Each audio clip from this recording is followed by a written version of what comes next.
Floyd Grandon's Honor. By Amanda M. Douglas. Chapter 1. There is a courtesy of the heart. Is it akin to love? Gerda. It is the perfection of summer, early June, before the roses have shaken off their sweetness, and Grandon Park is lovely enough to compare with places whose beauty is an accretion of centuries rather than the work of decades. Yet these grand old trees in this bluff, with a strata of rock manifest here and there, are much older than the pretty settlement lying at its base. The quaint house of rough, gray stone, with a tower and a high balcony hung out at irregular intervals, the windows and angles and the curious pointed roof, stamp it as something different from the Swiss villas and cottage orns at its feet. Not very near, though, there is a spacious lawn and a wide drive, a grove of trees that can shut out intrusive neighbors to the south, as well as another dense thicket northward. There is the road at a distance on one side, and the broad, beautiful river on the other. Down below, a mile, perhaps, a rocky point juts out into the river, up above another, so this forms a kind of indentation, an exclusive sort of bay for the dwellers therein, and the whole rather aristocratic settlement is put down on the railway map as Grandon Park. But it is at the stone house on its very brow where the master, Floyd Grandon, is expected home today after years of wandering and many changes. In the library his mother and sisters are gathered. It is a favorite place with Gertrude, who spends her days on the sofa reading. Marcia much affects her own study, up under the eaves, but today she is clothed and in her right mind, free from dabs of paint or fingers grimed with charcoal and crayons. Laura is always Laura, a stylish young girl, busy with the strip of an extremely elegant carriage robe, and Mrs. Grandon, a handsome woman past 50, has a bit of embroidery in her hands. She seems never exactly idle, but now she holds her work and listens, then drops into musing. "I wonder what can be the matter," she exclaims presently. "It is full half an hour behind time," looking at her watch. "Are you in a hurry?" asks a languid voice from the luxurious Turkish lounge. "Gertrude! How heartless you are! When we have not seen Floyd for 7 years!" in a tone of reproach. "If he were only coming alone! And if we didn't know whether he is married or not!" This young, impatient voice is Laura's. Not that it will make any great difference to her. "We cannot dispossess Floyd," says Marcia, in a queer, caustic tone. "And a new mistress." Marcia has a great gift for making people uncomfortable. "You seem so certain that he has married her," the mother comments in a kind of incredulous impatience. "Well, he was in love with her before. And now they're traveling together, his bringing her here, look wonderfully like it." "Well, what then? She is rich, handsome, an elegant society woman, and just your age, Gertrude." That rather stings the pale, listless woman on the lounge, who knows her mother's ambition has been sorely crossed by these single daughters. "Not quite, mother mine. Even 6 months is something. She will not be able to twit me with seniority. But she may with the fact that she has been twice married," says Marcia. "I am glad I shall be out of the way of all complications," announces Laura, in a joyous tone. "But for mourning and the miserable lack of money I should have been married sooner." "Laura! At least you owe some respect to your father's memory," the mother retorts sharply. "Nevertheless, I am glad not to be dependent upon Floyd. And, Mamma, you surely ought to rejoice at the prospect of having one daughter well married," with a little exultant ring in her voice. She is only 18, and has captured both wealth and position, and is longing so ardently to try her new world. These Grandon girls are not particularly amiable with one another. Indeed, life seems to have gone wrong with all of them, and they feel that Floyd alone is to be envied, thanks to great Aunt Marcia. "There!" the mother exclaims suddenly, then rising, hurries out on the balcony.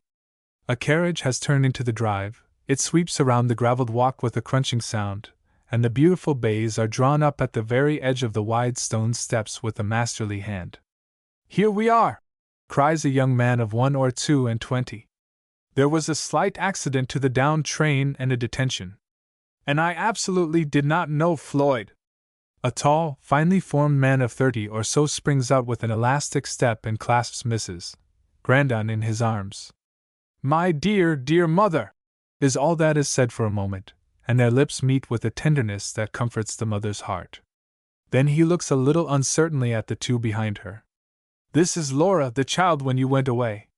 It is almost 9 years since you have seen her. And Marcia. How odd to be introduced to your own brother, laughs Laura. But Floyd, you look like a Turkish pasha or an Arabian emir. And she eyes him with undisguised admiration. Gertrude now crawls slowly out in a long white cashmere robe, with a pale blue fleecy wrap about her shoulders. She looks tall and ghostly, and her brother's heart fills with pity, as he seems more closely drawn to her than to the others. Then there is a curious little halt, and with one accord they glance toward the carriage. Floyd flushes under all his wealth of bronze. Oh, he says suddenly, I have brought you an old friend. I could not bear to leave her in a great city among strangers, and promised her a welcome with you. Indeed, I do not believe she has any near of kin, after all. They all take a step forward, still in wonder. Floyd hands her out, a very elegant woman, who is one handsome and harmonious line, from the French hat down to the faultless kid boot. I told Mr. Grandon it would be awkward and out of order, she says in a slow, melodious voice that has a peculiar lingering cadence. But he is most imperious, and her smile dazzles them. And you must pardon me for allowing myself to be persuaded. It was so tempting to come among friends.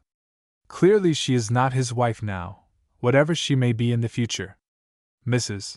Grandon draws a breath of relief, and there is a pleasant confusion of welcome. Yes, I told her such scruples were foolish, says Floyd, in a straightforward way that is almost abrupt. Then turning to the carriage adds, and here is my little English daughter Cecil. Oh, Floyd! What a lovely child! Does she really belong to you? And Laura glances from one to the other, then dashes forward and clasps Cecil, who shrinks away and clings to her father. She is rather shy, he says, half proudly, half in apology, but Laura, who does not care a fig for children in general, kisses Cecil in spite of resistance. Mother, I have added to your dignity by bringing home a granddaughter. Then, with a tender inflection, this is Grandmama Cecil. Cecil allows herself to be kissed this time without resistance, but she clings tightly to her father. What magnificent eyes! True twilight tint, and such hair! Floyd, how odd to think of you as… You are warm and tired, Mrs. Grandon is saying. Your rooms are ready upstairs. Don't send away the carriage, Eugene, cries Laura. I wanted a little while. Then she follows the small throng up the broad steps and into the spacious hall, while the visitor is keeping up a delicate little conversation with her hostess. Gertrude looks old and faded beside this regal woman. Perhaps she feels it, for she goes back to her couch and her novel. Oh! Exclaims Eugene, springing up the steps 2 at a time. Here is Madame Lepelladier's satchel. You left it in the carriage, handing it to her. They are all relieved to actually hear her name. Laura leads her to the state chamber, which has been put in elegant order for a possible bride. Then her trunk is sent up, and Laura flits about as only a woman can, uttering gracious little sentences, until, finally excusing herself, she runs down to the carriage and is whirled away upon her errand. Mrs. Grandon has followed her son to his room. He is master of the house, and yet he has never been possessor. Almost 10 years ago it was being finished and furnished for the splendid woman in the opposite room, and by a strange travesty of fate he has brought her here today. But he has no time for retrospection. He hardly hears what his mother is saying as he stands his little girl on a chair by the window and glances out. Yes, he returns, rather absently. It will be all right.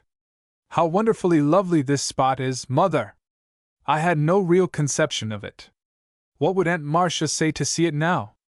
It is worthy of being handed down to the 3rd and 4th generation.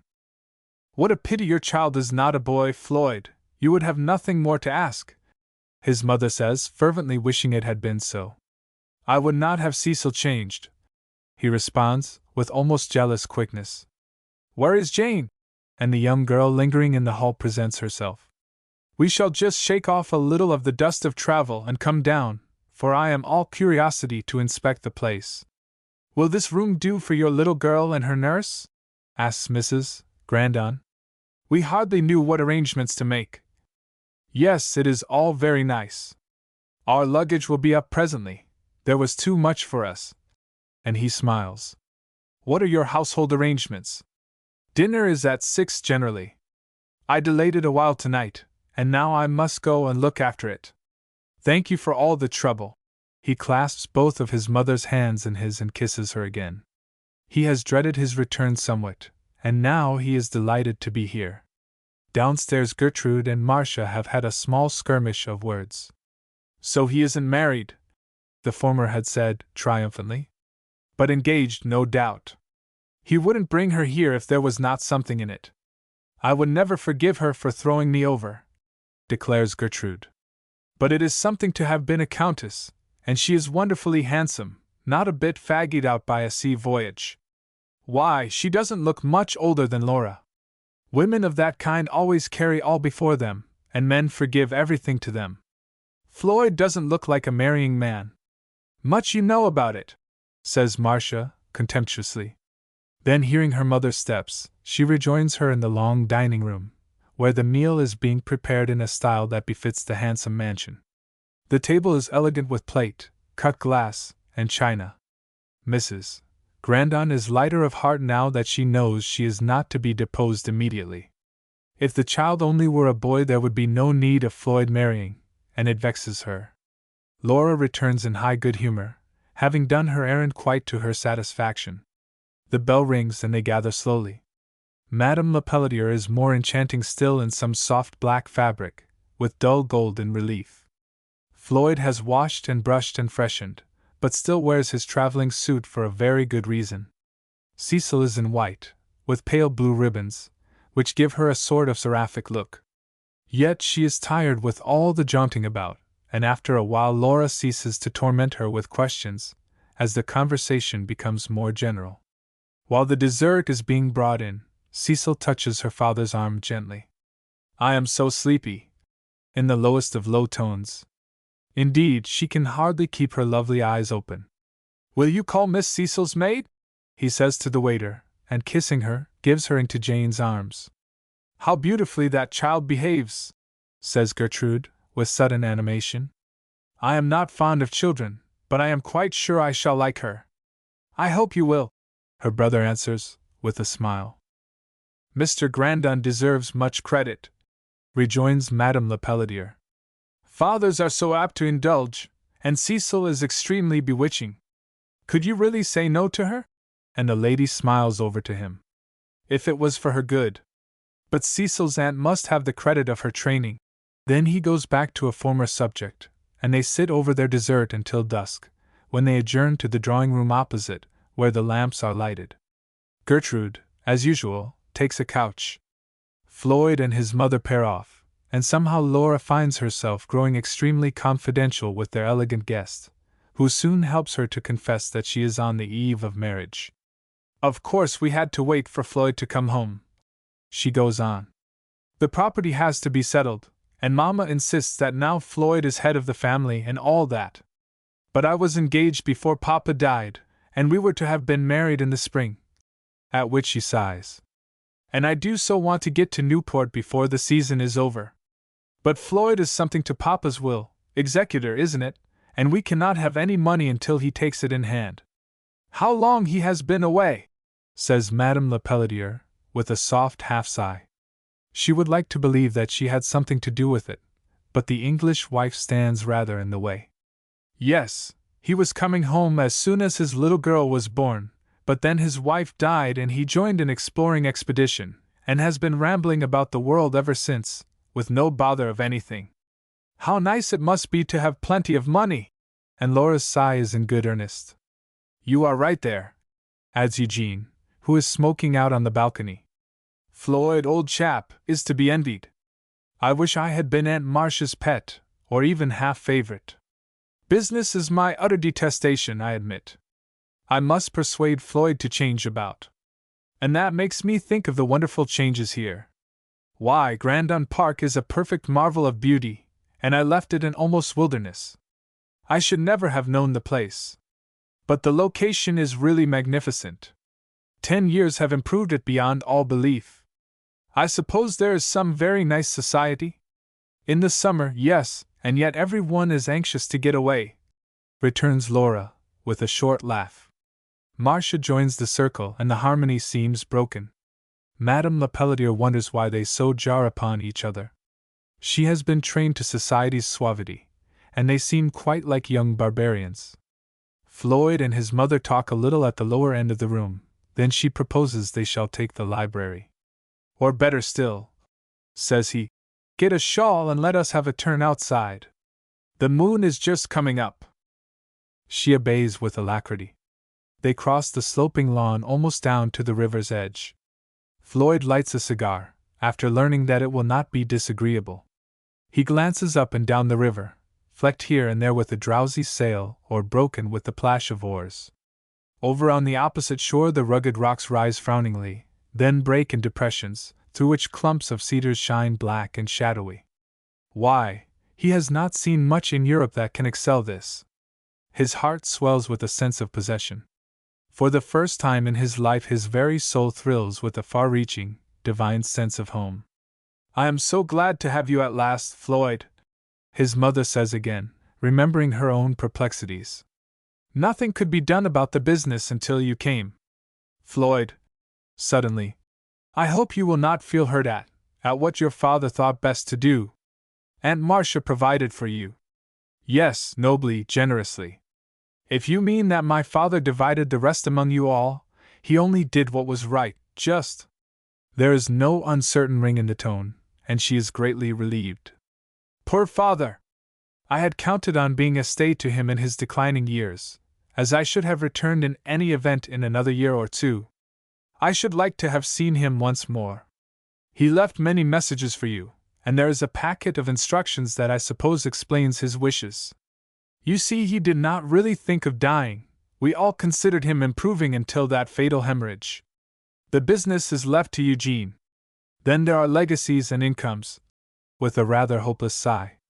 Don't feel troubled about it, mother dear. I suppose Eugene likes the business? In a cheery tone. No, I am afraid not very well. He is young, you know, and has had no real responsibility. Oh, Floyd, I hope you will be patient with him. To be sure I will. Patience seems a very easy virtue just now. There is the partner? Yes, Mr. Wilmarth. And a Mr. St. Vincent has an interest, and there is a good deal about machinery that I do not understand. Never mind. Let us talk about the girls. Gertrude looks but poorly. She has never rallied over her unfortunate love. I think she always expected to hear something, and would make no effort. She is not really ill. It is only allowing oneself to collapse. She ought to have done better, for she was really beautiful. I thought her prettier than Irene Stanwood in those old days, but no one would fancy her the older now. Mrs. Grandon feels her way very cautiously. She is not at all sure what her son's relations with this handsome guest are, or may be, and she desires to keep on the safe side. Isn't she marvelous? He stops suddenly in his slow pacing. When I stumbled over her in Paris, she seemed to me like some of the strange old stories of women blessed with unfading youth. And yet I do not believe she had a really satisfying life with her count and his family. It must have been something else, some rare, secret philosophy. Yet she seemed so sort of friendless in one way, and was coming to America for the settlement of the business, so I thought we might as well have her here for a little while. I wonder if it will annoy you? He asks quickly. Oh, no, she answers in a careless tone. You are the only one who would be annoyed. My epidermis has thickened since those days, he returns with a laugh. What an unlucky lot we were! Gertrude, Marcia, and I, all crossed in our first loves. I hope Laura's fate will be better. Laura's prospects are very bright, says the mother, in a kind of exultant tone. She is engaged to a young man every way unexceptionable, and was to have been married in the spring. She is very anxious now. You see, no one can have any money until. I can soon straighten such a bother. When would she like? Mr. Delancey is very impatient now. It would be mortifying to confess that only a matter of wedding clothes stands between, when everything else is desirable. Consider that settled then. Oh, Floyd! Laura will be so delighted! There is relief in her tone, as well. A great anxiety has been dispelled. The bell in the village up above peals off 10, and the still air brings it down with a touch of soft mystery. We ought to go back to the house, confesses the mother. And I dare say you are tired, Floyd? I have had a rather fatiguing day, he admits, though he feels as if he could fling himself down on the fragrant grass and stay there all night. It would not be the first time he has slept under a canopy of stars. They retrace their steps, and Mrs. Grandon apologizes to her guest, who is sweetness itself, quite different from the Irene Stanwood of the past. There is a stir, and everybody admits that it is time to retire. Floyd intercepts Laura in the hall, and wonders he has not remarked the flash of the diamond earlier, as she raises her plump hand. Mother has been telling me, he says with a wise, curious smile. Let me congratulate you. Tomorrow we will talk it over and arrange everything. I will be your banker for the present. Only, are you quite sure I shall like the young man?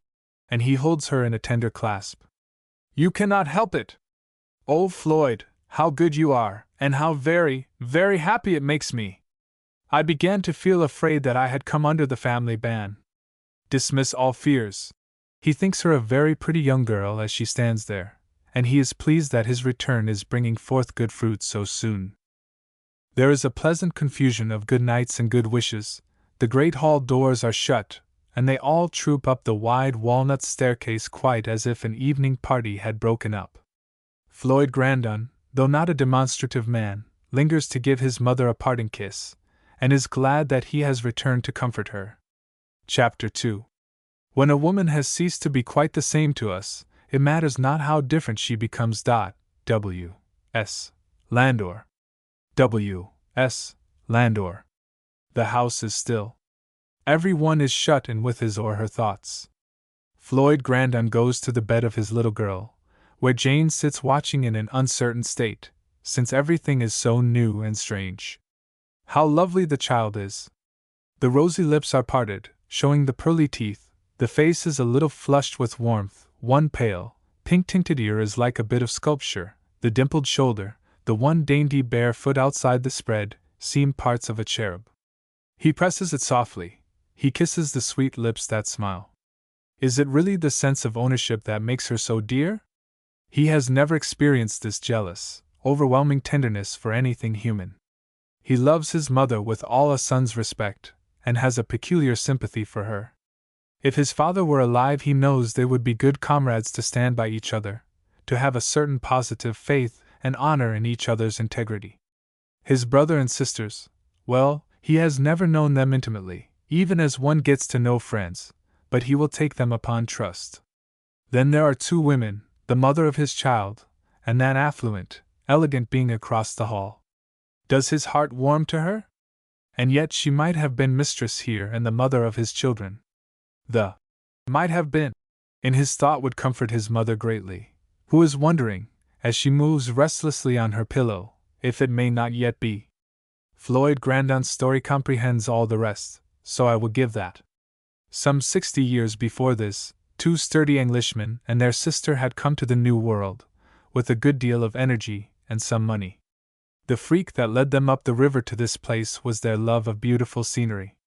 Land was cheap, and at first they tried farming, but presently they started a carpet factory, their old business, and being ingenious men, they made some improvements. Ralph Stanwood, another Englishman, joined them. They placed their business 2 miles farther up, where there were facilities for docks and the privileges they desired. William Grandon married, but only one of his children reached maturity. James and his sister Marcia lived in an old farmhouse, single, prudent, turning everything into money, and putting it into land. When James died, he left his business to his brother, and his share of the farm to Marcia. When William died, the business went to his son James, except the small share belonging to Stanwood. James married a stylish young woman who never quite suited Aunt Marcia. They lived in the new village in a pretentious house, and came out now and then to the farm. There were 5 children, and the second girl was named after the great-aunt, who dowered her with $100 to be put in the bank, and a handsome christening robe, then took no further special notice of her. But she liked Floyd, the eldest son, and he was never weary of roaming about the old place and listening through the long evenings to matters she had known of in England, and places she had seen. "Aunt Marcia," he said one day, "just up on that ridge would be a splendid place to build a castle. All the stone could be quarried out around here. I wish you'd let me build it when I am a man." She laughed a little, and took a good survey of the place. Some days after, she questioned her nephew about his plans. "Bring Eugene up to the business," she said briefly, "for will be enough for your purse. I will look after Floyd." Miss Grandon might be queer and unsocial, but she was no niggard. All the friends of her own day were gone, and she had no gift for making new ones, but her grandnephew grew into her heart. His mother watched this with a curious jealousy. If she had only taken one of the girls! Marcia ought to belong there. "Nonsense!" replied her husband. "It would be a dull home for a girl. Let her have Floyd. The lad is fond of her, and she loves him. I never knew her to love one of her own sex." Floyd was sent to college, but the idea of the castle grew in Aunt Marcia's brain. Towns and villages were spreading up the river, and one day she was offered what seemed a fabulous sum for her old home of rocky woodlands. She was still shrewd, if she had come to 80, and offered them half, on her own terms, holding off with the most provoking indifference until they came to an agreement. Then she announced her intention of building a home for Floyd, who was to be her heir. "The property ought to be yours, James," Mrs. Grandon said, with some bitterness. "Why should she set Floyd above all the rest? My dear, as if it really made any difference!" But the mother did look on with a rather jealous eye. Floyd came home, and they discussed plans, viewed every foot of soil, selected the finest spot, had the different kinds of rock examined, and finally discovered the right place for a quarry. There was so much preliminary work that they did not really commence until the ensuing spring, and the foundation only had been laid when Floyd's vacation came around again. Meanwhile, houses below them seemed to spring up as if by magic. The mystery and fame of the castle helped. No one knew quite what it was going to be, and the strange old lady intensified the whole. There was no special haste about it, though Floyd was so interested that he had half a mind to throw up his last year at college, but Aunt Marcia would not agree, and he graduated with honors. Meanwhile the house progressed, and if it did not quite reach the majesty of a castle, it was a very fine, substantial building. Floyd threw himself into the project now with all his energy. They would be quite detached from their neighbors by the little grove Aunt Marcia had left standing. There were walks and drives to build, lawns to lay out, new gardens to plan, but before it was all completed Aunt Marcia, who had been a little ailing for several weeks, dropped suddenly out of life, fondly loved and deeply regretted by her grandnephew. Her will showed that she had planned not to have her name perish with her.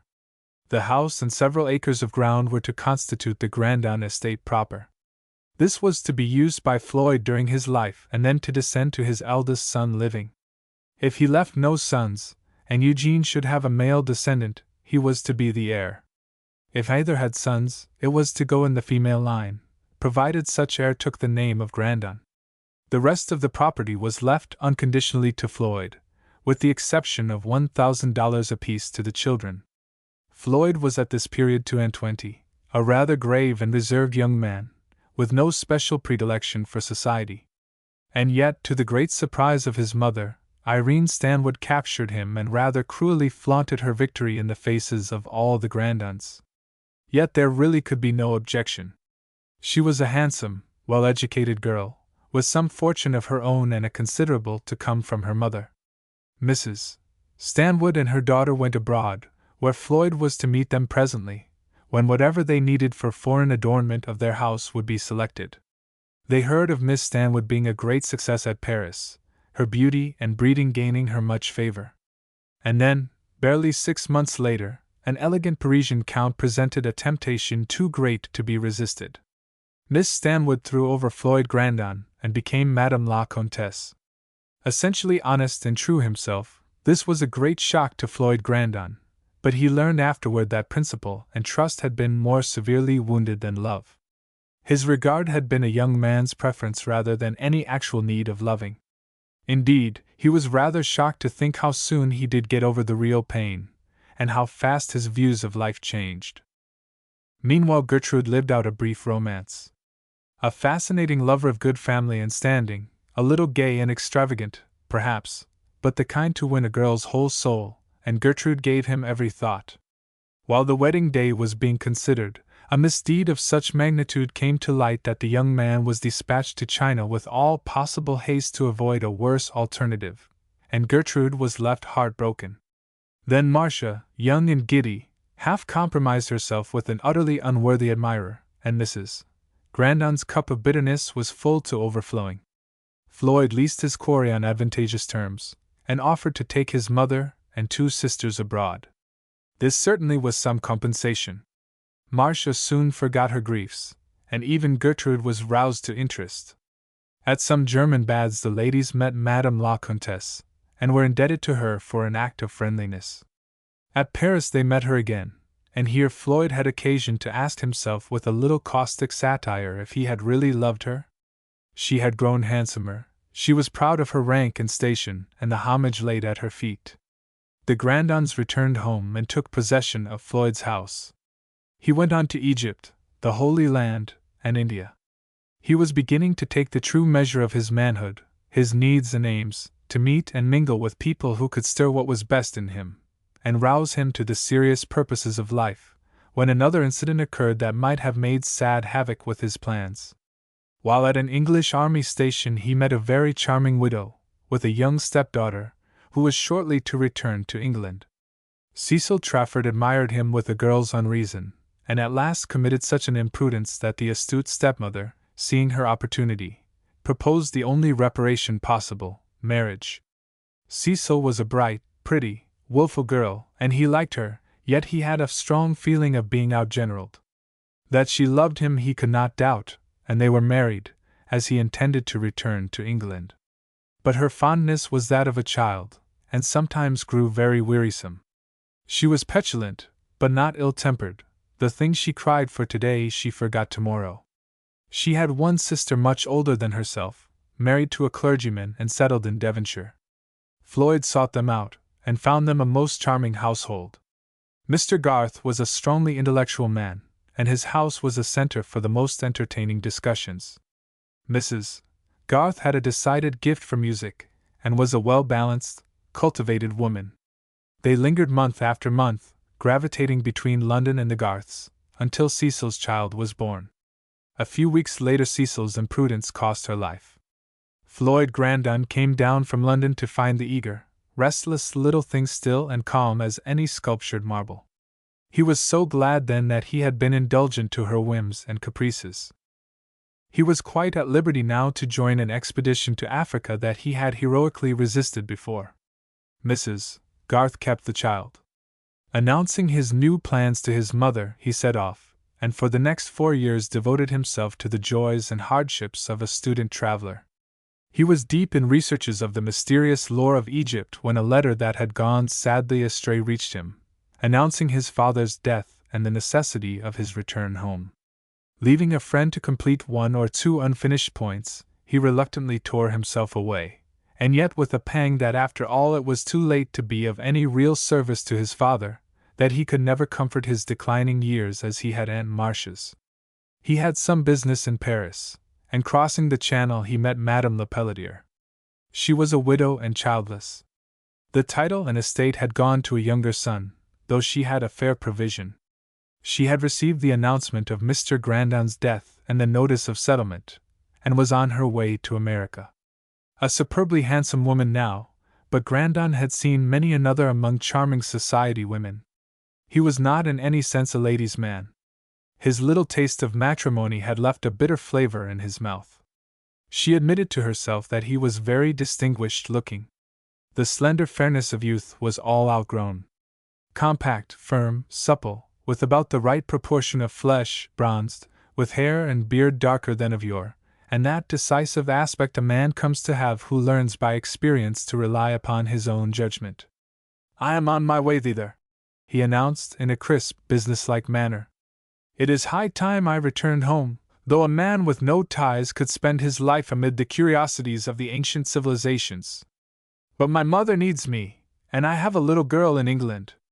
"Ah?" with a faint lifting of the brows that indicated curiosity. "I was married in India, but my wife died in England, where our child was born," he said briefly, not much given to mysteries. "An aunt has been keeping her. She must be about 5, he adds more slowly. Madame Lepelletier wondered a little about the marriage. Had the grief at his wife's death plunged him into African wilds?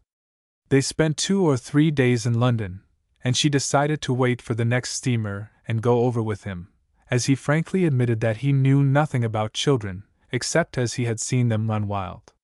So he dispatched a letter home, recounting the chance meeting and announcing their return, little dreaming of the suspicions it might create. Floyd Grandon found a lovely fairy awaiting him in the old Devonshire rectory. Tall for her age, exquisitely trained, possessing something better than her mother's infantile prettiness. Eyes of so dark a grey that in some lights they were black, and hair of a soft ripe wheat tint, fine and abundant. But the soul and spirit in her face drew him toward her more than the personal loveliness.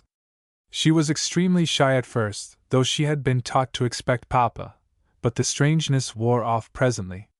They were very loath to give her up, and Mrs. Garth exacted a promise that in her girlhood she might have her again. But when they were fairly started on their journey, Cecil was for a while inconsolable. Grandon was puzzled. She seemed such a strange, sudden gift that he knew not what to do. At Liverpool they met Madame Lepelletier, but all her tenderness was of no avail. Cecil did not cry now, but utterly refused to be comforted by this stranger. It was to her father that she turned at last. That night she crept into his arms of her own accord, and sobbed softly on his shoulder. "Can I never have Auntie Dora again?" she asked, pitifully. "My little darling, in a long, long while. But there will be new aunties and a grandmamma. I don't want anyone but just you." And she kissed him with a trembling eagerness that touched his heart. Suddenly a new and exquisite emotion thrilled him. This little morsel of humanity was all his. She had nothing in the world nearer, and there was no other soul to which he could lay entire claim. After that she was a curious study to him. Gentle, yet in some respects firm to obstinacy, with a dainty exclusiveness that was extremely flattering, and that somehow he came to like, to enjoy with a certain pride. As for Madame Lepelletier, she was rather amused at first to have her advances persistently repelled, her tempting bonbons refused, and though she was not extravagantly fond of children, she resolved to conquer this one's diffidence or prejudice, she could not quite decide which. One day, nearly at the close of their journey, she teased Cecil by her persistence until the child answered with some anger. "Cecil!" exclaimed Mr. Grandon, quickly. The pretty child hung her head. "Go and kiss Madame Lepelletier and say you are sorry." "Do you know that was very rude?" said her father. "I don't want to be kissed." "I told her so," persisted the child, resolutely. "It is such a trifle," interposed Madame, with a charming smile. "And I am not sure but we ought to train little girls to be chary of their kisses. There! I will not see her teased." And the lady, rising, walked slowly away. "Cecil!" The tone was quietly grave now. The large eyes filled with tears, but she made no motion to relent. "Very well," he said. "I shall not kiss my little girl until she has acted like a lady." Cecil turned to Jane with a swelling heart. But an hour or two afterward the cunning little thing climbed her father's knee, patted his cheek with her soft fingers, parted the brown mustache, and pressed her sweet red lips to his with arch temptation. He drew back a trifle. "Do you remember what Papa said, Cecil? Will you go and kiss Madame?" The lip quivered. There was a long, swelling breath, and the lashes drooped over the slightly flushed cheeks. "Papa doesn't love me," she uttered like a plaint. "He wouldn't want to give away my kisses if he did." He took the little face in his hands, and said with a traitorous tenderness, "My little darling, I do hate to lose any of your kisses. You see, you are punishing me, too, by your refusal. I think you ought to do what is right and what Papa bids you. But I can't love to kiss her. And there was a great struggle in the little soul. But you can be sorry that you were rude. The entreaty in the eyes almost melted him, but he said no more. She slipped down very reluctantly, and went across to where Madame was playing chess. I am sorry I was rude, she said slowly. I will kiss you now. You are a darling! But for all that, Madame Lepelletier longed to shake her. Her father received her with open arms and rapturous caresses. She gave a little sob. You won't ask me again, she cried. I don't want anybody but just you, now that Auntie Dora is away. And I want you to love me best of all. Heaven knows, my darling, how dear you are. He spoke the truth. In this brief while he had grown to love her devotedly. Madame Lepelletier was very sweet, but she did not consider it wise to rouse the child's opposition, since no one else could beguile favors from her.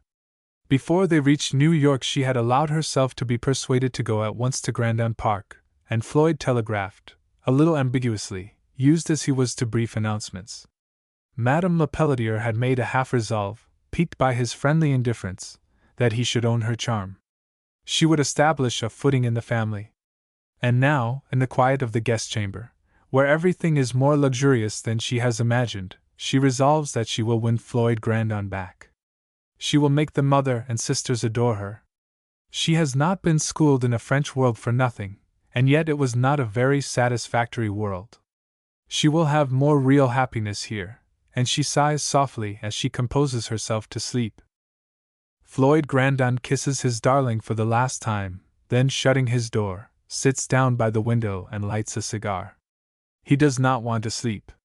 Never in his life has he felt so like a prince. He has this lovely house, and his child to watch and train, and, mayhap, some little fame to win.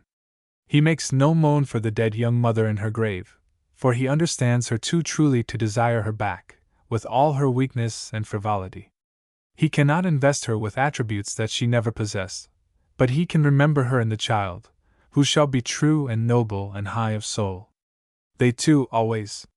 Laura has fallen asleep over visions of bridal satin and lace that are sure now to come true, but Gertrude tosses restlessly and sighs for her lost youth. 29 seems fearfully old tonight, for the next will be 30. She does not care for marriage now, but she has an impending dread of something. It may be a contrast with that beautiful, blooming woman. For I know she will try to get Floyd, she says with a bitter sigh. This fear haunts the mother's pillow as well. Many aims and hopes of her life have failed. She loves her younger son with a tender fervor, but she does not desire to have the elder wrested out of her hands, and become a guest in the home where she has reigned mistress. Truly they are not all beds of roses. Chapter 3. Let the world roll blindly on. Give me shadow, give me sun. And a perfumed day as this is. It is hardly dawn as yet, and the song of countless robins wakes Floyd Grandon. How they fling their notes back at one another, with a merry audacity that makes him smile. Then a strange voice, a burst of higher melody, a warble nearer, farther, fainter, a sweet jargoning, among them all, that lifts his soul in unconscious praise. At first there is a glimmer of mystery, then he remembers, it is his boyhood's home. There were just such songs in Aunt Marcia's time, when he slept up under the eaves of the steeply peaked roof. The dawn flutters out, faint opal and gray, then rose and yellow, blue and a sort of silvery haze. It does not burst into sudden glory, but dallies in translucent seas, changing, fading, growing brighter, and lo, the world is burnished with a faint, tender gold. The air is sweet with dewy grasses, the spice of pines, rose, and honeysuckle, and the scent of clover blooms, that hint of midsummer. There is the river, with its picturesque shores, and purple-blue peaks opposite, down below, almost hidden by the grove, the cluster of homes, in every variety of beauty, that are considered the par excellence of Grandon Park. Mrs. Grandon would fain destroy the grove, since she loves to be seen of her neighbors, but Floyd always forbade it, and his father would not consent, so it still stands, to his delight. If this is the home feeling, so eloquently discoursed upon, it has not been overrated. he says softly to himself. Home, with a lingering inflection. Papa! Papa! The fleet bare feet reach him almost as soon as the ringing voice. I was afraid you were not here. Is this truly home? Truly home, my darling. He lifts her in his arms, still in her dainty nightdress, and kisses the scarlet lips, that laugh now for very gladness. Can I stay with you always? Why, yes, in half surprise. You are the nearest and dearest thing in all the world. Yes, he is quite sure now that he would rather part with everything than this baby girl he has known only such a little while. Then he stands her on the floor. Run to Jane and get dressed, and we will go out on the lawn and see the birds and flowers. While she is engaged, he gives a brush to his flowing beard and slightly waving hair that is of a rather light brown, and puts on a summer coat. A fine-looking man, certainly, with a rather long, oval face, clearly defined brows, and sharply cut nose and mouth, with a somewhat imperious expression that gives it character. The eyes are a deep, soft brown, with curious lights rippling through them like the tints of an agate. Generally they are tranquil to coldness, so far as mere emotion is concerned, but many things kindle them into interest, and occasionally to indignation. Health and a peculiar energy are in every limb, the energy that sets itself to conquer, and is never lost in mere strife or bustle. Papa! Yes, dear. You will wait for me? Entreatingly. He comes to the door with a smile. Jane is brushing the fair, shining hair that is like a sea of ripples, and Cecil stretches out her hand with pretty eagerness, as if she shall lose him, after all. Suppose I tie it so, and curl it after breakfast, proposes Jane. Miss Cecil is so impatient. Yes, that will do.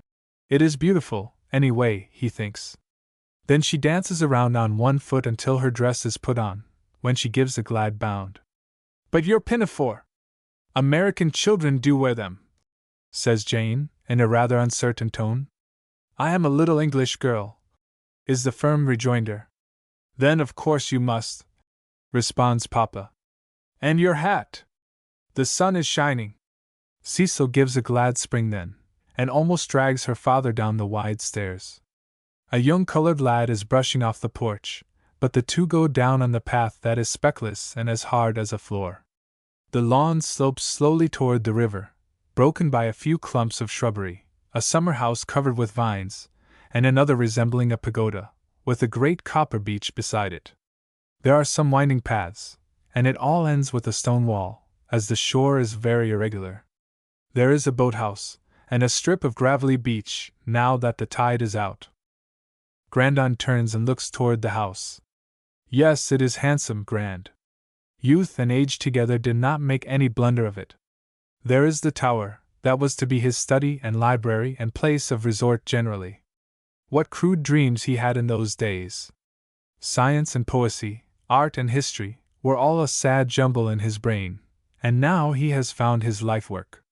He hopes that he may make the world a little wiser, raise some few souls up to the heights he has found so delightful.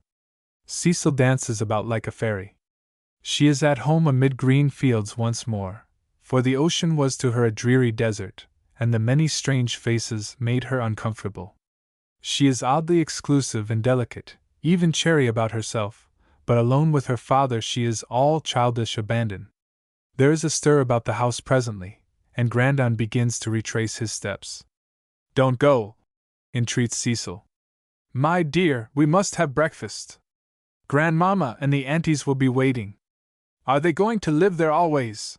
With an indication of the fair head. Yes, some of them. And are we going to live there forever and ever? He laughs gaily. I hope we will live there to a good old age. And Madame, must she stay there too? Madame will stay for a little while. And Cecil must be kind and pleasant. I can't like her, interrupts the child, petulantly. He studies her with some curiosity. Why should the gracious, beautiful woman be distasteful to her? I don't really suppose she will care much, he replies, in a rather teasing spirit. But if she doesn't, why should she want me to kiss her? I do not believe she will ask you again. You must not be rude to anyone. And you must kiss Grandmamma or the aunties if they ask you. Cecil sets her lips firmly, but makes no reply. Grandon wonders suddenly what charm Aunt Dora possessed, and how people, fathers and mothers, govern children. It is a rather perplexing problem if they turn naughty. They walk back to the great porch, where Mrs. Grandon comes out and wishes her son a really fond good morning. Cecil submits quietly to a caress with most unchildlike gravity. Marcia comes flying along. She is always flying or rustling about, with streamers somewhere, and a very young girlish air that looks like affectation at 27, but she will do the same at 47.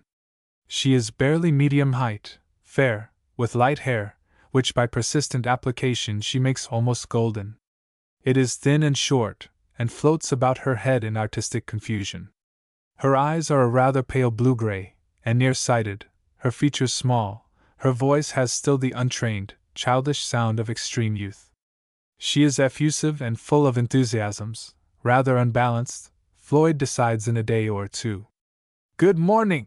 exclaims the bright voice of Eugene. "Upon my word, you make quite an imposing paterfamilias, and Cecil, I dare say, has found the weak place and tyrannizes over you. Come to me, little lady," pinching her lovely pink cheek.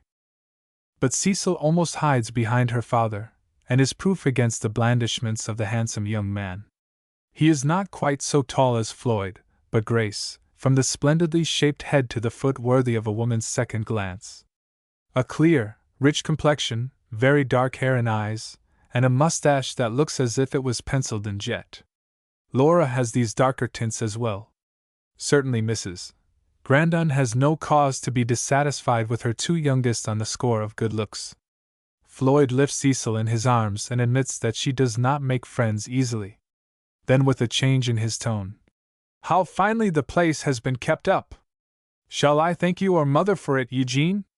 Aunt Marcia's old farm has arrived at great state and dignity. I have seen few places abroad that I like better, though much, of course, on a far grander scale. Aunt Marcia builded better than she knew. Grandon Park is the seat of fashion and taste. Isn't that right, Marcia? And Floyd, old fellow, you are to be envied. I wish I had been eldest born." Floyd smiles, yet something in the tone jars a trifle. Then the breakfast bell rings and they move through the hall just as Madame Lepelletier sweeps down the stairs like a princess in cream cashmere and lace. Her radiance is not impaired by daylight. Marcia seems to shrivel up beside her, and Gertrude looks extremely faded, washed out. They are all bright and gay. Madame Lepelletier is one of the women who seldom tolerates dullness, or that embarrassing awkwardness that occasionally settles even in well-bred circles. She is charming and vivacious. She has resolved that they shall all like her, and though she is not a particularly generous person, she has discerned how she may be of use to them and win herself gratitude and friendship. She is too politic ever to make an enemy, and she keeps her friends so well in hand that their possible defection shall not injure her, but rather themselves. Young, handsome, fascinating, and with abundant means for herself, she has been in no hurry to change her state in life. But Grandon Park and its owner look as tempting this morning as they did in her twilight reverie last evening. "What will you do, Floyd?" asks Eugene, presently. "Come up to the factory, or—" "Oh," returns Laura, with a kind of merry audacity, blushing a little. "We shall keep him home this morning. Well, I must be off. Business, you see. But I shall hold myself free for this afternoon if any of you ladies will honor me," bowing to Madame Lepelletier, who acknowledges it with a ravishing smile that makes every pulse thrill. Floyd and his mother have the first confidence. There are the sad particulars of the death, now more than 6 months old. The will has been read, but there is a sealed packet of instruction for Floyd, still in the lawyer's hands. The business seems to be in a rather involved state, what with partners and a patent that Mr. Grandon felt sure would make all their fortunes. The main point relating to Laura is this: while the mother has a yearly income from the business, the girls are to be paid $5,000 down, and $5,000 more at the expiration of 3 years. Laura needs hers for present emergencies. But just now there are notes coming due and no money. "I can easily arrange that," says Floyd, "by advancing Laura's money. How odd this should be the first marriage in the family, and Laura the youngest."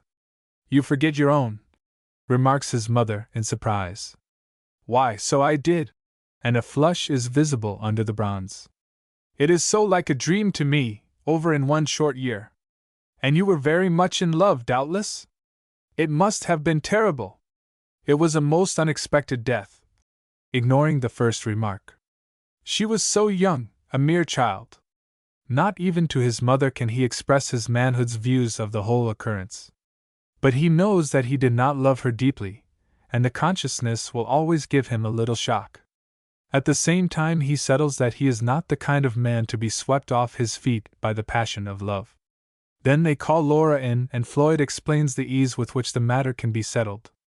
I shall pay you and take your claim against the estate. What kind of a wedding are you to have? You see, I must be posted in these matters, so that I shall do myself honor and credit as the head of the family. Of course, it will have to be rather quiet, as we are still in mourning, and so many of Arthur's family are out of town. He will be up to lunch today. I asked him to meet you. But he thought early in July. And she colors a little, smiling too.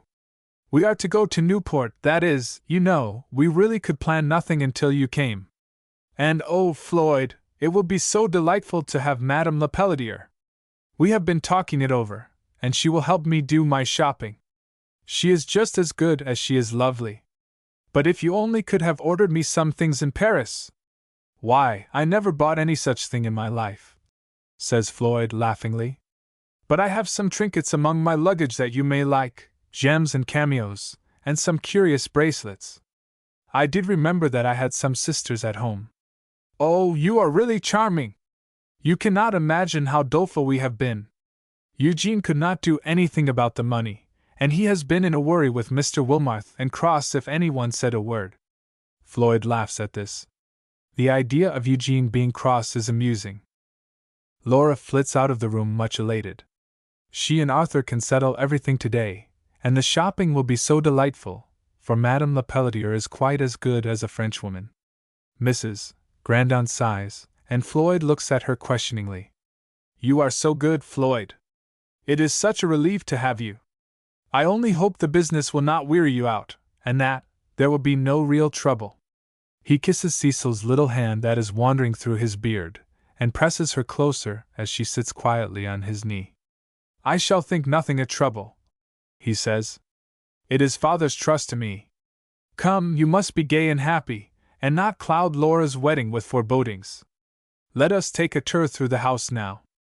I am quite curious to know if I have remembered it rightly. I wonder if you can find your way. I must look after the luncheon.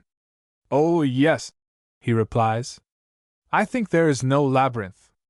On one side of the hall there is the long drawing room, and a smaller apartment that might be a conservatory. It is so full of windows, or a library, but it is a sort of sitting room at present.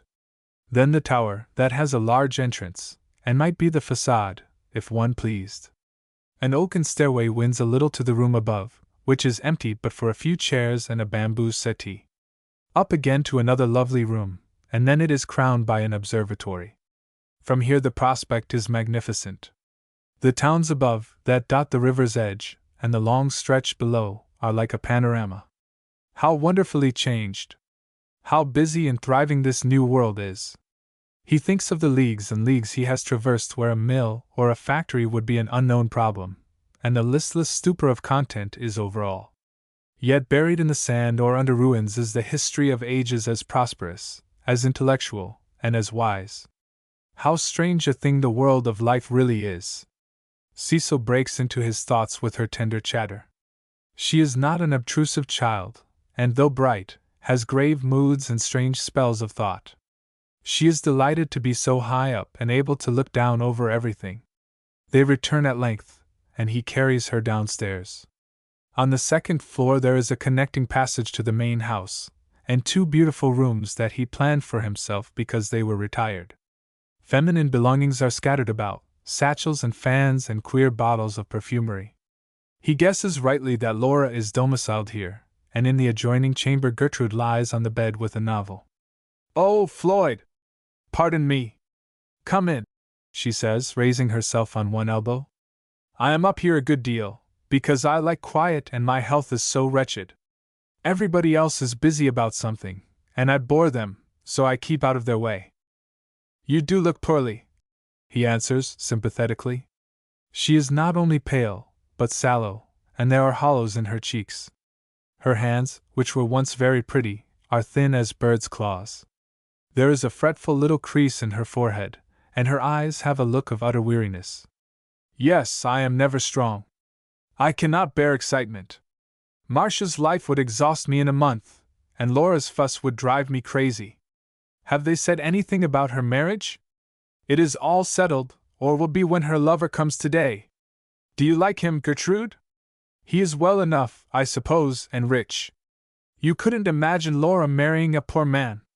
Floyd Grandon is not at all sure that he understands the hidden or manifest purposes of love, but he has a secret clinging to the orthodox belief that it is a necessary ingredient in marriages.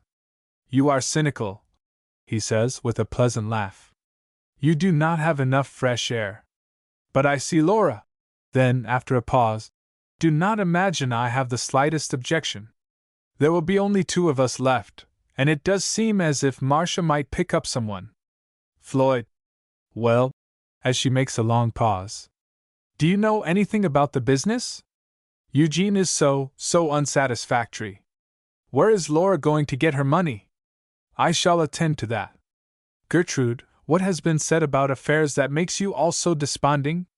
Floyd Grandon asks a question as if he expected an answer. Gertrude gives a little twist to her long, slender figure, and pushes one shoulder forward. Well, there has been no money, and Eugene cannot get any. And all you hear about is notes to pay. The house certainly does not look as if there was any lack. The table is bountiful, and he has seen 4 servants, he is quite sure. My not being here has delayed the settlement, no doubt, he answers, cheerfully. It will all come right. You quite put courage into one. I suppose you always feel well and strong. You have grown handsome, Floyd, and there is nothing to make you desponding. Yes, I am always well. Do you stay indoors all the time and read? You must have a change, something to stir your nerves and brain, and infuse a new spirit in you. I am too weak for exercise. Even carriage riding tires me dreadfully. And my nerves cannot bear the least thing. I dread this wedding and all the tumult, only it will be excellent to have it finished up and off one's mind. Then she sighs and turns to her book again.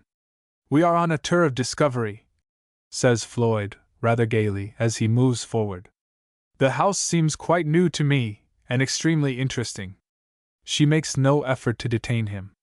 They turn into the hall, and a voice from above calls Floyd. Oh, are you up here, Marcia? Beginning to ascend. Yes. Here is my eyrie, my den, my study, or whatever name fits it best. I have a fancy for being high up. Nothing disturbs me. I have never been able, though, to decide which I really liked best, this or the tower. Only here I have 3 connecting rooms. Cecil, you little darling, come and kiss me. Floyd, I must paint that heavenly child. I have been doing a little at portraits. I want to take some lessons as soon as the ships come in. I hope you have brought fair weather, and is it a high tide that floats the bark in successfully? She utters all this in a breath, and makes a dash at Cecil, who buries her face in her father's coat sleeve. Cecil's kisses do not seem to be very plentiful, he remarks. But how quaint and pretty you are up here! The sleeping chamber is done up in white, gold, and blue, and in very tolerable order. This middle room is characteristic. The floor is of hard wood and oiled, and rugs of every description are scattered about. Easels with and without pictures, studies, paintings in oil and watercolors, bric-a-brac of every shape and kind, from pretty to ugly, a cabinet, some bookshelves, a wide, tempting lounge in faded raw silk, with immense, loose cushions, 2 tables full of litter, and several lounging chairs. Evidently Marcia is not of the severe order. The 3rd room really beggars description. An easel stands before the window, with a pretentious canvas on which a winding river has made its appearance, but the dry land has not yet emerged from chaos. You paint, he begins, when she interrupts. And now that you have come, Floyd, you can give me some advice. I was such a young idiot when I ran over Europe, but you have done it leisurely. Did you devote much time to French art? I can't decide which to make a specialty. The French are certainly better teachers, but why, then, do so many go to Rome? It is my dream, and she clasps her hands in a melodramatic manner. What have you been doing? He asks, as she pauses for breath. I took up those things first, nodding to some flower pieces. But every schoolgirl paints them. These are exceedingly well done, he says, examining them closely. There is nothing distinctive about them. Who remembers a rose or a bunch of field flowers? Half a dozen women have honorable mention, and one cannot be told from the other. But a landscape or a story or a striking portrait, you really must let me try, Cecil, glancing at her with rapture. Oh, there is an article here in the art journal on which you must give me an opinion. And flying up, she begins a confusing search. It is so good to find a kindred soul. A light tap at the door breaks up the call. It is Jane, who with a true English courtesy says, If you please, Mr. Grandon, Miss Laura sent me to say that Mr. Delancey has come. Floyd has been so amused with Marcia that he goes rather reluctantly, and finds his sister's betrothed in the drawing-room, quite at home with Madame Lepelletier, though possibly a little dazzled. Arthur Delancey is a blond young man of 5 or 26, well-looking, well-dressed, and up in all the usages of the best society. He greets Mr. Grandon with just the right shade of deference as the elder and a sort of guardian to his finance. He pays his respects to Miss Cecil with an air that completely satisfies the little lady. It has the distance about it so congenial to her. Floyd, Laura says with a laugh, that child is intensely English. She has the insular pride we hear so much about. An English hair and complexion, continues Mr. Delancey, while Madame adds her graceful little mead. A very pleasant general conversation ensues, followed by an elegant luncheon, to which Eugene adds a measure of gaiety. Afterward the two gentlemen discuss business, and with several references to Laura the bridal day is appointed 6 weeks hence. The marriage, they decide, will be in church, and a wedding breakfast at home, quiet, with only a few friends and relatives, and after a week in Canada they will go to Newport. But how can I ever get ready? Cries Laura in dismay to Madame. Why, I haven't anything. I shall actually wear you out with questions and decisions. Oh, do you realize that you are a perfect godsend? And she kisses her enthusiastically. Yes, says Madame Lepelletier, so softly and sweetly that it is like a breath of musical accord. I will settle myself in the city, and you must come to me. In the city, interrupts Laura, with both dismay and incredulity in her tone. My dearest dear, you will not be allowed to leave Grandon Park, except with myself for keeper, to return as soon as may be. But I cannot trespass on your hospitality. Mamma, Floyd, will you come and invite Madame Lepelletier to make a 2 months' visit? I want her for 6 full weeks, and then she must have a little rest. They overrule all her delicate scruples, though Mrs. Grandon does it rather against her will. Is it bringing temptation to Floyd's hand, that perhaps might not reach out otherwise? That is settled. Floyd's boxes and trunks make their appearance. Eugene orders the horses, and the 4 go to drive on this magnificent afternoon. I think, Floyd says to his mother when the sound of wheels has subsided, this luggage may as well go to the tower room. I wish. Will he not seem ungracious to declare his preferences so soon? What? She asks, a little nervously. It would make too much fuss at this crisis to change rooms with the girls, I suppose? Let Laura take the larger front room? She did have it until we heard you were coming. Oh, she wouldn't mind. But you. I should be out of the way there by myself, he pleads. All my traps would be handy, and if I wanted to sit up at night I should disturb no one. It shall be just as you like. Yes, it would be more convenient for you. Why, we could go at it this very afternoon. But Gertrude. Give Gertrude a book and she would sit in the debris of Mount Vesuvius, says her mother. Mary, the housemaid, is called upon, and cook generously offers her services. Gertrude comes downstairs grumbling a little. The 2 rooms are speedily dismantled of feminine belongings, but the quaint old mahogany bedroom suite is taken over because Floyd prefers it to the light ash with its fancy adornments. James, the coachman, and Briggs, the young lad, carry up the luggage. There is a little sweeping and dusting, and Floyd settles his rooms as he has often settled a tent, or a cabin, or a cottage. He has grown to be as handy as a woman. He feels more at home over here, not so much like a guest. His room is not so large, but he has all the tower and the wide prospect on both sides. He can read and smoke and sit up at his pleasure without disturbing a soul. The girls and the wedding finery will all be together. Laura will be delighted, declares Mrs. Grandon again. In her secret heart she feels this arrangement will take Floyd a little out of Madame's reach. Beside the tower there is a back stairway leading to a side entrance, quite convenient to Eugene's room. It is admirable altogether. Floyd begins to unpack with hearty energy. Only the most necessary articles, the rest will keep till a day of leisure.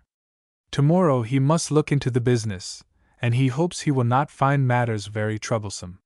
He has a good deal of his own work to do, and he sighs a little, wishing the wedding were well over. Laura leaves her lover at the station, and is not a whit disconcerted by the change in affairs. She and Madame Lepelletier are going to the city tomorrow to spend several days in shopping, and this evening they must devote to a discussion of apparel. They scarcely miss Floyd, who goes to bed at last with the utmost satisfaction. Chapter 4. My heart no truer, but my words and ways more true to it. Robert Browning. Robert Browning. Say good-bye to Papa. And Floyd Grandon stoops to kiss his little daughter. Jane will take you out to walk, and Aunt Gertrude will show you the pictures again if you ask her. The evening before she had evinced a decided liking for Gertrude. Where are you going? There was a quick apprehensiveness in her tone as she caught his hand. On some business, with a smile. Take me, too. I don't want to stay here alone, she cries imperiously. There is a soft rustle in the hall. Madame has come down in advance of Laura. The carriage stands waiting to take them to the station. Floyd bites his lips in annoyance. Since they left Devonshire, Cecil has scarcely been an hour out of his sight save when asleep. He cannot take her now, the thought is absurd. No, my dear. It would not amuse a little girl, and I shall be too busy. Do not be naughty, he entreats. I want to go with you. I will not stay here. Cecil! I will run away, she says daringly. I will not look at pictures nor walk with Jane. Then you will be naughty, and Papa cannot love you.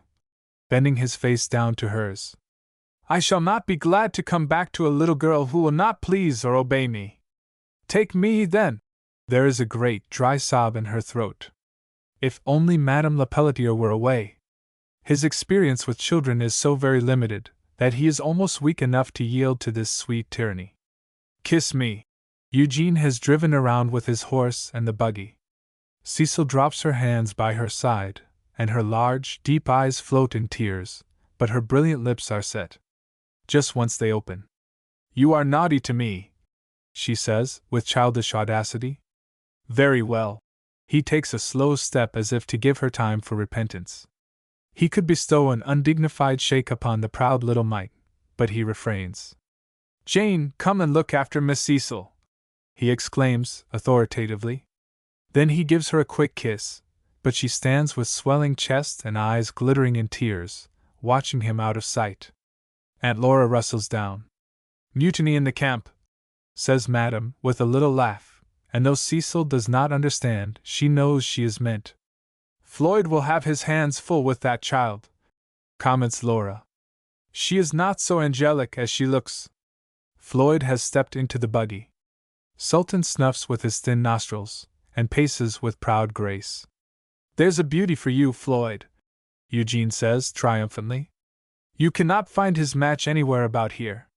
Floyd is very fond of handsome horses, and Sultan stirs a sudden enthusiasm. Eugene expatiates eloquently upon his merits, which are evident. The shady road, the fragrant air, the glimpses of the broad river glittering in the morning sun, and the purple cliff opposite, are indeed a dream of beauty. He more than half wishes there was no business to distract one's mind. How it has all changed, he says presently. I was amazed yesterday, looking from the tower, to see how Westbrook had enlarged her borders and indulged in high chimneys. There must be considerable business in the town. There is quite a length of dock and shipping, and streets in every direction. Yes. Floyd, will you go to Connery's first or to the factory? The will is in the safe, the letter of instruction at the lawyer's. Why not stop and get that? I want to see both, you know. And Connery's room is a stuffy little den. Well, we will stop for it, and if you want to consult him afterward, you can. Mr. Connery has gone to the city on important business. The clerk hunts up the packet, and they go on. The old factory has altered as well. A new part has been built, with a pretentious business office, and an anteroom that is quite luxuriously appointed, with rush leather chairs, lounge, a pretty cabinet, pictures, and several lovely statuettes.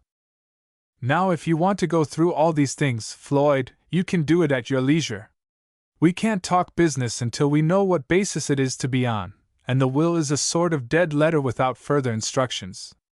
I have a little errand to do which will take an hour or so, and— Yes, is the quick affirmative. He is holding his dead father's letter in his hand and wishing to be alone with it. Here is the will, taking it from the safe. There are cigars, so make yourself comfortable, and if you should prove the arbiter of my fate, deal gently. And the young man gives a gay little laugh. Floyd seats himself by the window, but fond as he is of smoking, the cigars do not tempt him. His eyes rest upon these words until they all seem to run together. For my eldest son, Floyd Grandon. To be read by him before any settlement of the business. How different these irregular letters from his father's usual firm business hand. Ah, how soon afterward the trembling fingers were cold in death. He presses it to his lips with an unconscious, reverent tenderness. The love between them had not been of the romantic kind, but he recalls his father's pride and pleasure in his young manhood, his interest in the house and the marriage arrangement. The later letters of his father have touched him, too, with a sort of secret weariness, as if his absorbing interest in business had begun to decline. He had planned some release and journeys for him, but the last journey of all had been taken, and he was at rest. Slowly he broke the double seal and took the missive out of its enclosure, and began the perusal. To my dear son Floyd, when you read this, the hand that penned it will be moldering in the dust, its labor ended but not finished. The pathos blurred his eyes, and he turned them to the window. The sun shone, the busy feet tramped to and fro, there was the ceaseless hum of the machinery. But the brain that had planned, the heart that had hoped, was away from it all, silent and cold, and the mantle had fallen on one who had no part or lot in the matter. The letter had been written at intervals, and gave a clear statement of the business. Mr. Wilmarth had 1/4 share, Mr. St. Vincent had another 1/4 share, and a certain amount of royalty on a patent that Mr. Grandon felt would secure a fortune to them all if rightly managed. For this, he asked Floyd's supervision. Eugene was too young to feel the importance of strict, vigorous attention. There was no ready money, the factory was mortgaged, and the only maintenance of the family must come from the business. A chill sped over Floyd. Commercial pursuits had always wearied and disgusted him. Now, when he understood the bent and delight of his own soul, to lay his work aside and take up this, he could not, he said. Then he went over the will. To his mother, the furniture and silver, and, in lieu of dower, the sum of $2,000 yearly. To his sisters, the sum of $5,000 apiece, to be paid as soon as the business would allow, and at the expiration of a term of years $5,000 more. The half-share of the business to belong to Eugene solely after the legacies were paid. The library and 2 valuable pictures were bequeathed to Floyd, and in the tender explanation, he knew it was from no lack of affection that he had been left out of other matters. The heavy bell clangs out the hour of noon. No one comes to disturb him. It seems like being in the presence of the dead, in a kind of breathless, waiting mystery. The duty is thrust upon him, if it can be done. His father seems confident, but how will liabilities and assets balance? Then he remembers the luxury at home, Eugene's fast horse, and his air of easy indifference. Certainly there must be something. After a while the quiet oppresses him. He saunters around the room, that wears the aspect of indolent ease rather than business. Then he emerges into a wide hallway, and strolls over opposite. Here is a well-packed storehouse, then a small place in semi-obscurity, into which he peers wonderingly, when a figure rises that startles him out of his self-possession for a moment. A man whose age would be hard to tell, though his thick, short hair is iron gray and his beard many shades whiter. Short of stature, with very high shoulders, that suggest physical deformity, squarely built and stout, a square, rugged face, with light, steely eyes and overhanging brows. It is a repellent face and form, and Floyd Grandon says slowly, "Pardon my intrusion. Rather embarrassed at the steady gaze. I am Mr. Floyd Grandon." "Ah!" There is something akin to a sneer in the exclamation. "Doubtless your brother has spoken of me, Jasper Wilmarth." This, then, is his father's partner. He is utterly amazed, bewildered. "I heard of your return," he continues. There is something peculiar, as if the man weighed every word. "We have been looking for you." Rather dryly. "I hope my delay has not proved injurious to the business," says Grandon, recovering his usual dignity. "I find that I am executor of the estate with my mother, and I suppose some steps are necessary. I shall qualify immediately. In what condition is the business?" "Bad enough," is the reply. "Trade is dull, and I am sorry to say that our new machinery, put in at a great expense, does not work satisfactorily." Floyd is startled at the frankness, as well as the admission. "Where is the other partner, Mr. St. Vincent?" "Out of town somewhere." Indifferently. "He holds the patent." "That we were wild enough to undertake, yes. My father seemed to have great hopes of it." The high shoulders are shrugged higher. There is something bitter and contemptuous in the man's face, a look that indicates fighting, though what can there be to fight about? The great bell rings out again. Nooning is over, and there are hurrying steps up the wide alleyway. "I wonder," Floyd begins, "if you know where my brother went? He said something about Rockwood, and was to be back shortly. If he has gone to Rockwood, I doubt if you see him before mid-afternoon." The sneer is plainly evident here, and Grandon feels some antagonistic blood rise. "I suppose," he continues, in his usual courteous tone, "that it will be best to have a business meeting as soon as possible. I will consult Mr. Connery. An inventory was taken, I suppose?" "Yes." "It is in his hands." Wilmarth is certainly hard to get on with. To natural brusqueness is added an evident disinclination to discuss the business. Floyd is much too proud to seem curious, though here he has a right to know all, but he feels that he will not be able to make much headway alone. "I think I will return," he says. "If my brother comes in, tell him, if you please, that I have gone home. We have not discussed any business yet, but will begin tomorrow. Good day." He goes back, folds up the papers, and places them carefully in his breast pocket, takes his hat and walks slowly out, wondering if his father really trusted this man. He inspires Floyd with a deep, inveterate dislike, a curious suspicion before he knows there is anything to suspect. He wishes, at that moment he feels inclined to pay the legacies and his mother's pension, and wash his hands of the other distasteful charge. Then some words of his father's come back. "Remember that Eugene is young and thoughtless, and be patient." It is very warm as he steps into the street, and he remembers a sort of river road that used to be shady, where he has rambled many a time. Everything is changed, the hills leveled, the valleys filled up, but he presently finds a strip of woodland near the shore edge, and a path much overgrown with blackberry vines. He picks his way along, now and then meeting with a remembered aspect, when he comes across a sort of Swiss chalet on the sloping hillside.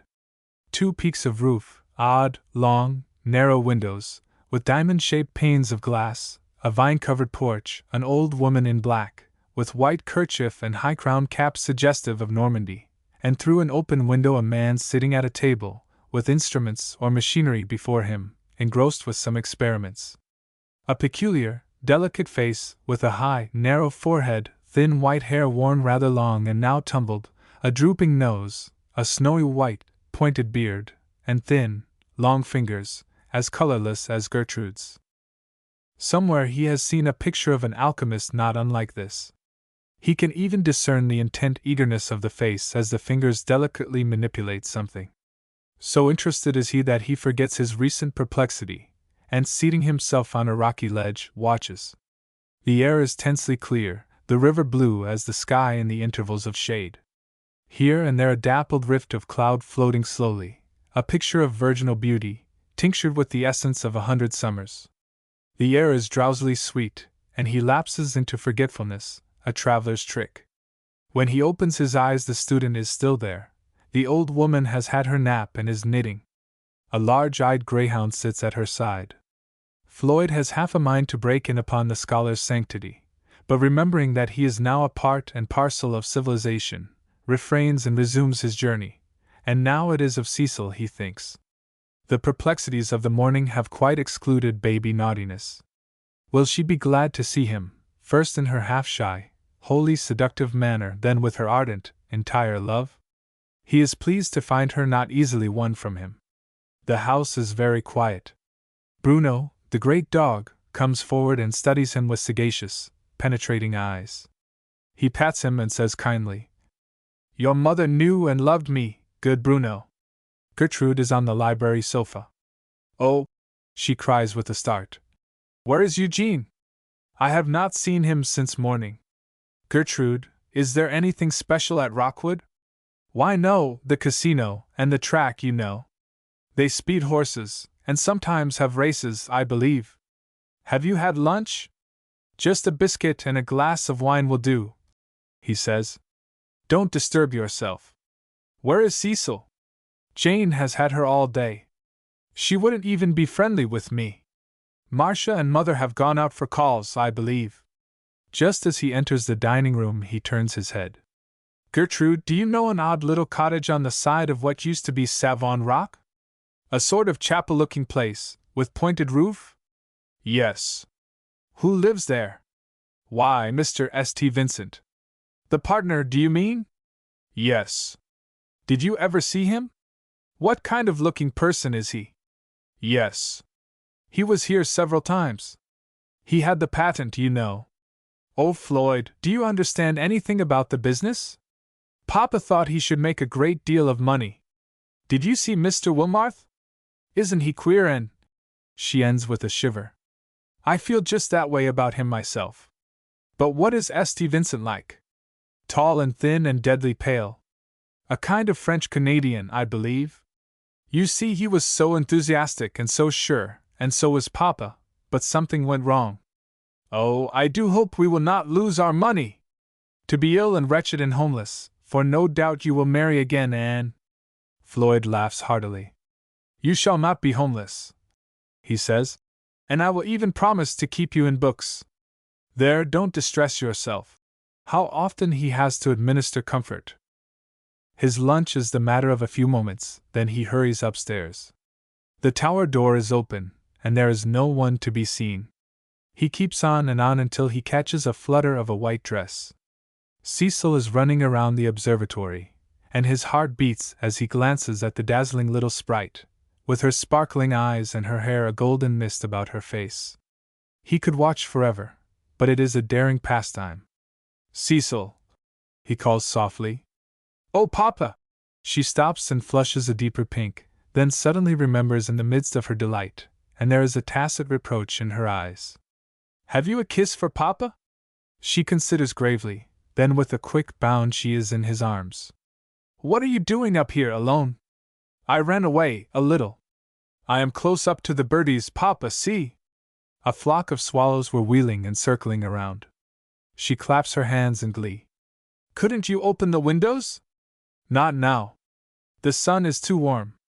And, my darling, I wish you would not come up here without Jane. You might fall." "Miss Cecil, are you up there?" calls Jane. Grandon takes her down in his arms. "Jane," he says in a low tone, "never let Miss Cecil out of your sight." "Papa," she begins again. "Grandmamma went out in such a pretty carriage. Can we go, too?" "Why, yes, I think so. Stay here until I see whether I can find a horse." He goes out to the stables. The coachman and the gardener are enjoying their afternoon pipes. Everything out here seems on the same lavish scale. There must be money somewhere, Floyd thinks, or debt, and of that he has a horror. The carriage horses are in, and Mr. Eugene's pretty saddle mare, Beauty. Then Marcia has a pony, and Sultan counts up 5. He orders the carriage without any comment, and actually persuades Gertrude to accompany them, or takes her against her will. The sun is slipping westward now. They leave the beaten ways and go out among farmhouses and orchards, broad fields of grain and waving grasses, making a mass of subtle harmonies. A feeling of rare content fills Floyd Grandon's soul again. There will be so much to enjoy that he need not grudge the few months spent in this wearisome business. Dinner is ready when they return. Marcia is in unusually high spirits, but Eugene seems tired and out of humor. He apologizes to Floyd for his defection. Something quite unexpected detained him. "Eugene," he says afterward, "let us have a little talk. I want to know how matters stand. I saw Mr. Wilmarth, and he feels doubtful, I should say. What is there about the machinery? The new arrangement does not work? Is there any special indebtedness? Wilmarth is looking after that. Trade has somehow fallen off, but it is out of season. What are you to do?" he asks cautiously. "First, begin to pay the legacies, 15,000 to the girls." "Well, you can't. There are 2 notes falling due, and the whole thing will have to be squeezed, if it can be raised. Floyd, you are a lucky chap, with a fortune ready-made to your hand. I wish I stood in your shoes. I hate business." He says this with a kind of vicious fling. The handsome, ease-loving face deepens into a frown. It is eager for enjoyment and indifferent to consequences, at once fascinating and careless. "Would you really like to keep the business, Eugene?" asks the elder. "I wouldn't keep it a day if Wilmarth could take the whole thing. But there are so many complications and so much money to pay out. I really do not see what is to be left for me." Discontentedly. "If the other 2 make anything, your half share ought to be worth something. But you see, it never can pay the family. It does not seem to me that Father would have made just such a will if he had not believed it equitable or possible. I shall ask Connery to call a meeting tomorrow or as soon as possible. When does this note fall due? I really do not know. I told you Wilmarth looked out for those things," he says impatiently. "Have you any clear idea about the new patent? Is it really worth working? What are Mr. Wilmarth's views on the subject? St. Vincent has to change something or other. He is very sanguine, and wants Wilmarth to wait a little. I don't believe he has perfect faith in it. I want you to read Father's letter," Floyd says gravely. "Not tonight, old fellow. To tell the truth, my head aches and I feel stupid. We'll look into things tomorrow. Only, Floyd, don't bring up a fellow with too sharp a turn." Floyd sighs. He will not have much help in his task, he can plainly foresee. There remains Mr. St. Vincent. "Eugene," and there is a touch of deep feeling in his tone, "I want us to work together harmoniously. Remember that I have nothing to gain in all this. Whatever I do must be for your benefit and that of the family. I have my own plans and aims, but you will always find me brotherly. Oh, well, don't pull such a solemn face about it. I dare say it will come out right. St. Vincent will get everything fixed up presently. Every business gets in a tight place now and then. Let us wind up our conclave with a friendly cigar." Floyd is still holding Cecil in his arms, now asleep, but he will not relinquish his precious burden. Marcia has some guests on the porch. He hears their chatter and laughter. Is he, too, growing captious and uncomfortable? Chapter 5. Still, when we purpose to enjoy ourselves, to try our valor, fortune sends a foe. To try our equanimity, a friend. Gerda. Gerda. Floyd Grandon resolves upon 2 steps the next morning, and puts them into execution immediately. The first is a visit to Mr. Connery. The lawyer is a rather elderly, pleasant-looking man, with a mouth and eyes that impress you at once as being quite capable of a certain reserve, trust, secrecy. The ordinary courtesies of the day pass between the two, and Mr. Grandon can well believe Mr. Connery when he says emphatically that he is glad of Mr. Grandon's return. Floyd proceeds at once to business, and asks his questions in a straightforward manner. "When I drew up your father's will, Mr. Grandon," replies the lawyer. According to his showing, it seemed a very fair one. To take out actual money would have destroyed the business at once, and that was what he counted on for Eugene. Perhaps it was not the wisest plan. I am afraid Eugene cares very little for the business. Still, he is nothing of a student. And Floyd pauses. Simply a young man of pleasure, who has always had plenty of money and an indulgent father. We may as well look at the facts, and you must pardon my plain speaking. He keeps 2 fast horses, and is at Rockwood a good deal. There is a race course and a kind of gentleman's clubhouse. It is an excellent place to spend money, if one has it to throw away, Mr. Connery adds dryly. Floyd flushes and a little chill speeds along his nerves. Did you know exactly what the claims against the estate were at the time of my father's death? He asks, getting away from the subject. The factory your father owns alone. There is a mortgage of $3,000 on it. 1/2 share of the business, stock, machinery, etc., was his, and this is subject to a note of $7,000, incurred when the new machinery was put in. Why, it must be about due. And Mr. Connery goes to his safe. The expectation was that the business could pay this and then begin with the legacies. But I am afraid all has not been clear sailing. How long has this Wilmarth been with my father? Floyd asks abruptly. 4 or 5 years. You see, your father hoped very much from some new process of manufacture. I wish he could have lived. Wilmarth is not a prepossessing man, yet I have never heard him spoken of in any but the highest terms. He is a bachelor, lives plainly, and has no vices, though he may have a desire to amass a fortune. I think, indeed, he rather urged your father to this new undertaking. St. Vincent I really know nothing about.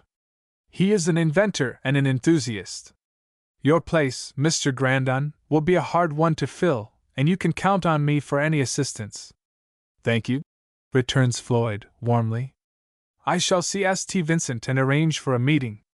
I neither understand business nor like it, and have some matters of my own demanding my attention, but I must see this placed on a proper basis. I shall be glad to come to you. Floyd feels as if he had gained one friend. Then he pursues his way to the little nest among the cliffs. The greyhound comes to greet him first, snuffs him critically, then puts his nose in Grandon's hand. By this time the housekeeper has come out, who is a veritable Norman woman. A great disappointment awaits Floyd. Mr. St. Vincent started an hour ago for Canada, to bring his daughter home, who has been educated in a convent. But Ma'amselle is a Protestant, like her father, says the old lady, with a sigh. Then Floyd Grandon betakes himself to the factory. Eugene is out. He has no fancy for discussing matters with Wilmarth at present, so he returns home and busies himself in fitting up a study in one of the tower rooms. Rummaging through the attic, he finds an old secretary of Aunt Marcia's, and unearths other treasures that quite stir his sister's envy. For those old things are all coming back, she says in a tone of poignant regret. Whether at this fact or at the realization of the loss of them, he is not quite certain. The house is quiet and delightful. Marcia amuses him with her artistic flights and wild fancies. Floyd thinks if she would confine herself to the work she could do really well, she would be a success. But her ambition is so tinctured with every new view that she never quite settles, but flutters continually. That evening Floyd resolves to bring Eugene to a sense of what lies actually before him. He evades at first, fidgets, and grows unmistakably cross. The family expenses, Eugene, how have they been met? Questions the elder steadily. They haven't been met at all, says Eugene. There has only been money enough to pay the men and all that. I told you Laura couldn't have her money. But there was no use breaking up the family. Where could they have gone? I think, then, there has been a good deal of extravagance, is Floyd's decisive comment. There are 5 horses in the stable, and 4 servants. I cannot afford such an establishment. Oh, I say, Floyd, don't turn a miserable hunks of a miser the first thing, when you have such a splendid fortune. I wouldn't grudge anything with all that money in my hand. Some of it will go rapidly enough. I shall pay Gertrude and Marcia their first installment, as I have Laura, and my mother must have something. Then, the house debts, do you know where the bills are? With Mrs. Grandon's help they get the bills together, and there are some still to come in. Of course the house is yours, says his mother in a sharp tone. You may wish to marry again. That is so far from Floyd's thoughts that he shakes his head impatiently and replies, the thing to be considered is who is to provide for the family. If the business cannot do it at present, I shall. But it will have to be done within my income. My own habits are not extravagant. Well, I should say, and Eugene laughs immoderately. A man who travels round the world like a prince, who buys everything he chooses, joins exploring expeditions with lords and marquises, keeps a maid for his daughter, you have not arrived at that dignity, mother mine? I do not think the maid for my daughter will cost more than one fast horse, Eugene. Oh, boys, do not quarrel, entreats their mother. I hope I shall never quarrel, says Floyd, in a steadfast, reassuring tone. I could lay down my father's charge, he gives me that privilege if I find I cannot save the business without spending my private fortune. If you would rather have me withdraw. Oh, no! No! Cries his mother. She has felt for some time that they were steadily going to ruin under Eugene's regime, but he is her idol and she loves him with a curious pride that could deny him nothing, would not even blame him, and wishes him to be prosperous. I really think you would have no right, Floyd. Then if I must work, if I must give my time, interest, and money, I shall have to know how everything stands. I shall have to provide to the best of my judgment. You must all trust in me, and believe that I am acting for your welfare. There is no affirmative to this, and Floyd feels really hurt. Eugene sits rolling the corner of the rug under his foot with a kind of vicious force, and is sulkily silent. Your father expected, Floyd, and Mrs. Grandon buries her face in her hands, giving way to tears. My dear mother, I shall do everything my father desired, if it is in my power. Eugene, suddenly, how does Mr. Wilmarth propose to meet this note? Don't worry about the note. You must admit that he knows more about the business than you. Very well, Floyd returns, with ominous calmness. I will pay up the house bills tomorrow, and there will be no change until after Laura's marriage. Let us remember that our interests are identical, that one cannot suffer without the other. Good night. He bends over to kiss his mother, and leaves the room. He had never mistrusted before that his soul was unduly sensitive, his temper bad, his patience of a poor quality. He is tempted to make a rush back to the old, free, wandering life. But if he does, the family portion will be ruin. He cannot be indifferent to their welfare, nor to the fact that if events go wrongly he will be blamed. He goes at the business promptly the next morning. With Mr. Connor's assistance he pays Marcia's and Gertrude's portion, and reinvests it. They can have the interest or squander the principal. He calls on several tradesmen and takes their receipts. The note is still a matter of perplexity, and Mr. Connery is appointed to confer with the holder and ask him to meet Mr. Floyd Grandon. Then he settles about a strip of land for which he has been offered a fabulous sum, it seems to him. This will give him all the ready money he will need at present. Marcia is effusively grateful. You dear, dear Floyd! And she kisses him with the ardor of 16. Now I can have a glorious summer. A party of us planned an artistic tour, camping out, living with nature, and wresting her secrets of tone and color from her, studying in the dim, cathedral-like recesses of the woods, apart from the glare and conventionalism of the heartless world. I want you to understand this matter, interrupts Grandon. It is an excellent investment. Very few sure things pay 8%. You will have just $400 a year for pin money. Laughingly. I think I had better lend you a little at present, so that you will not need to break into your principal. How much will this summering cost? Oh, says Marcia airily. 200, perhaps. We shall be simple and frugal. Then I will write a check for that. He smiles a little to himself. Has any member of the family the least idea of the value of money? Gertrude is surprised and frightened. I'm sure, Floyd, and she is half crying, that I don't want to go away.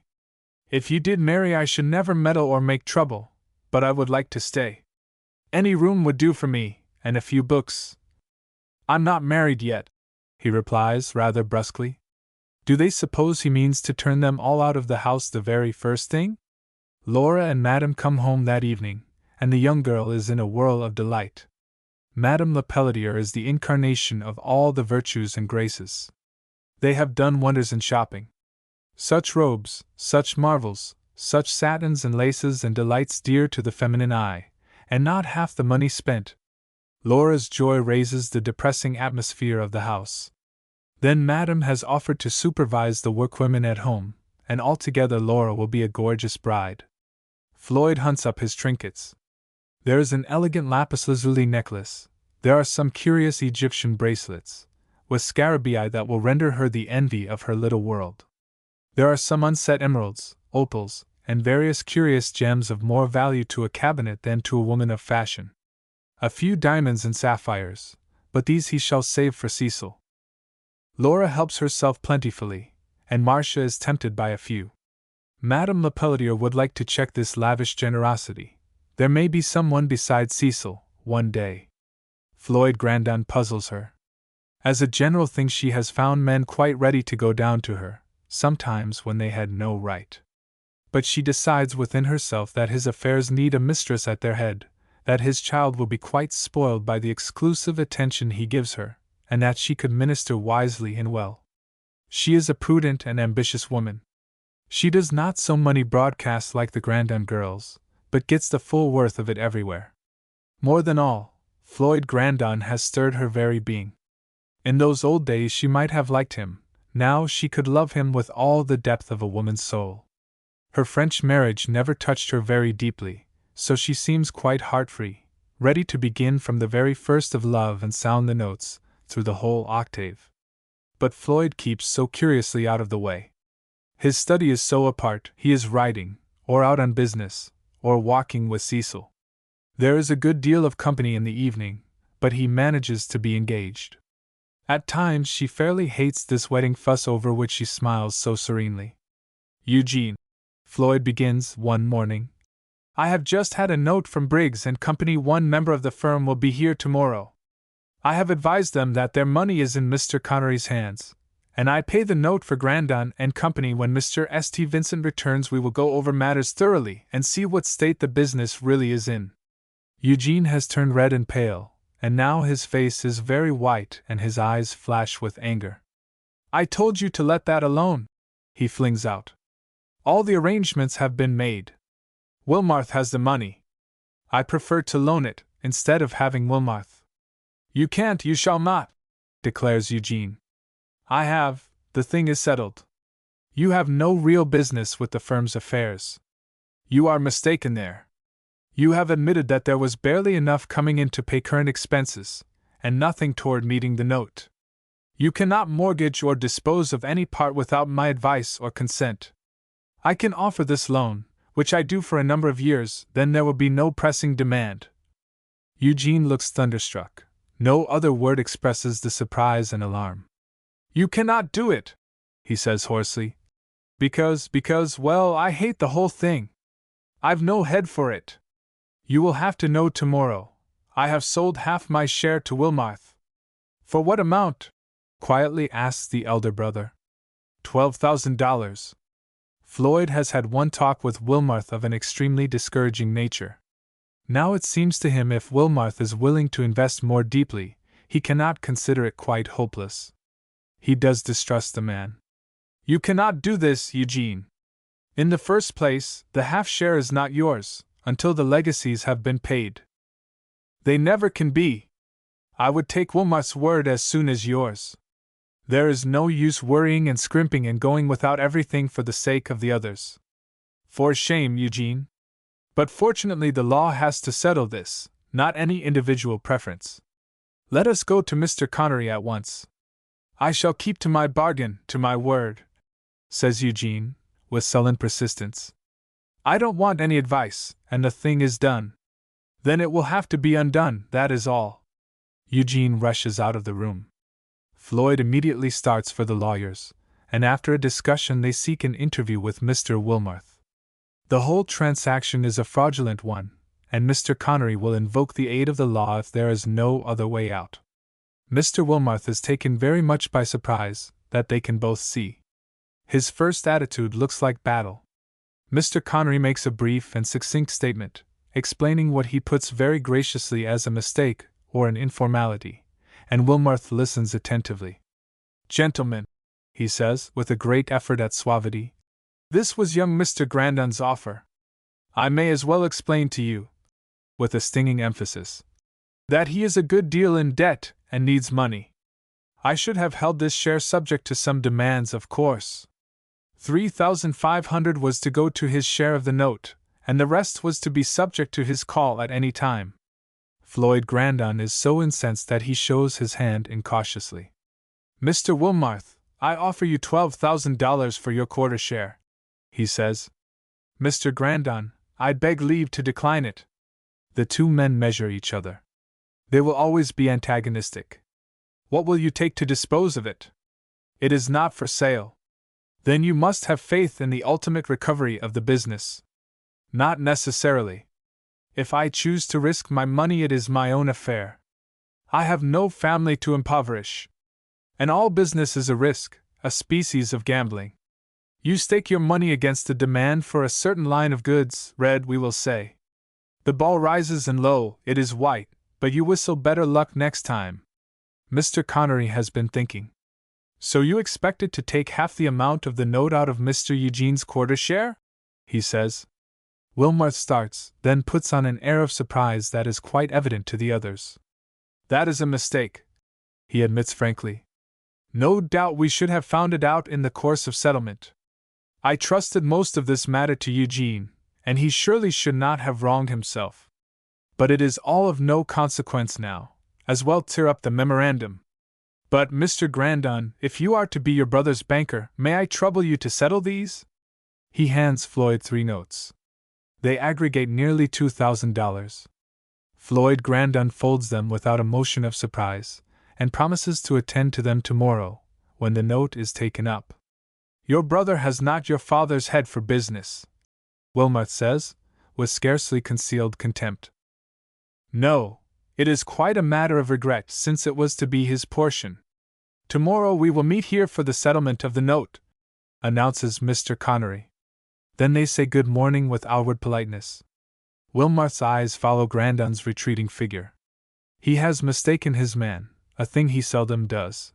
But Floyd's antecedents, his refinement, and scholarly predilections have misled him into believing he could be as easily managed as Eugene.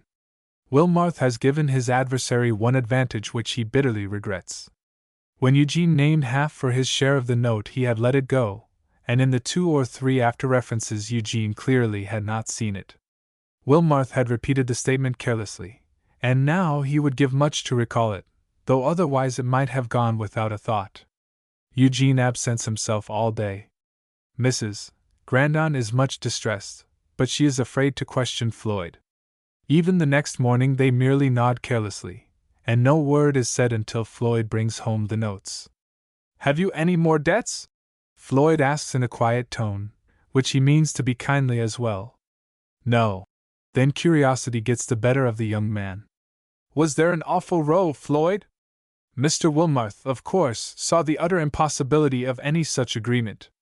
Eugene, slowly, "Is there anything you would like better than the business?" "No business at all," answers Eugene, with audacious frankness. "I really haven't any head for it. But you understand something, surely?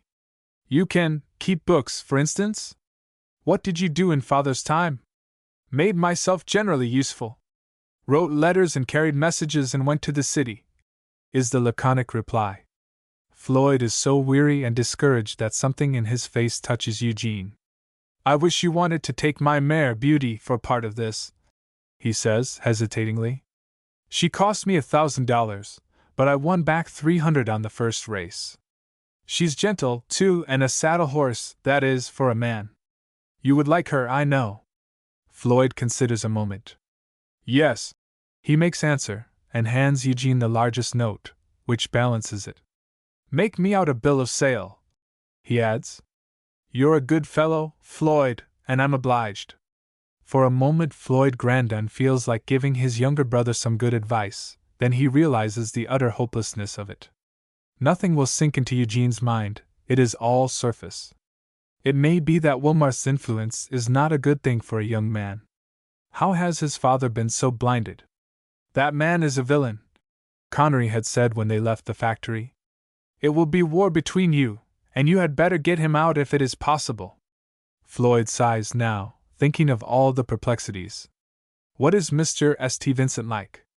Will there be trouble in this direction as well? He has deputed Connery to find him some efficient mechanician to go over the factory, and see what can be done. Surely Wilmarth cannot oppose anything for their united interest, unless, indeed, he means to ruin if he cannot rule.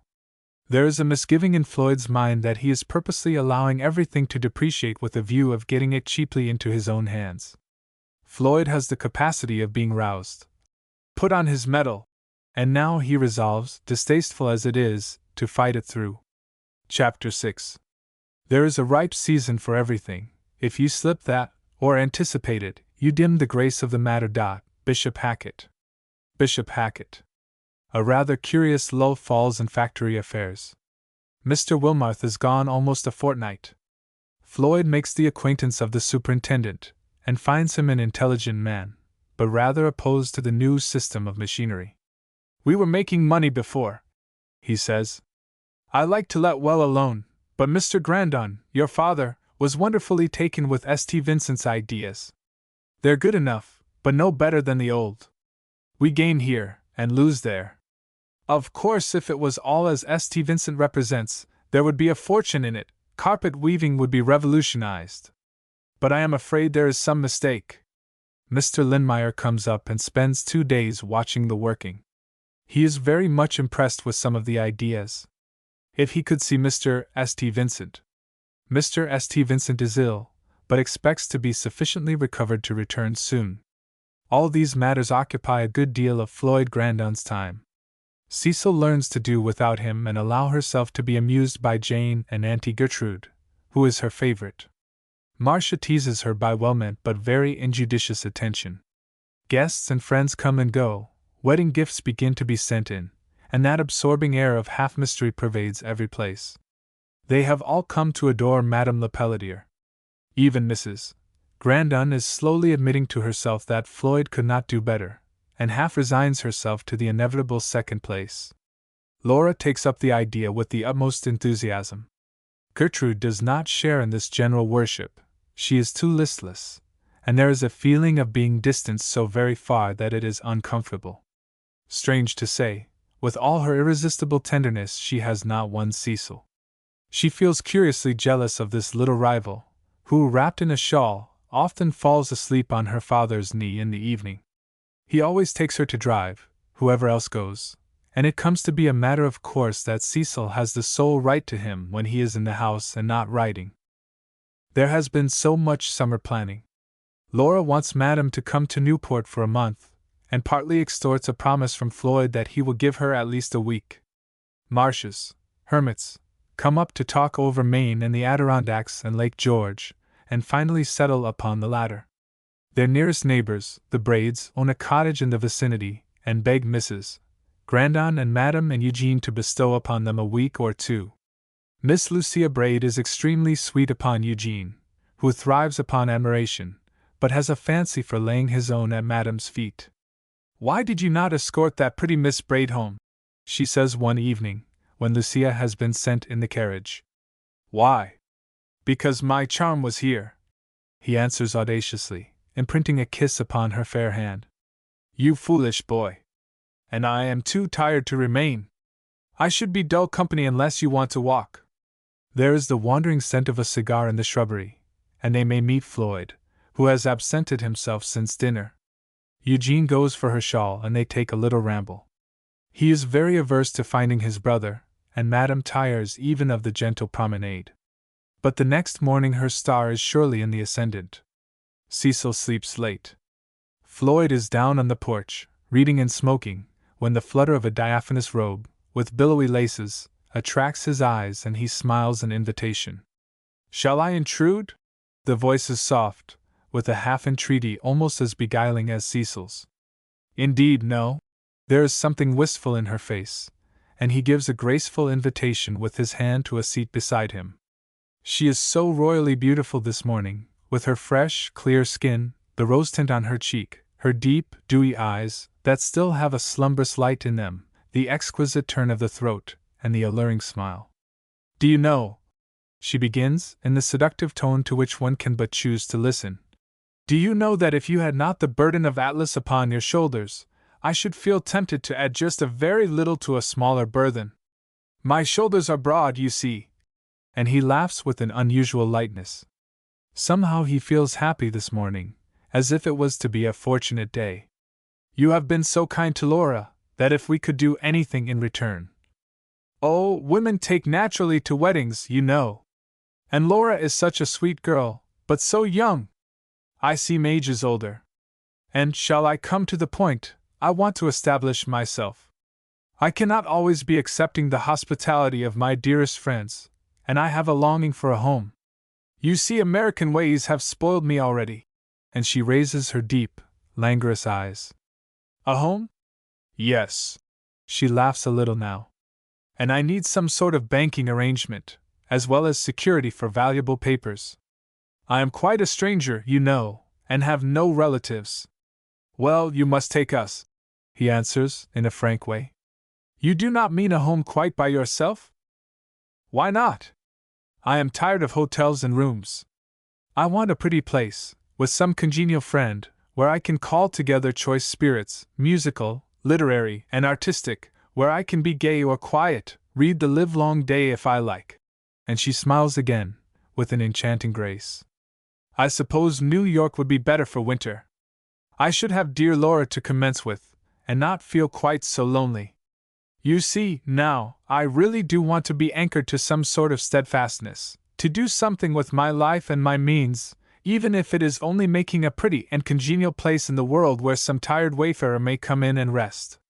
We are so prodigal in youth. And she sighs with seductive regret, while her beautiful eyes droop. We scatter or throw away the pearls offered us, and later we are glad to go over the way and gather them up, if haply no other traveler has been before us. He is thinking, not of the past, as she hopes, but of her gifts for making an elegant home. His sisters seem crude and untrained beside her. He can imagine such a lovely place with her in the center, the old world refinement grafted on the new vigor and earnest purpose. Yes, he answers, rousing himself. She sees the effort, and allows a thrill to speed along her pulses.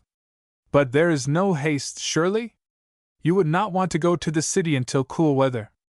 I hope to be there a good deal myself this winter.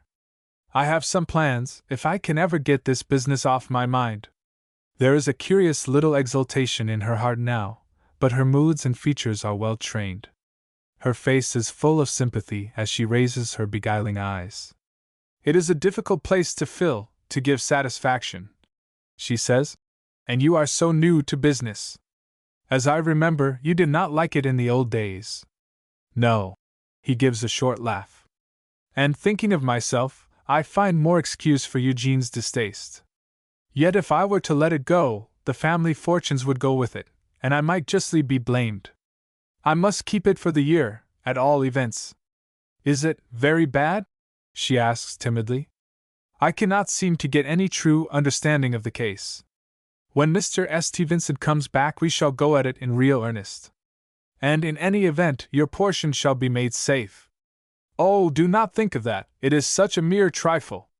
I supposed Mamma had drawn it all out until I looked over her papers. Then I had a notice of the settlement, but I should have come home in any event. I had grown tired of Europe, very tired. I dare say you think me ennuyed, whimsical. Indeed, I do not. Warmly. Home is to a woman what the setting is to a diamond. And though the advice of such a rambler may not be worth much, still, whatever I can do.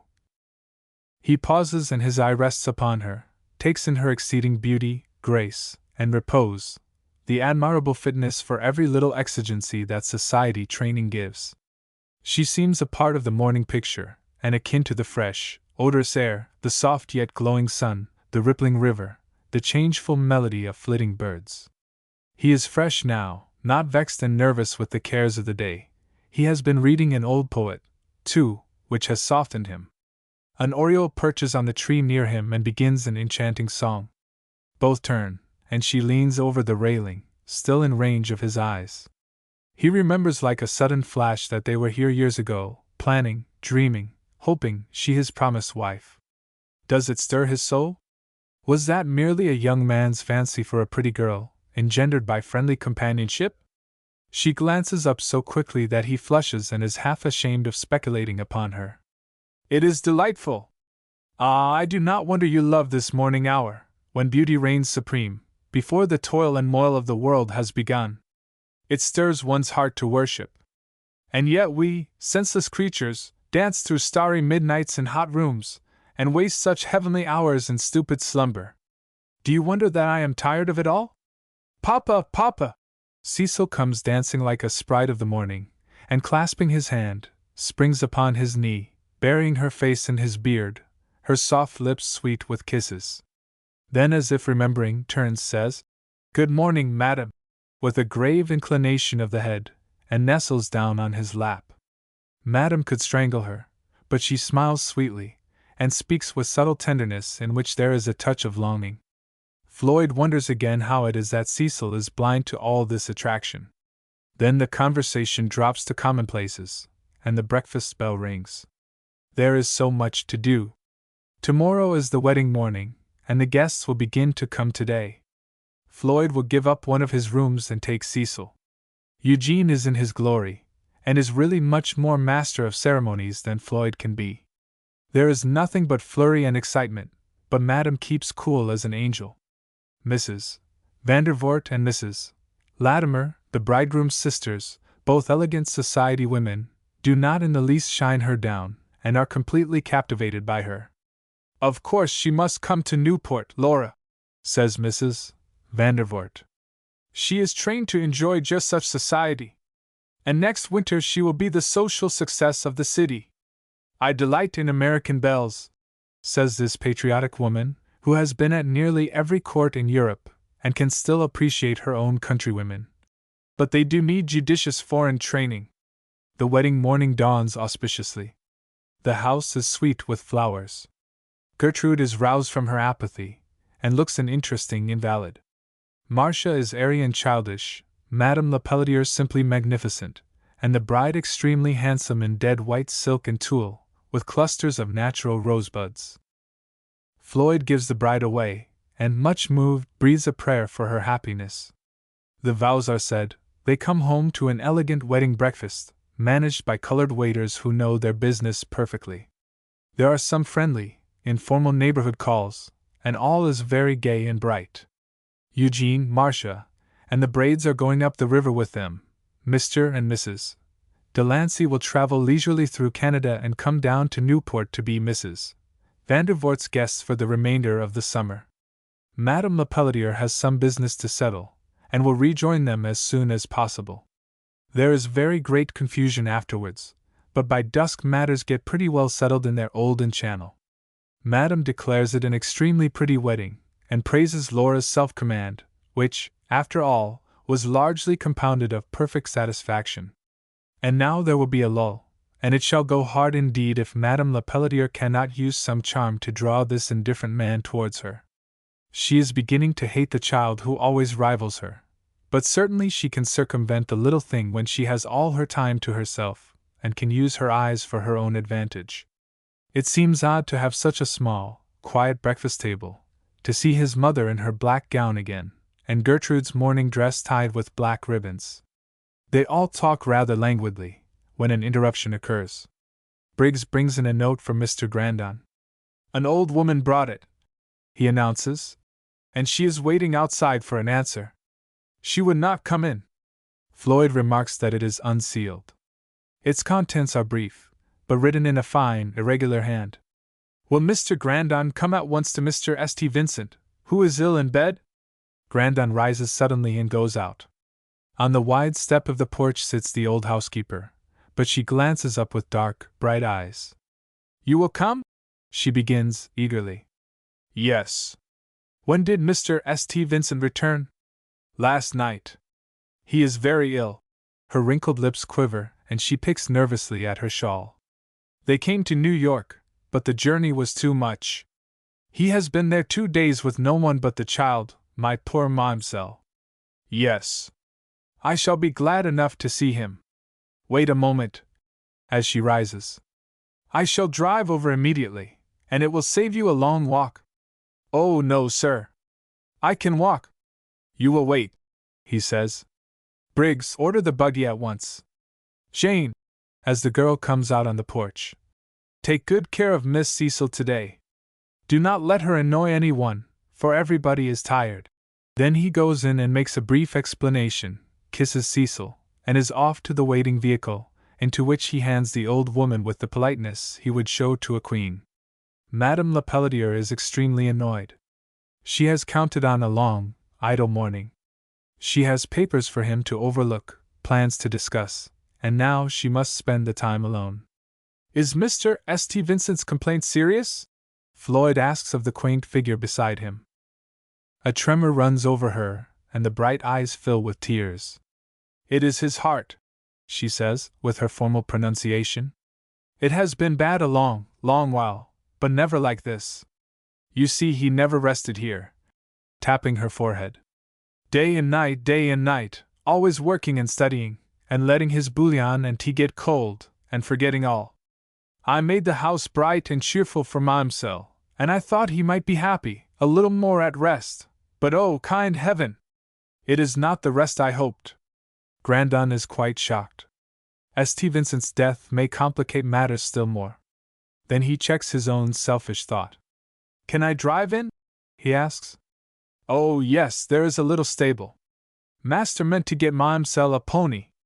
Poor girl! They both alight. Floyd fastens the horse and follows his guide. Monsieur will please walk upstairs this way. The hall is small, square, and dark. He treads upon a rich Smyrna rug that is like velvet.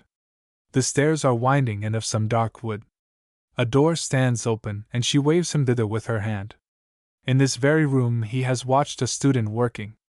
Here was the table, as if it had only been left yesterday. He hears voices in the adjoining room, and presently the door opens. The furniture is dark and antique, brightened by a few rugs and one glowing picture of sunset that seems to irradiate the whole apartment. The occupant of the bed appears almost in a sitting position, propped up by pillows, marble pale, and thin to attenuation. One wasted hand lies over the spread, handsome enough for a woman, and not showing the thinness as much as the face. The eyes are deeply sunken, but with a feverish brightness. Mr. Grandon, I thank you most kindly for your quick response. Sit down here. Now you can leave us, Denise. I shall want nothing but my drops. I am afraid you are hardly able. Mr. Grandon, when a man's life comes to be told off by days, he must do his work quickly, not daring to count on any future. I had hoped, but we must to business. Come nearer. Sit there in the light. No, you are not much like your father, and yet totally unlike your brother. I think I can trust you. I must, for there is nothing left, nothing. You can trust me, Floyd Grandon says, in a tone that at once establishes confidence. And one could trust your father to the uttermost. If he had but lived! No one regrets that more bitterly than I, and I thank you for the kindly praise. A good man, a just man. And now he has left all to you, and it is a strange, tangled mass. I meant to help, but alas, I shall soon be beyond help. And the brow knits itself in anxious lines, while the eyes question with a vague fear. If you could explain a little of the trouble. I am no mechanic, and yet I have dabbled into scientific matters. But you are too ill. A spasm passes over his face, leaving it blue and pinched, and St. Vincent makes a gasp for breath. No, I shall never be better. Do not be alarmed, that was only a trifle. You have seen Wilmarth, and he has told you, but the thing is not a failure, it cannot be. There were some slight miscalculations which I have remedied. If I could find someone to whom I could explain my plans. I know a man. I have had him at the factory, and he would be glad to see you. He does not quite understand, but he believes it can be made a success. Wilmarth seems doubtful and strange in some ways. He is working against me, no need to tell me that. But why? and the eager eyes study Grandon painfully. There is some plan in the man's brain. He came to Canada. Do you know what for? Grandon looks up in surprise. I was amazed. The man may have a better heart or more faith than I credit him with. He was so different in your father's time. It is as if some project or temptation had seized him. Then, after a pause, he asked my daughter in marriage. I thought she was a child, says Grandon in amaze. So she is. In my country, Mr. Grandon, they manage their daughters differently, not always better, perhaps, but they do not leave them unprotected to the world, to beg their bit of bread, maybe. I have put everything in my invention. It is her dowry. And he wished to be the sole master of it? Exactly. She saw him once, and a bitter smile wreathes the deathly face. And she does not like him. How could any woman? Floyd Grandon gives a shiver of disgust. I have not told her. Yet a man cannot leave a young girl to make a tiger's fight with the world. She, poor lamb, would soon be rent in pieces. Leave her to my care, says Floyd Grandon. I have a mother and sisters, and a little girl of my own whom I love as my life. Let me take her and do the best I can with her fortune. You are very kind. There is one other way. Is your brother at home? He went away yesterday. Floyd almost guesses at what will follow. I have a proposal to make. Let him marry my daughter. You are head of the house now, and have the welfare of your family at heart. She is sweet, accomplished, pretty. He will listen to you, and you see it will be to his interest. You can fight Wilmarth then, you will have the best in your own hands. Floyd Grandon sits in stupid amaze. It might be for Eugene's interest, but the young man would never consent. And a mere business marriage without love, no, he cannot approve. This surprises you, no doubt. When I reached New York, I was very ill again. I made the physician tell me the truth. I cannot live a month, I may die any day, but it would be horrible to leave my child to battle with poverty, unsuccess. If he was to make a fortune, he might go into it with a better heart, you know. And your brother is so young. He would be good to her. Not that I fancy Jasper Wilmarth could be cruel to a pretty young girl who would bring him a fortune. Floyd Grandon rises and begins to pace the floor. Then he stops as suddenly. Pardon me, I annoy you, but you think it all strange. It is not your way of doing things. When I saw the young girl I made my wife, I had no word for her delicate ear until her parents had consented and betrothed her. And I loved her, God only knows how dearly. She died in my arms, loath to go. But your young people, they love today and marry with no consultation, they quarrel and are divorced. Is it any better? No, Floyd Grandon answers honestly. But I do not know my brother's views. You will write to him. You will explain. Your father, it is said, left all things in your hands. He had confidence, trust. I trust you as well. I will do the best I can, and we may find some other way if this fails. And you spoke of some person. My lawyer found a young man, a foreigner, Lindmeyer by name. He seems very ingenious. If you will let me bring him? I shall be most glad. Even as he speaks, he throws up his arms with a sudden gasp and motions to the bell. Denise answers the summons. Her master has fainted, and after some moments she restores him. I have talked too long, exclaims Grandon, remorsefully. No, someone must know all this before I can die at peace.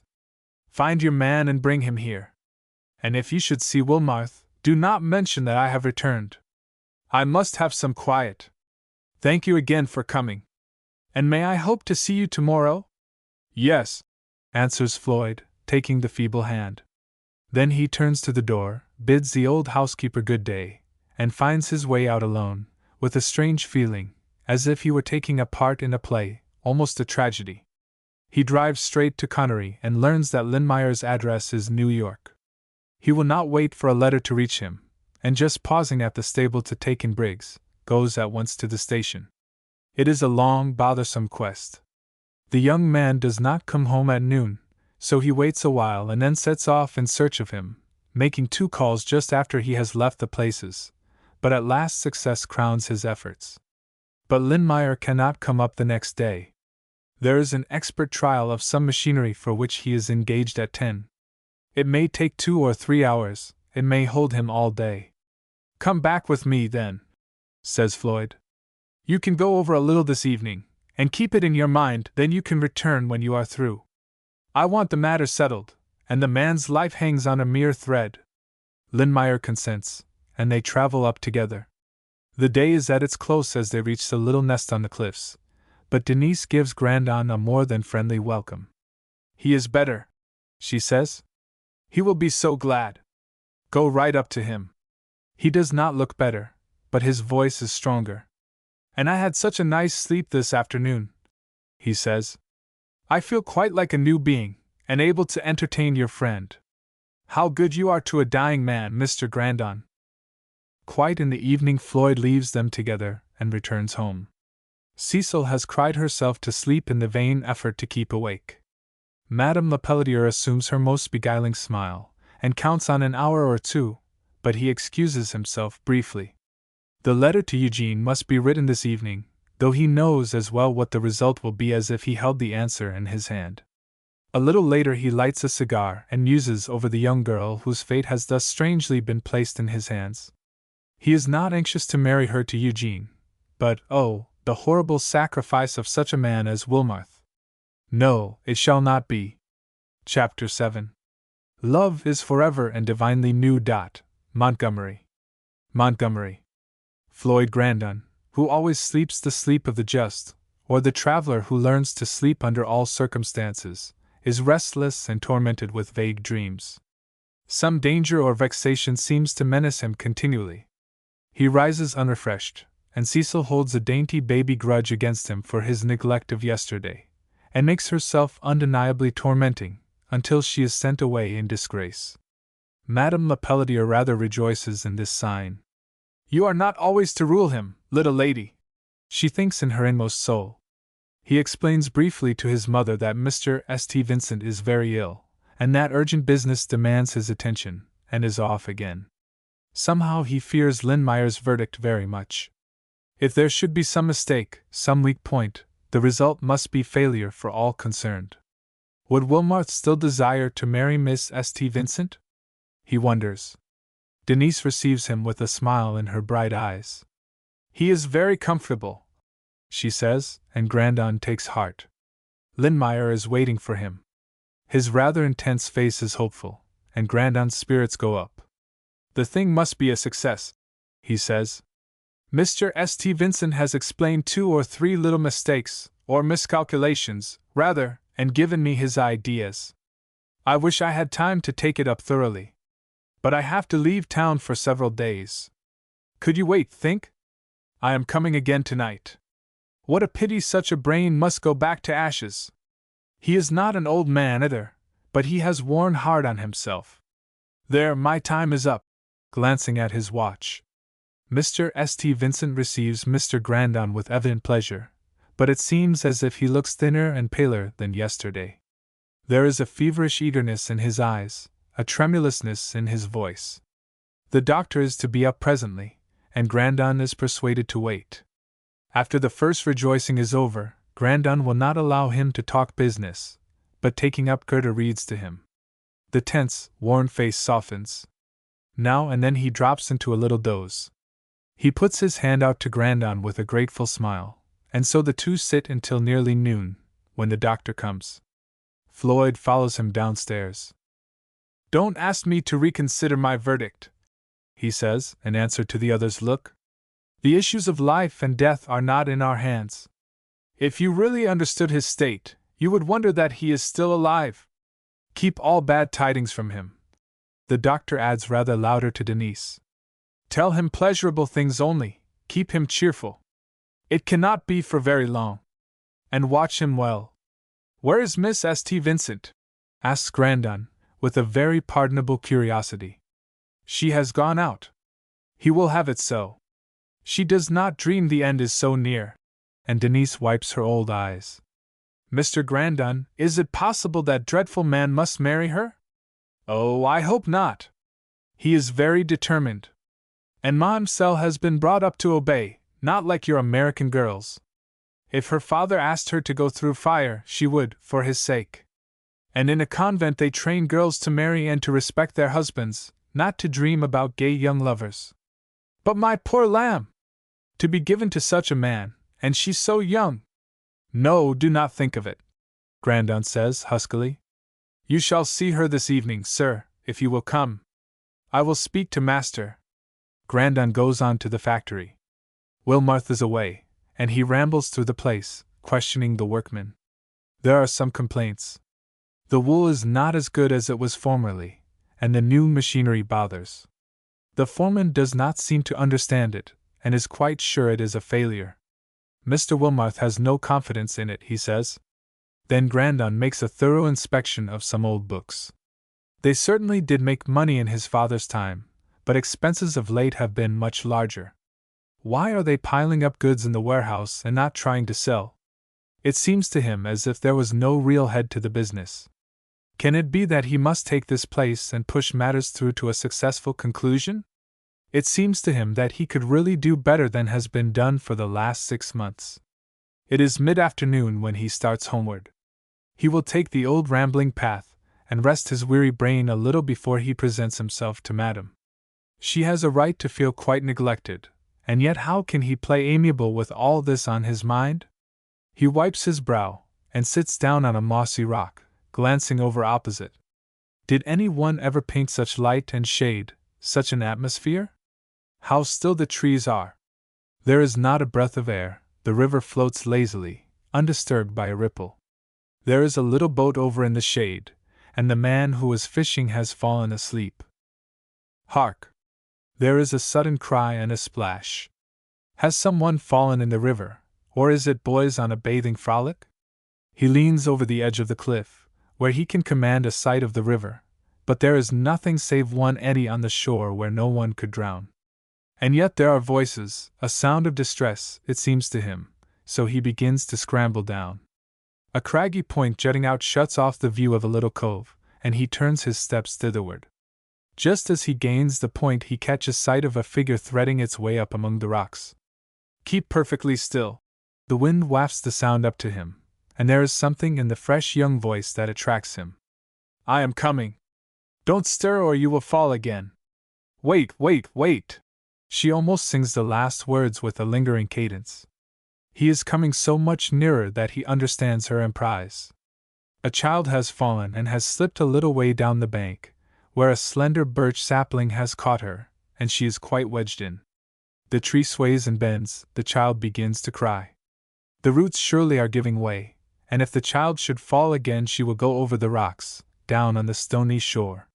Floyd Grandon watches in a spellbound way, coming nearer, and suddenly realizes that the tree will give way before he can reach her.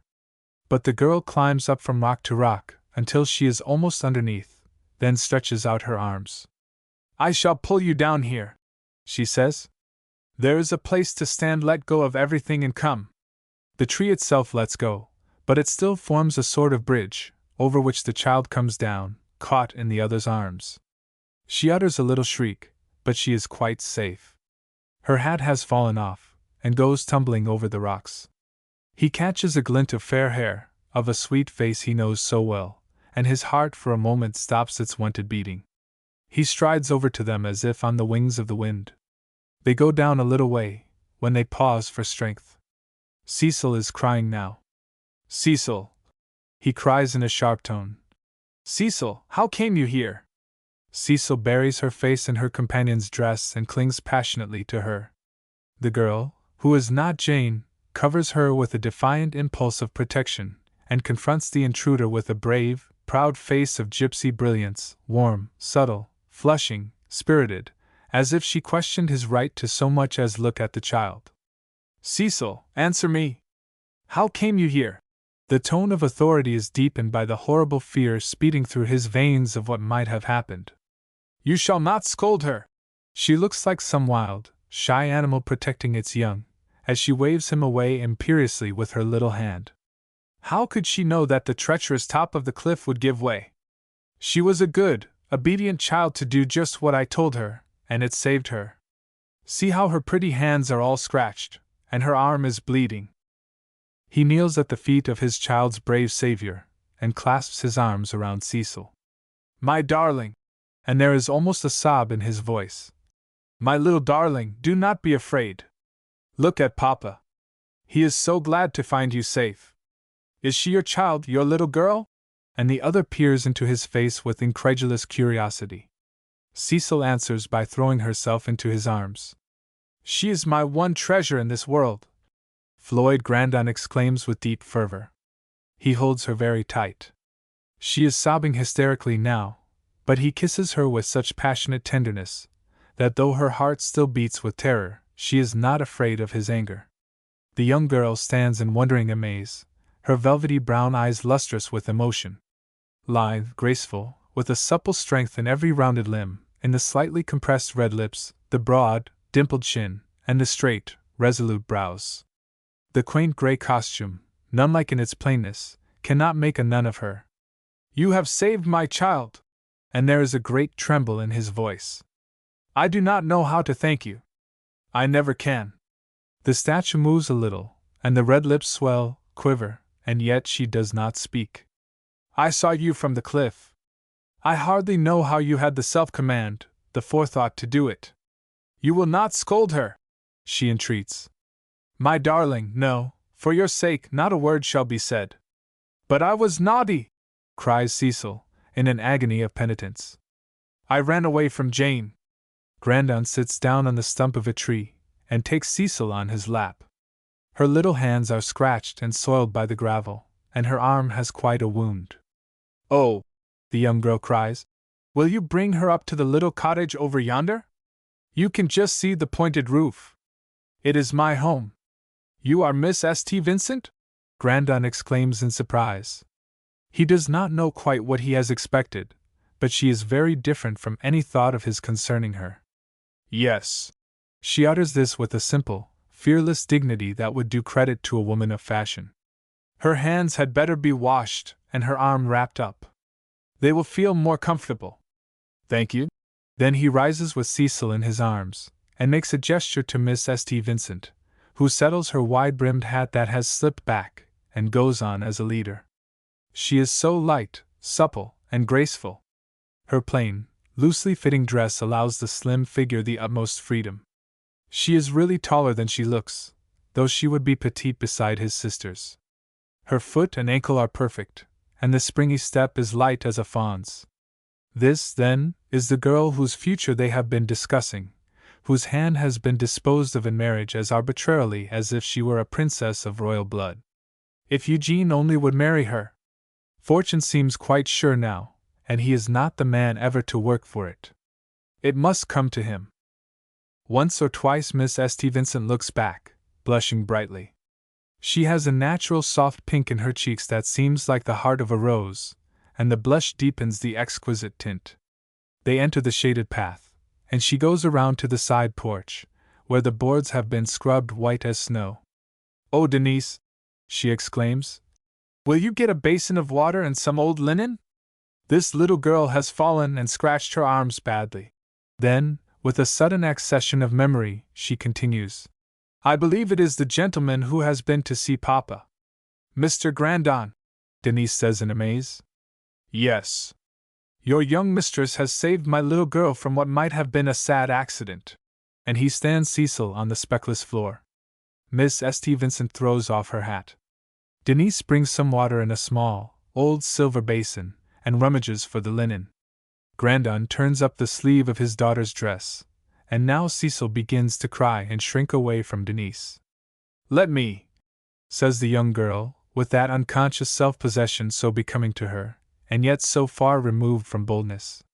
"Now you are going to be very brave," she says to the child. "You know how you held on by the tree and did just as I told you, and now, after your hands are washed, they will feel so much better.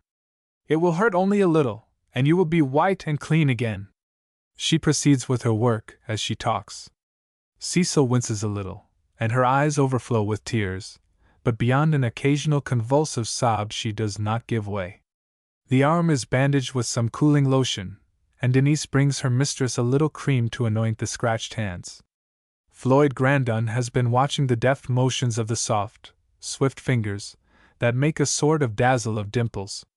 It certainly is a lovely hand. Now, does it not feel nice? Then she washes the tears from the face, and wipes it with a soft towel that is like silk. You were very good and brave. Cecil, moved by some inward emotion, throws her arms around Miss St. Vincent's neck and kisses her. From a strange impulse, the young girl blushes deeply and turns her face away from Grandon. He has asked after Mr. St. Vincent, who is now asleep. He is no worse. Denise thinks him better. He has not fainted since morning. Cecil, her father says, will you stay here and let me go home for the carriage? I'm afraid I cannot carry you quite so far, and I dare say Jane is half crazy with alarm. Cecil looks very much as if she could not consent to the brief separation. The young girl glances from one face to the other. Yes, you will stay, she answers, with cheerful decision. Papa will soon return for you. Would you mind if I gave her some berries and milk? She asks, rather timidly, of Mr. Grandon. Oh, no! I will soon come back. He stoops and kisses Cecil, and makes a slight signal to Denise, who follows him. She saved my darling from a great peril, he says with deep emotion. Perhaps her very life. What can I do for her? Keep her from that terrible marriage, returns Denise. She is too sweet, too pretty for such an ogre. She shall not marry him, whatever comes, he says, decisively. Walking rapidly homeward, he resolves to write again to Eugene. Miss St. Vincent is pretty, winsome, refined, spirited, too, quite capable of matching Eugene in dignity or pride, which would be so much the better. She is no meek maid, to be ground into a spiritless slave. They would have youth, beauty, wealth, be well dowered. He feels as anxious now as he has been disinclined before. A strange interest pervades him, and the rescue of the child brings her so near. It seems as if he could clasp her to his heart as an elder daughter or a little sister. He meets Briggs on horseback, a short distance from the house. Oh, Mr. Grandon, the man exclaims. The maid has just come in and Miss Cecil is lost. Miss Cecil is safe. Get me the buggy at once. She is all right. As the man looks bewildered. Just at the gate he meets the weeping and alarmed Jane and sends her back with a few words of comfort. The house is in a great commotion, which he quiets as speedily as possible. When Mrs. Grandon finds there is no real danger, she turns upon Floyd. You spoil the child with your foolish indulgence, she declares. She pays no attention to anyone, she does not even obey Jane. Grandon cannot pause to argue, for the wagon comes around. He is in no mood either. He cannot tell why, but he feels intuitively that Miss St. Vincent is quite different from the women in his family. He finds everything quite delightful at the Eyrie. Cecil and Miss Violet have made fast friends, and Duke, the greyhound, looks on approvingly, though with an amusing tint of jealousy. The child has forgotten her wounds, has had some berries, cake, and milk, and is chattering wonderfully. What magic have you used? Asks Grandon in surprise. Miss St. Vincent laughs. She hardly looks a day over 15, though she is 2 years older. Will you not let her come for a whole day? She entreats. I get so lonesome. I can only see Papa a little while, and he cannot talk to me. I get tired of reading and rambling about, and Denise is worried when I stay out any length of time. Yes, if you can persuade her. And Grandon smiles down into the bright, eager face. In England she was with a family of children, and she misses them. Oh, are you English? Violet asks, with a naive curiosity. My little girl was born there, but I always lived here until I went abroad 10 years ago. And I was born in France, she says with a bright, piquant smile. Though that doesn't make me quite thoroughly French. Then, as by this time they have reached Cecil, she kneels down and puts her arm around her. He says you may come for a whole long day. We will have tea out on the porch, and you shall play with my pretty china dishes and my great doll, and when you are tired we will swing in the hammock. Shall it be tomorrow? I think she must rest tomorrow, Grandon replies gravely. Oh, but the next day will be Sunday. If she is well enough I will bring her in the morning. he answers, indulgently. Violet kisses her and bundles her up in a white fleecy shawl. The sun has gone down, and the air has cooled perceptibly. Cecil talks a while enthusiastically, as she snuggles close to her father in the wagon. Then there is a sudden silence. She is so soundly asleep that her father carries her up and lays her on her pretty white cot without awaking her. Dinner has been kept waiting, and Mrs. Grandon is not in an angelic temper, but Madame's exquisite suavity smooths over the rough places. Floyd feels extremely obliged for this little attention. He makes no demur when she claims him for the evening, and discusses the future, her future, with him. Tomorrow she must go to the city. I have an errand down, too, he says, and can introduce you at a banking house. They could tell you better about investments than I. She is delighted with the result of the evening, and fancies that he is beginning to find the child something of a bore. It was a pretty plaything at first, but it can be naughty and troublesome. Ah, Madame Lepelletier, fascinating as you are, if you could see how his thoughts have been wandering, and witness the passion with which he kisses his sleeping child and caresses the bandaged arm, you would not be quite so certain of your triumph.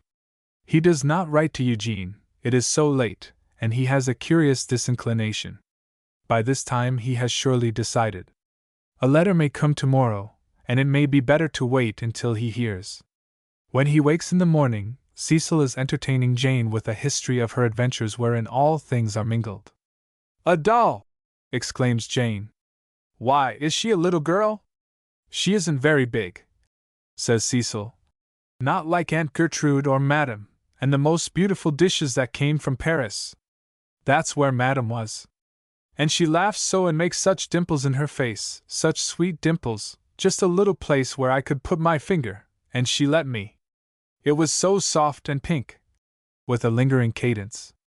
"I like her next best to Papa." "And you've only seen her once," says Jane, reproachfully. "But she kept me from falling on the rocks, you know. I might have been hurt ever so much more. Why, maybe I might have been killed." "You were a naughty little girl to run away," interpolates Jane, with some severity. "I shall never run away again, Jane," Cecil promises, with solemnity. "But I didn't mean to slip. Something spilled out below and the tree went down, and Miss Violet was there. Maybe I should not have found her if I hadn't fallen." "Is she pretty?" inquires Jane. "Oh, she is beautiful. Ever so much handsomer than Madame." "I don't think any one can be handsomer than Madame," says Jane. "Now I can go to Papa." And Cecil opens his door softly. "Oh, Papa, my hair is all curled," she cries eagerly. "And has he a rival already in the child's heart? The child's so hard to win." A curious pang pierces him for a moment. If Miss St. Vincent can gain hearts so easily, Eugene had better see her, he decides. The affair is talked of somewhat at the breakfast table. Floyd Grandon takes it quietly. Mrs. Grandon reads Cecil a rather sharp lecture, and the child relapses into silence. Madame Lepelletier considers it injudicious to make a heroine of Cecil, and seconds her father's efforts to pass lightly over it. A girl who plays with a doll need fill no one with anxiety. So Mr. Grandon drives his little daughter over to the Aerie just in time to catch Lindmeyer, who is still positive and deeply interested. "I shall get back as soon as I can next week," he says, "and then I want to go in the factory at once. I shall be tremendously mistaken if I do not make it work." There is a curious touch of shyness about Violet this morning that is enchanting. She carries off Cecil at once. There sits the lovely doll in a rocking chair, and a trunk of elegant clothes that would win any little girl's heart. Cecil utters an exclamation of joy. Mr. St. Vincent is very feeble, yet the fire of enthusiasm burns in his eyes. "You have the right man," he says, in a tremulous voice that certainly has lost strength since yesterday. "If he was not compelled to go away, but he has promised to hurry back." Grandon chats as long as his time will allow, then he goes to say goodbye to Cecil. "You think you will not tire of her?" And he questions the bright, soft eyes, the blooming, eager face. "Oh, no, indeed." "Then I will come this evening." "Oh," with intense feeling, "you must know, you do know, how grateful I am." Her eyes are full of tears, then she smiles. What a bewitching, radiant face! He is quite sure it would capture Eugene, and he resolves to write at once. God must have sent you there, he says. Then, obeying a strong impulse, he kisses the white, warm brow, while she bends her head reverently. It is a busy and not an unpleasant day to Floyd Grandon. Minton and Company, the bankers, greet him quite like an old friend, though they find him much changed, and are most courteous to Madame Lepelletier, extremely pleased with so rich and elegant a client, believing they see in her the future Mrs. Grandon. There is a dinner at a hotel, a little shopping, and the delightful day is gone. She has had him all to herself, though now and then he has lapsed into abstraction, but there is enough with all the perplexing business to render him a trifle grave. She is due at Newport next week. She is almost sorry that it is so soon, but if he should miss her, and then he has promised a few days as soon as he can get away. If that tiresome St. Vincent would only die and be done with it! If he was not mixed up with all these family affairs, but they will be settled by midwinter. He is not thinking of marriage for himself, that she can plainly see, and it makes her cause all the more secure. She feels, sitting beside him in the palace car, quite as if she had the sole claim, and she really loves him, needs him. It is different from any feeling of mere admiration, though he is a man of whom any woman might be justly proud. She has learned a little of his own aims today. He is to make a literary venture presently that will give him an undeniable position. But the child is the Mordecai at the gate. He must go for her, so he merely picks up the mail that has come and steps back into the carriage.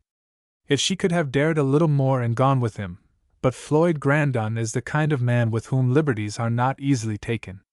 And perhaps she has won enough for one day. Sometimes in attempting too much one loses all. Chapter 8. For I have given you here a thread of mine own life. Shakespeare. Shakespeare. Floyd Grandon leans back in the carriage and opens Eugene's letter. What idiotic stuff have you in your head? Do you think me a baby in leading strings, or a fool? You may work at that invention until the day of doom, and have 50 experts, and I'll back Wilmarth against you all.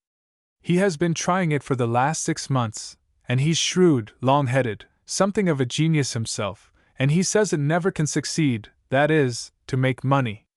I am not in the market for matrimonial speculations, thank you, they are rather too Frenchy and quite too great a risk where the fortune is not sure. To think of tying oneself to a little fool brought up in a convent! No, no, no! There you have my answer. The whole thing may go to the everlasting smash first. Grandon folds it very deliberately, and puts it in his pocket. The other notes are not important. He merely glances them over. Will Eugene relent when he receives the second appeal? He is not quite sure. But he has done a brother's full duty, and he is honestly sorry that he has failed. Coming round the walk he sees Cecil in the hammock, and Violet is telling her a fairy story. The doll lies on her arm, and her eyes are half closed. It is such a lovely picture of content, home happiness, that he hates to break in upon it. Oh, here is your papa! Cries Violet, who seems to have felt the approach rather than seen it. Oh, papa! There is a long, delightsome kiss, then Cecil sits up straight, her face full of momentous import. Papa, she says, why can't we come here to live? I like it so much better than at Grandmamma's house. Miss Violet tells prettier stories than Jane, and Denise is so good to me. She made me a little pie. Violet gives an embarrassed laugh. I really have not been putting treason into her head, she says, and then she retreats ignominiously to the kitchen. Denise comes forward with an anxious face. The master wishes to see you. Mr. Wilmarth has been here, she adds. Grandon goes up to the sick room. Mr. St. Vincent is in a high state of excitement. Mr. Wilmarth has renewed his offer of marriage, nay, strongly insisted upon it, and hinted at some mysterious power that could work much harm if he chose to go out of the business. If your friend could have stayed until we were quite certain, St. Vincent says weakly. I am so torn and distracted. My poor, poor child. Have you heard from your brother? I shall hear on Monday, Grandon replies evasively. And if I cannot live until then? The eyes are wild, eager, the complexion is of a gray pallor. Whatever happens, I will care for Violet, the visitor says solemnly.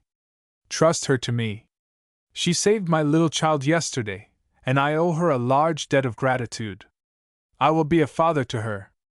Mr. Grandon, you are still too young, and how did she save your child? He asks, suddenly.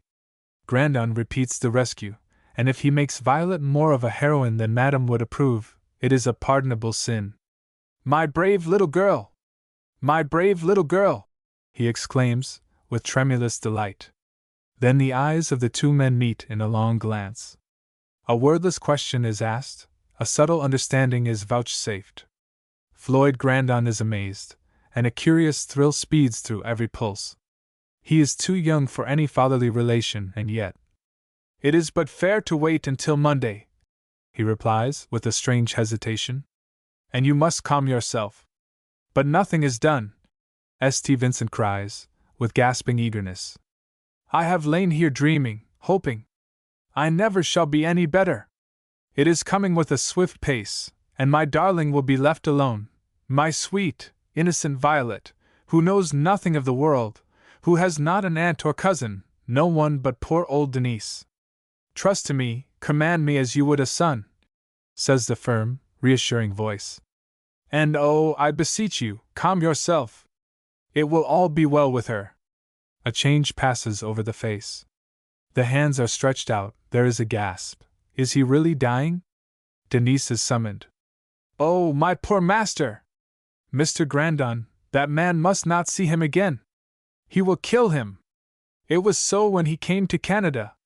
He wants all that my poor master has, and the child, but it is like putting her in the clutch of a tiger. Do not think of it, Denise, it will never be. And a shudder of disgust runs over him. They bring Mr. St. Vincent back to consciousness, but he lies motionless, with his eyes half closed. Was there much talking? Floyd asks. He seemed to get very angry. Then she comes nearer and says in a whisper, He is no true friend to you, if he is fair to your face. He said that in 6 months you would ruin everything, and there would not be a penny left for Miss Violet. He spoke ill of your brother.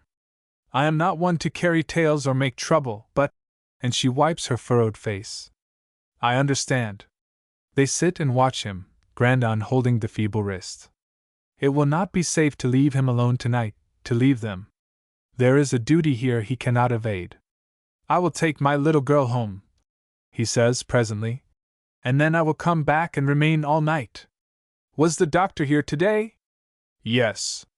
He seemed better then. He was better until— you are a very good friend. She goes on abruptly. It is a trusty face, an honest voice. You can trust me, he says, much moved. He goes softly down the stairs, and with a few words to Cecil persuades her to leave this enchanted realm. Violet kisses her fondly and clings to her. They have had such a happy day, there has not been a lonely moment in it. The wistful face haunts Grandon through the homeward ride, and he hardly hears Cecil's prattle.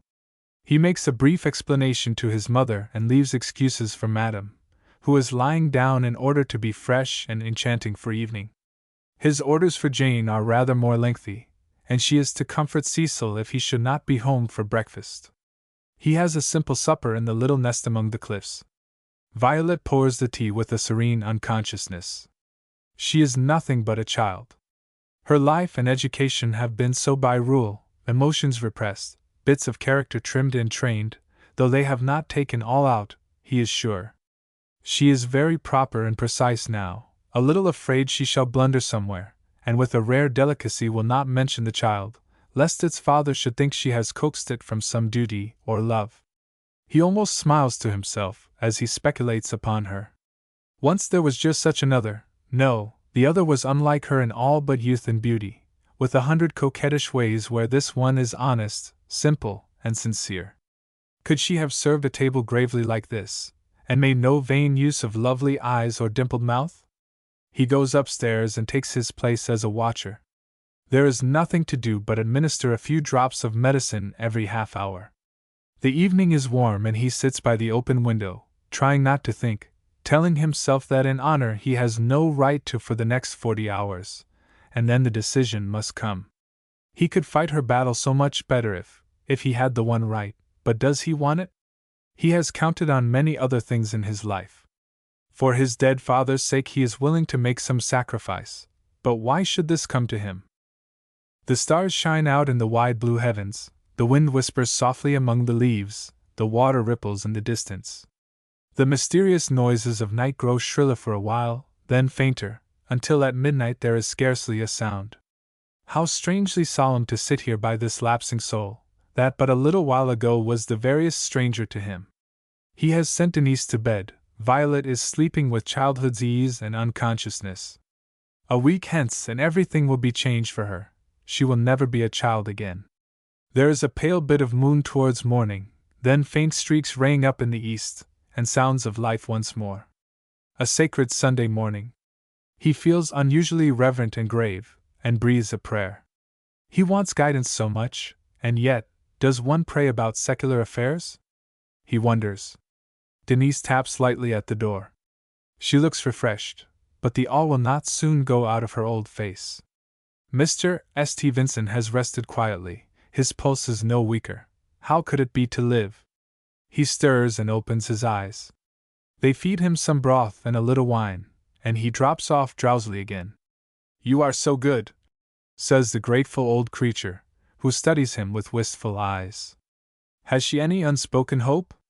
While she waits, he goes down to stretch his cramped limbs. The doctor can do no good and will not come today. There is no one else to call upon. He must stay. It would be brutal to leave them alone. Denise has a lovely little breakfast spread for him, but Violet is not present. Denise, too, has her old world ideas. He goes up again to the Invalid, and after an hour or two walks down home. His mother and Madame are at church, as he supposed they would be.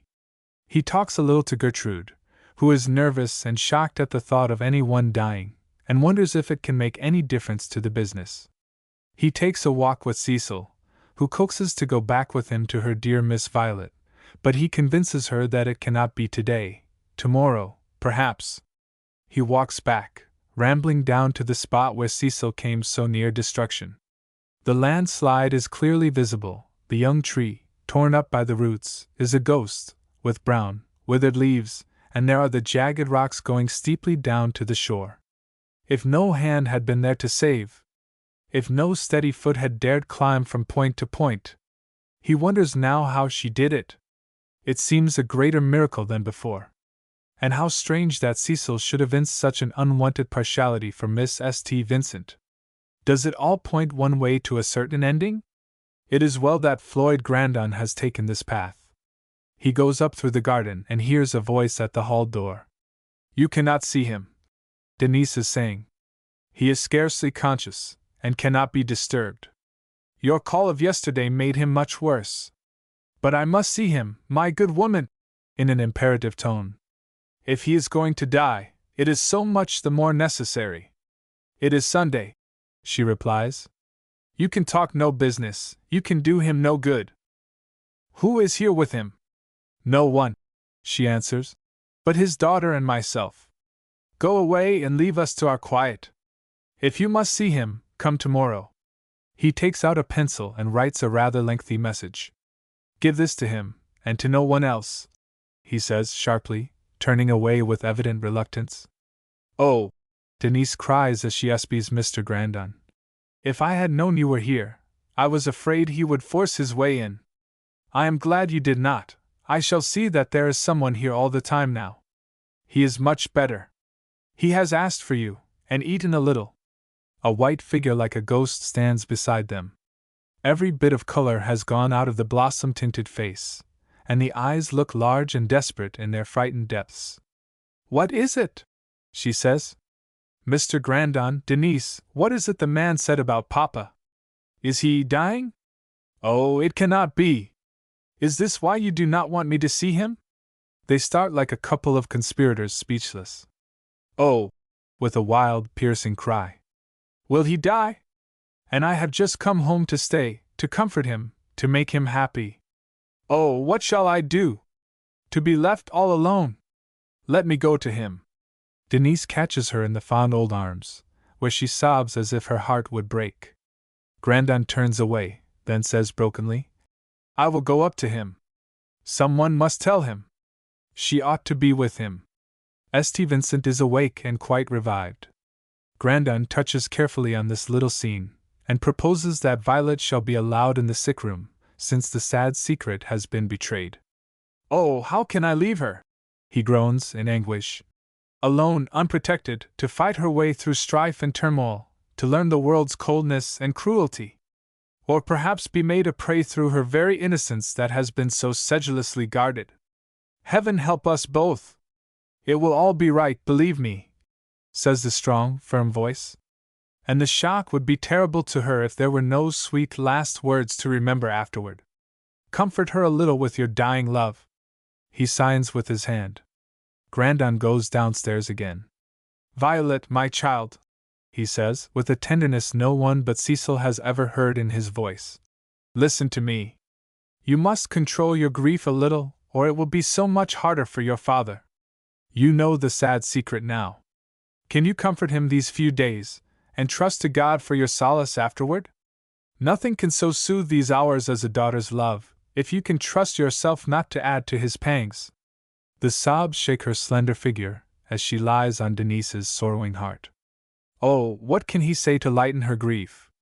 His inmost soul aches for her. Violet! He takes her hand in his. I will try, she responds brokenly. But he is all I have, all, drearily. Do you want to see him? She makes an effort to repress her sobs. Denise, she says, walk in the garden a while with me. It was so sudden. I shall always shudder at the sound of that man's voice, as if he had indeed announced Papa's death warrant. If Floyd Grandon had not resolved before, he resolves now. He goes back, taking with him the scrap of paper. After reading it, St. Vincent hands it to him. The gist of it all is that tomorrow at 10 Wilmarth will come with a lawyer to sign the contracts he spoke of yesterday, and hopes to find Miss Violet prepared. There was no agreement, says St. Vincent feebly. I cannot give him my darling unless she consents. It is not that we love our children less, Mr. Grandon, that we endeavor to establish their future, but because we know how hard the world is. And of the two, I will trust you. His breath is all gone. Floyd fans him and gives him the drops again. Half an hour afterward Violet comes into the room, so wan and changed that yesterday seems a month ago. It is a scene of heartbreaking pathos at first, but she nerves herself and summons all her fortitude. It must be so, if she is to stay there. St. Vincent dozes off again when the passion is a little spent. He grows frilier, the skin is waxen white, and the eyes more deeply sunken. All that is to be of any avail must be done quickly, if St. Vincent is to die in peace as regards his child. What if he and Cecil were at just this pass? What if he lay dying and her future not assured? These people are not kith and kin of his that he need feel so anxious, either are they friends of long standing. Then he sees the lithe figure again, stepping from crag to crag, holding out its girlish arms, with a brave, undoubting faith, and clasping Cecil. Yes, it is through her endeavor that his child is not marred and crushed, even if the great question of life is put aside. Does he not owe her something? She raises her head presently. Denise is sitting over by the window, Grandon nearer. Is it true? She asks, tearless now and sadly bewildered, all the pathos of desolation in her young voice. Is it true? He has always been so pale and thin, and how could I dream, oh, he will get well again. He was so ill in Canada, you know, Denise. And yet she realizes now that he has never recovered since that time. How can they answer her? Grandon is moved with infinite pity, yet words are utterly futile. Nothing can comfort her with this awful reality staring her in the face. She buries her woe-stricken face in the pillow again. There is a long, long silence. Then Denise bethinks herself of some homely household duties. It is not right to leave her young mistress alone with this gentleman, and yet, but etiquette is so different here. Ah, if the other one was like this, if she could go to such a husband, and Denise's old heart swells at the thought of what cannot be, but is tempting, nevertheless. Towards evening, Grandon feels that he must return for a brief while. St. Vincent has rallied wonderfully again, and the pulse has gained strength that is deceptive to all but Grandon. "I will come back for the night," he says. "You must not be alone any more. There ought to be some good woman to call upon." Denise knows of none save the washerwoman, who will be here Tuesday morning, but she is not certain such a body would be either comfort or help. "And he could not bear strange faces about him. He is peculiar, I think you call it. But it is hardly right to take all your time. Do not think of that for a moment," he returns, with hearty sympathy. At home he finds Cecil asleep. "She was so lonely," explains Jane. "I read to her and took her walking, but I never let her go out of my sight an instant now," the girl says with a tremble in her voice. "She talked of Miss Violet constantly, and her beautiful doll, and the tea they had together, but she wouldn't go to Madame nor to her Aunt Gertrude." Floyd kisses the sweet rosy mouth, and his first desire is to awaken her, but he sits on the side of the bed and thinks if Violet were here what happy days the child would have. She is still so near to her own childhood. The secret is that so far she has never been considered anything but a child. Her womanly life is all to come at its proper time. There is everything for her to learn. The selfishness, the deceit, the wretched hollowness and satiety of life, will it ever be hers, or is there a spring of perennial freshness in her soul? She might as well come here as his ward. In time Eugene might fancy her. There would be his mother and the two girls. Why does he shrink a little and understand at once that they are not the kind of women to train Violet? Better 100 times honest, old-fashioned, formal Denise. An accident has made dinner an hour late, so he is in abundant time. Mrs. Grandon has been dull all day. Laura and Marcia had this excellent effect: they kept the mental atmosphere of the house astir, and now it is stagnant. She complains of headache. "Suppose we go to drive," he proposes, and the two ladies agree. Madame is in something white and soft, a mass of lace and a marvel of fineness. She has the rare art of harmonious adjustment, of being used to her clothes. She is never afraid to crumple them, to trail them over floors, to use them, and yet she is always dainty, delicate, never rough or prodigal. She is superlatively lovely tonight. As she sits in the carriage, with just the right poise of languor, just the faint tints of enthusiasm that seem a part of twilight, she is a very dangerous siren, in that, without the definite purpose being at all tangible, she impresses herself upon him with that delicious sense of being something that his whole life would be the poorer without. A subtle knowledge steals over him that he cannot analyze or define, but in his soul he knows this magnificent woman could love him now with a passion that would almost sweep the very soul out of him. He has no grudge against her that she did not love him before. It was not her time any more than his. Either is he affronted at the French marriage. It was what she desired then. But now she has come to something else. Of what use would life be if one had always to keep to sweet cake and marmalade? There are fruits and flavors and wines. There is knowledge sweet and bitter. Very little is said. He glances at her now and then, and she reads in his face that the tide is coming in. She has seen this questioning softness in other eyes. If she could have him an hour or two on the porch after their return. That is the bitter of it. He feels that he has stayed away from sorrow too long. His mother makes some fretful comment. She gives him a glance that he carries with him in the darkness. A quiet night follows. The doctor is up in the morning. "Comfortable," he says. "You may as well go on with the anodynes. There will be great restlessness at the last, no doubt, unless some mood of excitement should carry him off. 3 days will be the utmost." Briggs comes with Mr. Grandon's mail. There is a postal from Eugene, who considers the subject unworthy of the compliment of a sealed letter. "No, 1,000 times no! Bore me no more with the folly!" Floyd's face burns as he thrusts it in Denise's stove to consume. "Have you heard?" St. Vincent asks, as he enters the room. "Yes." The tone acknowledges the rest. "It is all vain, useless, then. Young people are not trained to pay heed to the advice of their elders. My poor, poor Violet!" The utter despair touches Grandon. He has ceased to fight even for his child. What impulse governs Grandon he cannot tell then or ever.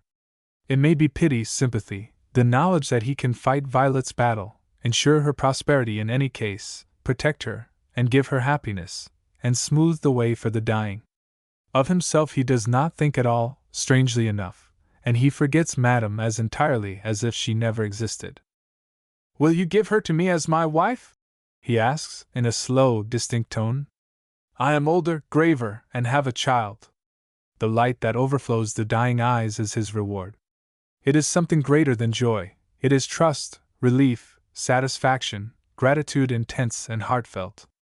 Then it slowly changes.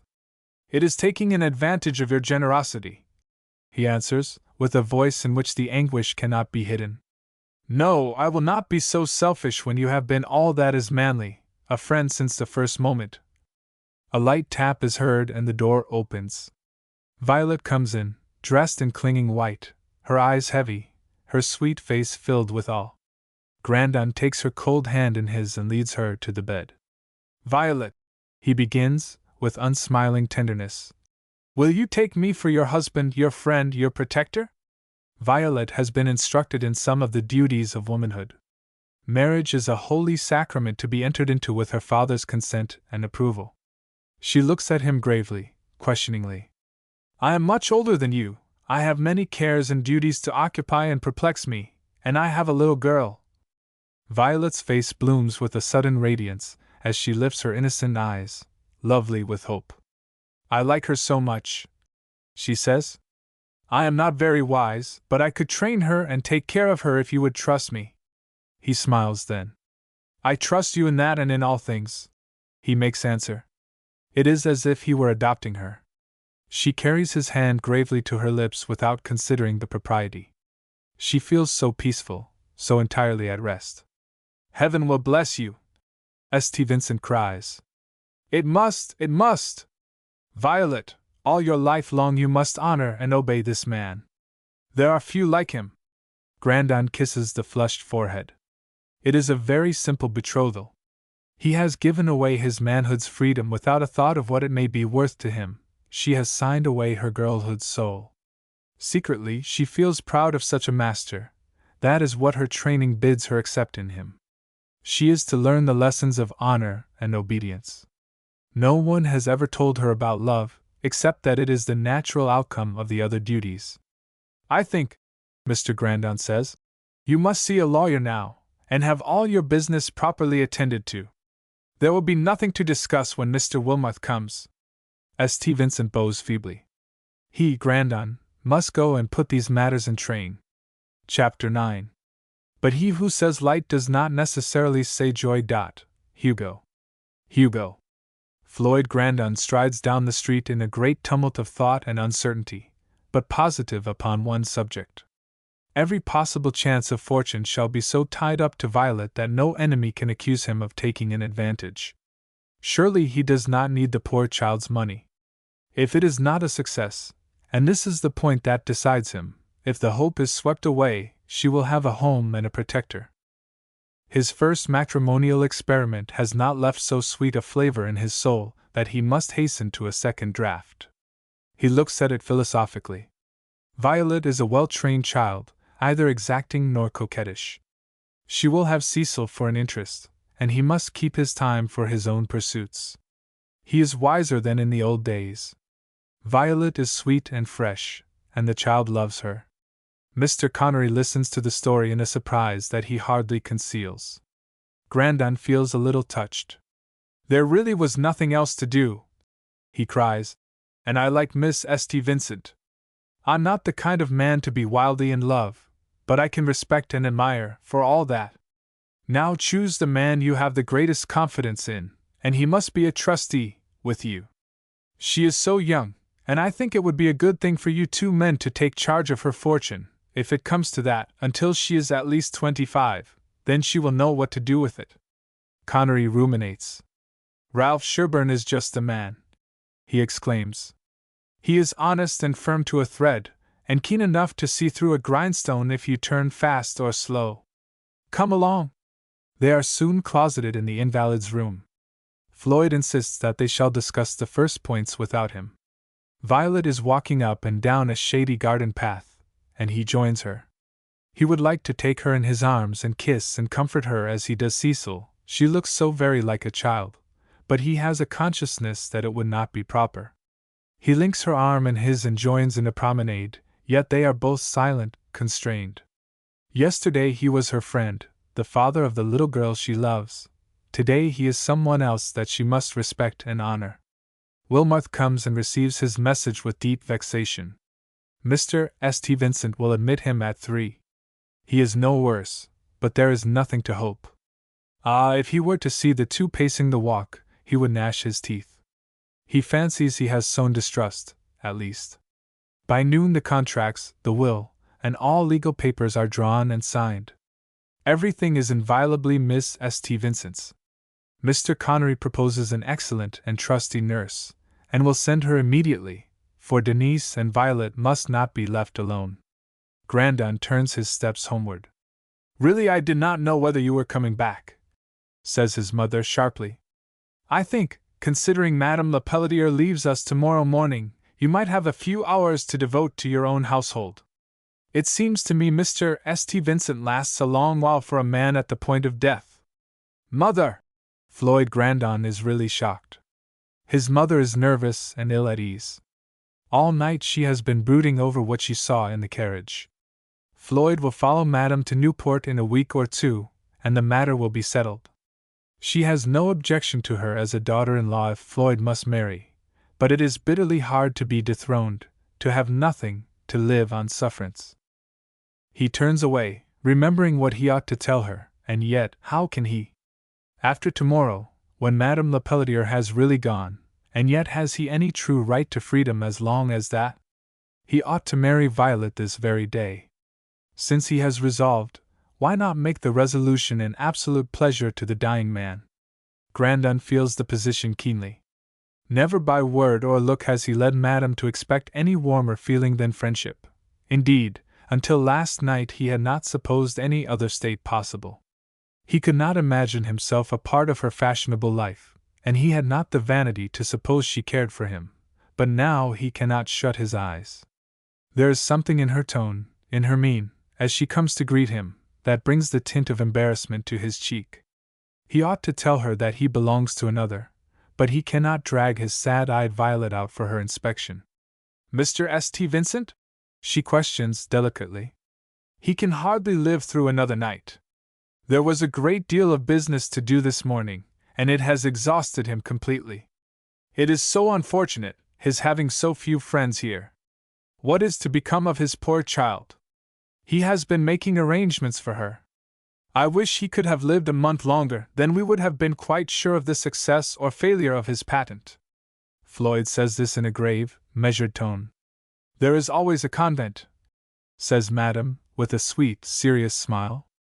I believe in this country, or at least among Protestants, there is no such refuge for young or old in times of trouble. He does not wish to pursue the subject. I am so sorry Eugene is not at home. You go tomorrow? There is not the slightest inhospitable inflection to this, but if he had said, Why do you go? Or, You had better wait, her heart would have throbbed with pleasure. One could announce a delay so easily by telegram. I meant to see you started on your journey, he begins, and there is a curious something in his tone. Briggs had better go and see to your luggage, and if you will accept my mother's company. You cannot go? There is a soft pleading, a regret that touches him, and makes him feel that he is playing false, and yet he surely is not. There is no reason why he should tell her of the coming step when he has hardly decided himself. No, he answers briefly. I ought not leave St. Vincent an hour. My impression is that he will die at midnight or dawn. I have no one to whom I can depute any of the arrangements. It does not enter her mind that a little girl who plays with dolls or dishes can have anything in common with him. Possibly he may be made her guardian. She wants to stay, and yet there is no real excuse. He arranges everything for her journey, but will not bid her good-bye. A note can do that more easily, he thinks. Cecil cries and begs to go with him. Why not take her and Jane? He can send them home again if need be. Cecil is wild with delight, and Madame really envies her. Violet receives her guest with tears and tender kisses. She has been sitting with her father, and now he is asleep. Denise has insisted upon her taking a little walk, and she is so glad to have Cecil, though the child is awed by the sad face. St. Vincent's breath is short, and comes with difficulty. Whatever Grandon does must be done quickly. When the dying man stirs, he asks him a question. If you would, with a long, feeble sigh, but the eyes fill and overflow with a peaceful light. Violet, Grandon says an hour later, your father wishes for the marriage now. My child, are you quite willing? She gives him her hand. For a moment he rebels at the sacrifice. She knows nothing of her own soul, of love. Then he recalls the miserable ending of more than one love marriage. Was Laura's love to be preferred to this ignorance? Come, he says. Cecil, too. She must be dressed, cries Denise. Oh, my lamb, I hope it may not be ill fortune to have no wedding dress, but you must be fresh and clean. Cecil looks on in wide-eyed wonder. Is she going to be married as Aunt Laura was? She asks gravely. Grandon wonders how she will take it. If it should give her sweet, childish love a wrench. They assemble in the sick room. The two stand close beside the bed, so near that St. Vincent can take his daughter's hand and give her away. The vows are uttered solemnly, the bond pronounced. What God hath joined together let no man put asunder. Cecil, her father says, I have married Miss Violet. She is to be your mamma and live with us. I hope you will love her. Cecil studies her father with the utmost gravity, her eyes growing larger and more lustrous. Her breath comes with a sigh. Papa, as if revolving something in her small mind. Madam cannot be my mamma now? Madam, Grandmamma said when I was just a little naughty this morning that I could not do so when Madam was my mamma, that I would have to obey her. No, she never would have been that, he returns, with a touch of anger. You will love me. Violet kneels before her and clasps her arms about the child, gives her the first kisses of her bridehood, and Cecil, awed by emotion she does not understand, draws a long, sobbing breath, and cries, I do love you! I do love you! Hiding her face on Violet's shoulder. Floyd Grandon has given his child something else to love. A quick, sharp pang pierces him. There is a little momentary confusion, then Violet goes to her own father, and lies many moments with his feeble arms about her, until a slight spasm stirs the worn frame. It is as the doctor has predicted. A terrible restlessness ensues, a pressure for breath, the precursors of the fatal struggle. He begs that Violet will go out in the air again, she is so pale, but he does not want her to witness this agony. They have had some brief, fond talks, and she is safe. All the rest he will meet bravely. The hours pass on and night comes. Violet kisses him and then takes Cecil to her own little room, where they fall asleep in each other's arms. The child is so sweet. She can never be quite forlorn with her. So much of her life has been passed apart from her father that it seems now as if he was going on a journey and would come back presently. But in the morning he goes on the last journey, holding Floyd Grandon's warm hand in his nerveless grasp. My son! He sighs, and gives his fond love to Violet. They let her go in the room with Denise, she pleads to have it so. Floyd paces the hall with Cecil in his arms. He cannot explain the mystery to her and does not attempt it, but she is quite content in the promise that Miss Violet is to come and live with them. Jane goes over with a note, and instructions to mention nothing beside the fact of the death. Mrs. Grandon and Madam get off to New York, and Floyd fortifies himself for the evening's explanation. Violet is not noisy in her grief. She would like to sit all day and hold the dead hand in hers, watch the countenance that looks no paler now, and much more tranquil than it has for days. She is utterly incredulous in the face of this great mystery. He is asleep. He will come back. Violet, Grandon says at length. Is he going to love and cherish her as some irksome duty? He has never proffered love. In that old time all was demanded and given. Violet will demand nothing and be content. He draws her to him, the round, quivering chin rests in the palm of his hand, the eyes are tearful, entreating. He kisses the red, tremulous lips, not with a man's passionate fervor, but he feels them quiver beneath his, and he sees a pale pink tint creep up to the brow. She is very sweet, and she is his, not his ward but his wife. I hope we shall be happy, he says. I shall try to do everything. You have been so good, so kind. Denise worships you, she says simply. He wonders if she will ever worship him. He thought he should not care about it, but some feeling stirs within him now that makes cold possession seem a mockery. If they two could go away somewhere with Cecil, and live a quiet, comfortable life, with no thought of what anyone will say. But explanations rise mountain high. It looks now as though he must give an account to everybody of what he has done. A brief note announces it to Wilmarth.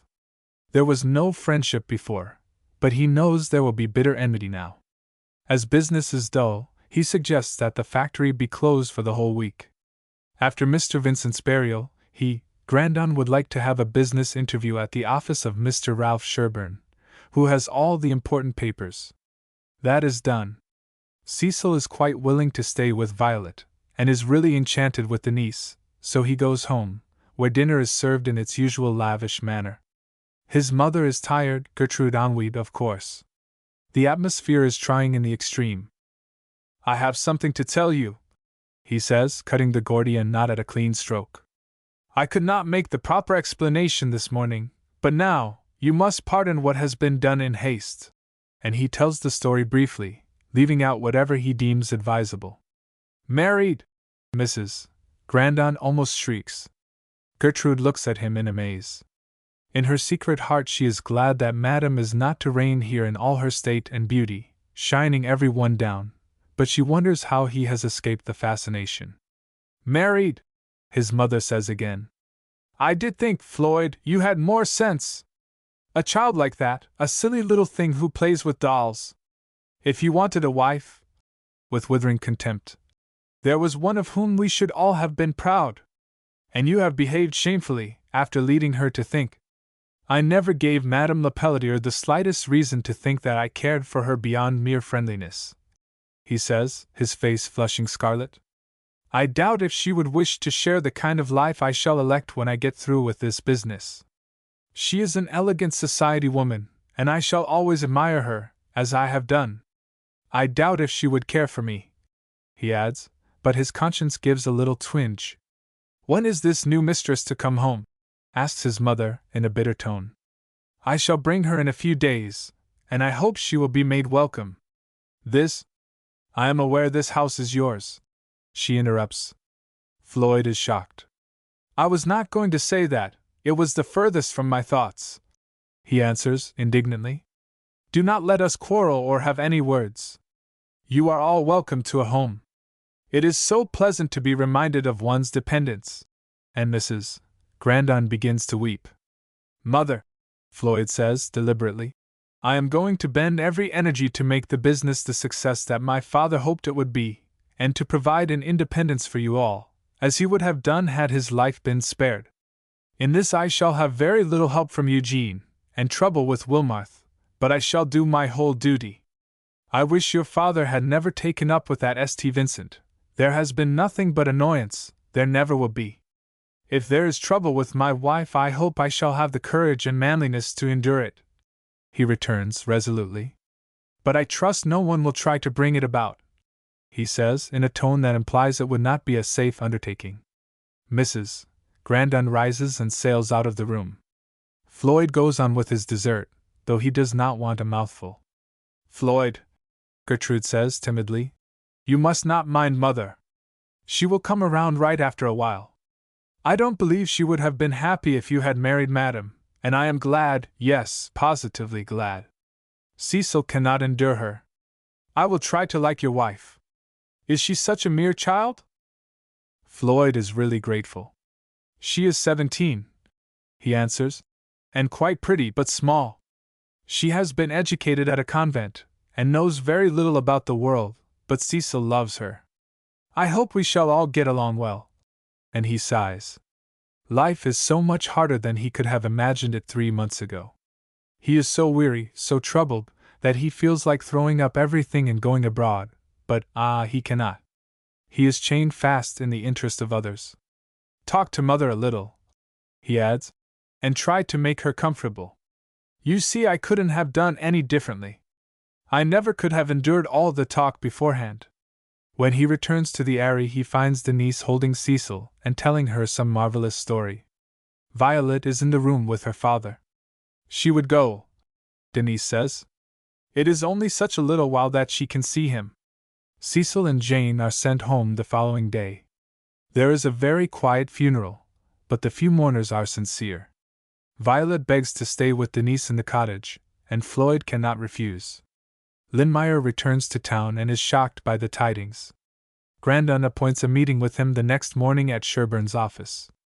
Briggs and the nurse are at the cottage, so Floyd goes home to arrange matters for the advent of Violet. His mother has settled to a mood of sullen indignation. Why could not Floyd have become guardian for this girl, and between them all they might have brought about a marriage with Eugene, who needs the fortune? If the patent should prove a success, the interest of these two young people would become identical. Floyd has made himself his brother's greatest rival, instead of best friend. Through Violet he has a quarter share of the business and control of the patent. She is sure this must have been the deciding weight in the scale, for he is not romantic, and not easily caught by woman's wiles. She understands self-interest, but a generous denial of self for another person is quite beyond her appreciation. Yet she knows in her secret heart that if Floyd gave up, they would go to ruin, and Wilmarth would be possessor of all. She does not fly out in a temper now, but makes the interview unpleasant to her son, though she is really afraid to confess her true view of the matter, little imagining how soon he could have resolved her doubts. She hints at other steps which might have been taken, and he supposes it refers to his marriage with Madame Lepelletier. Tired at length of skirmishing about with no decisive result, Floyd boldly makes a proposal. It is best perhaps that he should be master in his own house, since of course he must provide for all expenses. The furniture he would like to keep as it is, if his mother chooses to sell it to him, and the money would be better for her. He would like her to remain and take charge since Violet is so young, and he wants her to feel that her home is always here, that he considers her and his sisters a part of the heritage bequeathed by his father, and that independent of the business he shall have enough for all. Do not forget, he cries, that I am your son. He is her son, but she would like to be entirely independent. The most bitter thing, she tells herself, is to ask favors of children. And yet she cannot say that Floyd has taken the family substance. He has cost his father nothing since early boyhood. They have had his beautiful house, and since his return he has spent his own money freely. She wishes, or thinks she does, that she could pay back every penny of it, and yet she is not willing to give of that which costs her nothing, tenderness, appreciation. She takes because she must, and nurses her defiant pride which has been aroused by no fault of his. I shall expect the girls to make their home with me until they are married, he continues. I think that old English custom of having one home centers right, and as I am the elder it is my place to provide it. I do not know as I shall be able to keep up the lavish scale of my father's day. And he sighs. Mrs. Grandon remembers well that there was a great complaint of bills in her husband's time, and that Eugene has been frightfully extravagant since. He is off pleasuring, and the other is here planning and toiling. There is a small sense of injustice, but she salves her conscience with the idea that it is an executor's bounden duty, and that Floyd has had nothing but pleasure and idleness in his time. It is late when he goes to his room to toss and tumble about restlessly, and feel dissatisfied with the result of his work. Has he been unfilial, unbrotherly? Surely every man has some rights in his own life, his own aims. But has he done the best with his? Was it wise to marry Violet? In a certain way she is dear to him. She has saved his child for him. His whole heart swells in gratitude. As for the love that is talked of and written about, or the overmastering passion a man might experience for Madame Lepelletier, either tempts him. A quiet, friendly regard that will allow him to go his own way, choose his own pursuits, command his own time, if a man must have a wife, and he knows in his secret heart of hearts that he really does not care to have a wife, that it will not materially add to his happiness. I ought not to have married her, he admits to himself in a conscience-stricken way. But there was nothing else to do. And I surely can make her happy, she is satisfied with such a little. His conscience pricks him there. Is he to turn niggard and dole out to her a few crumbs of regard and tenderness? To let her take from the child what the husband ought to give? If there were no contrasting memory, no secret sense of weariness amid kisses and caresses and caprices pretty enough for occasional use, the dessert of love's feasts, but never really touching the man's deeper life. It must be that some important elements have been left out of my composition, he ruminates grimly. Could even Madame have moved him to a headlong passion? Would there not come satiety even with her? Certainly Cecil's welfare was to be considered in a second marriage, and he has done that. If he has blundered again for himself, he will make the best of it in the certainty that there is now another, an absorbing interest to his life. Chapter 10. I cannot argue, I can only feel. Gerda. Grandon runs carelessly over his mail before the morning meeting at Mr. Sherburne's. 2 letters interest him especially, and he lays them aside. One is from Eugene. That improvident young man is out of money. He is tired of Lake George and desires to go to Newport. He is sorry that Floyd is getting himself into such a mess with the business, and is quite sure the best thing would be to sell out to Wilmarth. He has had a letter from him in which he, Wilmarth, confesses that matters are in a very serious strait unless Mr. Floyd Grandon is willing to risk his private fortune. Don't do it, counsels the younger. The new machinery is a confounded humbug, but if any one can make it work, Wilmarth is the man.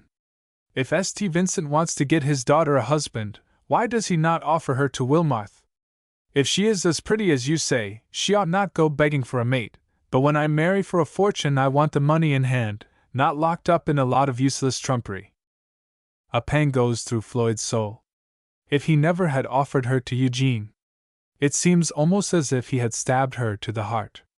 He can see her soft, entreating, velvet eyes, and he covers his face with his hands to hide the blush of shame. He will make it all up to her 1,000 times. Ah, can mere money ever take out such a sting?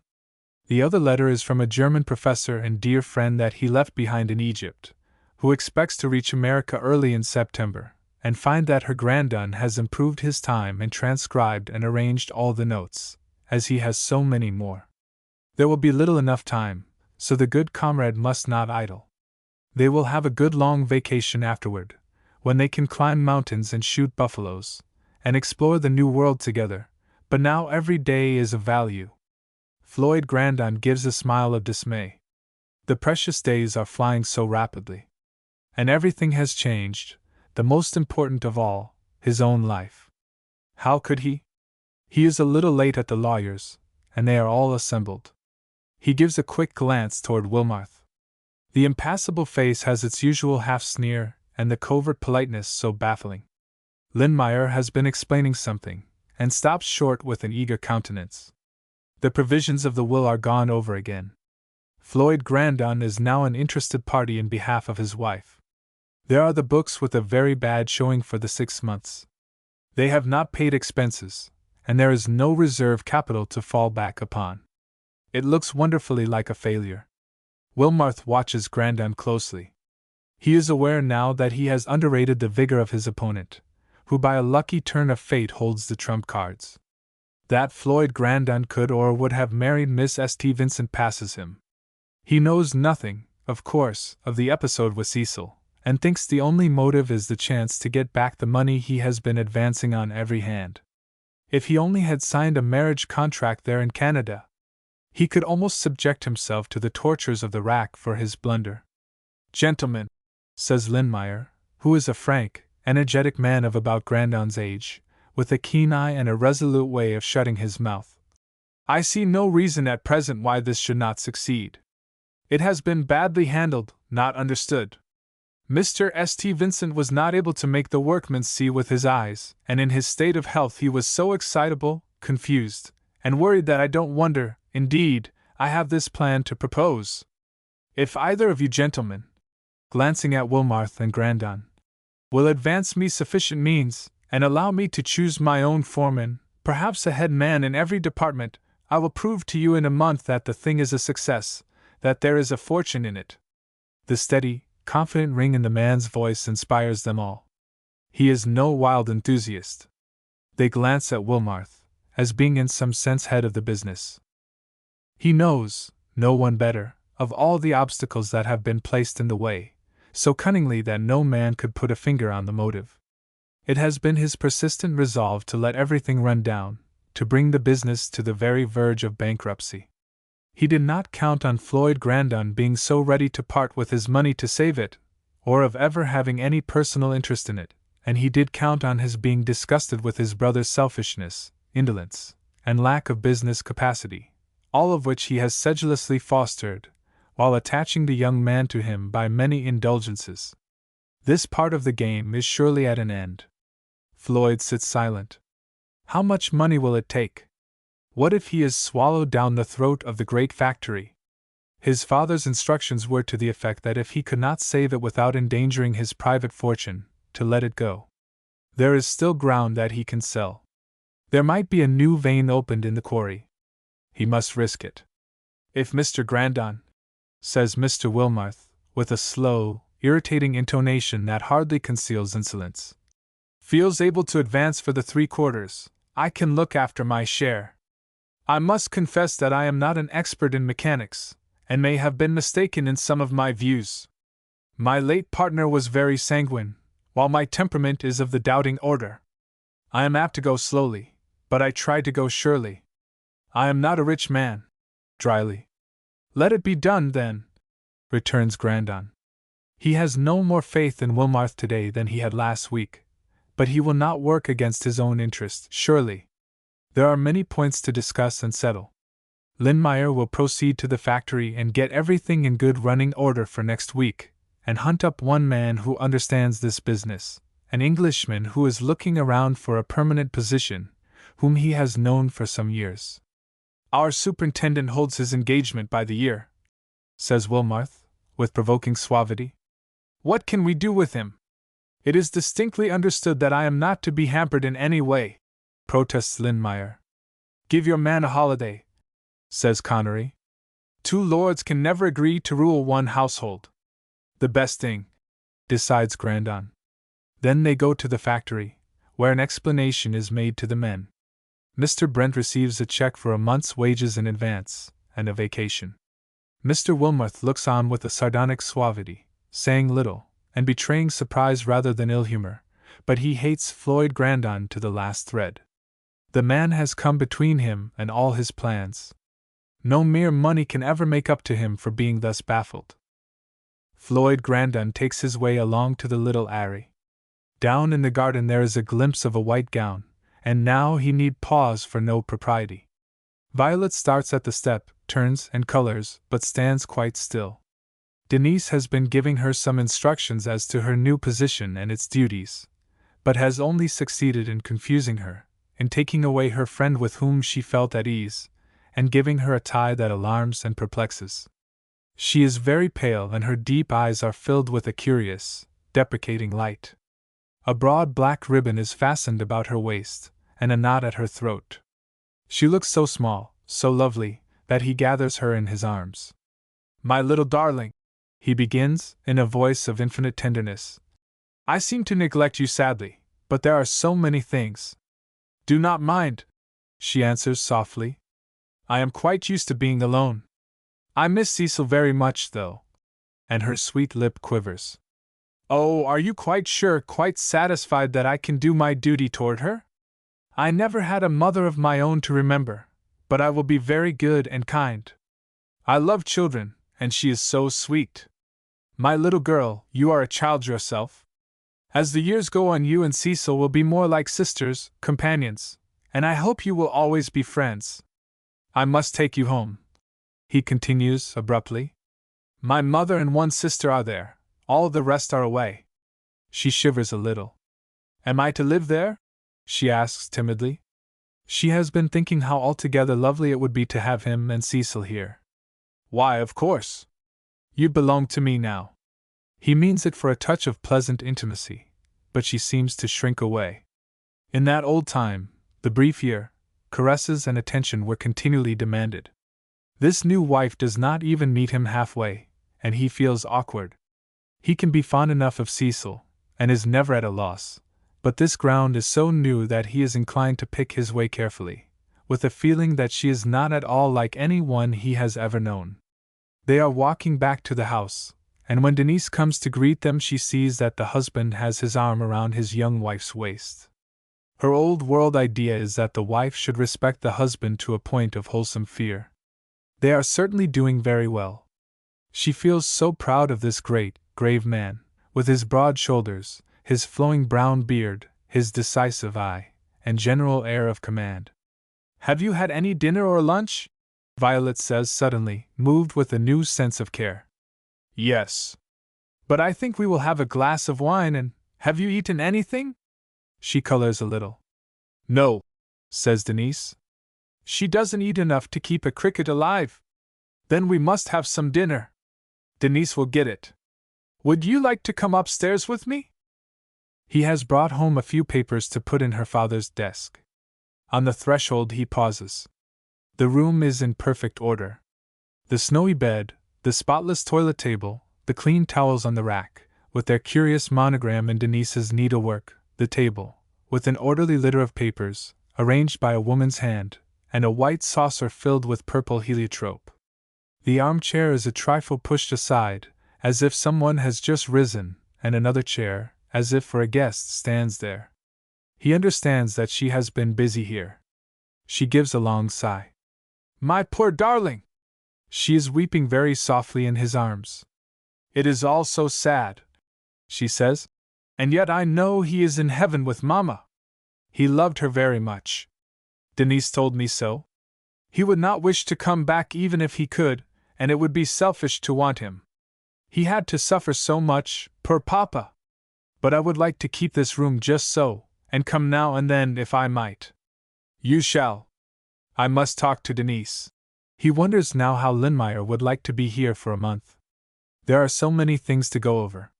"Yes," he continues, "this room shall be sacred. No one shall come here but Denise and you." "Thank you." They go through to the study. He remembers the picture he saw here one day.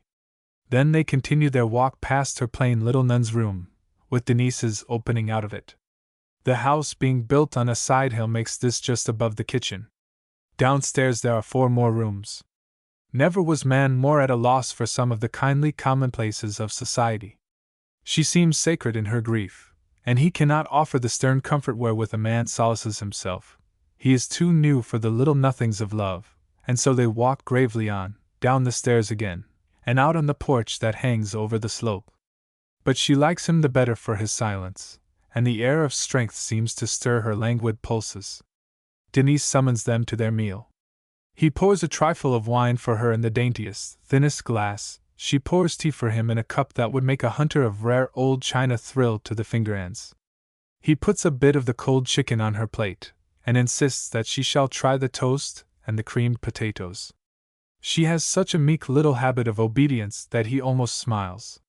When the dessert has been eaten and they rise, Denise says, with kindly authority, "Go take a walk in the garden, Miss Violet, while I talk to Mr. Grandon." "Pardon me, madam, I mean." Grandon smiles, and Violet, looking at him, smiles also, but goes with her light movement, so full of grace. "It is about the child's clothes, monsieur," Denise begins, her wrinkled face flushing. "She has no trousseau, there has been no time, and I am an old woman, but it is all mourning, and she does not like black. It is too gloomy for the child, but what is to be done?" Floyd Grandon is much puzzled. If Madame, but no, he would not want Madame's wisdom in this case, even if he could have it. There is his mother, well, he cannot ask her. Gertrude would not feel able to bother. She wore a dress to the funeral, he says, with the vaguest idea of what it was. Her father would have her buy some pretty light things when she was in the city, but her other dresses are what she had at school, gray and black. They are not suitable for Madame. Some are still short. "You will have to go with her," Grandon says. I can take you both into the city some day. But I do not know. I will find out what is wanted. Yes, you will go with her, she would feel more at home with you, he says, in his authoritative manner. Denise courtesies meekly. I am going to keep the house just as it is, announces Grandon. She will like to come every day until she gets a little settled in her new home. I hope she will be happy. She could not fail to be happy with you and your little girl, Denise answers, with confident simplicity. Floyd bethinks himself. Mrs. Grandon must be taken home in the carriage. He will begin by paying her all honor. There is no one to send, so he must e'en but go himself. He finds Violet in the garden and tells her to make herself ready against his coming. She would like to go in her white dress, just as she is, but Denise overrules so great a blunder, and when Grandon returns he finds a pale little nun in black, with a close bonnet and long veil. Cecil has come with him, and is shocked at this strange metamorphosis. She draws back in dismay. Cecil! The voice is so longingly, so entreatingly sweet that Floyd Grandon stands transfixed. You have not forgotten that you loved me! But you are not pretty in that bonnet. It is just like Grandmamma's, and the long veil. Never mind, my dear, says her father, and inwardly he anathematizes fashion. Violet is not as pretty as she was an hour ago. The black makes her sunshiny hair look almost red, and her face is so very grave. They have a nice long ride first. Cecil presently thaws into the mistress of ceremonies in a very amusing manner. My doll is not as large as yours, she confesses, but I will let you play with it. Can't you bring yours too, and then we will each have one? You are going to live always at Papa's house, you know, and you can tell me stories. Jane said I would have to learn lessons, will I? Oh, I should so like to teach you, says Violet, flushing. But you must not scold me. Papa never lets anyone scold me, she announces, with a positive air. I never should. And Violet wipes away some tears. I shall always love you. Oh, don't cry. Cecil is deeply moved now, and her own lovely eyes fill. Grandon winks his heart and turns his face aside.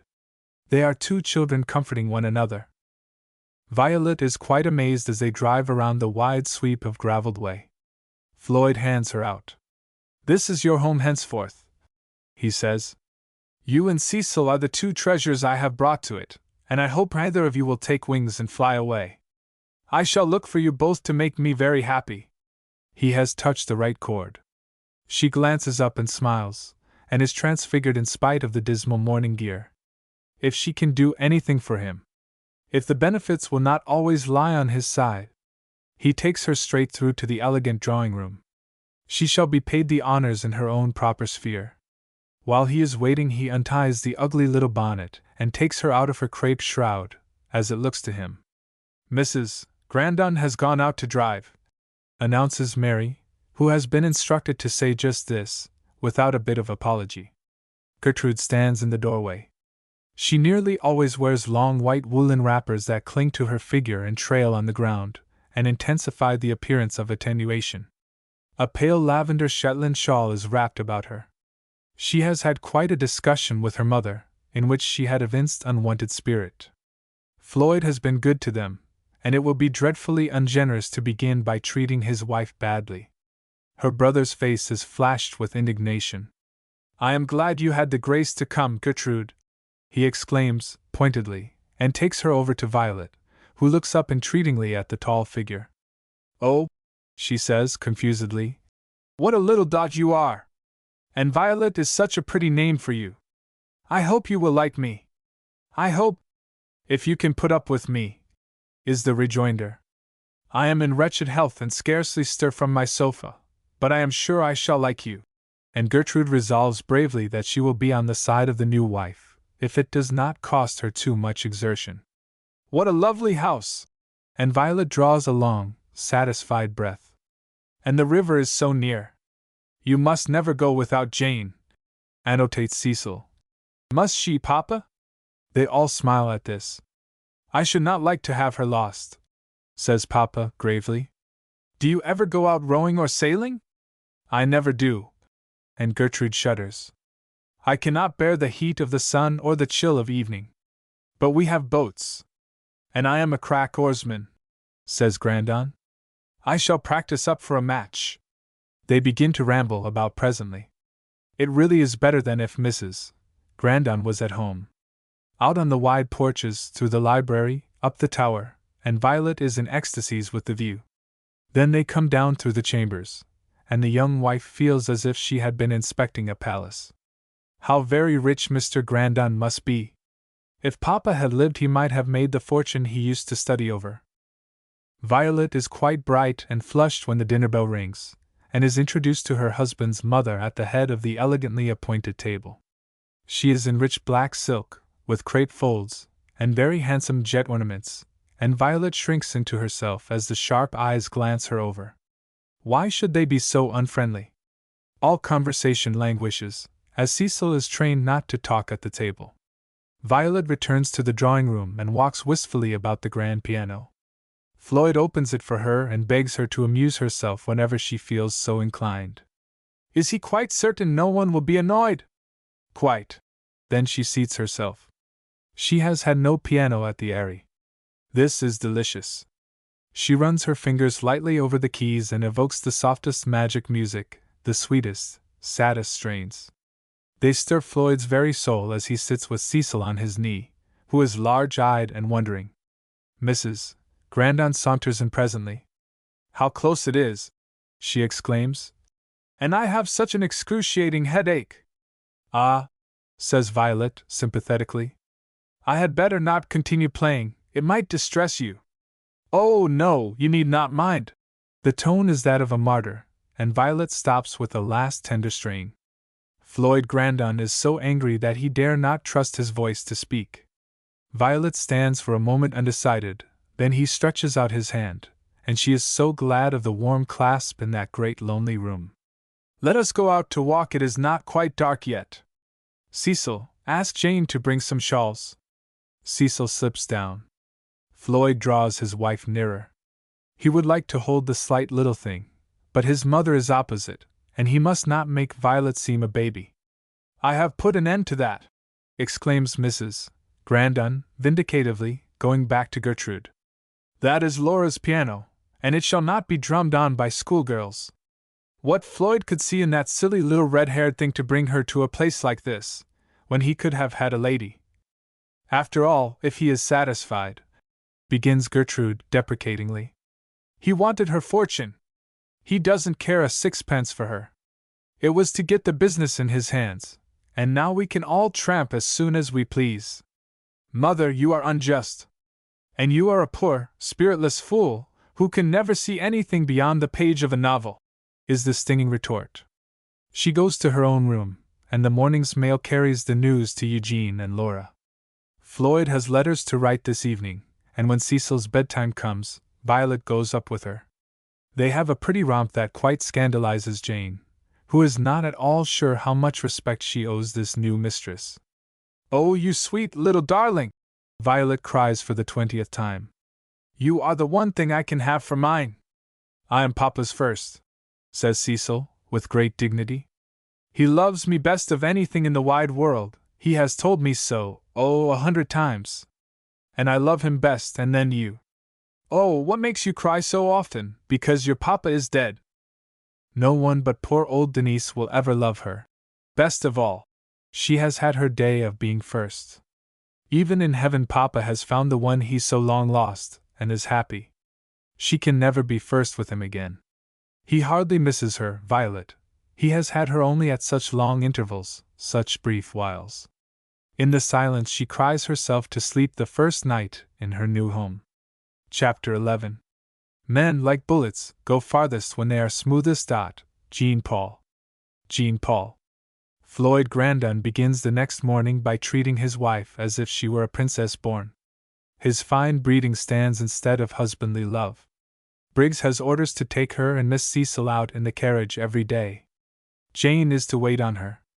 Even Cecil is not allowed to tease, and instructed to call her mamma. He escorts her into the table, and at a glance the servant pays her outward deference at least. Violet, he says, after breakfast, Will you drive over with me to see Denise on a little business? No, Cecil, my darling, you cannot go now, and I shall bring your mamma back very soon. Be a cheerful little girl, and you shall have her afterward.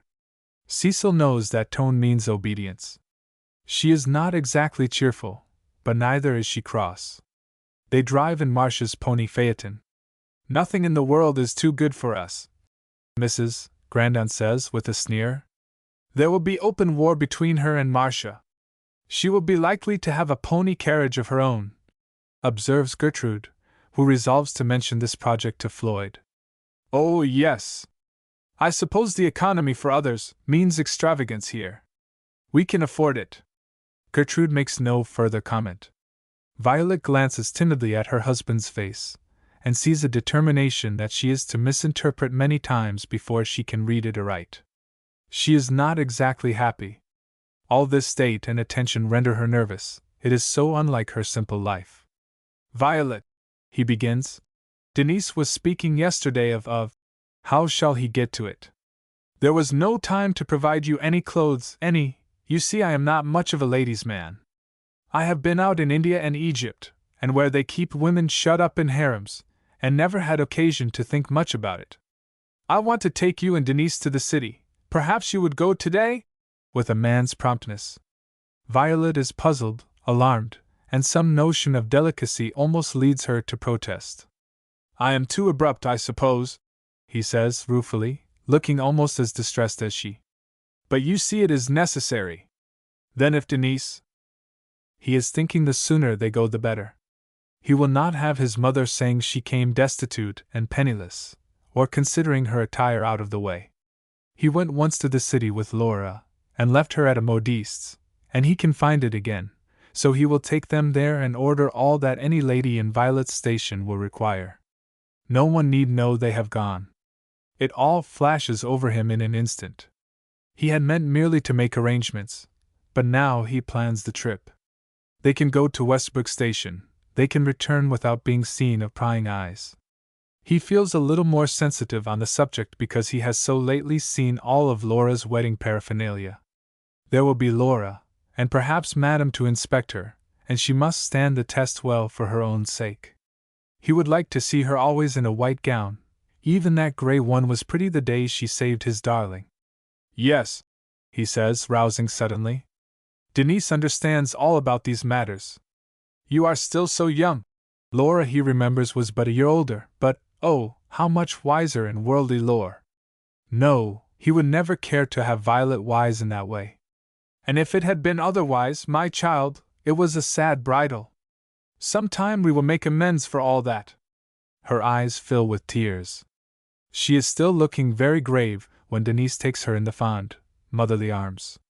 While she is gone upstairs to Papa's room, Grandon explains and convinces Denise that the journey is absolutely necessary, and that no one can serve her young mistress as well as she. He sends a carriage for them while he takes Marcia's phaeton home, and explains to Cecil that her mamma has some important business with Denise, and tells his mother either of them will be home to luncheon. Denise looks the neat old serving woman to perfection, and once started on their journey Violet's face brightens. They find the modiste, who inspects her new customers and is all suavity. Grandon makes a brief explanation, and questions if all toilets must be black. It is extremely sad. And Madame Vauban looks sympathetic. And she is so young, so petite. Crepes seem to weigh her down, yet there must be some for street use. If Madame was not purposing to wear it very long, it might be lightened the sooner. Just now there could be only black and white. Put plenty of white in it then, orders Mr. Grandon, and samples are brought out for his inspection. He thinks after this sorrowful time is over she shall dress like a little queen. There are so many lovely gowns and laces, so much that is daintily pretty, appropriate for her. He can hardly refrain from buying her trinkets and nonsense, but he will not have her subjected to hostile criticisms, and he is not sure his judgment is to be trusted. He would doubtless flounder among the proprieties. And now, he says when they are in the street again, would you like to go anywhere? There is the park, and there must be pictures somewhere. I wish there was a matinee, only it might not be right to go. and he secretly anathematizes his own ignorance of polite and well-bred circles. But he learns the whereabouts of 2 galleries, and they stumble over some bric-a-brac that is quite enchanting. Violet has been trained on correct principles. She knows the names and eras of China, and has discrimination. Her little bit of French is well pronounced. She is not so well posted in modern painters, but she has the OD ones, with their virgins and saints and crucifixions, all by heart. They are sitting on a sofa resting, and glancing at some pictures opposite. Denise is busy with a homely farm scene that recalls her girlhood, and no one is in their vicinity. One small, white, unloved hand rests on Violet's lap. Her face is sweet and serious, without the sad gravity that shadows it so often. Indeed, she is very happy.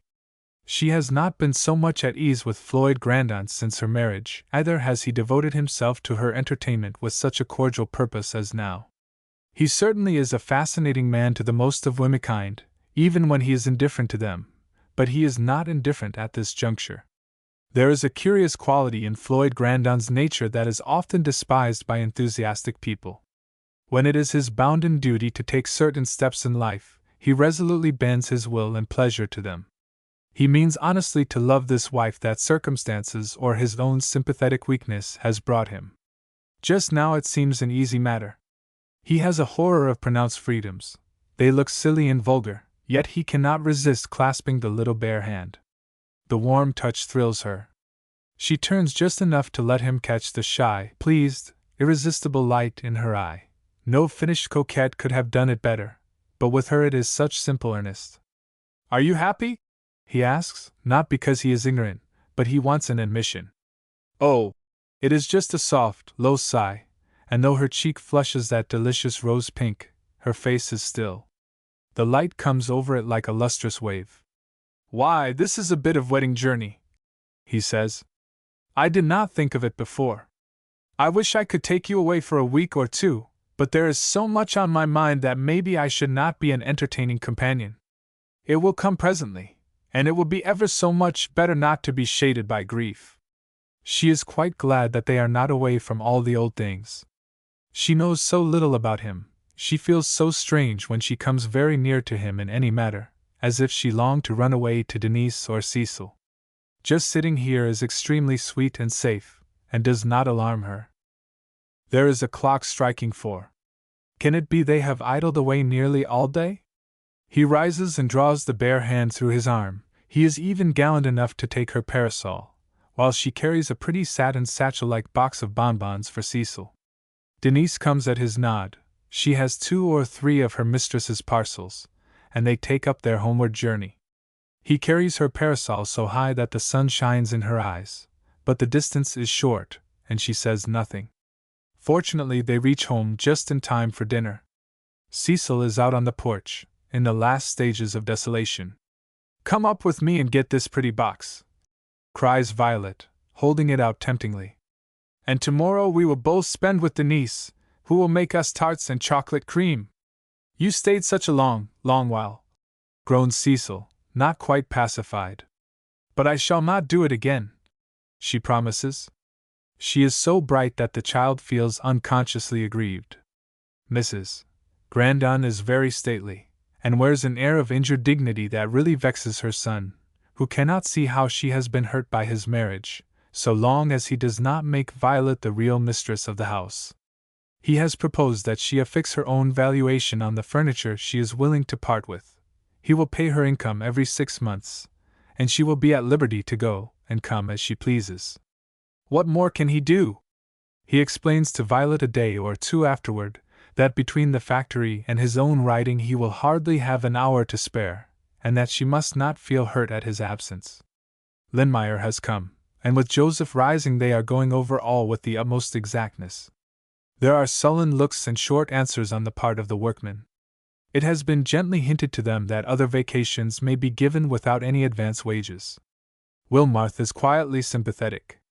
It is necessary, of course, that the best should be done for Mr. Grandon, who has managed to get everything in his own hands and entangle his private fortune. And though Wilmarth never has been a thorough favorite as old Mr. Grandon, and Mr. Eugene, with his bonhomie, Yet now the men question him in a furtive way. I have very little voice in the matter, explains Jasper Wilmarth, with an affected cautiousness. I have tried to understand Mr. St. Vincent's views about the working of his patent, but machinery is not my forte. I can only hope. We did well enough before the humbugging thing was put in, says one of the workmen, sullenly. Mr. Grandon made money. We had decent wages and decent wool, and we weren't stopping continually to get this thing changed and that thing altered. Now you're thrown out half a day here and half a day there, and the new men are nosing round as if they suspected you would make way with something and meant to catch you at it. We must have patience, says Wilmarth, in that extremely irritating, hopeless tone. Mr. Grandon is interested in his wife's behalf, though it is said he has a fortune of his own, and the new method must be made to pay him, if everyone else suffers. I am not a rich man, and should be sorry to lose what I thought was so sure in this concern. Rising finds his position an extremely disagreeable one. The men are not only curt, but evince a distrust of him, are unwilling to follow his suggestions, and will keep on in their old ways. Lindmeyer finds himself curiously foiled everywhere. It seems as if some unknown agency was at work. What he puts in order today is not quite right tomorrow. All the nice adjustment he can theorize about will not work harmoniously, economically. So passes away a fortnight. Mr. Grandon, he says honestly, I seldom make a decided blunder about these matters, but I can't get down to the very soul of this. There is a little miss somewhere. I said I could tell you in a month, but I am afraid I shall have to ask a further fortnight's grace. I never was so puzzled in my life. It is making an expensive experiment for you, but I do think it best to go on. I don't say this to lengthen out the job. There is plenty of work for me to go at. Grandon sighs. He finds it very expensive. It is money on the right hand and the left, and with a costly house and large family the income that was double his bachelor wants melts away like dew. He is not parsimonious, but his instincts and habits have been prudent. He is making inroads upon his capital, and if he should never get it back? His father, it is true, has advised against entangling his private fortune, but it cannot be helped now. To retreat with honor is impossible and would be extremely mortifying. He will not do that, he resolves. But how if he has to retreat with failure? All these things trouble him greatly and distract his attention. He sits up far into the night poring over his own work that was such pleasure a few months ago, and he can hardly keep his mind on what so delighted him then. There is quite too much on every hand, and he must add to it family complications. His beautiful home is full of jarring elements. Even Cecil grows naughty with the superabundant vitality of childhood, and is inclined to tyrannize over Violet, who often submits for very lack of spirit and desire of love. They are always together, these two. They take long drives in the carriage, and Mrs. Grandon complains that everything must be given over to that silly, red-haired thing. Gertrude does battle for the hair one morning. I do not call it red, she says, with a decision good to hear from the languid woman. It is a kind of bright brown, chestnut. Mrs. McLeod's is red. Auburn, my dear, retorts Mrs. Grandon mockingly. If you are sensitively polite in the one instance, you might be so in the other. One is light red, the other dark red. One is an ugly bricky red, persists Gertrude, and no one would call the other red at all. I call it red, very positively. Very well, says the daughter angrily. You cannot make it other than the very handsome tint it is, no matter what you call it. There has been a very foolish enthusiasm about red hair, I know, but that has mostly died out, replies the mother, contemptuously, and keeps the last word. Gertrude actually allows herself to be persuaded into a drive with the children that afternoon. She and Violet happen to stumble upon a book they have both read, a lovely and touching German story, and they discuss it thoroughly. Violet is fond of German poems. Then you read German? Gertrude says. I did a little once, but it was such a bore. I haven't the strength for anything but the very lightest amusement. Oh, Violet exclaims. It must be dreadful always to be ill and weak. Papa was ill a good deal, But he used to get well again, and he was nearly always going about. I haven't the strength to go about much. I wonder, Violet says, if you were to take a little drive every day, Cecil and I would be so glad. Gertrude glances into the bright, eager face, with its velvety eyes and shining hair. It is beautiful hair, soft and fine as spun silk, and curling a little about the low, broad forehead, rippling on the top, and gathered into a careless coil at the back that seems almost too large for the head. Why are they all going to hate her? She wonders. She is more comfortable in the house than Madame would be as a mistress, and she will never object to anything Floyd chooses to do for his mother and sisters. One couldn't feel dependent on Violet, but dependence on Madame might be made a bitter draught. And if the business goes to ruin, there will be no one save Floyd. Violet reaches over and takes Gertrude's hand. She feels as well as sees a certain delicate sympathy in the faded face. If you would let me do anything for you, she entreats, in that persuasive tone. I seem of so little use. You know I was kept so busy at school. Gertrude feels that, fascinating as Cecil is with her bright, enchanting ways, Violet may be capable of higher enjoyments. For a moment she wishes she had some strength and energy, that she might join hands with her in the coming struggle. Indeed, now, the child and Denise are Violet's only companions. Floyd is away nearly all day, and writes, it would seem, pretty nearly all night. His mind is on other matters, she sees plainly. She has been used to her father's abstraction, and does not construe it into any slight. But in the great house, large as it is, Mrs. Grandon seems to trench everywhere, except in their own apartments. Floyd installed Violet in the elegant guest chamber, but Mrs. Grandon always speaks of it as the spare room, or Madame's room. Violet's heart had thrilled at the thought of the exquisite toned piano. She had tried it a day or two after her advent and found it locked. Do you know who keeps the key? She had asked timidly of Jane. It is Miss Laura's piano, is the concise answer, and no more is said. But one morning Mr. Grandon asks if Violet can go over to the cottage with him. Her lovely eyes are all alight. Get your hat, then, he says, as if he were speaking to the child. Violet starts eagerly. Cecil rises and follows. Oh, she may go, too? The pretty mamma asks. Floyd nods over his paper. Mrs. Grandon bridles her head loftily. Denise has something for us, I know, cries Violet. We were not there yesterday. Poor Denise, she must have missed us, but I did want to finish Maisie's dress. Maisie is Cecil's doll, and has had numerous accessions to her wardrobe of late. Grandon has an odd little smile on his face as he looks up.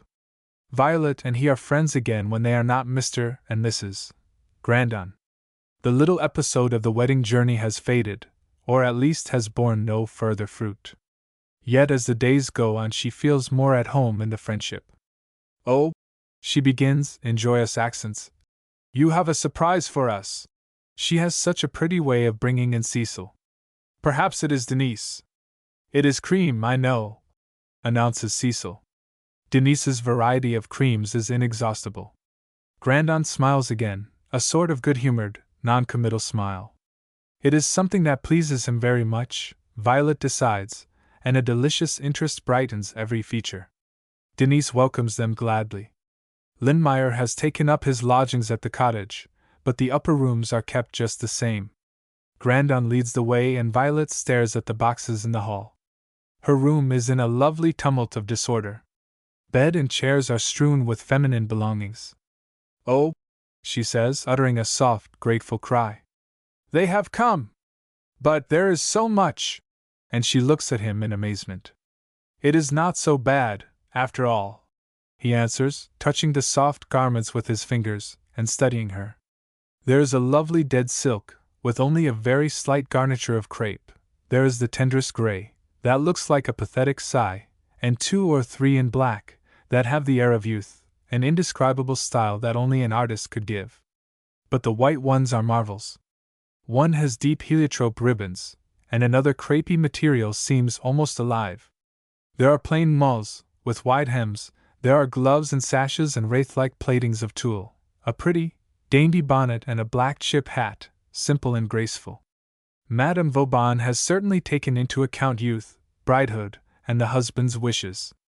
Plain they are, perhaps their chief beauty lies in their not being overloaded with trimming and ornament. Oh, she says, whenever am I to wear them all?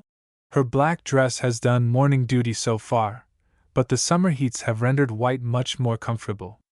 They are so very, very lovely. Her eyes glisten and her breath comes rapidly. He can see her very heart beat, and a faint scarlet flies up in her face, growing deeper and deeper, as the sweet red lips tremble. You bought them? She falters, in an agony of shame. Should you hate to owe that much to me? He questions. My dear girl, tell her, Denise, that she is quite an heiress, and that if all goes well she will one day be very rich. It is your father's gift to you, Violet, not mine. The troublesome scarlet dies away. She comes to him, and takes his hand in her soft palms. I would be willing to owe anything to you, she says. But I owe you the greatest of all, a debt I never can repay, remember that always. And drawing her to him, he kisses her gently. And now I have about 15 minutes to spare. Try on some of this white gear and let me see how you look. She puts on the white and purple. It has a demi-train, and seems fashioned exactly for her figure. He is awaiting her in her father's room and looks her over with a critical eye. She is very pretty. She can stand comparison now with Madame or Laura or any of them. She knows he is quite satisfied with her. Now, he continues, Denise must pack them up again and I will send them down home. After a week or so there will be visitors. Some day you will find yourself Mrs. Grandon. I do not believe you at all realize it yet. She colors vividly. In the great house she is seldom honored by any name. Even the servants are not quite determined what respect shall be paid her. Grandon kisses them both and is off. What a pretty, dainty pride the girl has. Yet yesterday he sent the check without a thought of demur, though Madame Vauban has made the trousseau as costly as circumstances and her own reputation will permit. If she is never the heiress he hopes she will be, he must be more than thankful then that she is wife instead of ward. Violet spends nearly all the morning arraying herself, to Cecil's intense delight. Denise looks on with glistening eyes. She is as anxious as Grandon that her young mistress shall hold up her head with the best of them. But you have a prince for a husband, Mamselle, she says. The prince meanwhile finds matters not so pleasant at the factory. His bright mood is confronted with an evident cloud looming up much larger than a man's hand. The main hall is filled with workmen standing about in groups, with lowering brows and lips set in unflinching resolution, as if their wills were strongly centered upon some object to be fought for if not gained. Grandon glances at them in surprise, then walks firmly through them with no interruption, pauses at the entrance and faces them, assured that he is the one they desire to see.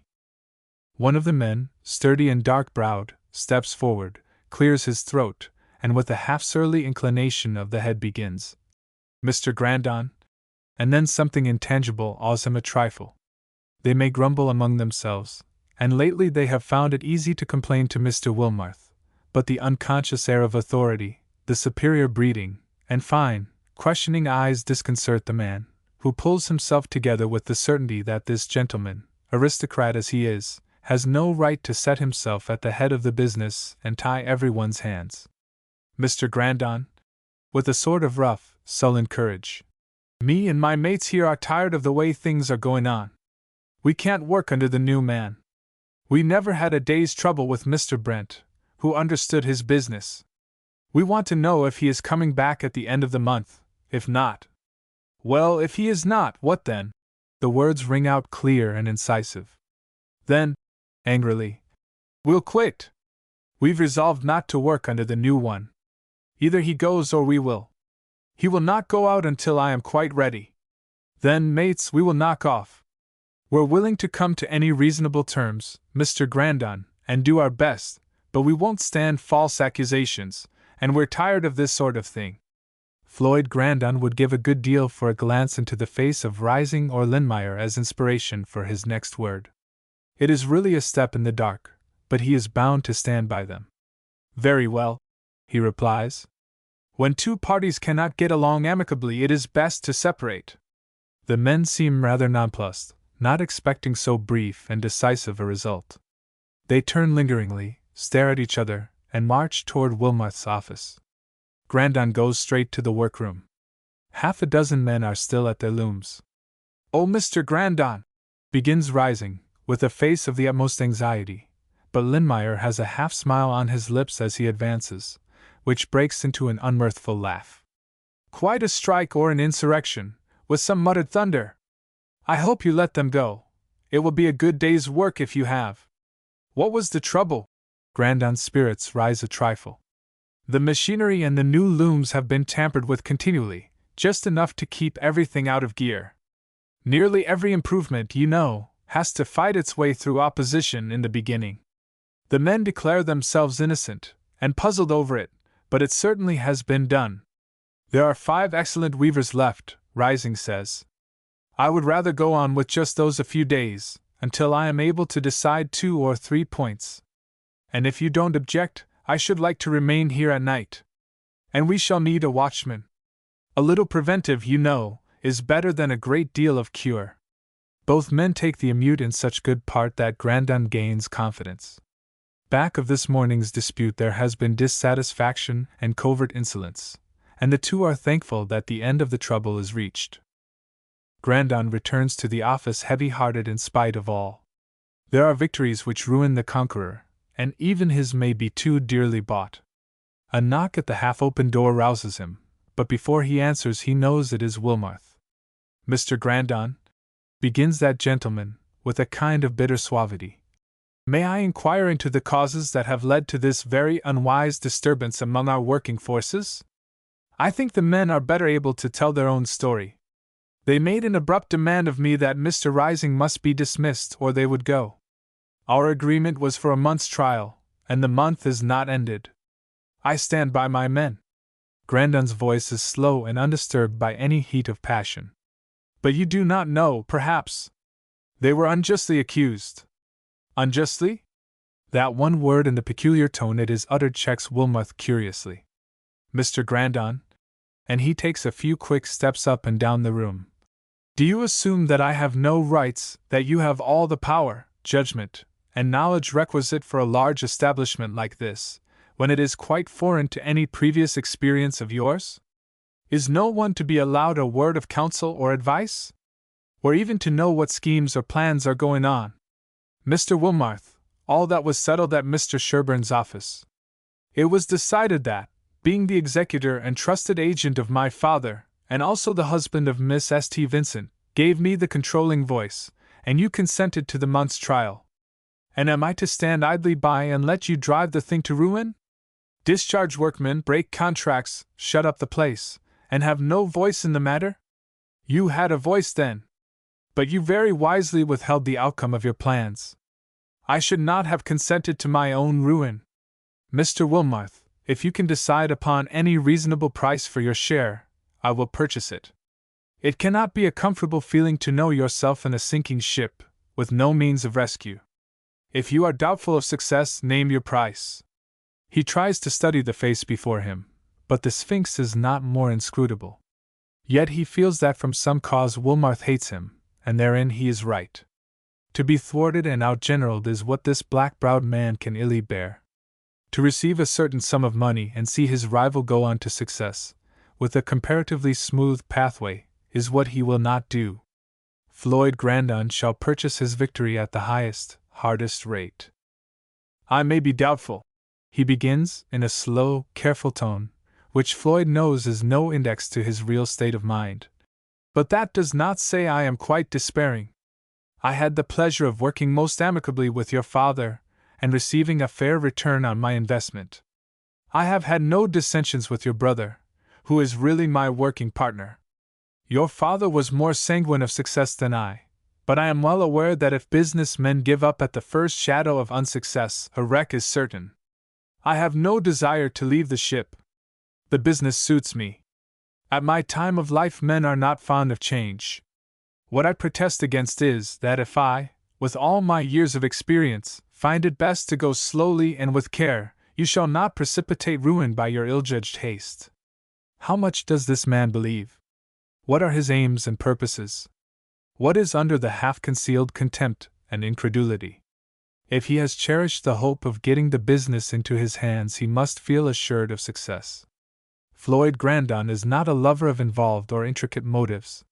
He takes the shortest road to any point. Fairness, simplicity, and truth are his prevailing characteristics. Do you believe honestly that St. Vincent's idea has any of the elements of success?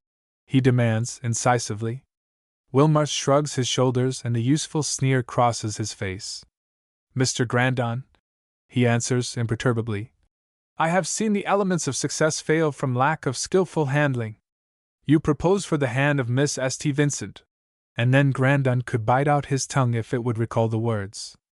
Yes, with half-contemptuous pity. He had risked everything on the success of this, and the poor child would have been left in a sad plight. Marriage was rather out of my plans. And fate happily relieved you, says Grandon, throwing into his face all the enthusiasm and softness of which he is master. She did for me the greatest service, but for her, my days would have been a blank and desolation. She saved the life of my child, my little girl. And now he has no need to assume gratitude. I was a witness myself to the heroic act, but could not have reached her in time. She was the veriest stranger to me then, and aroused within my soul emotions of such deep and rare thankfulness that only the devotion of a lifetime can repay. Ah, yes, says Wilmarth. You would naturally take an interest in her fortune.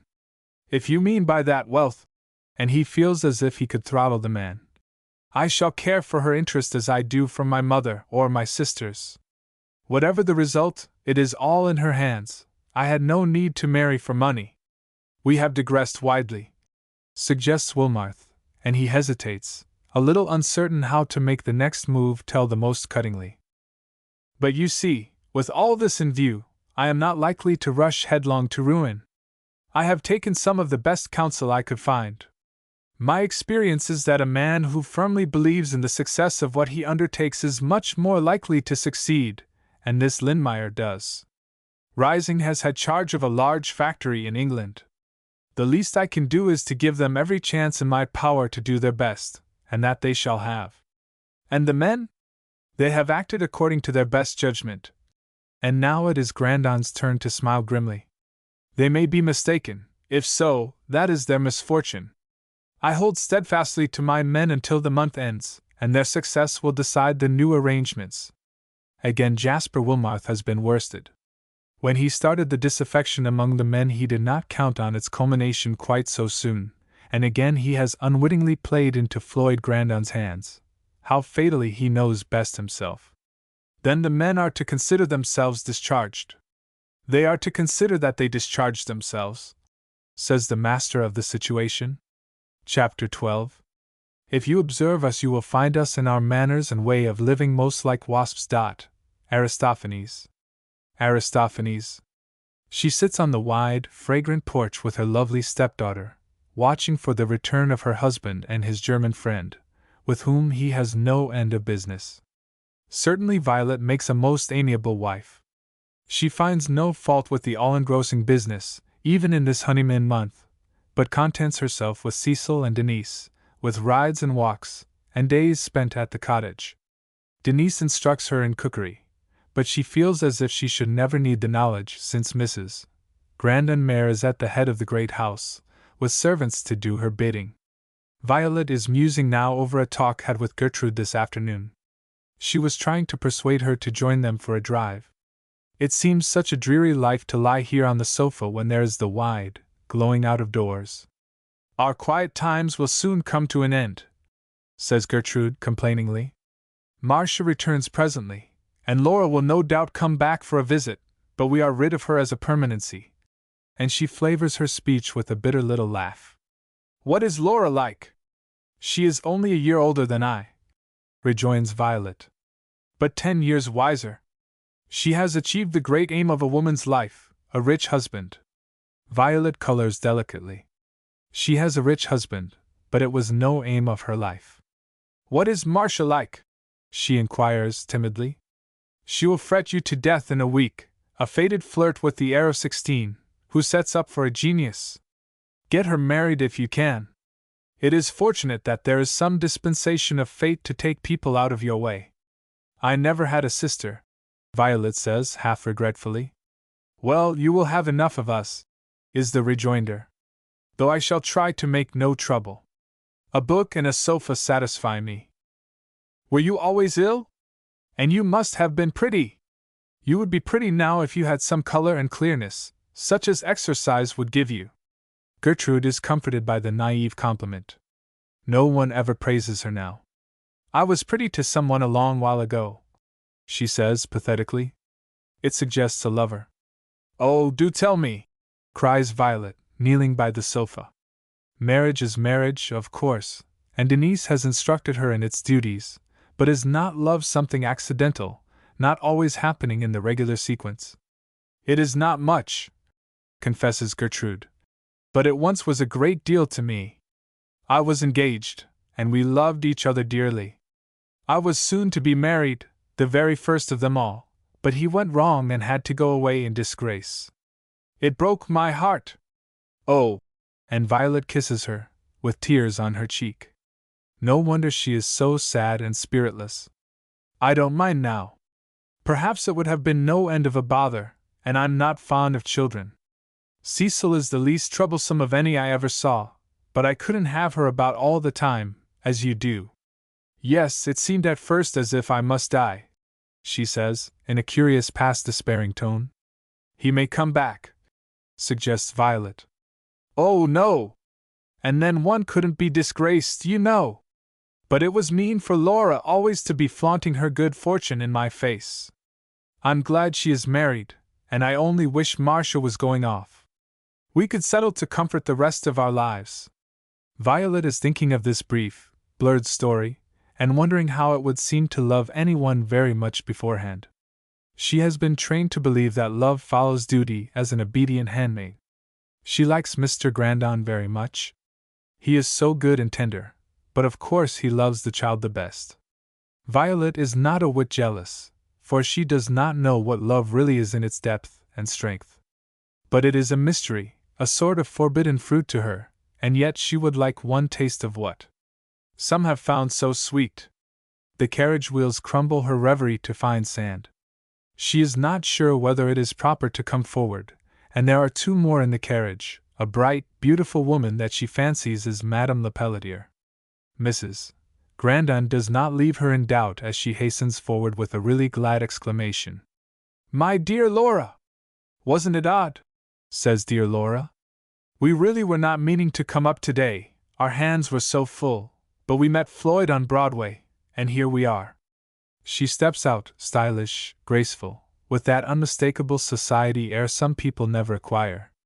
She is dressed in a soft black and white check silk, so fine that it is gray, her chip bonnet is of the same color, with its wreath of gray flowers, and her gloves are simply exquisite. All this seems to set off her fine eyes and brilliant complexion. Violet catches her husband's eye and joins them, with Cecil by the hand. Floyd looks her over. He has allowed himself an uneasy misgiving for the last half hour, for Violet's dress is usually so unconventional. But she is in one of her new toilets, a soft, clinging material, with the least touch of tulle at the throat and wrist, and a cluster of white roses at her belt, simple, yet refined, with a delicate grace that savors of Paris. The introductions follow.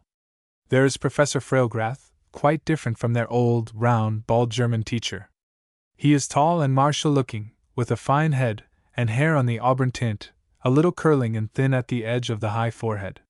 His eyes are light blue, keen, good-humored, and he wears glasses. His nose is large, his mouth rather wide, but his teeth are perfect. His English has a very slight accent, and he impresses one with scholarly ways at once. Arthur Delancey, a very good-looking young man, seems rather insignificant beside him. Violet experiences a thrill of negative preference. She is glad it was not her fate to become Mrs. Delancey. Someone invites them within. Oh, no, responds the professor. Mrs. Grandon knows what is delightful. Let us follow her example and sit here on the porch. You Americans are indoors quite too much. And I want to see the child, Mr. Grandon's pretty daughter.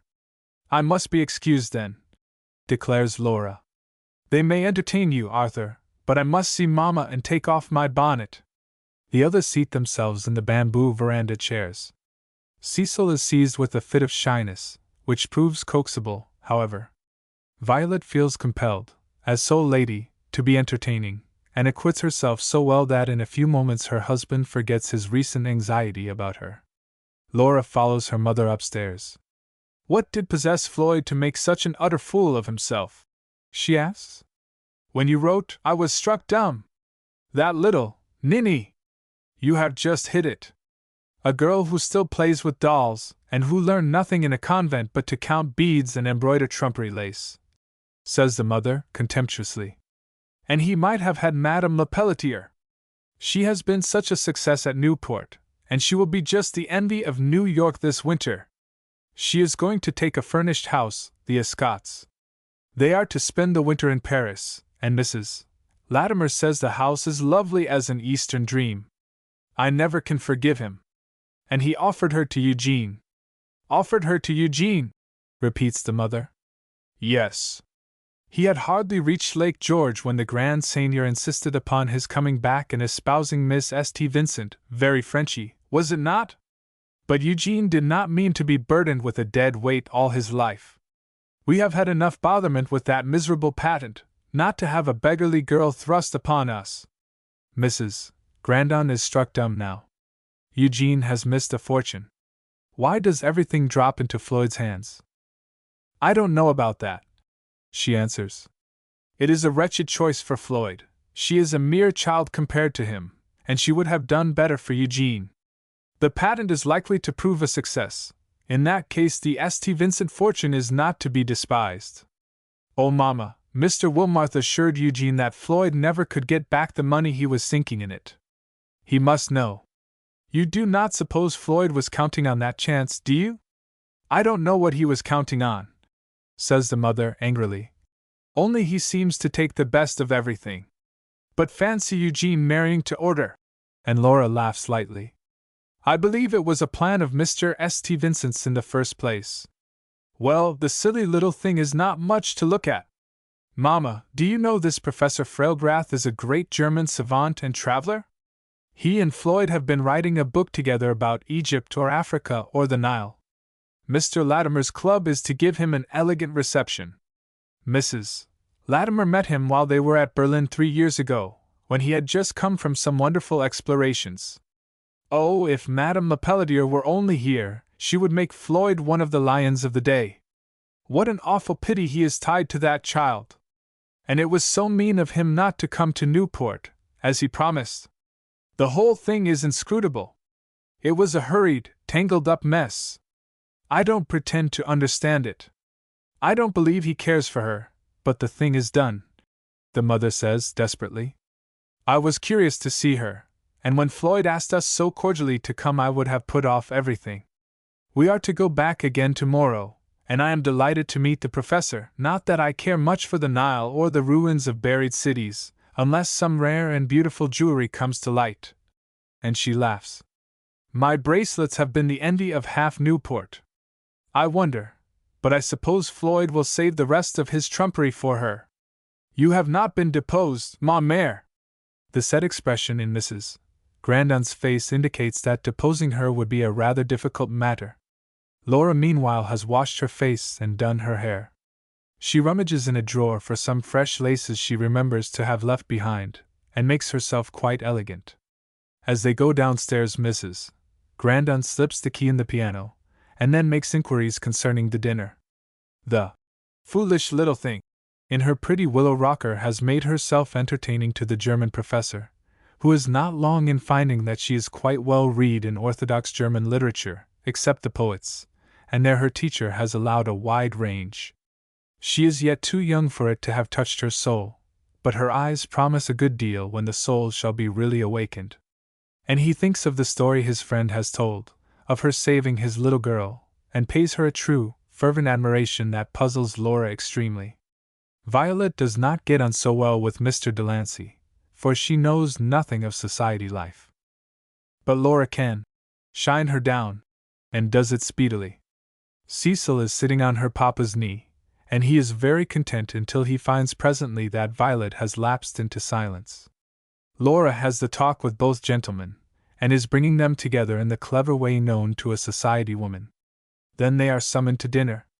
Arthur takes Violet, the professor, Laura, and here Gertrude makes a sort of diversion and has the sympathy of both gentlemen. The evening is very pleasant. Grandon will not have his shy Violet quite ignored, and yet he feels that she is not able to make much headway against the assumptions of society. He realizes that his place will be considerably in the world of letters, and that has come to be a world of fashion. Wealth and culture are being bridged over by so many things, artistic, aesthetic, and in a certain degree intellectual, one has to hold fast to one's footing not to be swept over. If there was someone to train Violet a little, he cannot understand why the family will not take to her cordially. Laura is thinking of this handsome house and the really superior man at its head, for she has to admit that Floyd has dignity, ability, character, and if he is coming out as a genius he will be quite the style. There is one woman who could do the honors perfectly, Madam, and she feels as if she could almost wring the life out of the small nonentity who has usurped her place, for of course Floyd would soon have cared for Madam if she had not come between. It was brought about by a silly romance, she tells Madam afterward. The child had run away from her nurse and was scrambling down some rocks when she caught her, it seems, and Floyd, coming up just that moment, insisted she had saved Cecil's life. Very dramatic, wasn't it?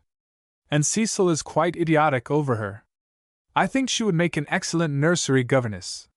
She is just out of a convent, and has no manners really, but is passable as to looks. Mamma insists that her hair is red, but it is just the color the Escots rave over. Mrs. Escott would be wild to paint her, so I am glad they will be off to Paris without seeing her. She is in deep mourning and can't go into society. I shall make Floyd understand that. But to think of her having that splendid place in her hands! To do Madame Lepelletier justice, she thinks more of the master than of the place, and hates Violet without seeing her, because she has won Cecil's love. In the morning Mr. and Mrs. Delancey are compelled to make their adieus. Laura goes off with an airiness that would do Marcia credit, and avoids any special farewell with her new sister-in-law. The professor remains, and spying out the piano asks leave to open it. "It is locked, I believe," says Violet, hesitatingly. Floyd lifts the cover and looks at his wife in astonishment. "It was locked," she says, defending herself from the incredulous expression, "the morning after I came here, and I thought, the piano is Laura's," she concludes. "Did you try it more than once?" he asks. "Yes." She blushes pitifully, but her honesty will not allow her to screen herself to him. "You must never let him think a wrong thing about you," says Denise, in her code of instructions. It is not at all as she imagines. He is amazed that any member of his family would do so small a thing as to exclude her from the use of the piano. "Well," he says, "you shall have one of your own as soon as Laura can take hers away." "Oh!" Her sweet face is suddenly illumined. "How delightful it will be through the long days when Papa is away. She can begin to give Cecil lessons. I suppose you are all for Beethoven," the professor is saying. "Young people find such melody in songs without words. But I want you to listen to this nocturne of Chopin's, though it is not a morning song." Violet listens entranced. Floyd watches her face, where the soft lights come and go. If she could always look like that! But Frailgrath cannot spend the whole morning at the piano. They are to drive around, to see the place and the factory, to arrange some plans for work. "Cannot the pretty mother and child go?" he asks. "Why, yes," Floyd answers, pleased with the notion. They stop at the cottage, which the German thinks a charming nook, then drive on to the factory. Violet and Cecil remain within while the two men make a tour of inspection. Floyd's spirits have risen many degrees in the past week. The machinery has worked to a charm, and demonstrated much that St. Vincent claimed for it. There seems no reasonable doubt of its success. Rising will be retained, and is empowered to hire any of the old hands who will come back and obey orders. Several have given in their allegiance, and some others are halting through a feeling of indignation at being falsely accused. But the fact is patent now that all along there has been a traitor or traitors in the camp. Violet sits there in the carriage talking to Cecil, half wrapped in a fluffy white shawl. She is just in range of a window, and the man watching her feels that Floyd Grandon has more than his share of this world's favors. "What has life done for him?" asks Jasper Wilmarth with bitter scorn.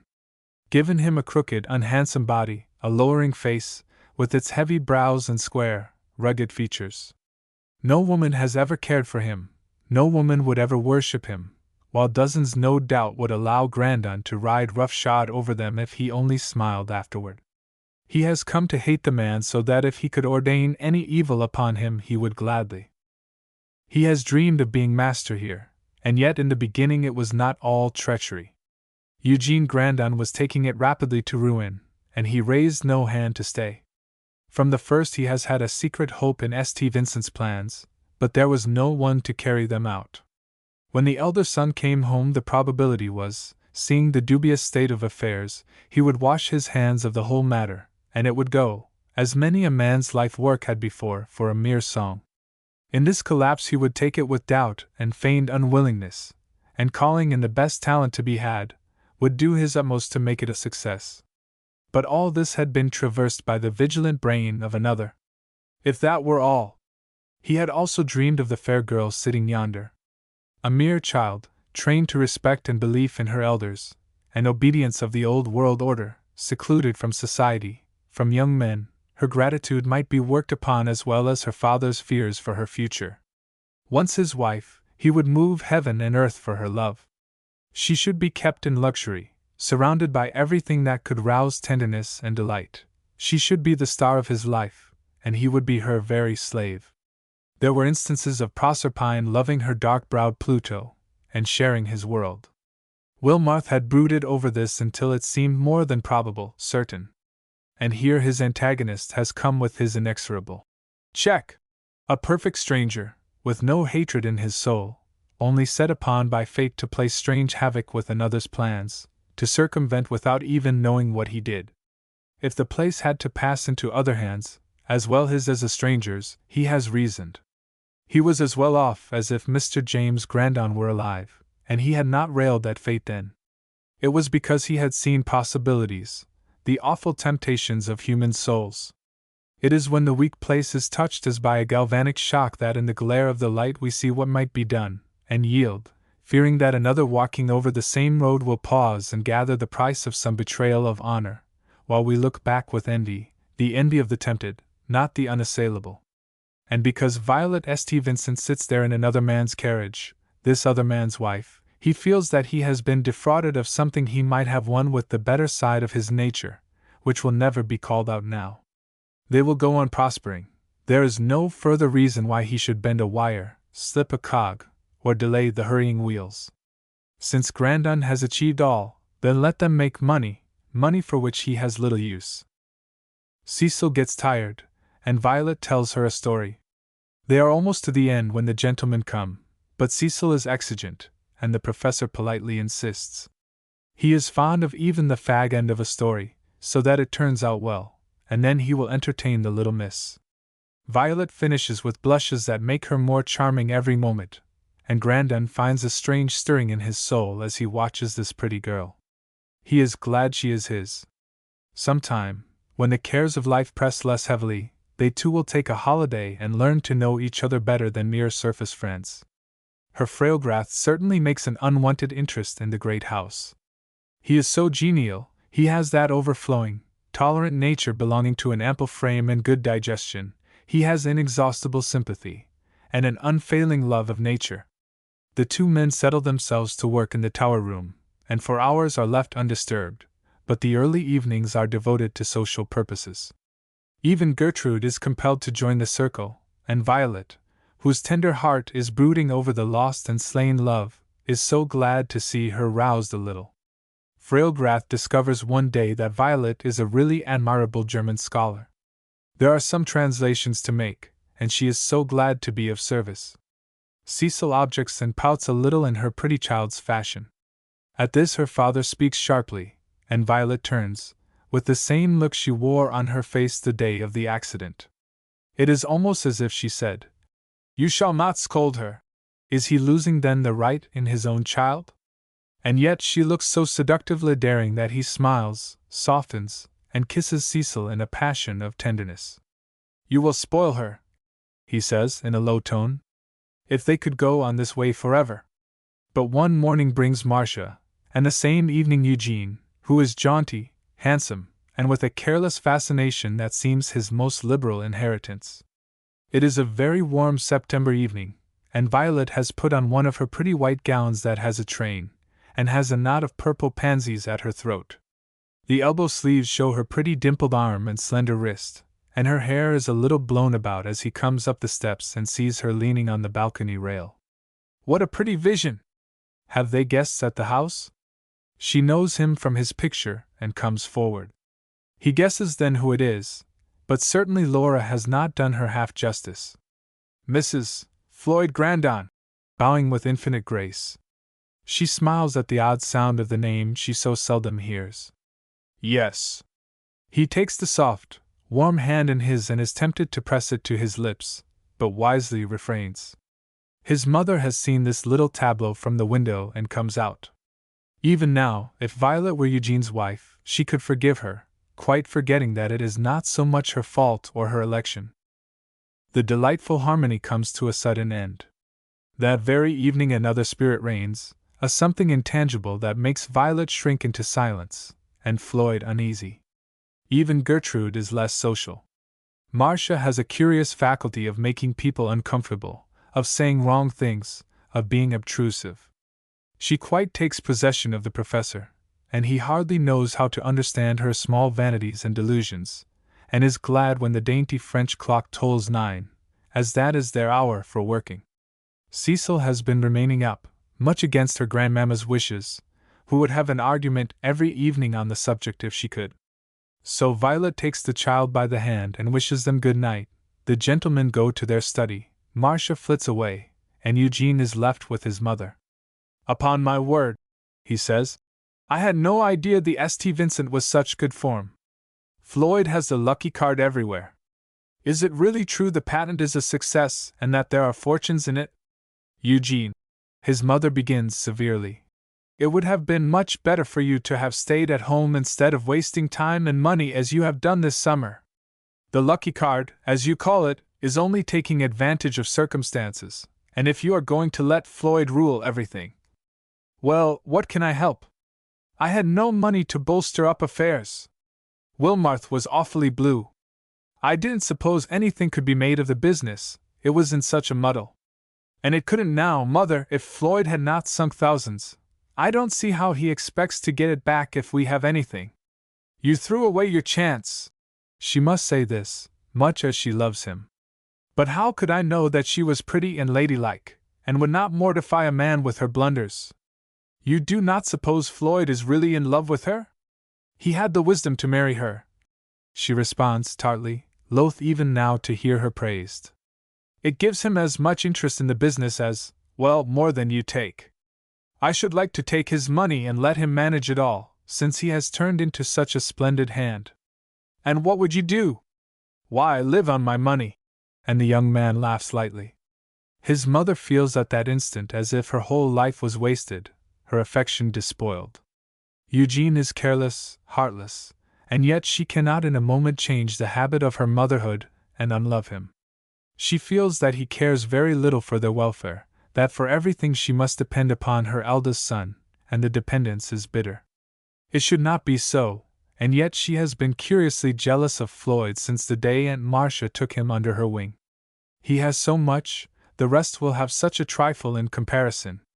Yet she feels sure it would slip through Eugene's fingers in no time and leave him a poor man again. But our inclination does not always follow our judgment. Chapter 13. For two enemies the world is too small, for two friends a needle's eye is large enough. Bulwer. Bulwer. The brothers spend nearly all of the next morning in the factory. Floyd has left his substitute with the professor, and sent Cecil to ride, so that she shall not distract Violet's attention. He tries to explain to Eugene all that he has done, the money he has advanced, and the future that seems possible. It will be a long pull, he says, but when you get through, the result will be a handsome business. 3 years ought to do it. 3 years? Eugene repeats, with a sigh. For a moment Floyd is provoked. Does Eugene never expect to put his shoulder to the wheel, to take any real care? Must he fight the matter through for them all? But then, there is Violet. I shall expect you to take some part of the business, Eugene, and keep to it. Wilmarth is admirable in his department. He is getting out new patterns, and now that he is really convinced of success, he will no doubt throw all his energies into it. Will you keep the books and look after the correspondence? I have so much work of my own to do, and we must economize all we can. Well, indolently, don't expect too much of me. How would you like to travel, then? Asks Floyd. Father, I find, did a good deal himself.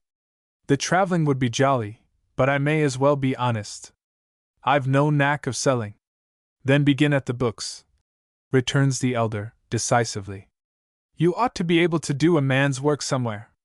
When I made such a blunder about the fortune, he says, with a half-smile. Were you really caught, Floyd? Floyd Grandon is sorely tempted to knock down this handsome, insolent fellow, even if he is a brother. Oh, if he never had offered Violet to him! What I wrote first, he says, was at her father's desire. Then she did for me a favor of such magnitude that my whole life will not be long enough to repay, but honor led me to be fair to you, or I never should have written a second time. Remember that she is my chosen wife, and forget all the rest. There is something in the tone that awes the young man, though long afterward he recalls the fact that Floyd did not say he loved her. But he is sobered a little and promises to make himself useful.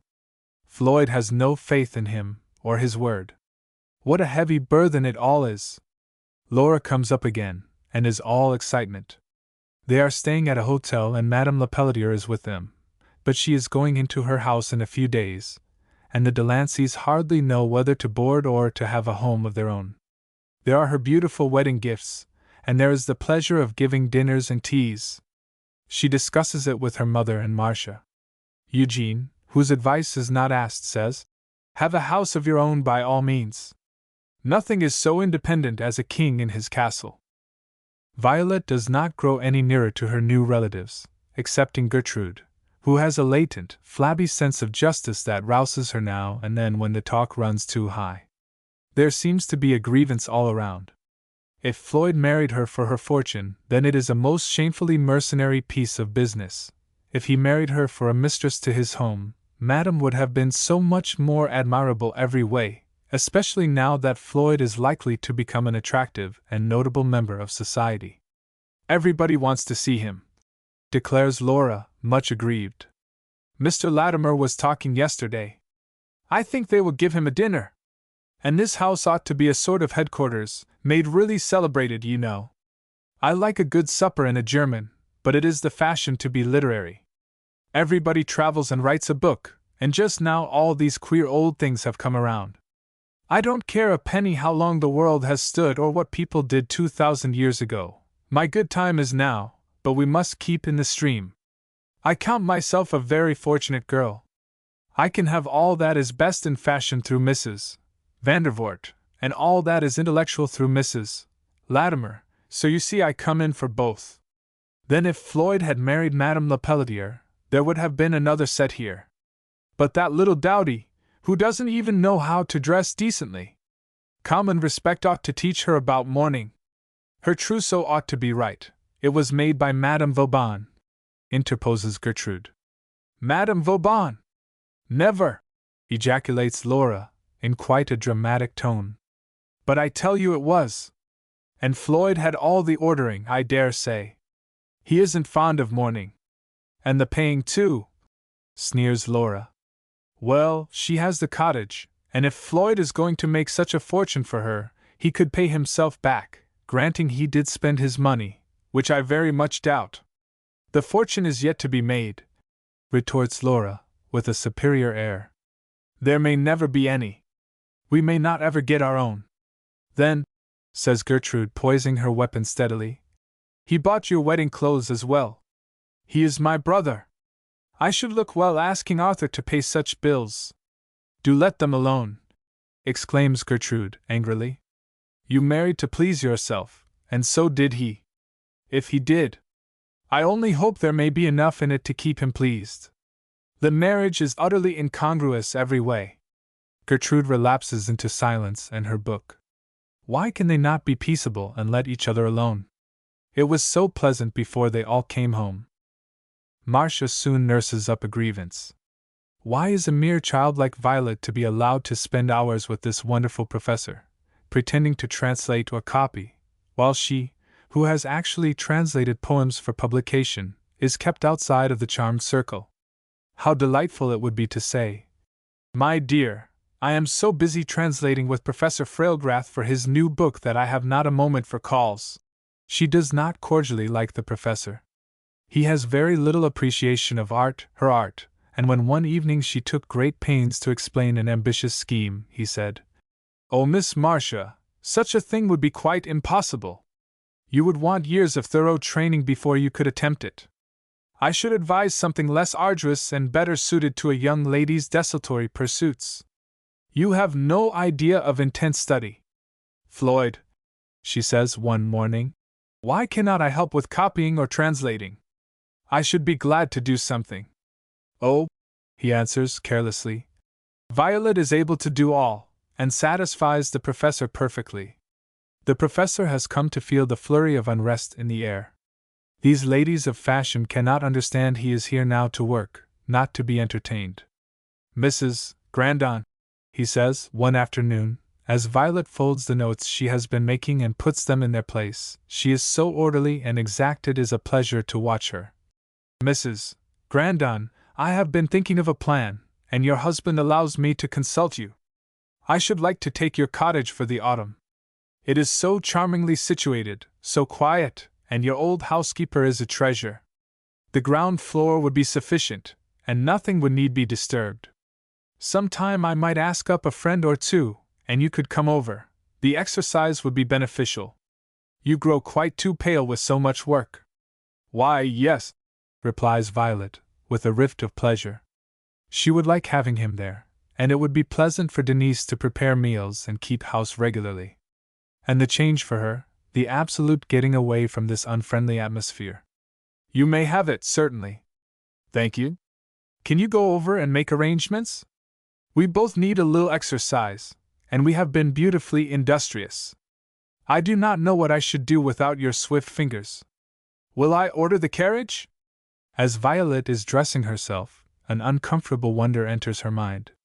She hears a good deal of talk about propriety, and she does not know whether she ought to do this alone.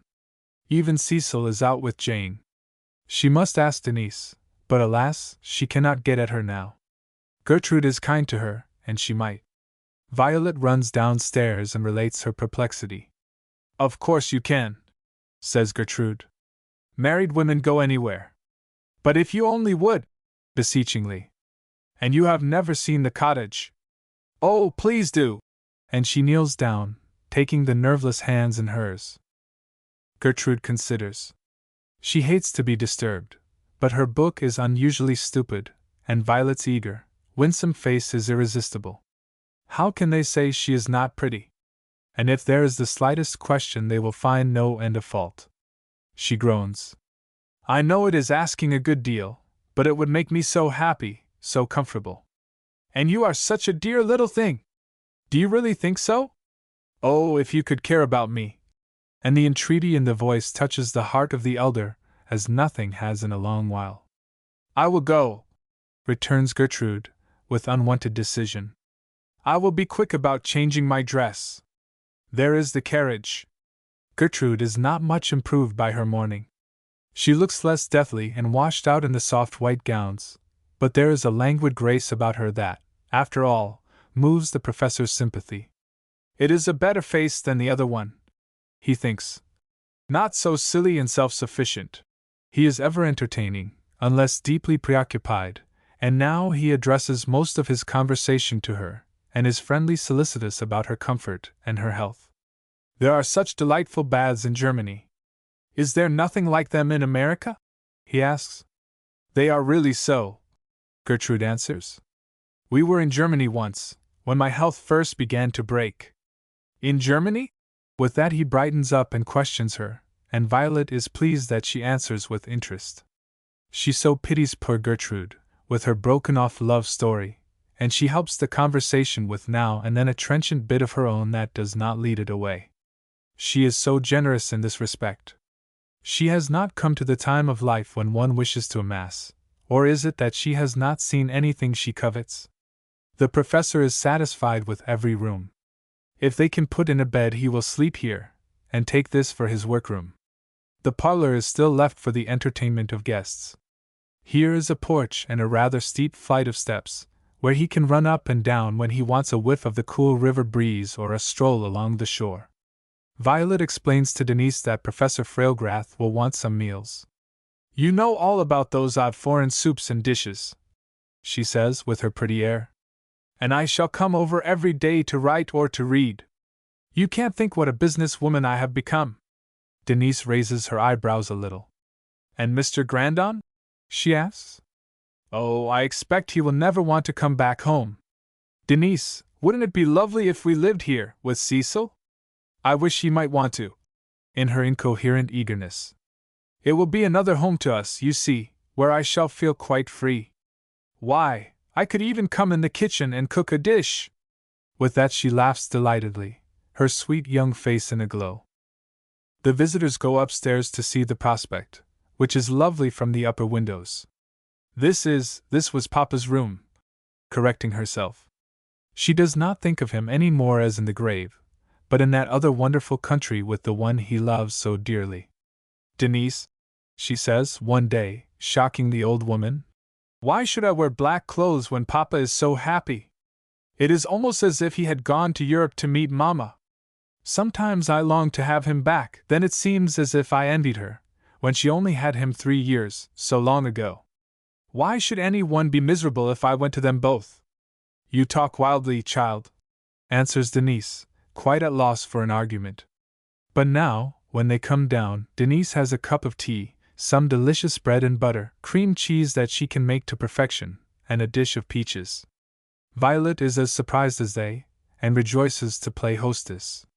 They are in the midst of this impromptu picnic when Grandon looks in the doorway, and laughs with the light heart of a boy. I was coming to talk with Denise, he says. I have made my bargain, the professor answers, in a tone of elation. It is delightful. I shall be so charmed that I shall lose the zest of the traveler and become a hermit. I shall invite my friends to royal feasts. Violet has poured a cup of tea and motions to Floyd, who comes to sit beside her. She is so alluring in her youth and freshness that he sometimes wishes there was no marriage tie between them, and they could begin over again. Whatever happened to you, Gertrude? He asks. I am amazed that tea-drinking has such a tempting power. The Fräulein is to come often, says Frailgrath, lapsing into his native idiom. It has done her good already. Her eyes have brightened. She stays within doors too much. Gertrude's wan face flushes delicately. When they reach home, the dinner bell rings, and they all feel like truants who have been out feasting on forbidden fruit. The next day the professor moves, but he promises to come down every evening. Marcia is intensely surprised, and Mrs. Grandon rather displeased. It is some plot of Violet's, she is quite sure, especially as Floyd takes his wife over nearly every day. Curiously enough, Gertrude rouses herself to accompany them frequently. They shall not find unnecessary fault with Violet. Denise enjoys it all wonderfully, and when the professor sits out on the kitchen porch and smokes, her cup of happiness is full. Then he goes to the city for several days. There is the club reception to the noted traveler, and though Laura would enjoy a German much more, she does not care to miss this. Madame Lepelletier is invited also, but she is arranging her house and getting settled, and this evening has a convenient headache. There are several reasons why she does not care to go, although she is planning to make herself one of the stars for the coming winter. She has had occasion to write 2 or 3 business notes to Floyd Grandon since she said farewell to him, and they have been models in their way. In his first reply, almost at the end, he had said, Laura, I suppose, has informed you of my marriage. It was rather an unexpected step, and would not have occurred so suddenly but for Mr. St. Vincent's fatal illness. In her next note she spoke of it in the same grave manner, hoping he would find it for his happiness, and since then no reference has been made to it. From Laura she has heard all the family dissatisfactions and numberless descriptions of Violet. From Eugene she has learned that Miss Violet was offered to him, and there is no doubt in her mind but that she was forced upon Floyd. She cannot forgive him for his reticence those last few days, but her patience is infinite. The wheel of fate revolves happily.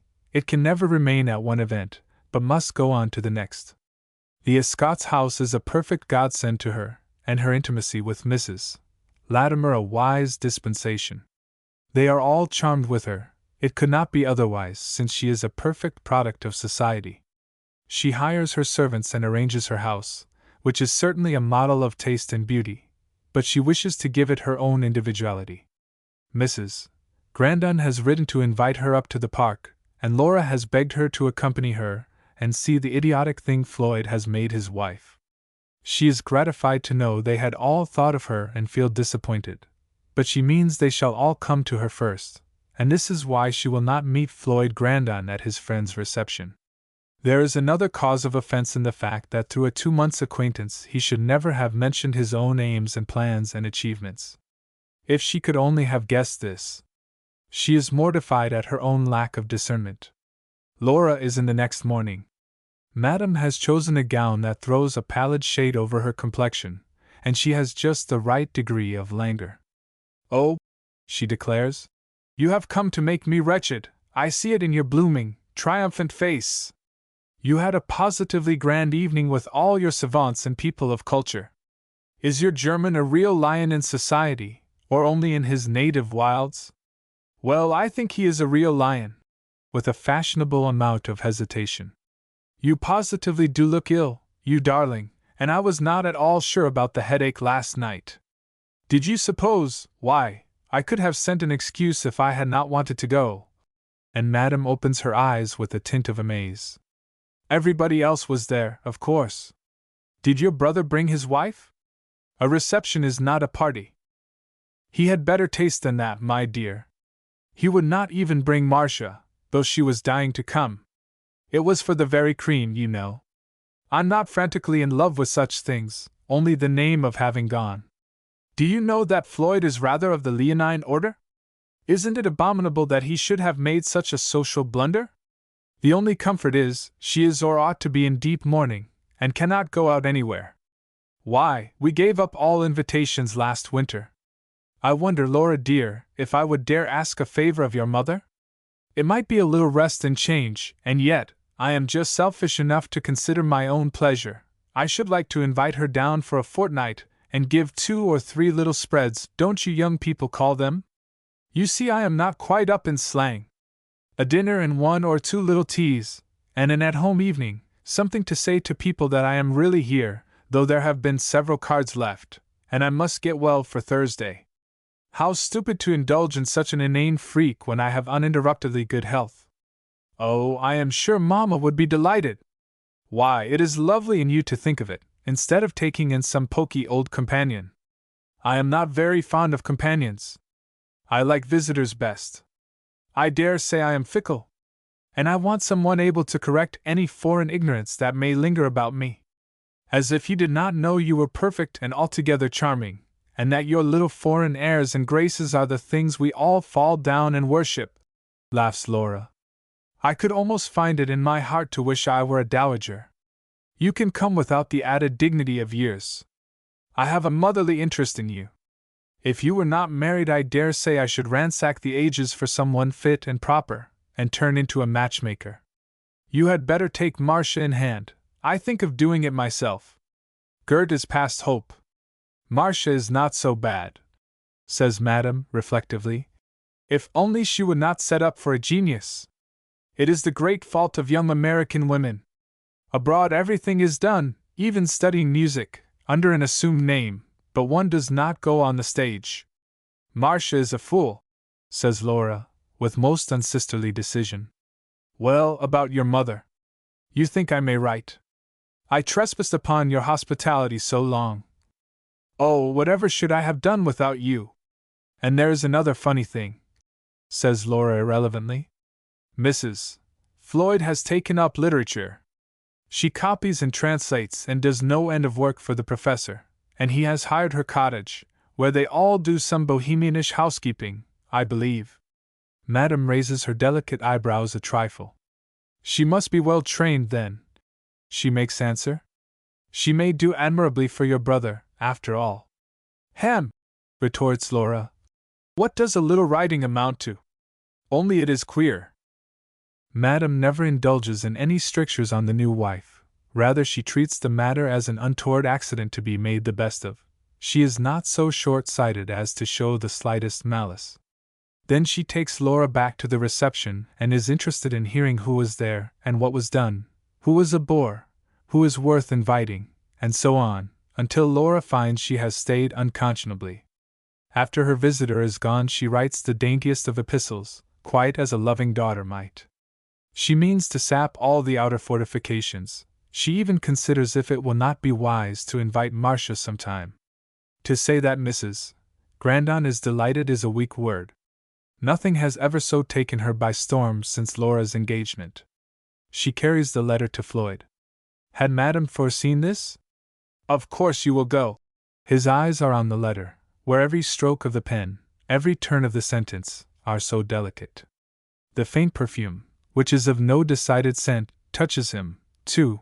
He has never known any one quite so perfect in all the accessories, quite so harmonious. How can I? She says fretfully. There is no one to look after the house. Floyd laughs at that. I should suppose the servants might be trusted, and surely Marcia knows enough to order a meal. You do need a holiday. Come, just think you can go. I shall be in the city a good deal the next month, and as Frailgrath has a domicile of his own, yes, you must answer this immediately. She has a few other flimsy objections, but Floyd demolishes everything, and almost threatens to write for her. There is no reason why they should not all be good friends, even if he has married another person, and he has a real desire to see Madame Lepelletier. He wants to smooth out some little roughnesses that rather annoy him when he thinks of them. So Mrs. Grandon writes that Floyd will bring her down at the required date. Then Madame has not miscalculated. She goes to a reception at the Vandervoorts, to a charming tea at the Lotheimers. People are talking about Frailgrath and Mr. Grandon, and some new discoveries, as well as the general improvement in science and literature. There is an air about the house Latimer, very charming, very refined, and Madame fits into it like the frontispiece to a book, without which it would not be quite perfect. What an extremely fascinating woman! Is the general comment. Mrs. Grandon has been flurried and worried up to the last moment. She is afraid her gowns are passé, that she looks old for her years, and that her prestige as Mrs. James Grandon is over forever. But the instant she steps into the hall at Madame's, the nervousness falls away like an uncomfortable wrap.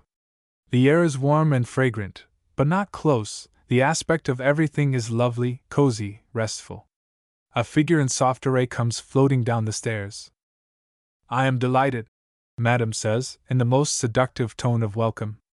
Then she holds out her hand to Floyd, looks at the waiter, and orders the trunk to be taken upstairs.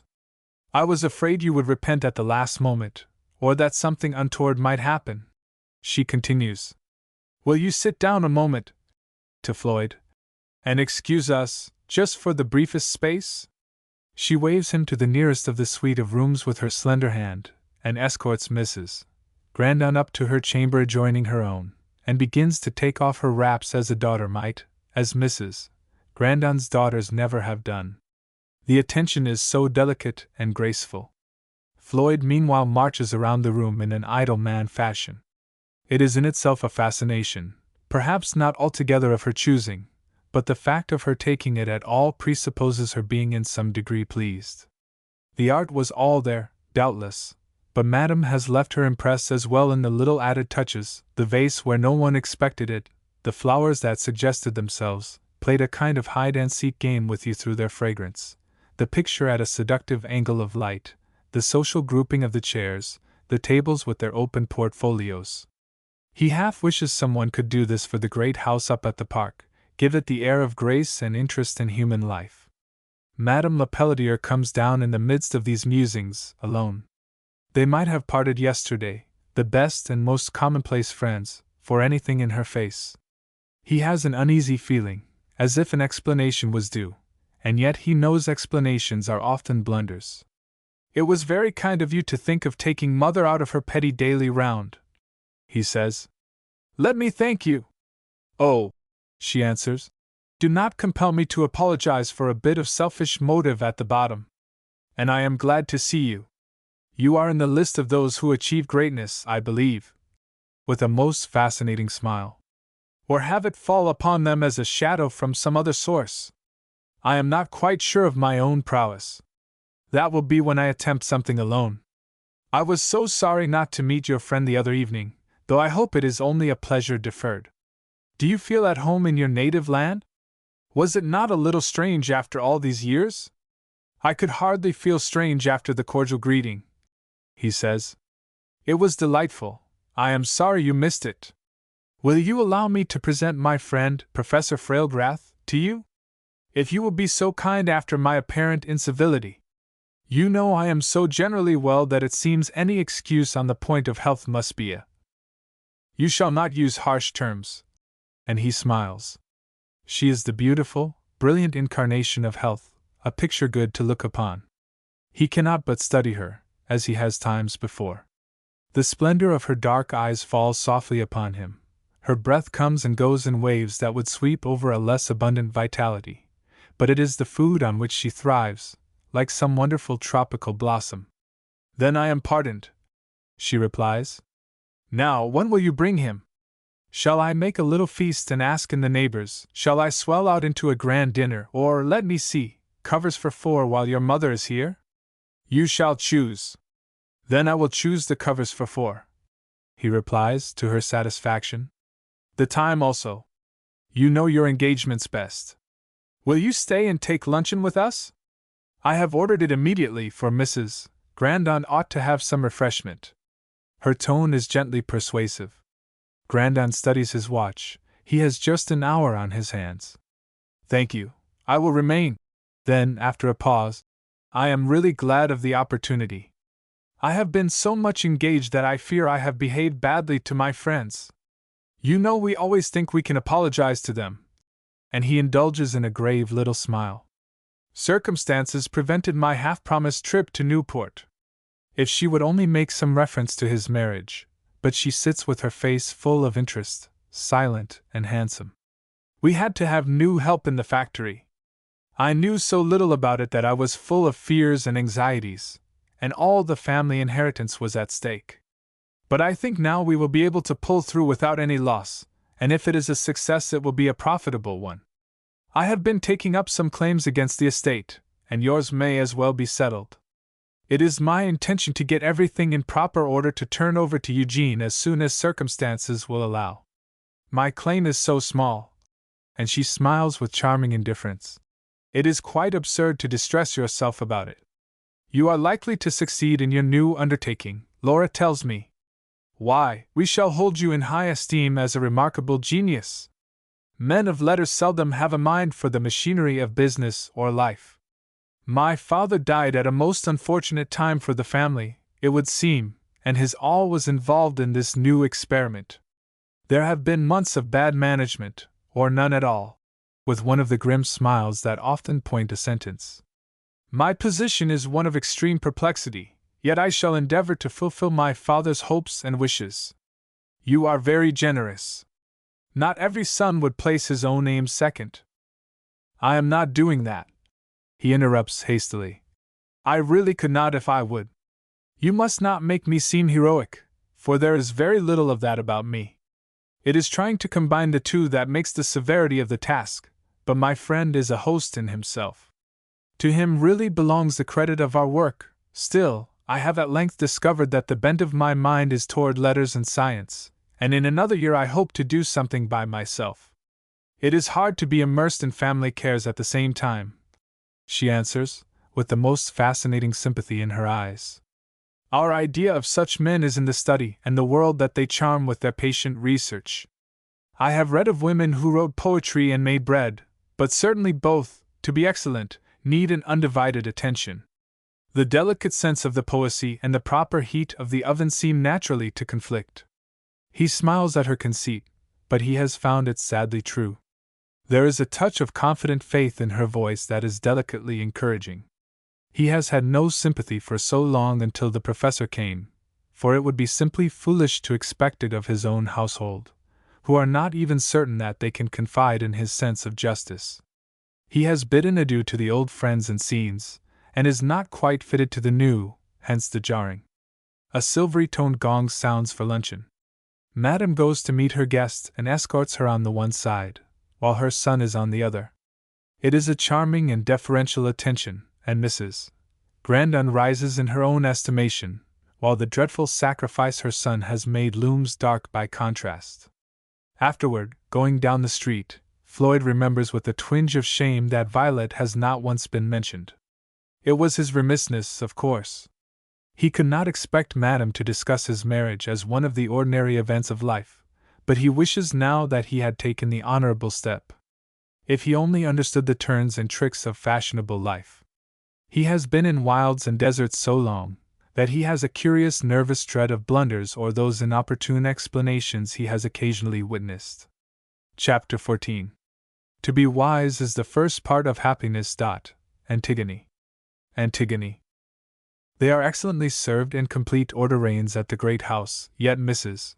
Grandon is missed, in ways not altogether complimentary if one put it into words. Marcia delights in playing at mistress. She asks in some of her neighbors to dinner, but Violet, excusing herself, goes over to the cottage. Floyd is not at home to be consulted, and she does not wish to blunder or to annoy him.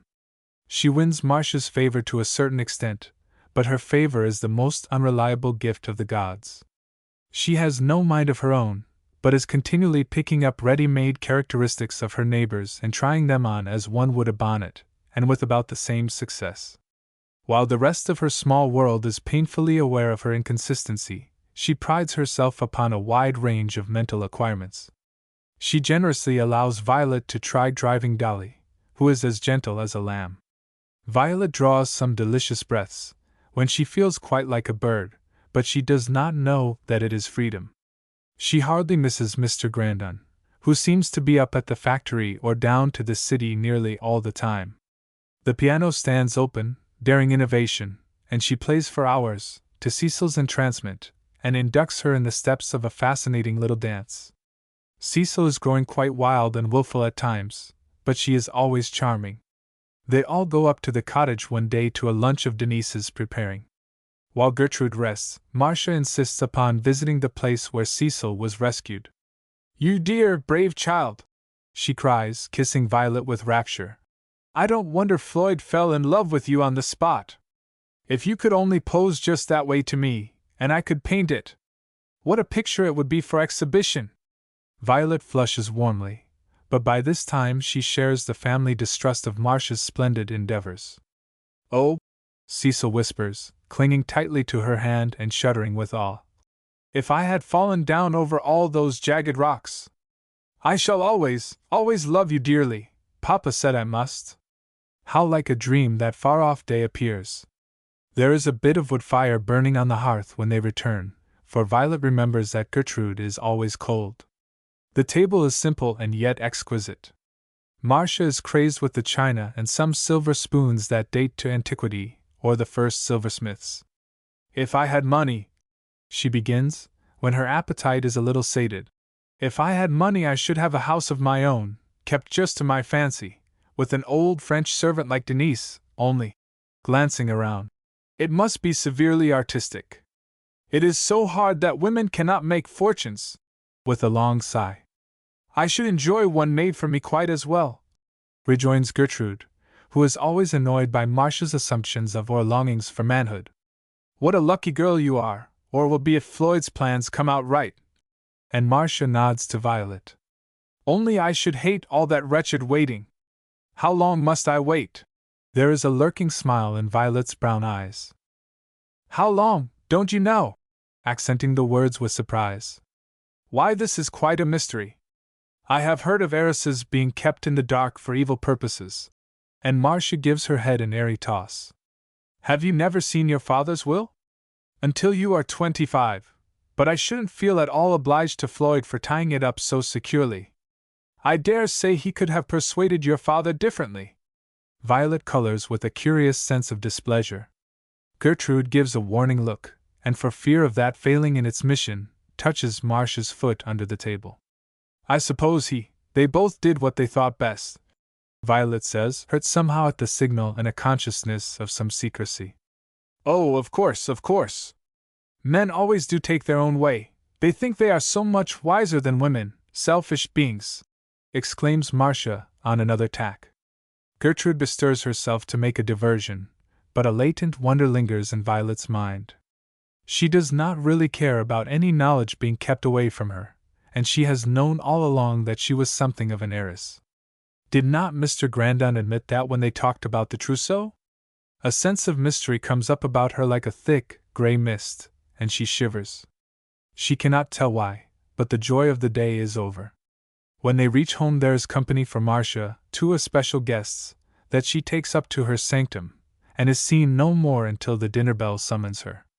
Eugene is in an uncomfortable mood and teases Cecil. Violet seems always a little afraid of this handsome young man, who has a way of making inscrutable remarks.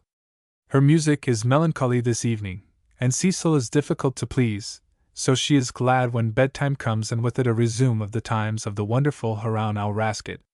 But when Cecil falls asleep an intense feeling of loneliness seizes her. It seems as if she was somewhere in a wide desert waste. Mr. Grandon is to spend the night in the city. She wonders where he is. There was the reception to the professor, there was a grand dinner for gentlemen only, at the house of some famous person, there has been business. She would like to imagine the scene for her own interest. How strange, she thinks, to sit 3 or 4 hours over a dinner, and yet, if the professor talked, she could listen forever. Does Mr. Grandon ever talk in that manner? A fine thrill speeds along her nerves, a sort of pride in him, a secret joy that he is hers. Oh, it is only 9 o'clock. Violet tries to interest herself in a novel, but it is stupid work. There are voices downstairs and she catches Marcia's inane little laugh.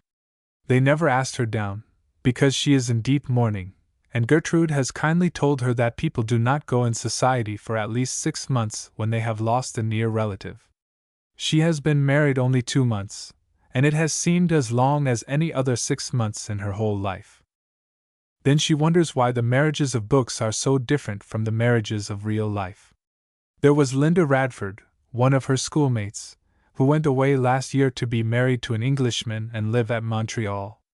Linda had a fortune, and the gentleman was a distant cousin. They had always been engaged. Linda had written 2 letters afterward, about her handsome house and elegant clothes. Then little Jean Davray had a lover come from France, who married her in the convent chapel and took her away. Once she wrote back to Sister Catherine. There was a bright, wilful girl, a Protestant, placed in the convent, who ran away with a married man and shocked the small community so much that the mention of her name was forbidden. Right here are Laura and Mr. Delancey, who are not storybook lovers either. Oh, which is true? She hides a blushing, longing face on Cecil's pillow, and sighs softly, secretly, for what she has not. Denise would call it a sin, for she thinks every word and act of Mr. Grandon's exactly right. Then, somehow, she must be wrong. Are the books and poems all wrong? She prays to be kept from all sin, not to desire or covet what may not be meant for her. Oh, what a long, long evening! Floyd Grandon is a guest at Madame Lepelletier's table. There are 3 rooms, divided by silken portieres, which are now partially swung aside. The lamps in the other rooms are burning low, there is a sweet, faint perfume, a lovely suggestiveness, a background fit for a picture, and this cozy apartment, hung with shimmering silk, and lighted from a cluster of intense, velvety tropical flowers, soften the glare and add curious tints of their own, suggestive of sunlight through a garden. It is not the dining room proper. Madame has ways quite different from other people, surprises, delicate, delicious, and dares to defy fashion when she chooses, though most people would consider her a scrupulous observer. The four would not be half so effective in the large apartment. There is a handful of fire in the low grate, and the windows are open to temper the air through the silken curtains. Mrs. Grandon is looking her best, a handsome, middle-aged woman. Madame Lepelletier is in an exquisite shade of bluish velvet that brings out every line and tint in a sumptuous manner. The square-cut corsage and elbow sleeves are trimmed with almost priceless ivory-tinted lace, and except the solitaire diamonds in her ears, she wears no jewels. There are 2 or 3 yellow rosebuds low down in her shining black hair, and 2 half hidden in the lace on her bosom. The skirt of her dress is long and plain, and makes crested billows about her as she sits there. The dinner is over, and it was perfect. The dessert has been taken out, the wine, fruit, and nuts remain. The waiter is dismissed, the chairs are pushed back just to a degree of informality and comfort, and they have reached that crowning delight, an after-dinner chat. Madame has been posting herself on antiquities and discoveries. There seems nothing particularly new about her knowledge. She is at home in it, and in no haste to air it. She keeps pace with them in a leisurely way, as if not straying out of her usual course. Floyd Grandon feels conscience-smitten that he once believed her wholly immersed in wedding clothes and fashions. What a remarkable, many-sided woman she is! A perfect queen of all society, and an admirable one at that. Everything she says is fresh and crisp, and her little jest well told and well chosen. The professor beams and smiles, though he is no great ladies' man. She might be a bon camarade, so free is she from the airy little nothings of society that puzzle scholarly men. There is something charming, too, in the way Mrs. Grandon is made one of the circle, a part of them, not merely an outside propriety. Every moment she grudges that fascinating woman for her son. She is almost jealous when the professor listens with such rapt deference and admiration. That Floyd's own unwisdom should have placed a bar between himself and this magnificent woman is almost more than she can endure. He has dropped in one morning and accompanied them to a matinee. A foreign friend has sent Madame tickets, and he had an hour or 2 on his hands while waiting for proofs. In all these interviews Violet's name has not been mentioned. His marriage is a matter of course, he is not sailing under any false colors, he has made no protestations of friendship, still he has an uneasy feeling.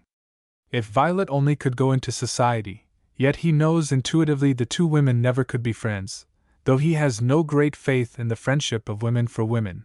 It is seldom the sort of a stand-up affair for all time that pins a man's faith to another. He wonders, too, what Violet is doing. How she would enjoy these lovely rooms. She could not sit at the head of a table a queen, but then she is young yet. Madame was not perfection at 17, and he strongly suspects that he was a prig. Could he take Violet to a matinee?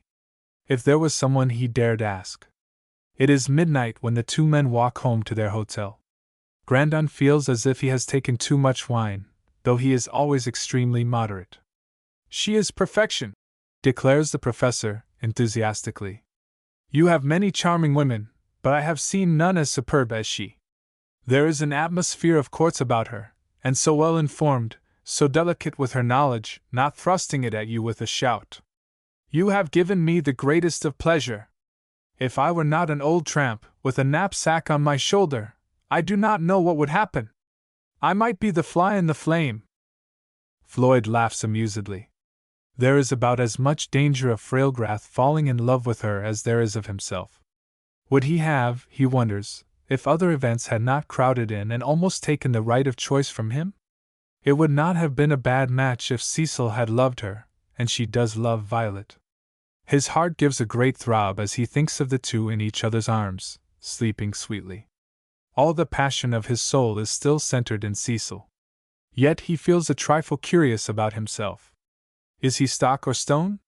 He has known of strong men being swept from their moorings when duty, honor, and all that was most sacred held them elsewhere. Nay, he has even seen them throw away the world and consider it well lost for a woman's love. If he should never see Madame again he would not grieve deeply, but being here he will see her often, and there is no danger. By some curious cross-light of mental retrospect, he also knows that if Violet were the beloved wife of any other man, the large-hearted professor, for instance, he could see her daily without one covetous pang. He likes her very, very much, she is dear to him, but he is not in love, and he rather exults in being so cool-headed. Is it anything but a wild dream, soon burned out to ashes? Madame Lepelletier, in the solitude of her room, studies her superb figure, with its rich and affluent lines. No mere beauty of pink cheeks, dimples, of 17, can compare with it, and she understands the art of keeping it fresh and perfect for some years to come at least. Floyd Grandon is just beginning a career that will delight and satisfy him beyond anything he dreams of tonight. He is not in love with his wife. He did not want her fortune. There were others already made at hand. A foolish pity, the remnant of youth, moved him, and some day he will look back in amazement at his folly. But all the same he has put a slight upon her preference, shown to him, but not in any wise confessed. She has no silly sentiment, either would she cloud her position for a prince of the blood royal, or what is saying more, for the man she could love, but society has devious turns and varying latitudes. One need not run squarely against the small fences it puts up, to gain satisfaction. Professor Frailgrath comes up home with his friend the next morning. There are some dates to verify, some designs to decide upon, but he will not remain to luncheon. Grandon steps out to greet Denise, when the opposite door opens, and two quaint laughing figures appear. Violet is wrapped in her shepherd's plaid, the corner twisted into a bewitching hood and surmounted by a cluster of black ribbon bows. She holds Cecil by the hand, who looks a veritable Red Riding Hood, tempting enough to ensnare any wolf. Both are bright and vivid, and have a fresh, blown-about look that walking in the wind invariably imparts. Cecil springs into his arms, and still holding her he bends to kiss Violet. "You have not walked up?" he asks in surprise. "It was not very far, and it is such a lovely, glowing morning," Violet says with a touch of deprecation. "We ran," cries Cecil, with her exuberant spirits in her tone. "We ran races, and I beat. And we played a wolf was coming. Mama has seen real wolves in Canada. But if we had a pony carriage, because Aunt Marcia is stingy sometimes." "Oh, Cecil," interposes Violet, in distress. "Would you like one, Violet? You could soon learn to drive." And he glances into her deep, dewy eyes, her face that is a glow of delight. "Marcia has been very kind, and has let me drive Dolly a little. I should not be afraid, and it would be so delightful. You quite deserve it, I have to leave you so much to entertain yourselves. Now rest a little and I will walk back with you." The professor comes out.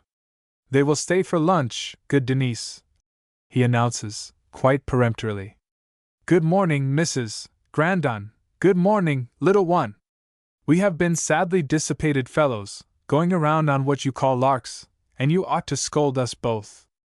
"I don't know why," she rejoins, with a bright smile. She is suddenly very happy. It tingles along every nerve. "What a pretty hood do you call it?" says Grandon, rather awkwardly, trying to unfasten Violet's wrap. "And the little one is a picture," adds the professor, glancing from one to the other. "Mama made mine," cries Cecil. "She had one when she was a little girl, and her papa brought it from Paris." Grandon laughs. They go to look at the designs, and Violet makes business-like little comments that surprise them both. She is so eager to have the book done, to see it in proper shape with her own eyes. "I shall really feel famous," she declares, with a pretty air of consequence, archly assumed. The lunch is delightful, and Violet confesses that yesterday they all entered with felonious intent, and did eat and drink, and surreptitiously waste and destroy. "You didn't get Gertrude here?" asks Floyd. "What magic did you use? And Denise made such a lovely fire for her," says Cecil. "She wasn't a bit cold. I wish we could live here, it is so little and nice." That seems to amuse the professor greatly. He feeds Cecil grapes, and plans how it shall be. Grandon, too, seems in unusual spirits, and presently they have an enchanting walk home. The October day is gorgeous, and they find some chestnuts. The pony carriage is talked over again, and Floyd promises to look it up immediately.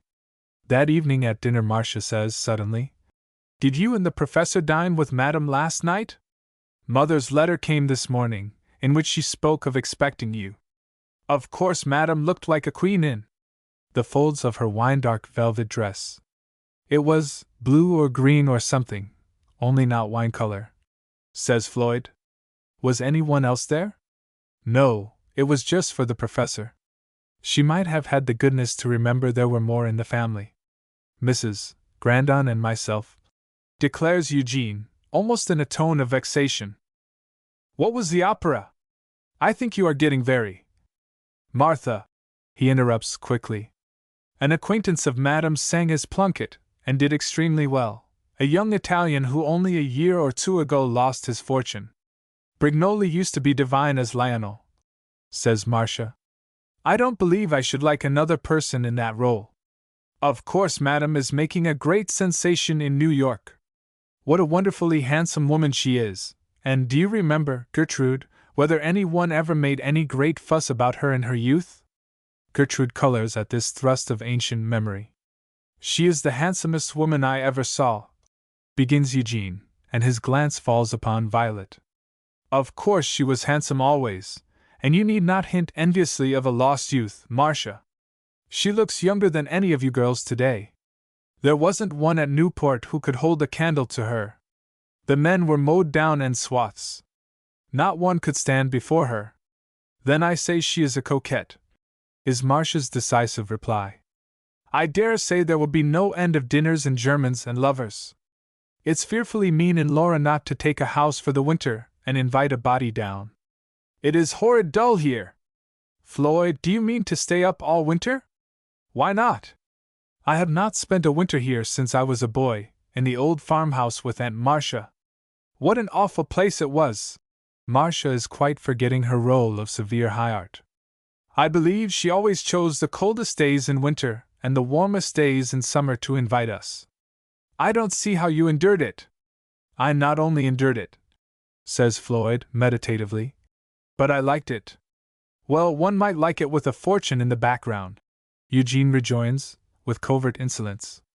The dessert is being brought in, which causes a lull in the family strictures. Floyd frowns and is silent. When they rise, Cecil runs to the drawing-room, and the two follow her. "Play a little," says her husband, and Violet sits down, thinking of the handsome woman she has never yet seen, but who seems to have bewitched all the family. Floyd is down twice again before the day on which he escorts his mother home. On one of these occasions he buys the pony. Violet and Cecil are both filled with delight, and Floyd gives his wife a little driving practice. He is so good to her, she thinks, but she sometimes wishes he would talk to her about Madame. They are quite enthusiastic at Mrs. Grandon's return, but her distance and elegance chill Violet to the very soul. She has no part in the general cordiality, and Floyd finds himself helpless to mend matters. For the first time since he has come home he regrets that this great house is his portion, and that half, at least, had not gone to the rest. He has a desperate desire to take Violet and live in the cottage, as Cecil has proposed. Chapter 15. The branches cross above our eyes. The skies are in a net. The plans have been made without taking Violet into the slightest account, or Floyd, as master of the house. Laura and Madame are to come up for a week, and there must be a dinner and an evening party. Laura was compelled to have such a quiet wedding, and it was really shameful to make so much use of Madame and offer her so little in return. "I really don't know what to do about the rooms," says Mrs. Grandon. "It was absurd in Floyd to take that elegant spare chamber when he had 2 rooms of his own and all the tower, and if one should say a word, my lady would be in high dudgeon, no doubt." "Mother," begins Gertrude in a calm tone, and it seems as if Gertrude had lost her sickly wine in this bracing autumn weather, "you do Violet great injustice. She will give up the room with pleasure the moment she is asked." "Oh, I dare say," with a touch of scorn, meant to wither both speaker and person spoken of. "If I were to go down on my knees, which I never have done yet." "You forget the house is Floyd's." "No, I do not. I am not allowed to." with stately emphasis. When Floyd was down to the city, he was the tenderest of sons to me. She is a sly, treacherous little thing, you can see it in her face. I never would trust a person with red hair, and she sets him up continually. He is so different when he is away from her, Laura remarked it. How he ever could have married her! It would be the simplest act of courtesy to speak about the room, just mention it to Floyd. Mrs. Grandon draws a long, despairing sigh, as if she had been put upon to the uttermost. We must invite the Braids and the Van Bergens to the dinner, though I suppose Laura will choose the guests and divide them to her liking. Only at the dinner we shall have no dancing. Laura is to come up tomorrow. If you would like me to speak about the room, says Gertrude. I believe I am still capable of attending to my own affairs, is the lofty rejoinder. Marcia, with her head full of coming events, waylays Floyd on his return that morning. I want some money, she says, with a kind of infantile gaiety. I have bills and bills. Their name is Legion. How much? He asks briefly. I think you may as well give me $1,000, in a rather slow, considering tone. He looks at her in surprise.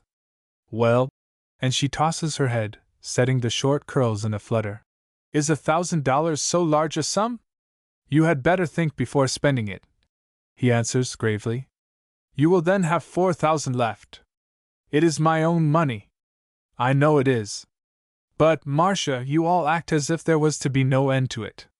If you should get all your part, the 10,000, it would be only a small sum and easily spent. What do you want to do with so much just now? I told you I had bills to pay, she says pettishly, and dresses to get. Then she lights upon what seems to her a withering sarcasm. I have no one to take me to Madame Vauban's and pay no end of bills. If I bought dresses like that when I had no need of them and was not in society. Hush, Marcia, he commands. You shall have your money. Spend it as you like. And he strides through the hall. He has been sorely tried with Eugene, who will not interest himself in work, and has been indulging in numerous extravagances, and business has not improved, though everything in the factory goes smoothly. Violet is in Cecil's room, teaching her some dainty bits of French. She looks up with a bright smile and a blush, the color ripples over her face so quickly. His is so grave. If she only had the courage to go, and put her arms about his neck and inquire into the trouble. She is so intensely sympathetic, so generous in all her moods. He has come home to take her to drive. It is such a soft, Indian summery day, with the air full of scents and sounds, but all the pleasure has gone out of it now for him. Papa, listen to me, says Cecil, with her pretty imperiousness. I can talk to Mama in real French. He smiles languidly and listens. If a man should lose his all, this dainty, dimpled little creature playing at motherhood could set a table, sweep a house, make her children's clothes and perhaps keep cheerful through it. Was there ever any such woman, or is he dreaming? He goes to hunt up Marcia's property, and is tempted to hand it over to her and never trouble his head about it again. But that will not be the part of prudence, any more than trusting their all to Eugene. Having accepted the burthen, he must not lay it down at any chance resting place. So he hands it to her quietly at luncheon, and that evening listens courteously to his mother's plans, offering no objection. But he did not evince the slightest interest, she declares to Marcia. And you will see that every possible obstacle will be put in the way. And he can spend his money upon pony carriages for her, retorts Marcia, spitefully. The pony carriage is indeed a grievance, and when Floyd teaches his wife to ride, as her pony is accustomed to the saddle, the cup brims over. He has announced the visitors to her, and she dreads, yet is most anxious to see Madame Lepelletier. Was not this room hers when she was here in the summer? Asks Violet, standing by the window. Yes, answers her husband, but he makes no further comment. It looks like crowding Violet out, and he is not sure he wants that. He will have her treated with the utmost respect during this visit, and it will prove an opportunity to establish her in her proper standing as his wife. It all comes about quite differently. Violet is at the cottage, and has gone up to take a look at Papa's room and put some flowers on the table. All is so lovely and peaceful. There is no place in the world like it, for it is not the chamber of death, but rather that of resurrection. Violet, calls her husband. She turns to run down the stairs. It is a trifle dark, and how it happens she cannot tell, but she lands on the floor almost at her husband's feet, and one sharp little cry is all. He picks her up and carries her to the kitchen, laying her on Denise's cane seat settee, where she shudders and opens her eyes, then faints again. I wonder if any bones are broken. And while Denise is bathing her forehead, he tries her arms, which are safe. Then, as he takes one small foot in his hand, she utters a piercing exclamation of pain. Professor Frogreth is away. There is nothing but for Floyd to go for a physician. He looks lingeringly, tenderly at the sweet child face, and kisses the cold lips. Yes, she is very dear to him. He brings back the doctor speedily. One ankle is badly sprained, and there seems a wrench of some kind in her back. She must be undressed and put to bed, and her ankle bandaged. He makes her draw a dozen long respirations. I do not believe it can be anything serious, he says kindly, but we will keep good watch. I will be in again early in the morning. There is no present cause for anxiety. Studying Grandon's perturbed face.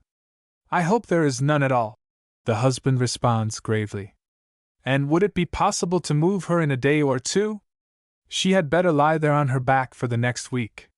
You see, it is a great shock to both nerves and muscles. We are not quite birds of the air. And he laughs cheerily. We will see how it goes with her tomorrow. Floyd returns to the chamber. Violet has a bright spot on either cheek, and her eyes have a frightened, restless expression. It was so careless of me, she begins, in her soft tone that ought to disarm and conquer any prejudice.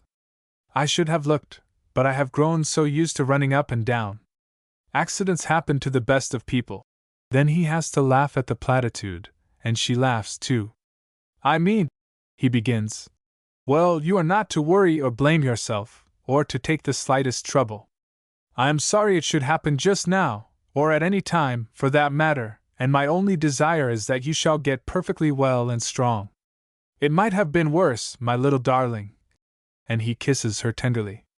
Then suddenly he realizes how very much worse it might have been, if she had been left maimed and helpless, and bending over, folds her in such an ardent embrace that every pulse quivers, and her first impulse is to run away from something she cannot understand, yet is vaguely delicious when the fear has ceased. I must go down to the park, but I will be back soon and stay all night. Denise will bring you up a cup of tea. Then he kisses her again and leaves her trembling with a strange, secret joy. Rapidly as he drives home, he finds them all at dinner. You are late, his mother exclaims sharply, but makes no further comment. Eugene stares a little at the space behind him, and wonders momentarily. But when he seats himself and is helped, he remarks that Cecil is not present, and inquires the reason. She was very naughty, explains Mrs. Grandon, severely. Floyd, the best thing you can do is to send that child back to England. She is completely spoiled, and no one can manage her.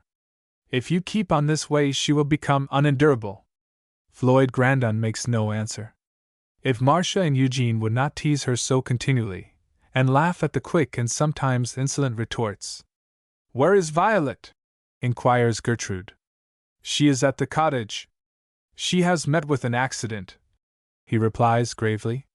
Oh, Gertrude is really alarmed. The rest are curious, indifferent. What is it? What has happened? She slipped and fell downstairs, and has sprained her ankle. Beside the shock, we trust there are no more serious hurts. Those poky little stairs, says Marcia.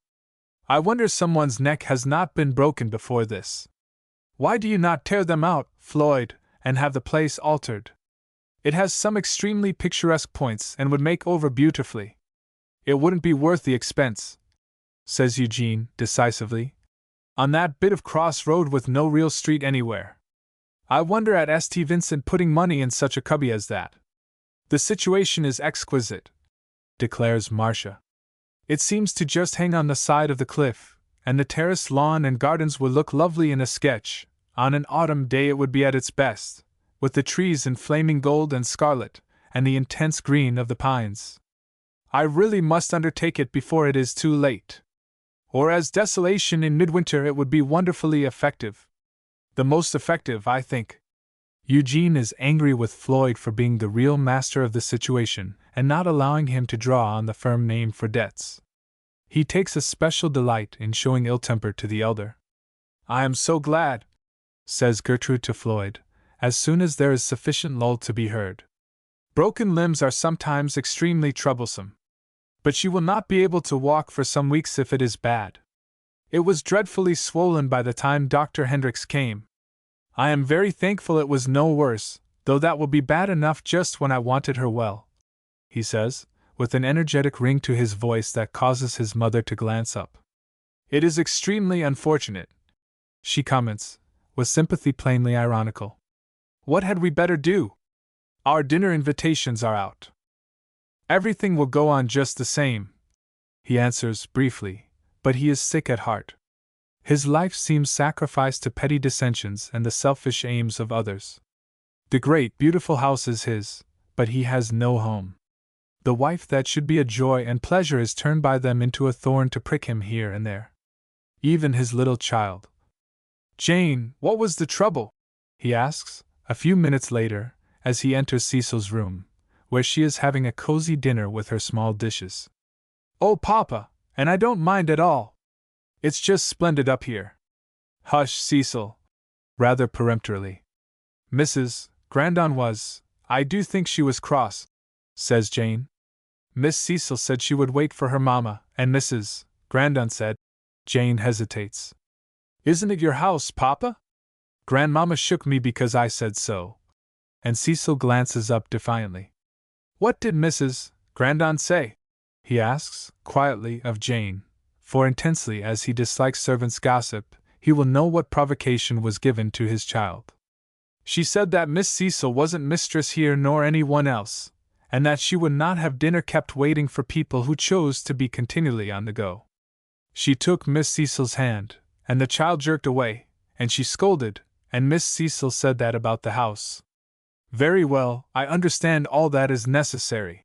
He has not the heart to scold Cecil, the one being in the house devoted to Violet, and looks at her with sad eyes as he says, Mamma has had a bad fall, and is ill in bed. You must be a good girl tonight and not make trouble for Jane. Oh, let me go to her. Cecil is down from her dainty table, clinging to her father. Let me go, I will be so good and quiet, and not tease her for stories, but just smooth her pretty hair as I did when her head ached. Oh, you will let me go? He raises her in his arms and kisses the rosy, beseeching lips, while the earnest heart beats against his own. My darling! There is a little tremble in his voice. My dear darling, I cannot take you tonight, but if you will be brave and quiet you shall go tomorrow. See if you cannot earn the indulgence, and not give Papa any trouble, because you love him. A long, quivering breath and dropping tears answer him. He is much moved by her effort and comforts her, puts her back in her chair, and utters a tender good night. Gertrude waylays him in the hall for a second assurance that matters are not serious with Violet, and sends her love. He sees no one else, and goes out in the darkness with a step that rings on the walk. It seems to him that he has never been so angry in all his life, and never so helpless.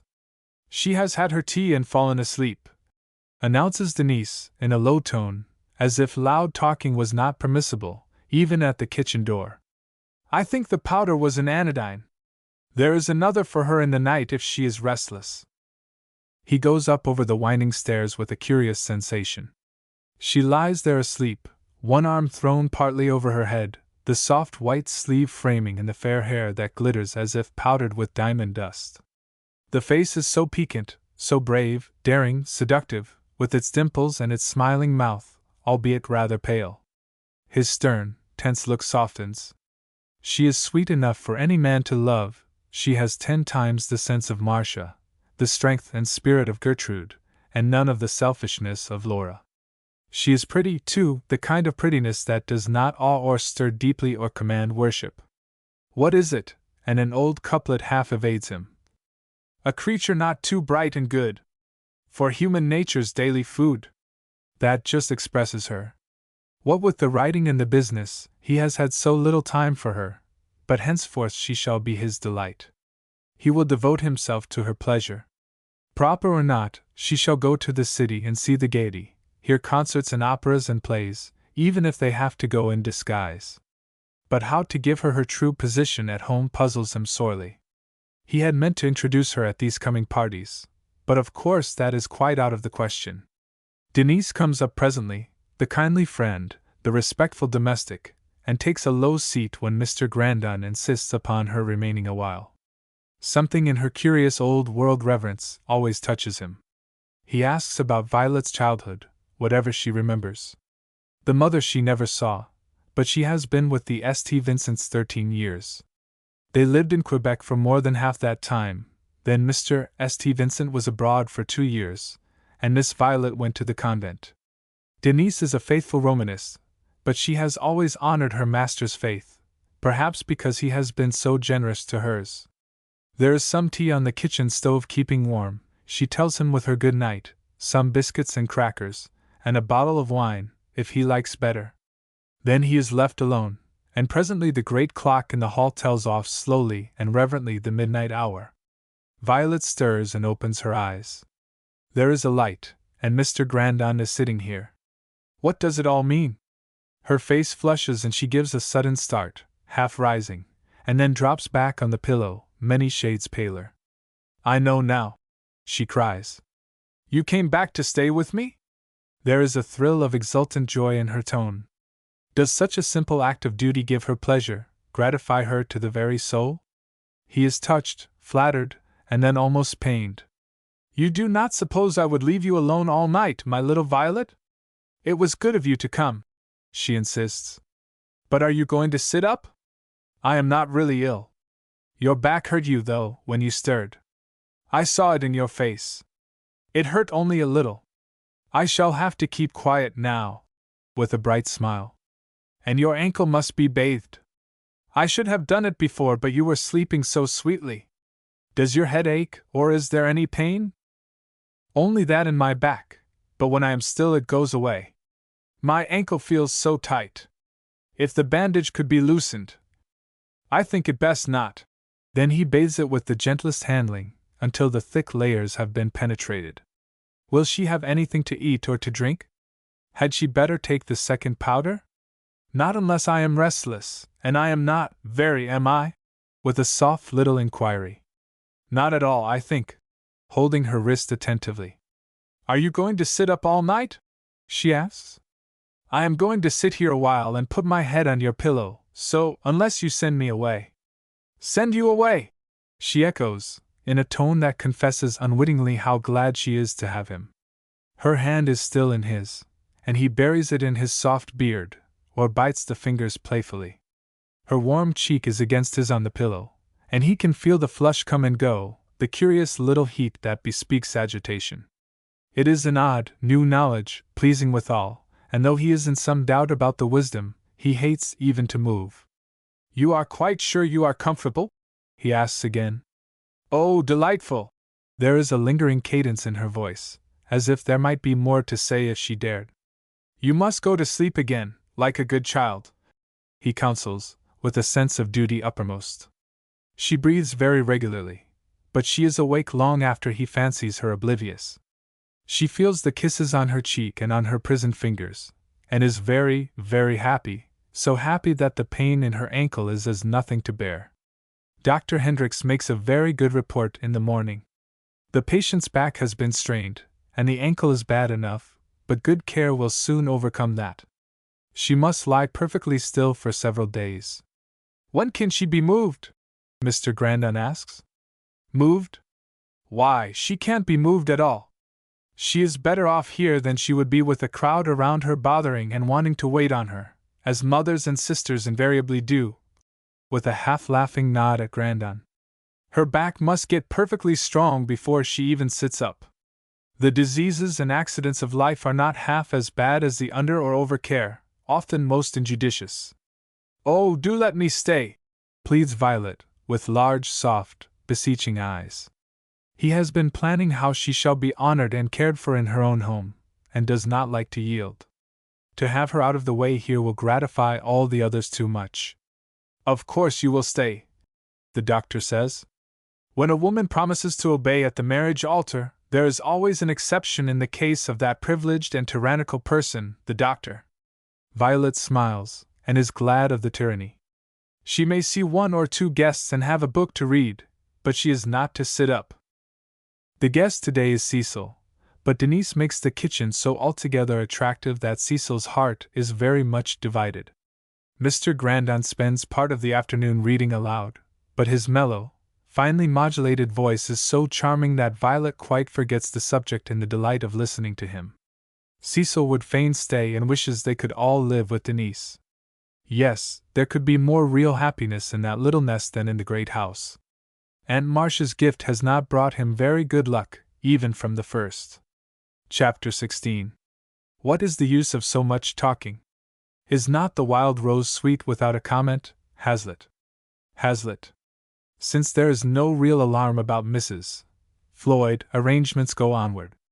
Madame Lepelletier and Mr. and Mrs. Delancey come up on the appointed day, and Madame is led to the lovely guest chamber where she reigned before. This is Monday, and on Tuesday the elite of Grandon Park and a select few of the cream of Westbrook are invited to dinner. Laura is the star of the occasion, but Madame is its grace, its surprise, its charm.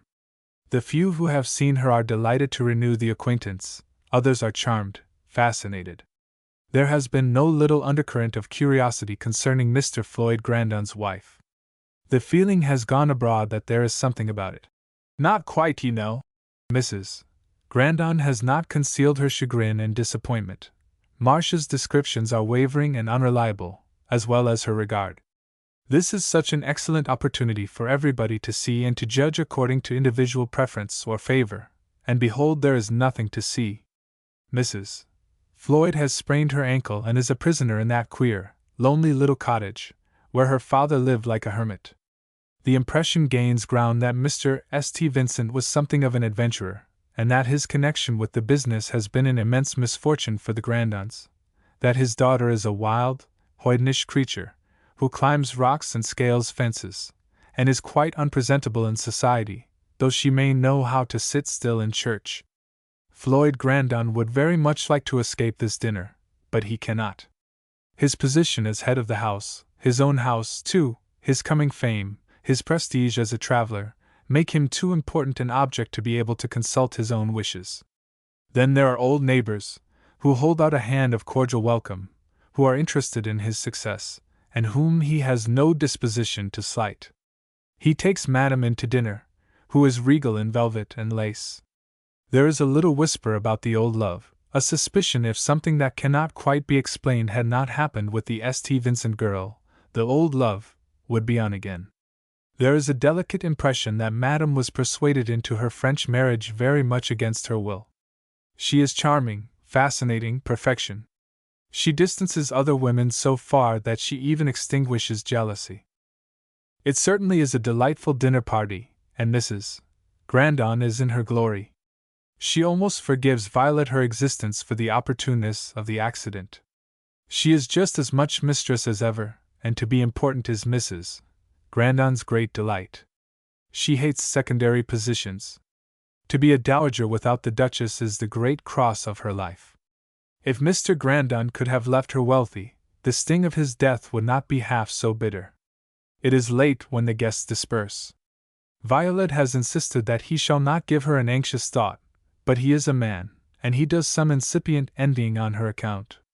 Of course, to have her upstairs, an invalid, would not better the position, but to have her here, bright and well and joyous, full of quaint little charms, and he has never known how full, how overbrimming she was with all manner of fascinating devices until the last few days. If his mother could realize that under this courteous and attentive exterior, the breeding of the polished man of the world, he is thinking only of Violet in white wrappers, with a cluster of flowers at her throat, she would be more than ever amazed at his idiocy. There is to be a small company at Mrs. Braid's the next evening, a reception to dear Laura. You must come, declares Mrs. Braid emphatically. We ought to have a chance at our old friend, and you and the boys grew up together. Do you remember how you used to roast corn and apples at the kitchen fire, and go over your Latin? Why, it seems only yesterday, and all my children are married and gone, save Lucia. I shall have to be excused, Floyd Grandon says in a quiet tone, but with a smile that is fully as decisive. I shall owe tomorrow evening to my wife, who cannot yet leave her room. How very sad and unfortunate! Are we never to have a sight of her, Mr. Grandon, except the glimpses in the carriage and at church? Certainly, he answers. Circumstances have kept us from society, and I have really had no time for its claims, but I hope to have more presently for it, as well as for her. We shall be glad to see you, never doubt that. Lucia will be so disappointed tomorrow evening. Grandon bows. Is there anything more to say proper to the occasion? He has heard so much during the last 3 months that he has grown quite nervous on the subject of society etiquette. On the morrow, Violet is anxious to hear about the dinner. She is young and full of interest in gay doings, in spite of her early sorrow. He makes blunders over the dresses, and they both laugh gaily. He describes the guests and the old friends, and the complimentary inquiries about her. I wish you could be there on Thursday evening, he says, regretfully. That is to be a party with dancing, and plenty of young people, Laura's companions. And I have never been to a real party in all my life, she cries.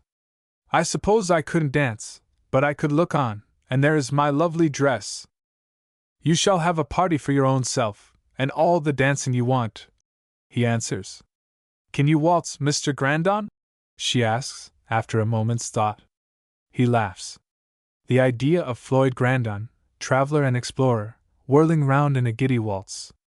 It isn't so ridiculous, she says, her face full of lovely, girlish resentment.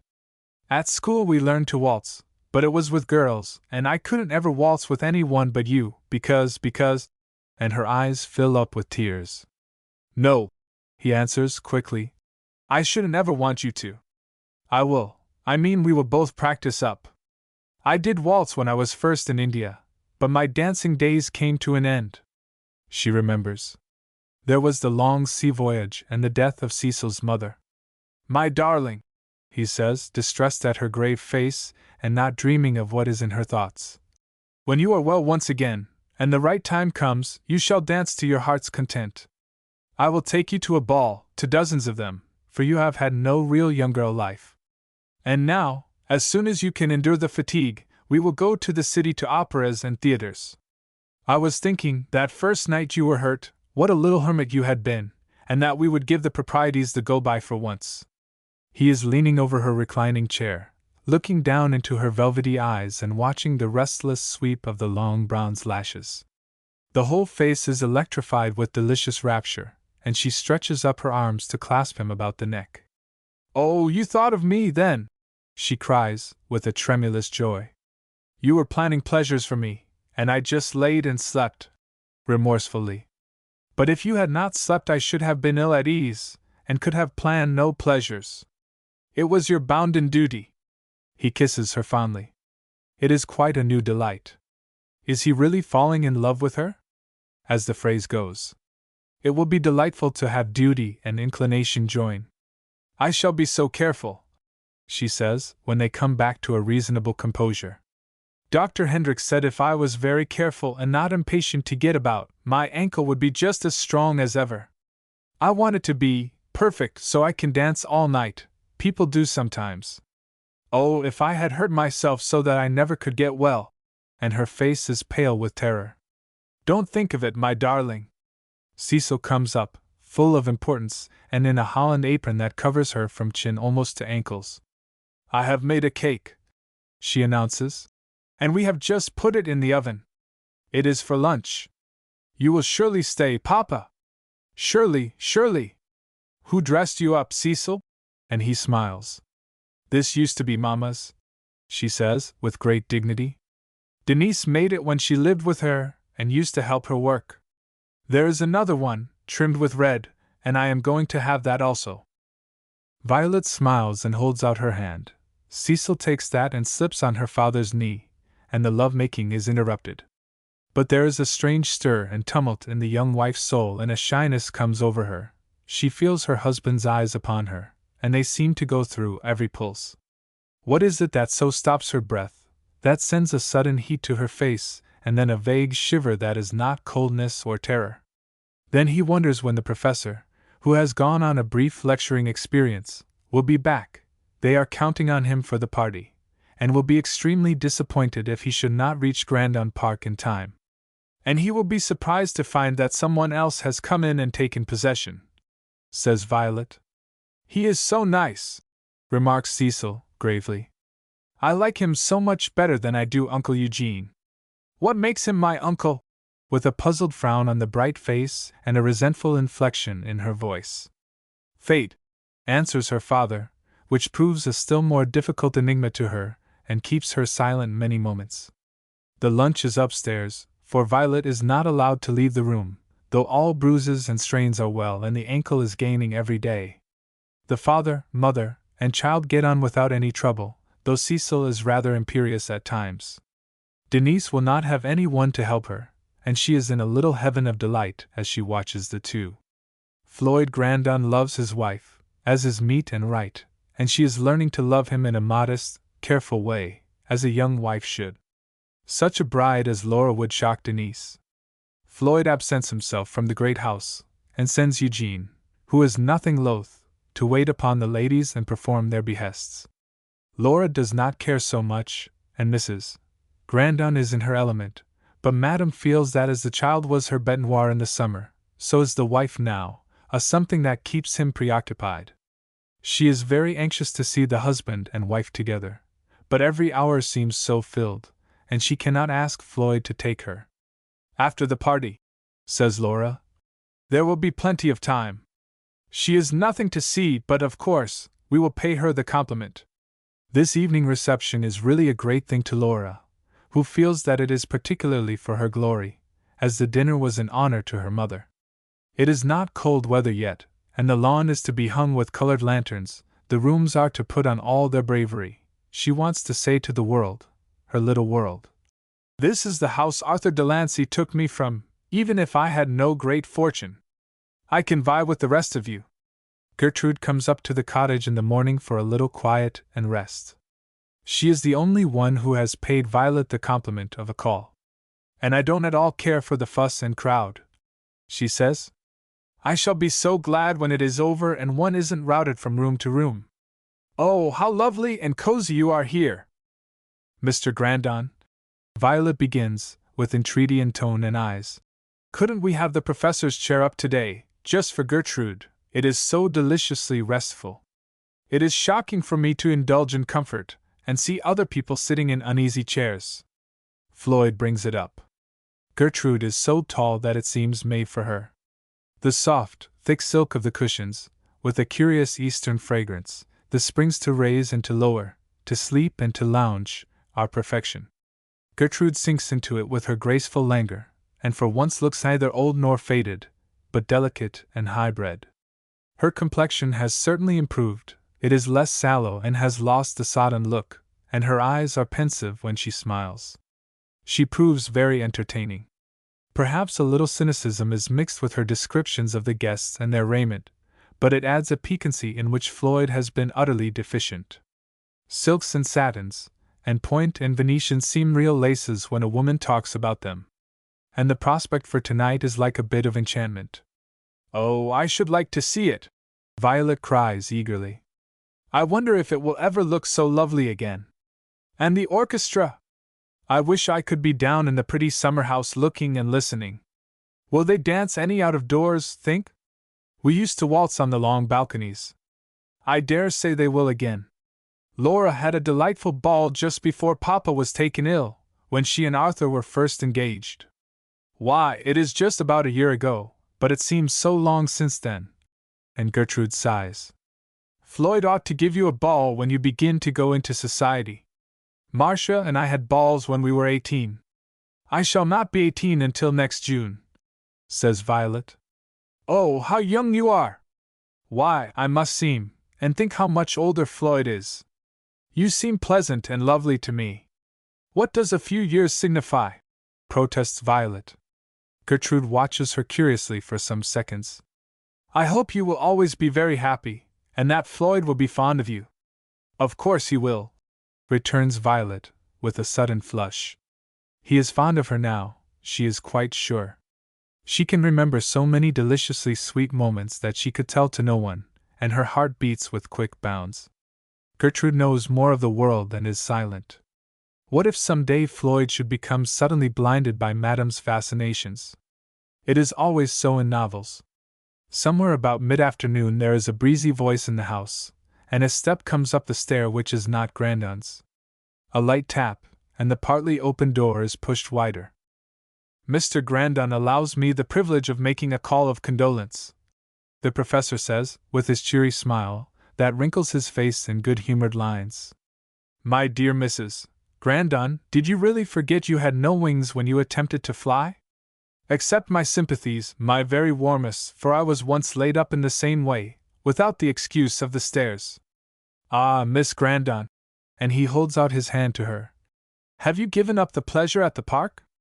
I wouldn't let her give up the reception, interrupts Violet. No one is to give it up for me. And she remembers suddenly that no one has offered. I should be a great deal happier and better pleased to remain here, responds Gertrude. But Laura would be vexed. After all, it is a good deal to her and Madame. Mrs. Floyd Grandon will take her turn next year, when she arrives at legal age. She is yet a mere child. It is so mignon, and you could not dance with a lame foot. You are going? Violet says. Yes, I hurried back. Mrs. Delancey was so kind as to send a note. And I had a desire to see my friend's house on this occasion. But why were you not moved? And he turns his questioning eyes on Violet. The doctor forbade it, answers Violet. And I want to get thoroughly well, so I obey. That is good, replies the professor, in a tone of the utmost commendation. They have a most agreeable chat until Mr. Grandon comes in, when Denise sends up some tea and wafer biscuits that would tempt an anchorite. The carriage is at the door for Gertrude, and an urgent note for Floyd, who has been deep in business all the afternoon, making up Eugene's shortcomings. You must go, Violet says, but it is half questioningly. Yes. Gertrude, I shall be very glad to have you keep me in countenance. We will discourse cynically upon the follies of the day and young people in general. No, Violet says, with pretty peremptoriness. Gertrude is going to be young tonight. Oh, what will you wear? There is nothing but black silk, answers Gertrude, and that never was especially becoming, as I can indulge in no accessories. But Laura's dress is perfection. The palest, loveliest pink you can imagine, and no end of lace. Luckily, Mr. Delancey has not his fortune to make. Floyd kisses his wife tenderly, and whispers some hurried words of comfort. When they are gone, the professor drops into his own luxurious chair and does not allow Mrs. Grandon time for despondency. He has an old-world charm. He has, too, the other charm of a young and fresh heart when he is not digging into antiquities. Some way the talk comes around to Gertrude. She is so delicate, so melancholy, she shrinks so away from all the happy confusion that most women love. Is it her grief for her father? He asks. I don't think it all that, says Violet, with a most beguiling flush. There was another sorrow in her life. She loved someone very much. If he had died it would not have been as bad, but oh, I wonder if I ought to tell? And she finds so much encouragement in his eyes that she goes on. He was very unworthy. Ah, the professor strokes and fondles his long, sunny beard. But she should cast him out, she should not keep pale and thin, and in ill health, and brood over the trouble. I do not believe her life is, well, you see they all have other pursuits and are fond of society, and she stays too much alone, explains Violet, with a perplexed brow. She is so good to me, I like her. Who could help being good to thee, mignon? And the look with which he studies the flower-like face brings a soft flush to it. Torture would not make her complain, but she feels in her inmost soul that Gertrude, alone, has been even kind. And she wishes somehow she could make him like her better than any of the others, even the beautiful Madame, about whom he is enthusiastic. Bah! He says. Why should one go mourning for an unworthy love? When it is done and over, there is the end. When you are once disenchanted, how can you believe? But you are not disenchanted, says Violet stoutly. You have believed and loved, you have made a little world of your own, and even if it does go down in the great ocean, you can never quite forget it was there. But there are other worlds. See, Mrs. Grandon, when I was 22 I loved to madness. She was 18 and adorable, but her mother would not hear to a betrothment. I had all my fortune yet to make. I threw up my hopes and aims and took to commercial pursuits, which I hated. We exchanged vows and promised to wait, and the end of it was that she married a handsome young fellow with a fortune. I went back to my books. A few years afterward I saw her, stout, rosy, and happy, with her 2 children, and then, well, I did not want her. The life she delighted in would have been ashes in my mouth. It was better, much better. People are not all wise at 22. If Gertrude had something to do, says Violet, and that is where men are fortunate. They can try so many things.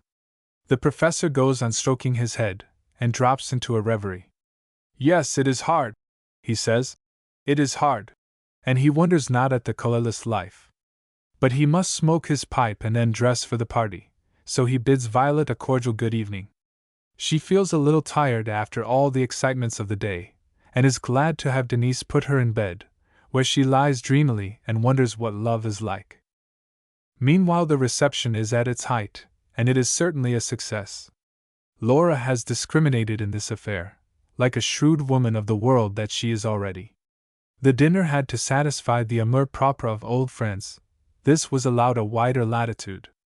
The rooms are brilliantly lighted, and glow with autumn flowers. The wide out-of-doors with its rich fragrance shows in colored tones and blended tints, sending long rays over the river. Floyd Grandon may well be proud of his home, and tonight, in spite of some discomforts, he feels that he would not exchange it for anything he has seen that it was possible for him to possess. If Violet were only here! How she would enjoy the lights, the music, the throngs of beautifully dressed women. Floyd Grandon is no cynic. He admires beauty and grace and refinement, and it is here at its best, its finest. Not mere youthfulness. There are distinguished people, who would have gone twice the distance to meet Mr. Grandon and Professor Frailgrath. The Lotheimers are really enchanted, and Mrs. Delancey rises in the esteem of many who have looked upon her as simply a bright and pretty girl who has made a good marriage. Indirectly this is of immense benefit to the business, though that was farthest from Laura's thoughts.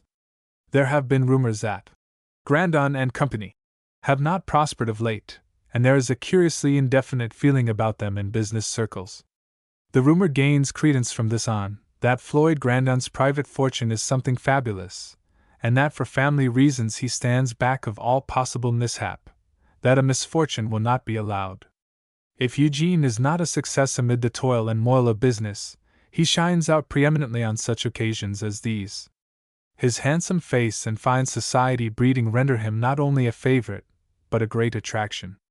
Not a girl but is honored by his smile, and the elder ladies give him that charming indulgence which is incense to his vanity. Eugene Grandon is too thoroughly selfish to be silly or even weak, and this very strength of demeanor carries a certain weight, even with men, and is irresistible to the tenderer sex. If there is a spot that is touched, it is his utter admiration for Madame. She treats him as if he were still in the tender realms of youth. She calls him Eugene, and asks pretty favors of him in a half-caressing manner that is not to be misunderstood. She puts the years between them in a very distinct manner. She will have no philandering. He belongs to the young girls. She dances with him several times, and then chooses partners for him. She is regal tonight, that goes without saying. Her velvet is a pale lavender, that in certain lights looks almost frost white, and it fits her perfect figure admirably. Laura has been disappointed in the wish of her soul, her grand stroke. Floyd, she said, when he came down, looking the faultless gentleman, you must open the dancing with Madame Lepelletier. You can walk through a quadrille, so you need not begin with excuses. I have arranged the set. In this you must excuse me, Laura, he answers, with quiet decision. I have not danced for years, and under the circumstances. You don't mean you are going to turn silly, just because your wife is not here? And her authority dominates his. It would not be decent for her to dance if she were here. We never even went to a dancing party after Papa's death, until, well, not until this autumn, and I wouldn't marry before 6 months had elapsed. Then I have everything planned, I have even spoken to Madam. Oh, Floyd! And seeing his face still unrelenting, her eyes fill with tears. My dear Laura! A woman's slow tears move him inexpressibly, while noisy crying angers him, and he bends to kiss her. Do not feel hurt, my child. Command me in anything else, but this I cannot do. Oh, I know, she made you promise, the mean, jealous little thing. Hush, he commands. She asked no favors and I made no promises. She would not care if I danced every set. That is just it, cries Laura angrily. She doesn't care, she doesn't know. She is my wife. He walks away, so indignant the first moment that he all but resolves to return to Violet. Then his duty as host presents itself. He and the professor and a few others keep outside of the magic circle, but no one would suspect from his demeanor that he had been ruffled for an instant. There is enough enjoyment in the rambles about the lawn and smoking on the balcony. It is the perfection of an early autumn night. In fact, for 2 or 3 days it has been unusually warm. Gertrude looks quite well for her. Madame has added a few incomparable toilet touches. Floyd is attentive to her, and Professor Frailgrath takes her to supper, promenades with her, and is quite delightful for an old bookworm. Mr. Latimer talks to her and finds her a great improvement on Marcia, but the German keeps thinking over her poor little story. If there was something for her to do, and he racks his brain. There are no crowds of nephews and nieces, there is no house to keep, there is no gardening, and he remembers his own busy countrywomen. A little whisper floats about in the air that young Mrs. Grandon is not quite, but no one finishes the sentence that Laura so points with a shrug. It seems a pity that a man of his position and attainments should stumble upon such a mésalliance. The sprained ankle is all very well, but the feeling is that some lack in gift or grace or education is quite as potent as any physical mishap in keeping her away tonight. Gertrude, out of pure good nature, praises her, but Gertrude is a little passé and rather out of society. The professor speaks admiringly, but he is Mr. Grandon's confrère, and a scholar is not a very good judge of a young girl's capacity to fill such a place in the world as Mrs. Floyd Grandon's ought to be. But all this creates in his favor a romantic sympathy, and this evening men and women alike have found him charming. Chapter 17. Of a truth there are many unexpected things in a long life. Aristophanes. Aristophanes? With whom did you dance? Violet asks, her face one lovely glow of eager interest. Jealousy and she are unknown at this period. Dance? An old fellow like me? You are not old! And her face is a delicious study of indignation. You are not as old as the professor. But he did not dance, and Gertrude did not dance. Oh, her face clouds over. Our people, do they get too old to dance? They certainly do. And you said you would dance with me, she cries, in despairing accents. He laughs heartily, and yet it is very sweet to witness her abandon of disappointment. My darling, I shall not be too old to dance with you until I am bald and rheumatic and generally shaky, he answers in a fond tone. Then it was it because I was not there? It certainly was. And he smiles down into the velvety brown eyes. And it was very base manners, too. Oh, with a long, quivering breath that moves her whole slender body. How thoughtful you were! And did Madame dance much? She asks presently. It must be lovely to see her dance. What did she wear? Violet velvet. Well, the color of some very pale wood violets, such as I used to find hereabouts when I was a lad. Last summer I found another kind.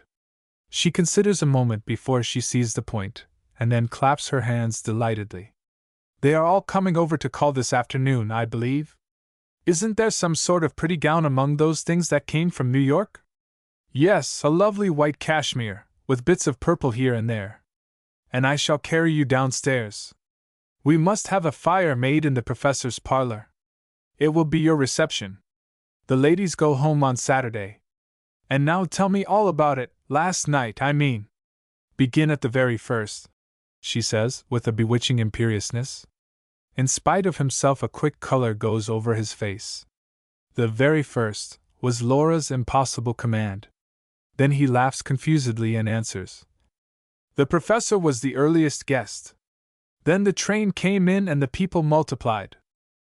But I want to hear about the dresses and the music and the lovely lighted lawn. The professor comes up and is impressed in the arduous service, but they are not as much at home as in the description of a ruin, though it is a great deal merrier. Cecil strays in and climbs over her father's knee. Her enthusiasm spends itself largely in the kitchen with Denise, compounding startling dishes, playing house in one corner with a family of dolls, or talking to the gentle, wise-eyed greyhound. After lunch, Floyd goes down to the park and rummages through Violet's wardrobe in a state of hapless bewilderment, calling finally upon Gertrude to make a proper selection. Denise attires her young mistress, who looks really pale after this enforced seclusion. Mr. Grandon carries her downstairs, and if it is not a conventional parlor, the room still has some picturesque aspects of its own, and the 2 luxurious wolf robes on the floor are grudged afterward, as Laura steps on them. There is a great jar full of autumn branches and berries in one corner that sends out a sort of sunset radiance, and a cabinet of china and various curious matters. But the fire of logs is the crowning glory. The light dances and shimmers, the logs crackle and send up glowing sparks, the easy chairs look tempting. They are all in the midst of an animated discussion when the carriage drives around. At the last moment Mrs. Grandon has given out with a convenient headache and sends regrets. Violet is curious to see Madame Lepelletier. The lovely woman sweeps across the room and bends over the chair to take Violet's hand. It is small and soft and white, and the one slippered foot might vie with Cinderella's. The clear, fine complexion, the abundant hair with rippling sheen that almost defies any correct color tint, and is chestnut, bronze, and dusky by turns, the sweet, dimpled mouth, the serene, unconscious youth, the truth and honor in the lustrous velvet eyes, she is not prepared to meet so powerful a rival. The Grandons have all underrated Violet St. Vincent. Floyd Grandon is not a man to kindle quickly, but there may come a time when all the adoration of the man's nature will be aroused by that simple girl. Oh, says Laura pointedly, are you well enough to come downstairs? Now we heard such a dreadful report that you could hardly stir. I was not allowed to stir at first. Violet's voice is trained to the niceties of enunciation, and can really match Madame's. Laura's has a rather crude strain beside it, the acridness of youth that has not yet ripened. The doctor has forbidden my trying my foot for some time to come. She has too, what do you call them, loyal knights to obey her slightest frown, declares the professor. Oh, do I frown? She smiles now, and the coming color makes her look like a lovely flower. No, no, it is nod or beck. I cannot always remember your little compliments, and I make blunders, says the professor quickly. She is extremely fortunate, replies Madame, who smiles her sweetest smile, and it is one of rare art and beauty. I am sorry to have missed you through this little visit, she continues, with a most fascinating, delicate regret. And I am so sorry. She is sorry now. She feels more at home with Madame Lepelletier in 5 minutes than she does with any of the family, Gertrude excepted. She knows now that she should have enjoyed the reception, even if she had no right to dance. Laura spies out the china, and she has the craze badly. Madame turns to inspect the cabinet. There is a true Capo di Monte, and some priceless Nankin, and here a set of rare intaglios. Someone must have had taste and discernment. Laura would like to cavil, but dares not. The professor tells of curiosities picked up in the buried cities of centuries ago, lamps and pictures and vases and jewels that he has sent to museums abroad, and stirs them all with envy. During this talk Violet listens with an air of interest. She knows at least some of the points of good breeding, decides Madame. She also asks Grandon to bring 2 or 3 odd articles from Denise's cupboard. You don't admit that you actually drink out of them, cries Laura in amaze at last. Why, yes. And Violet laughs in pure delight. If there was a tint of triumph in it, Laura would turn savage, but it is so generous, so genial. I wish you would accept that, she says, and drink your chocolate out of it every day. Won't you please wrap it some way? And she turns her eyes beseechingly to Floyd. The love of possession triumphs over disdain. Laura is tempted so sorely, and Floyd brings some soft, tough, wrinkled paper that looks as if it might have been steeped in amber, and gently wraps the precious cup and saucer, while Laura utters thanks. They all politely hope that she will soon be sufficiently recovered to come home, and Madame prefers a gentle request that she shall be allowed to offer her some hospitality presently when she begins to go into society. Oh, declares Violet, when the two gentlemen return from their farewell devoirs, how utterly lovely she is! I do not suppose princesses are always elegant, but she seems like one, the most beautiful of them all, and her voice is just enchanting. I could imagine myself being bewitched by her. I could sit and look and listen. Mignon, thy husband will be jealous, says the professor. Floyd laughs at that. Well, it was a charming call. I was a little afraid Laura would be vexed over the cup. You see, I don't know the propriety of gift-giving, but I do know the delight. And her face is in a lovely glow. Why do you suppose people care so much for those things? Papa was always collecting. Why, we could almost open a museum. You can sell them, in a reverse of fortune, says the professor, with an amusing smile. Floyd inquires if she will return to her room, but frail Grath insists that they shall have tea in here. Mrs. Grandon is his first lady guest. The carriage meanwhile rolls away in silence. Laura and Gertrude bickered all the way over, and now, if Gertrude had enough courage and was aggressive by nature, she would retort, but peace is so good that she enjoys every precious moment of it. But at night, when Laura is lingering in Madame Lepellaudier's room, while Arthur smokes the remnant of his cigar on the porch, she says, with a sort of ironical gaiety, Well, were you quite extinguished by Mrs. Floyd? You seem dumb and silent. She looked exceptionally well, toned down and all that, though I did expect to find her playing with a doll. She is quite a pretty girl, returns Madame, leisurely, carefully folding her exquisite lace fichu and laying it back in its scented box. Very young, of course, and will be for years to come, yet tolerably presentable for an ingenue. And after all, Laura, she is your brother's wife. But the awful idiocy of Floyd marrying her! And demure as she looks, she makes desperately large eyes at the professor. So you see she has already acquired one requisite of fashionable life. There will be less to learn, replies Madame, with charming good nature. Oh, I suppose we shall have to take her up some time, but I can never get over my disappointment, never. It is seeing her in that place that makes me so savage. And she kisses the handsome woman, who forgives her, and who hugs to her heart the secret consciousness that Floyd Grandon does not love his wife, though he may be fond of her. Violet improves rapidly, and is taken out to drive, for Floyd cannot bear to have her lose the fine weather. They read a little French together, and he corrects her rather too provincial pronunciation. Her education is fairly good in the accomplishments, and she will never shame him by any ignorance, unless in some of the little usages of society that he knows no more about than she. Her innocent sweetness grows upon him daily. He is glad, yes, really glad that he has married her. When she does finally return home, she is chilled again by the contrast. Marcia has gone to Philadelphia. Mrs. Grandon is cold to a point of severity, and most untender to Cecil. Her surprise is a beautiful new piano, for Laura's has gone to the city. She begins at once with Cecil's lessons, and this engrosses her to some extent. Cecil is quick and rapturously fond of music, real music, as she calls it, but scales and exercises are simply horrible. Gertrude comes in now and then, oddly enough, and insists that it rather amuses her. She sits with her in the evenings when Floyd is away, and often accompanies her in a drive. Violet does not imagine there is any ulterior motive in all this, but Gertrude is really desirous of helping to keep the peace. When she is present, Mrs. Grandon is not so scornful or so aggressive. Gertrude does not want hard or stinging words uttered that might stir up resentment. If Violet cannot love, at least let her respect. It will be an old story presently, and the mother will feel less bitter about it.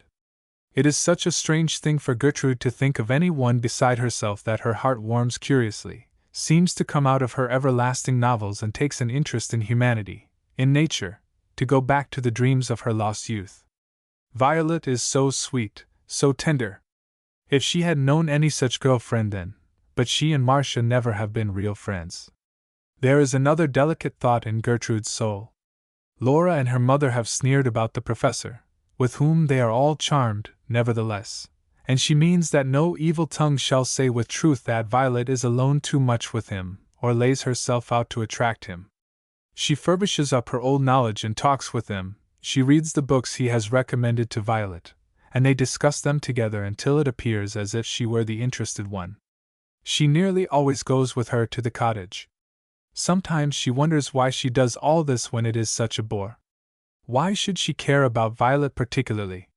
But when the soft arms are clasped round her neck and the sweet, fragrant lips throb with tender kisses, she wakes to a sad and secret knowledge of wasted years. To Violet there comes one crowning glory, that is the promised matinee. Miss Nielsen is to play Juliet, and though Floyd considers it rather weak and sweet, Violet is enraptured.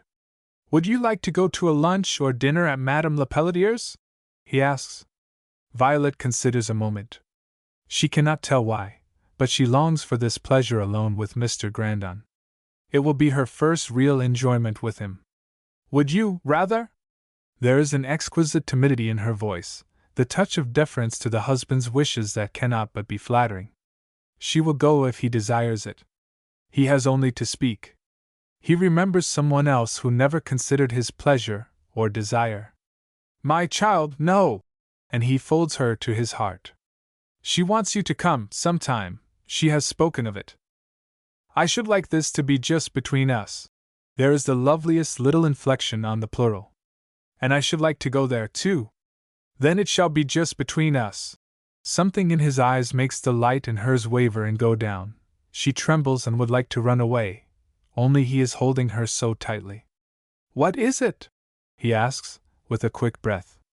Ah, if she had known then, if he had known, even! He had never watched the delicate blooming of a girl's heart, and knew not how to translate its throbs. He kisses her in a dazed way, and no kisses were ever so sweet. "Well," he says presently, "we will let Cecil go over to Denise in the morning. He can even put his child away for her. And keep our own secret."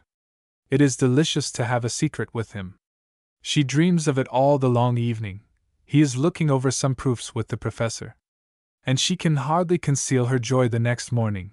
She feels guilty as she looks Gertrude in the face. The city is very gay this Saturday morning. They look in some shop windows, they go to a tempting lunch, and then enter the charming little theater, already filling up with beautifully dressed women and some such exquisite young girls. She wishes for the first time that she was radiantly beautiful. She does not dream how much of this is attire, well-chosen and costly raiment. She listens through the overture. She is not much moved during the first act. Miss Nielsen is pretty and winsome in her quaint dress, with her round, white arms on her nurse's knee, looking up to her eyes. She is respectful to her stately mother, and she cares for her lover. The lights, the many faces about her, the progress of the play interests, but it is when she comes to the balcony scene that Violet is stirred. The longing, lingering love, the good night said over and over, the lover who cannot make parting seem possible, who turns again and again. She catches the tenderness in Miss Nielsen's eyes. Ah, it is divine passion now, and she is touched, thrilled, electrified. She leans over a little herself, and her pure, innocent young face, with its dewy eyes and parted, cherry-red lips are a study, a delight. One or two rather ennuyed-looking men watch her, and Floyd forgives them. It seems to him he has never seen anything more beautiful. The unconscious, impassioned face, with its vivid sense of newness, its first thrilling interest, indifferent to all things except the young lovers, steady, strong, tender, sympathetic. Even women smile and then sigh, envying her the rapt delight of thus listening. When it is over, Violet turns her tearful eyes to her husband in mute questioning. This surely cannot be the end, the reward of love? For an instant the man's heart is thrilled with profoundest pain and pity for the hard lesson that she, like all others, must learn. He feels so helpless to answer that trust, that supreme innocence. Everybody stirs, rises. Violet looks amazed, but he draws her hand through his arm. Several new friends nod and smile, wondering if that is Floyd Grandon's child wife that he has so imprudently or strangely married. He hurries out a little. He does not want to speak to anyone. In the crush, Violet clings closely. He even takes both hands as he sees the startled look in her eyes. The fresh, crisp air brings her back to her own world and time, but her eyes are still lustrous, her cheeks have an indescribable, delicious color, and her lips are quivering in their rose red. "Where shall we go?" he says. "Will you have some fruit or an ice, or something more solid?" "Oh," and her long inspiration is almost like a sigh. "I couldn't eat anything, after that." "Did they really die?" "Oh, if Romeo had not come so soon, quite so soon!" And her sweet, piteous voice pierces him. "My darling, you must not take it so to heart," he entreats. "But they were happy in that other country. And they went together," glancing up with an exquisite hope in her eyes. "It was better than to live separate. Mr. Grandon, do you know what love like that is?" She asks it in all innocency. She would be very miserable at this moment if she thought she had come to the best love of her life. Her training has been an obedient marriage, a duty of love that is quite possible, that shall come some time hence. "No," he says slowly. He really dare not tell her any falsehood. He did not love Cecil's mother this way, and though he may come to love Violet with the highest and purest passion, he does not do so now. "No, my dear child, very few people do. But they could, they might," and there is a ring of exultation in her tone. "Some few might," he admits, almost against his better judgment. "Why, do you not see that it is all there is of real joy, of perfect bliss? There is nothing else that can so thrill the soul." They surge against a crowd on the corner crossing. He pauses and glances at her. "Shall we go home?" he asks. "Or somewhere else? If it is home, we may as well take a car." "Oh, home!" she answers. So they take the car and there is no more talking, but he watches the face of youth and happy thoughts, and is glad that it is his very own. The train is crowded as well. An instinctive shyness would forbid her talking much under the eyes of strangers, if good breeding did not. She settles in her corner and thinks the good night over and over, until she again sees Miss Nielsen's love-lit, impassioned countenance. The sun has dropped down, and it is quite cold now. They must go for Cecil. "Oh," cries Violet, remorsefully, "we forgot Cecil. We never brought her anything. But I have a lovely box of creams at home, only you do not like her to eat so much sweets. Give her the creams." And he smiles at her tenderness. Cecil welcomes them joyfully. She has 2 lovely little iced cakes baked in patty pans. "One is for you, Mama." Then she suddenly checks herself. "Oh, Denise, we ought to have baked 3. We forgot Papa," she says, with childish naivete. "Well, Mama will divide hers with me." A curious feeling runs over him. The child and the father have forgotten each other an instant, but the child and the mother remembered. It is dark when they reach home. The spacious hall is all aglow with light and warmth. In the parlor sits the professor, and Cecil, catching a sight of his beaming face, runs to him. Gertrude comes out, and putting her arms around Violet's neck, kisses her with so unusual a fervor that Violet stares. "I have something to tell you after dinner. You shall be the first." "Oh, what a cold little face, but sweet as a rose!" There is the bell. They hurry off and soon make themselves presentable. The professor brings in Gertrude. He is, if the word may be applied to such a bookish man, inexpressibly jolly. Mrs. Grandon hardly knows how to take him, and is on her guard against some plot in the air. Violet laughs and parries his gay badinage, feeling as if she were in an enchanted realm. Floyd has a spice of amazement in his countenance. "Now," the professor says as they rise, "I shall take Mr. Grandon off for a smoke, since we do not sit over wine. And I shall appropriate Mrs. Grandon. declares Gertrude, with unusual verve. When they reach the drawing room, she says, "Send Cecil to Jane, will you not?" But Cecil has no mind to be dismissed from the conclave. Violet coaxes, entreats, promises, and finally persuades her to go, very reluctantly indeed, with Jane for just half an hour, when she may come down again. Gertrude passes her arm over Violet's shoulder, and draws her down to the soft, silk-cushioned tête-à-tête. Her shawl lies over the arm, she did not wear it in to dinner. "You wouldn't imagine," she begins suddenly, "that anyone would care to marry me. I never suppose." "It is the professor!" cries Violet softly. "He loves you." "Oh, how delightful! Why, did he tell you?" "I never thought until this instant. That is why you are both so new and strange, and why your cheeks are a little pink. Oh, Gertrude, do you love him?" Her face is a study in its ardent expectation, its delicious joy. What does this girl know of love? "Why, of course I like him, Violet. I could not marry a man I did not like, or a man who was not kindly or congenial." Then she remembers how very slight an opportunity Violet had to decide whether Floyd would be congenial or not, and is rather embarrassed. "We are not foolish young lovers," she explains, "but I do suppose we shall be happy. He is so kind, so warm-hearted, he makes one feel warmed and rested. It did so surprise me, for I had not the faintest idea. I used to stay with you because—" "Well, because what?" Violet is deeply interested in the least reason for all this strange denouement. "Because I never wanted anyone to say that he—" Gertrude begins to flounder helplessly. "We're too much alone." "Who would have said that?" Violet's face is a clear flame, and her dimpled mouth shuts over something akin to indignation. "Oh, don't, my dear Violet! No one could have said it, because he was Floyd's friend, but you see you were so young, such a child, and I was a sort of grandmother, and you had been in so little society." Gertrude breaks down in a nervous tremble, then she laughs hysterically. "I didn't want you to think I was running after him," she cries deprecatingly. "I only came for company, and all that, and he has taken a fancy to have me, to marry me, though what he wants me for I can't see. I did not suppose I ever should marry. I didn't really care, until Laura began to flaunt her husband in everyone's face, and now I shall be so glad to surprise her. What a stir it will make! Marshall will turn fairly green with envy."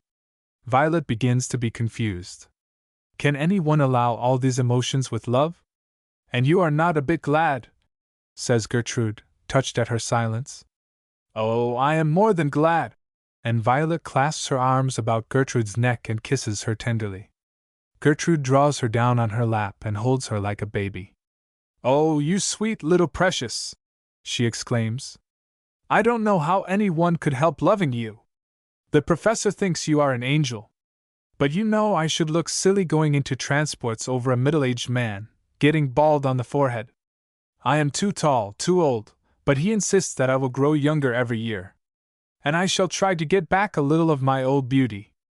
I have not cared, you know, there was nothing to care for, but when you have someone to notice whether your cheeks are pale or pink, and who will want you to be prettily attired, oh, I am growing idiotic, after all. So that you are happy, very happy.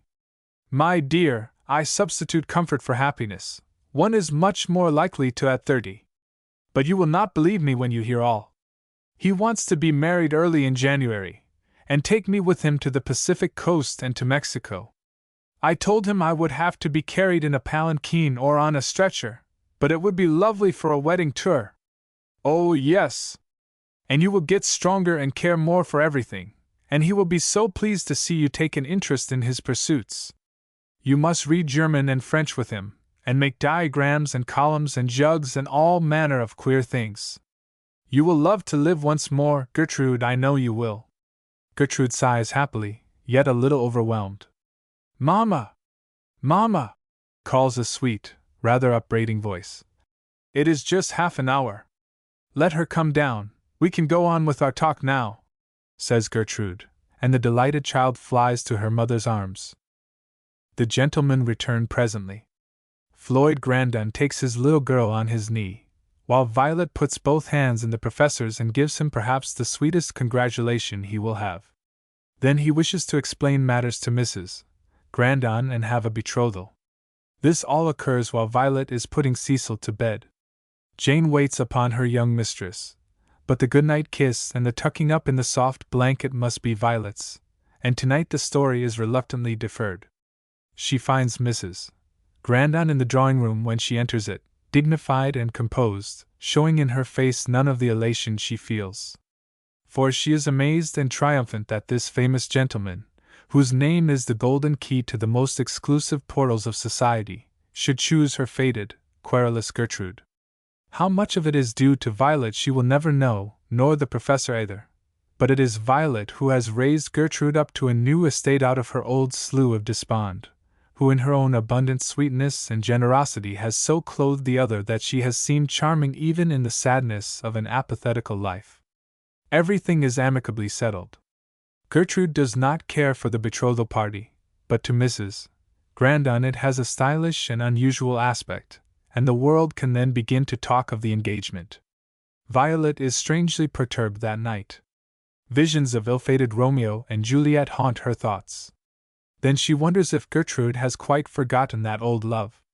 Perhaps it would be foolish to let it stand up in ghostly remembrance when something fond and strong and comforting was offered. But which of all these is love? She is yet to learn its produce, shapes, and disguises. Chapter 18. Nothing is courtesy unless it be meant friendly and lovingly. Ben Jonson. Ben Jonson.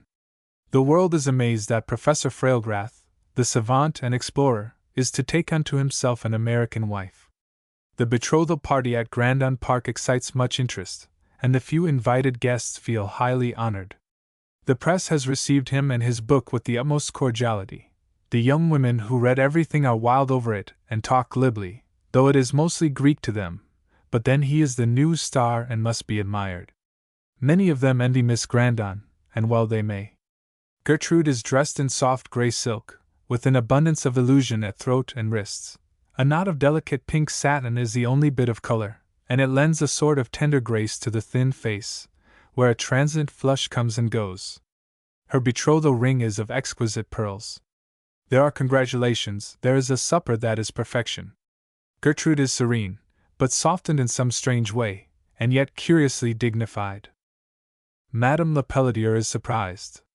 She considers any marriage a short-sighted step for such a man, and she can only think of Gertrude as a fretful, despondent woman, who will end by being a dead weight upon her husband. Whatever gave him the fancy? For Gertrude was too indolent to set about winning any man. This is Mrs. Floyd Grandon's first appearance in society, and the guests eye her with a something too well-bred for curiosity. She looks very petite in her trailing dress of dead silk that imitates crepe, but is much softer. So quiet, so like a wraith, and yet with a fascinating loveliness in her eyes, in her tender, blossom-like face, in her fresh young voice. She makes no blunders, she is not awkward, she is not loud. Cecil is her foil, Cecil, in lace over infantile blue, with a knot of streamers on one shoulder and narrow blue satin ribbon and a blue sash. Floyd is host, of course, so Cecil would be left exclusively with her pretty mamma, if it was not her own choice. Madame watches them. How did this girl charm that exclusive and almost obstinate child? She is indulgent, yet once or twice she checks Cecil, and the little girl obeys. It is not altogether indulgence. Violet is extremely interested. There are few very young people. Several of the gentlemen converse with her, and though she is rather fearful at first, she soon feels at home and likes them better, she imagines, than the women, with one exception, and that is Mrs. Latimer. The two have a long talk about Quebec, its queer streets and quaint old churches, and Mr. Latimer takes her in to dinner, which seems a dreadful ordeal to her, but he is very kindly and entertaining. Madame Lepelletier resolves to be first in the field. She asks Mr. Grandon to appoint a day convenient to himself for bringing Mrs. Grandon to lunch. She will have Gertrude and the professor, Laura and her husband, and a few friends. Floyd consults Violet, who glances up with shy delight. Madame sees it with a secret joy. She will charm this young creature, even if her arts have failed with the husband. She will manage to obtain a hold and do with it whatever seems best. But now she begins to have a sullen undercurrent of hate for the young wife. Marcia's feelings are not those of intense satisfaction. Why did not she stay at home and win the professor? For it seems any man whom Gertrude could please would be easily won. Then she is not ambitious to be Miss Grandon, the only unmarried daughter of the house. Miss Marcia sounds so much more youthful. She could almost drag off Gertrude's betrothal ring in her envy.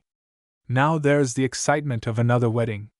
Gertrude will have no great fuss of shopping. "You all talk as if I never had any clothes," she says one day to Laura. "I shall have one new dark silk, and I shall be married in a cloth traveling dress, and that is all. I will not be worried out of my life with dressmakers." And she is not. For people past youth, she and the professor managed to do a great deal of what looks suspiciously like courting over the register in the drawing-room. They agree excellently upon one point: heat. They can both be baked and roasted. He wraps her in shawls and she is happy, content. She reads German rather lamely, and he corrects, encourages. "Fräulein," he says one day, "there is a point I have smoked always. Will it annoy thee?" "No," replies Gertrude, "unless you should smoke bad tobacco." He throws back his head and laughs at that, showing all his white, even teeth. "And when I have to go out I may be absent for days at times, where it would be inconvenient to take thee? Oh, you know I should be satisfied with whatever you thought best. I am not a silly young girl to fancy myself neglected. Why, I expect you to go on with your work and your research and everything. Thou art a jewel," he declares, "a sensible woman. I am afraid I should not be patient with a fool, and jealousy belongs to very young people." It is the day before Madame Lepelletier's lunch, and has rained steadily, though now shows signs of breaking away. Violet is in Gertrude's room helping her look over some clothes. Marcia and her mother have quarreled, and she sits here saying uncomfortable things to Gertrude that might be painful if Gertrude were not used to it. "Gertrude," Violet begins, in her gentle tone that ought to be oil upon the waters, "what must I wear tomorrow, my pretty trained silk?" Marcia giggles insolently. "No, dear," answers Gertrude, with a kindliness in her voice. "You must wear a short walking dress. You are going to take a journey, and trains are relegated to carriages. You can indulge in white at the neck and wrists. In fact, there is no need of your wearing black tulle any more. And Briggs will get you a bunch of chrysanthemums for your belt. You can't expect to rival Madame Lepelletier," says Marcia, in the tone of one giving valuable advice. "No, I could never do that," is the quiet response. "Except on the one great occasion." And there is a half laugh, half sneer. "When was that?" asks Violet. "Marcia," says Gertrude, half rising. "Why shouldn't she be proud of her victory? Any woman would. All women are delighted to catch husbands. I dare say Madame Lepelletier would have enjoyed being Mrs. Floyd Grandon. Marcia, do not make such an idiot of yourself." A sudden horrible fear rushes over Violet. "You do not mean," she says, "that Mr. Grandon—" What is it she shall ask? Was there some broken engagement? They came from Europe together. "She does not mean anything," begins Gertrude, but Marcia interrupts, snappishly. "I do mean something, too, if you please, Miss Grandon," with a bitter emphasis on the miss. "And I think turn-about fair play. She jilted Floyd and he jilted her, it amounts to just that, and for once Violet came off best, though I doubt." Violet is very white now, and her eyes look like points of clear flame, not anger. Something has fallen on her with crushing weight, but she still lives. Gertrude rises with dignity. "Marcia," she says, in a tone of command, "this is my room, and you will oblige me by leaving it. Oh, how fine we are, Mrs. Professor!" And Marcia gives an exasperating laugh. But as Gertrude approaches, she suddenly slips away and slams the door behind her. "My dear child," and Gertrude takes the small figure in her arms, kissing the cold lips, "do not mind what she has said. Let me tell you the story. When they were just grown up and really did not know their own minds, Floyd and Irene Stanwood became engaged. She went to Paris with her mother and married a French count, and a few years after, when we were there, Floyd met her without the least bit of sentiment. He never was anything of a despairing lover. She was very lovely then, but not nearly so handsome as now. When we heard they were coming home together from Europe, last summer, we supposed they had made up the old affair. She had no friends or relatives, and we are third or fourth cousins, so he brought her here. This was more than a month before he even saw you, and in that time if he had loved her he would have asked her to marry him, don't you see? She gives a long, quivering breath, but her lips are dry. It is not simply a thought of marriage. And I am sure if she had been very much in love with him, she would have managed to entangle him. Fascinating women of the world can do that in so many ways. They are simply good friends. Why, she declares smilingly, suppose I was to make myself miserable because you translated for the professor, you would think me no end of a dunce. It is just the same. Marcia has a love for making mischief, but you must not allow her ever to sow any distrust between you and Floyd. The woman a man chooses is his true love, says Gertrude, waxing enthusiastic, not the one he may have fancied or dreamed over long before. Now you will not worry about this? Get the roses back to your cheeks, for there come Floyd and Eugene, and we must dress for dinner. Gertrude kisses her fondly. She never imagined she could love any woman as well. Violet goes to arrange her hair, and while she is at it Floyd comes up with a cheery word. But she feels in a maze. Why should she care? Does she care? Floyd Grandon chose her when he might have had this fascinating society woman. How much was there in the old love? He is rather preoccupied with business, and does not remark a little tremor in her voice. She rubs her cheeks with the soft Turkish towel until they feel warm, and goes down with him and chattering Cecil. Marcia is snappy. She and Eugene dispute about some trifle, and Floyd speaks to her in a very peremptory manner that startles Violet. He does so hate this little bickering. Floyd is extremely interested in his wife's appearance the next morning, and regrets that she cannot wear the train. He selects her flowers, and looks that she is wrapped good and warm. How very kind he is! Will she dare believe this is love? Do you not look a little pale? He asks, solicitously. She is bright enough then and smiles bewitchingly. When they go up in the dressing room at Madame's, Violet finds Mrs. Latimer, and she is glad to her heart's depth. Oh, you dainty little child! The lady cries. You look French with your chrysanthemums. What elegant ones they are! I want you to come and spend a whole day with me. We are sort of relatives, you know. With a bright smile. And you will not mind coming to me. Then at 8 we will give Gertrude and the professor a dinner. Has she not improved by being in love? She used to be quite a beauty, I believe, but the Grandons are all fine looking. I do admire Mr. Floyd Grandon so much. Violet's face is in a soft glow of hazy pink, and her eyes are luminous. Oh, Mrs. Latimer says, just under her breath, you are one of the old-fashioned girls, who is not ashamed of being in love with her husband. Well, I don't wonder. And you must have had some rare charm to win him against such great odds. If you knew the world well, you would have to admit that women like Madame only blossom now and then, and are, shall we call them the century plants of the fashionable world? And she smiles. Not that they have to be 100 years old to bloom. Indeed, they seem never to grow old. I like to watch her, she is so elegant and fascinating.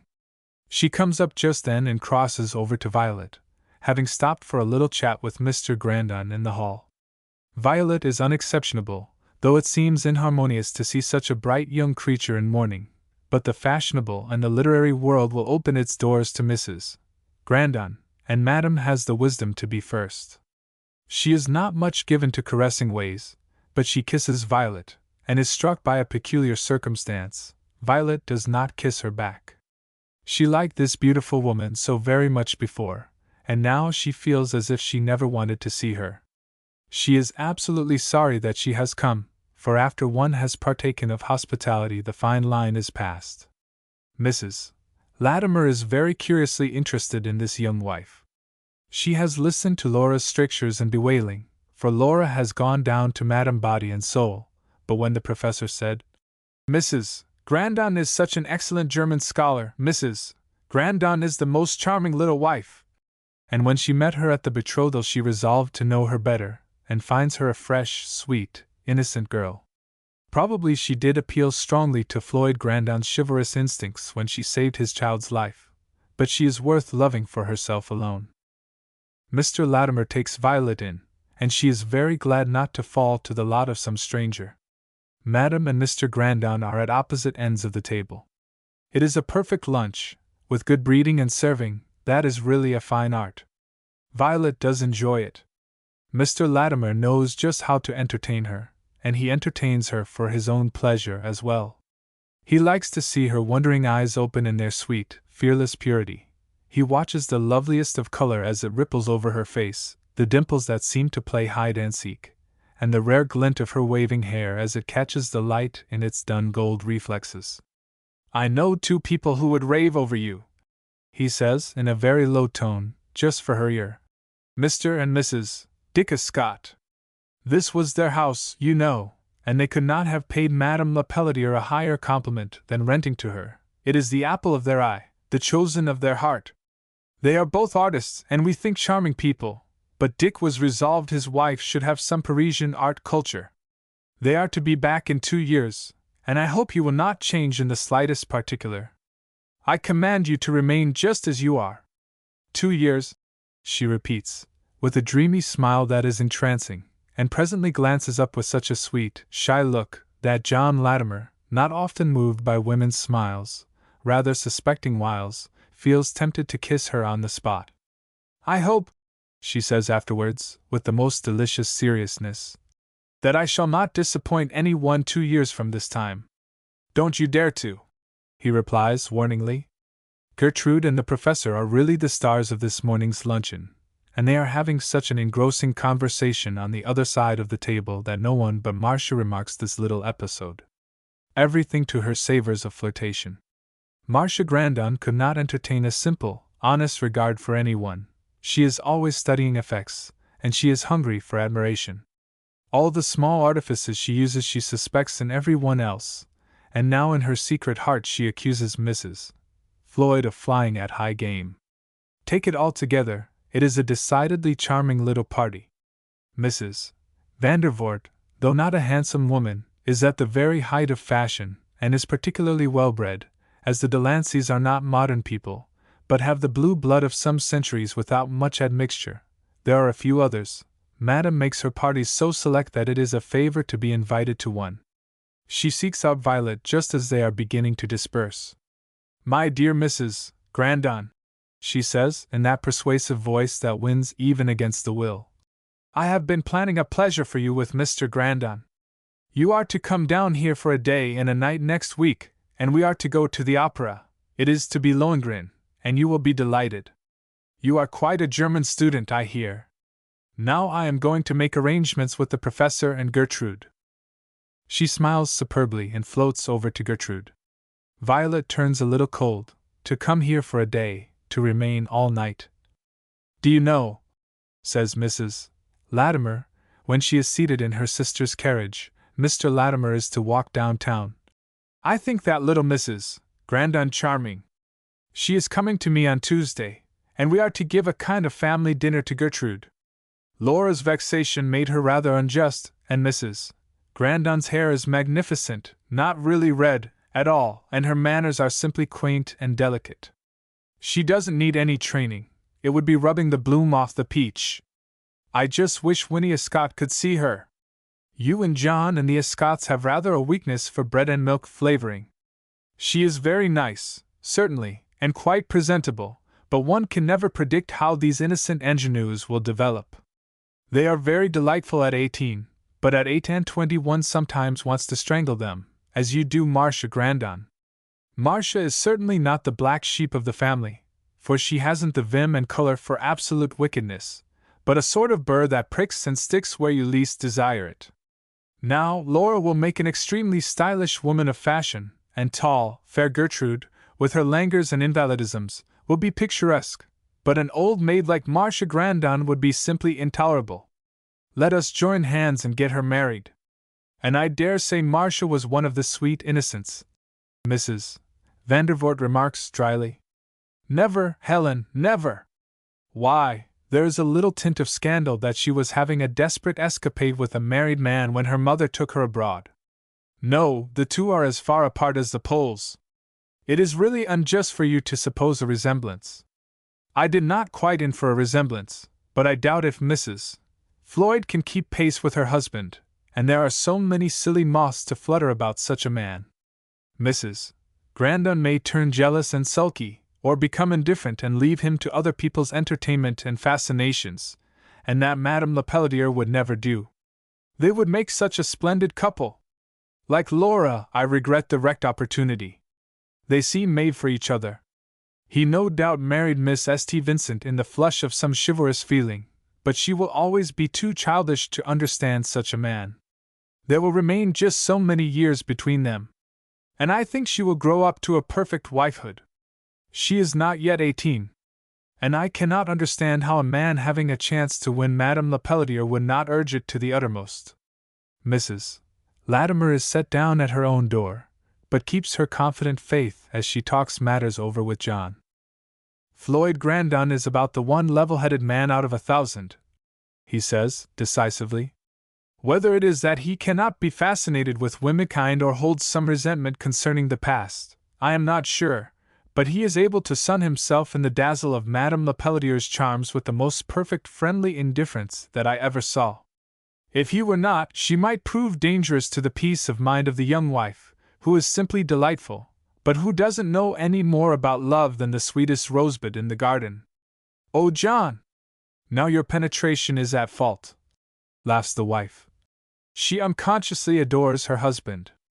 Well, I said she didn't know about it, and she does not. The awakening will have to come.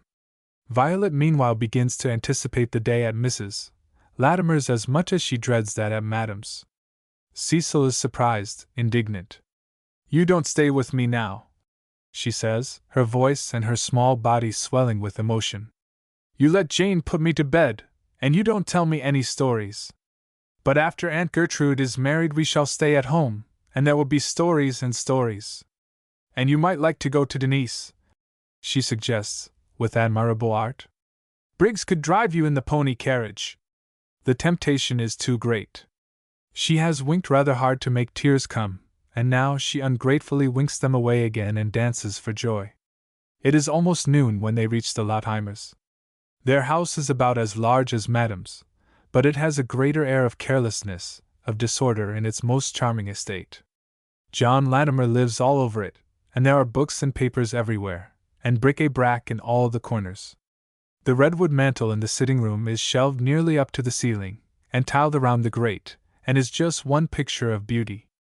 The easy chairs are around the fire, and softest rugs are laid for your feet.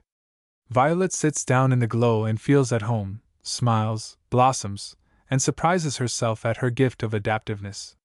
The lunch is simple and informal. The men retire to Mr. Latimer's den to smoke and take counsel. Floyd discusses his literary plans and receives much encouragement. There are 3 small children in the nursery, and thither the ladies find their way. Violet charms them all. Even the baby stretches out his hands to come to her. They talk of Cecil, and Mrs. Latimer, by some magic known to herself, draws out of Violet a deliciously naive confession of that romantic episode when she first saw Mr. Grandon. Cecil is so rarely beautiful, she says with the most perfect admiration. She might not have been killed, I really do not think she would have been, but I can understand how terribly Mr. Grandon would hate to have her marred or disfigured in any way. She has the most perfect complexion, and no sun or wind seems to injure it. And you cannot think what an apt pupil she is in music. She plays some exercises very cunningly already, and she is learning French sentences. Violet's face is a study of delight, of unselfish affection. Mrs. Latimer bends over and kisses her, and Violet clasps her arms about the other's neck. You play, she says presently. Do you sing any? Come down and try my piano. It is a new upright, and very fine tone. I do not sing many of the pretty new songs, says Violet, modestly. Nor Italian, My music and my German teacher was the same person and a German. He liked the old Latin hymns. She plays without any special entreaty, and plays more than simply well, with taste, feeling, and correctness. You can see that she loves the really fine and impassioned in music, that show and dash have had no place in her training. She sings very sweetly with a mezzo-soprano voice that is clear and tender. You need never be afraid to play or sing, is Mrs. Latimer's quiet verdict, and though Violet does not specially regard the commendation now, it is afterward of great comfort. You are going to the opera on Thursday night, she begins suddenly, for it has just entered her mind. What have you ever heard? Nothing, answers Violet simply. Mr. Grandon took me to see Romeo and Juliet. And she gives a little sigh to the sweet, sad memory. And the opera is Lohengrin. I think we must go. I should so like to see you. I will ask Mr. Latimer to get tickets, and we must be together. Oh, if you only will. Violet is in eager delight now. To be sure I will. Mr. Latimer will settle it before you go. Let us make a call upon them. They must have smoked themselves blue by this time. They have smoked the sanctum very blue, and are full of apologies. Mr. Latimer dumps the contents of 2 chairs on the floor, and the opera matter is soon settled. Violet is extremely happy over it. Do you realize how late it is? Exclaims Mrs. Latimer, presently. Gertrude is coming in for a little visit before the play begins. She arrives just then, and the professor joins the masculine circle with great zest. The 3 women have a cozy time until Mrs. Latimer has to leave them to give some small attention to her dinner, which proves very enjoyable. There can be no compliments to Gertrude afterward, and the time is drawing near. John, Mrs. Latimer says afterward, I have solved the problem. I know just where the secret charm of Miss St. Vincent came to light, and won against all the beauty and advantages of her rival. Well? He gives a lazy, inquiring laugh. I dare say you have made 5 chapters of discoveries. It was the child. Why, Mrs. Grandon had the whole nursery in her arms in 5 minutes, and she never made a bit of fuss. Even baby went to her. That little Miss Cecil adores her. But you couldn't imagine Madame Lepelletier really fond of children. She speaks to them in a lovely manner, but I think they must miss the true heart in it. He chose wisely, since he had to give his child a mother. He is a capital good fellow, says John Latimer. Few men would undertake the family bother he has. Chapter 19. Thou on one side, I on the other. All her life Violet Grandon will remember. Lohengrin. The perfect evening to the rather imperfect day. In good truth the day disappoints Madame as well. Gertrude comes down with Violet, and there is a little shopping to finish. Laura and Gertrude cannot agree in 1 or 2 points concerning the wedding. Floyd and the professor are to lunch at Delmonico's with some literary men. Of course Madame is serene and charming, but Violet and she keep distinctly apart. There is no tender confidence, as with Mrs. Latimer. When the girls, Laura and Gertrude, are fairly out of the way, Violet sits shyly looking at some engravings, and answers gently, but makes no comments of her own. She does feel strange with this beautiful woman. She wonders how much Floyd loved her at first, in those long years ago, when she was a girl. Only she seems never to have been a girl, just as you never can think of her being old. Madame yawns presently, feels the lack of her siesta, and decides that to be brilliant tonight she must have it. Excusing herself for a few moments, she goes away, rather vexed that Violet should be so inappreciative. After all, has the child anything much in her? Is it worth while to expend any great interest upon her? The dinner passes agreeably, and the carriage comes for them. The professor has been discoursing upon Wagner and his musical theories, but he will not have anything said about this particular opera. So Violet takes her seat, with her husband on one side and the professor on the other, and prepares herself to listen to that hidden mental element that touches the inmost processes of the soul. Elsa, in her blissful surprise, the mysterious enchantment convincing her of reality, loving, adoring, trusting to the uttermost, and content to live, to take love without asking herself from whence her lover comes, to hold her happiness on so strong a tenure now because she does trust. Wide-eyed, exultant, Violet listens. Cannot her husband read her story in her eyes? The beautiful march enchants her. Again she says to herself, is this love? Though the way is straight and few find it, some blessed souls enter in. And then the question forces itself upon Elsa's soul, it becomes its deepest need, and in that evil hour she sets it above love. There is the thrilling vision and Lohengrin's rebuke, and Violet listens and looks like one entranced. Elsa asks her fateful question, and the enchantment is gone. Ah, can any tears, any prayers bring him back? Can all the divine passion and repentance of one's life prevail? The lovely color goes out of Violet's face. It seems for a moment as if she would faint. How can all these women keep from crying out in their anguish? Mignon, the professor says softly, and takes her hand. Come out of thy too passionate dream. That is the musician's soul, but it is not daily food. Her eyes are blind with tears, and she is glad to rise with the crowd and go. Gertrude Grandon's brief engagement is shortened by nearly a fortnight on account of a literary meeting at Chicago that the professor must attend. So Christmas Day at 2 o'clock they go to church, Gertrude in dark blue cloth. That is extremely becoming, and fits her tall, slender figure to perfection. Just under the brim of her bonnet are 2 pale pink crush roses, the only tint of color. No one could imagine so much improvement possible. Floyd gives her away also. He has endeared her by many kindnesses, but the last is placing her present and possible fortune in her hands. But if you should never be able to get it all out of the business? She asks, and her eyes moisten. Then, he answers, the rest is my wedding gift to you. I should like to make it much larger. Oh, Floyd, what a good brother you have been! And we have never thought of anything but just our own selves, she adds remorsefully. Yes, he rejoins. You have thought of Violet. Then they all go down to the city to see Gertrude start on her new journey. Floyd and the professor wring each other's hands. They have been like brothers so long. Surely, even if he had thought of it, he could have wished Gertrude no better fate. He is curiously moved by the professor's very earnest regard, though he knows it must half be pity, tenderness. His face is bright and cheerful, and his voice rings out heartily. He will bring back Frau Frailgrath so stout and rosy that no one will recognize her. They are all very tired when they reach home. Mrs. Grandon is the happiest. She is the mother of 2 well-married daughters.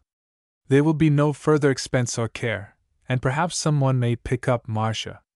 She is no better reconciled to her son's marriage, in truth, as it sometimes happens where no real fault can be discovered, an obstinate person will fall back upon a prejudice.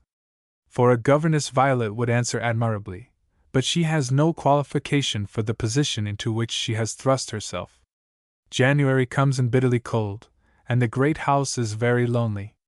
Marcia is flitting about. Mrs. Grandon makes another visit to New York. Eugene is moody and distraught, for he is very much smitten with Madame, who, to do her justice, does not encourage the passion, though in a certain way she enjoys the young man's adoration. Then, too, he is extremely miserable about money. He hates to curtail any indulgence. He is fond of theaters, operas, petits soupers, fresh gloves, and fast horses, and he is put upon an allowance, which makes him hate Floyd and grumble to Wilmarth. Floyd is deep in a literary venture, or rather it is no venture at all, a series of travels and descriptions of out-of-the-way corners of Asia, with new and marvelous discoveries. He is so excited and interested that he almost forgets other matters, and the time being short, every day is precious. Violet understands this, and amuses herself and Cecil, drives out to the cottage and spends days with Denise, and is a happy, bright little creature. Mrs. Latimer comes up for 2 or 3 days, which is utterly delightful. Madame meanwhile has her hands full. She is sought after, and invitations accumulate on her table. Her callers are the cream of the city. Brokers who are up early drop into her elegant little teas and bring her bouquets when roses are at their highest.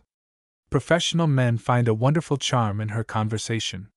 There are generally 1 or 2 bright women beside, and the room takes on the appearance of a select party.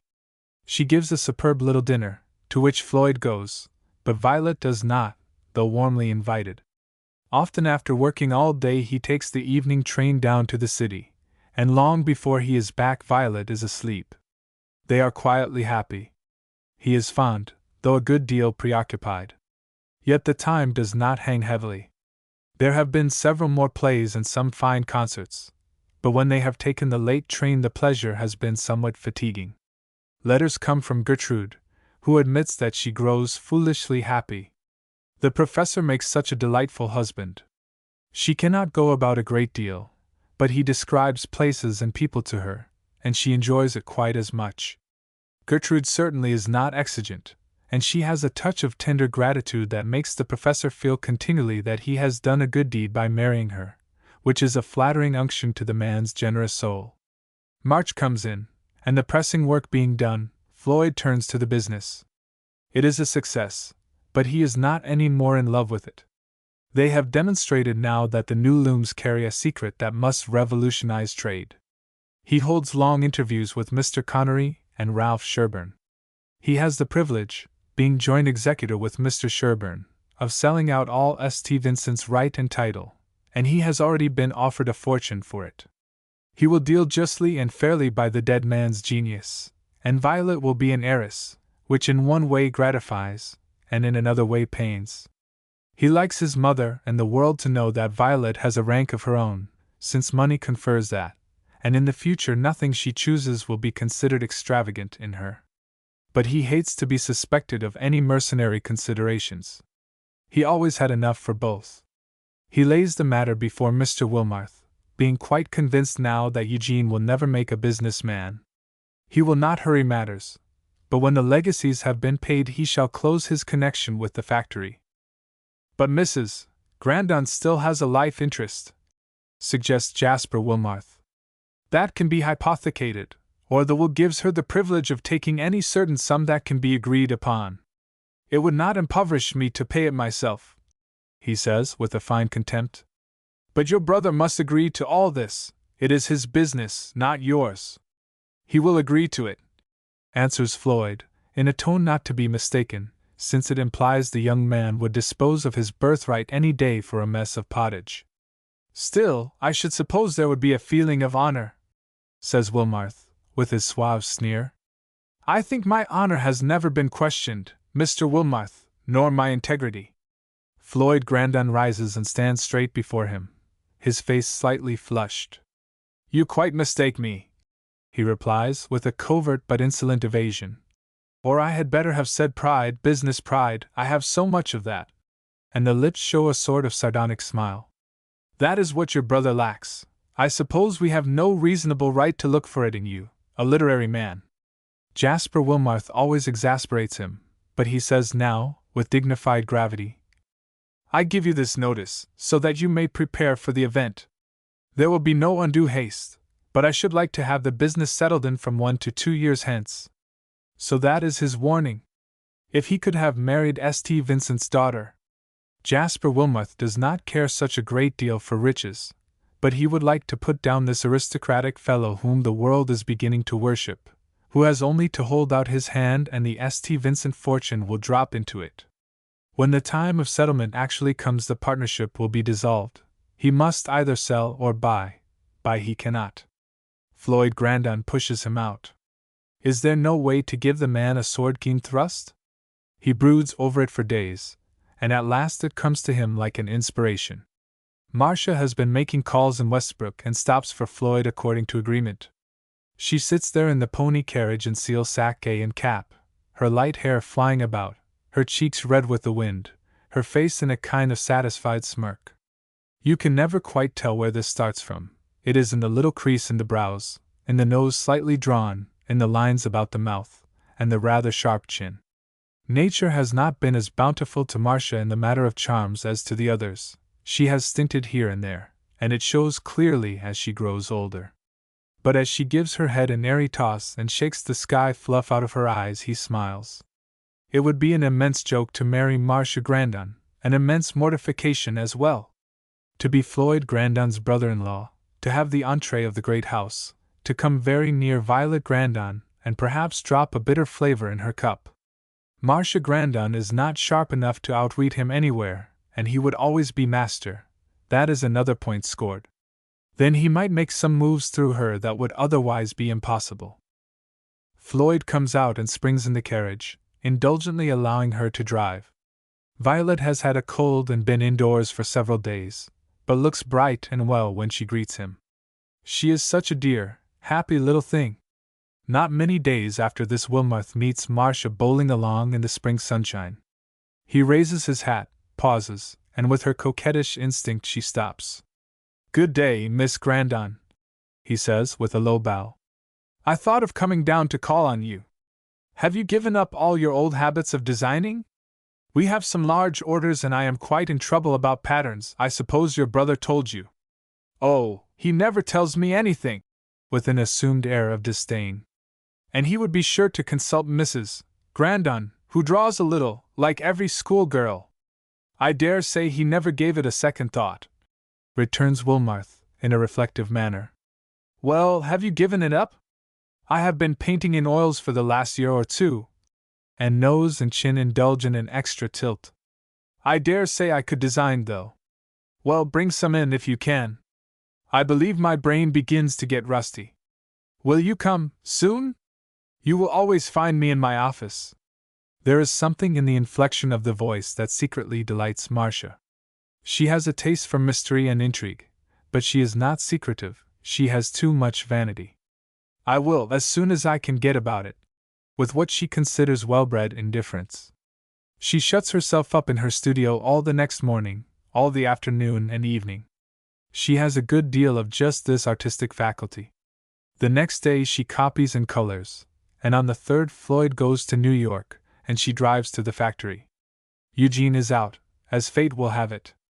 Mr. Wilmarth receives her with just the right touch of graciousness, praises a little, finds a little fault, suggests a touch here and there, and admits that he is pleased with two, and thinks he shall use them. Marcia goes up to the seventh heaven of delight, and sees before her fame and fortune. "Look over these," says Mr. Wilmarth. "They do not quite suit me. See if you can suggest anything. These Japanese designs admit of endless variation." An hour passes ere Marcia consults her watch, and then she professes to be greatly surprised. What must poor Dolly think of her? "For I never make such unconscionable calls," she declares, and fancies that she blushes over it. "It has been extremely pleasant to me," Mr. Wilmarth replies, in a tone of grave compliment. "I am so much alone. I miss your father more than any of you would suspect, I dare say. We used to consult together so much, and he was in and out a dozen times a day. But everything goes on well?" says Marcia, in an undecided tone of inquiry. "Yes, if by that you mean prosperously. We are on the high road to fortune." And he laughs disagreeably. "I only wish your father were alive to enjoy it. It has been a hard pull for the last 2 years." "Poor papa!" Marcia gives a pathetic little sniff. "But then it is something to have gained a success." "Yes, when one has friends or relatives to enjoy it. I sometimes wonder why I go on struggling for wealth, to leave it to some charity at the last." "Have you really no one?" Marcia lowers her voice to a point of sentiment. "Not a living soul to take a kindly interest in me," he answers, in a bitter fashion. "All my kith and kin, and they were not many, died years ago. If I had been attractive to women's eyes—" Marcia lets hers droop, and does this time manage a faint color. There is a touch of romance in this utter desolation. "I must go," she again declares, reluctantly. "Poor Dolly will be tired to death standing. Take these with you, and I shall be sure of another visit." And he hands her the roll. Marcia glides along as if on air. To her any admiration from a man is sweet incense. It is not so much the person as the food to her vanity. There are women who enjoy the gift with but little thought of the giver. In Mrs. Vandervort's spacious parlors she has received compliments and attentions from people of note with a thrill of triumph. She is not less pleased with her present interview. It is almost as if Wilmarth had asked her for sympathy, interest, and she has so much to bestow. Gertrude has spent her days in novel reading, going into other people's joys and woes. Marcia always lives in them directly. She recasts the events, and makes herself the center of the episode. She is quite certain she could have done better in the exigency than the friend she contemplates. She could have loved more deeply, been wiser, stronger, tenderer, and more patient. There would be no end to her virtues or her devotion. Men are certainly short-sighted to choose these weak, or cold, or indifferent women, when there are others with just the right mental equipoise. She springs into her phaeton and starts up Dolly. There is a quiver and glow of spring in the air, grown softer since morning, a breath of sweetness, and Marcia's mood is exultant. She has bearded the lion in his den, and his roar was not terrific. It is the power of Una, the sweet and gentle woman. How desperately melancholy he looked, what a touch of cynicism there was in his tone, engendered by loneliness and too much communing with self. Instantly she feels herself capable of consoling, of restoring to hope, to animation, to the delights of living. And Marcia enjoys living very much indeed, if she can only have money. There never has been a day when she would have exchanged her pony for Laura's piano. She can play with considerable fashionable brilliance, but of the divine compensations of music she knows nothing. When Violet sits and plays for hours without an audience, it seems silly to Marcia. She cannot understand the subtle and intense delight. For her there must always be one in the audience, if no more. She wears an air of mystery at the dinner table, and is apparently abstracted, trying on her new emotions. Floyd is wondering if all this has not been very dull for Violet. If there only was someone to take a vital interest in her. They have begun to make neighborhood calls, and cards are left for Mrs. Floyd Grandon, invitations to teas and quiet gatherings. Violet cannot go alone, and Floyd is so often engaged or away. Mrs. Grandon does not trouble herself about her daughter-in-law, and says frankly to intimates, "Floyd's marriage always will be a great disappointment to me. She is such a child, just a fit companion for Cecil." When Floyd watches her in his questioning way, her sweet face brightens and her soft brown eyes glow with delight. "I wonder if you are happy?" he says this evening when they are alone. Happy? He reads it in her eyes, her voice, in the exultation visible in every feature. "You are a little jewel, Violet," he replies tenderly, drawing her nearer and pressing the soft cheek with the palm of his hand, which is almost as soft. "I have been so much engrossed that I am afraid I sometimes neglect you, but never designedly, my darling. I know you are very busy," she makes answer, in her cheerful voice. "And I am not a silly child." He wonders if there is such a thing as her being too sensible, too self-denying. While he could not now take life on the old terms and be tormented daily and hourly by foolish caprices, is there not some middle ground for youth? Are there too many years between them? "Your birthday will be in June," he says. He has traveled that far already. "And you must have a birthday ball." "And you will dance with me?" she gently reminds, as she slips her arm over his shoulder caressingly. "Regardless of the figure I shall cut." And he laughs. "Oh, but you know you have a handsome figure. And I must do my dancing before I get too stout." "Well, yes, I shall be your first partner." "Oh, am I to dance with anyone else?" she asks, in a faint tone of surprise. "Why, yes, quadrilles, I believe, are admissible. I wish we had some music, we might waltz any time." And she pats her little foot on the floor. "Just you and I together. Well, I shall have to buy a music box, and we can dance out on the lawn after the manner of the German and French peasants." She gives such a lovely, rippling laugh that he indulges in a still fonder squeeze. It is very pleasant to have her. That is as far as Floyd Grandon has yet gone. "But from now to then," he asks, "what can you find to amuse yourself with?" "To amuse myself?" she asks, rather puzzled. "Why, you are not going away!" And she grasps his arm tightly. "Going away!" No. She would miss him then. But, he reflects, there is no one else for companionship. Marcia somehow is not congenial, and Eugene, how much company a pleasant young fellow like Eugene might prove. "Is there anyone you would like to ask here?" He thinks of Madame. She would be a delightful summer guest.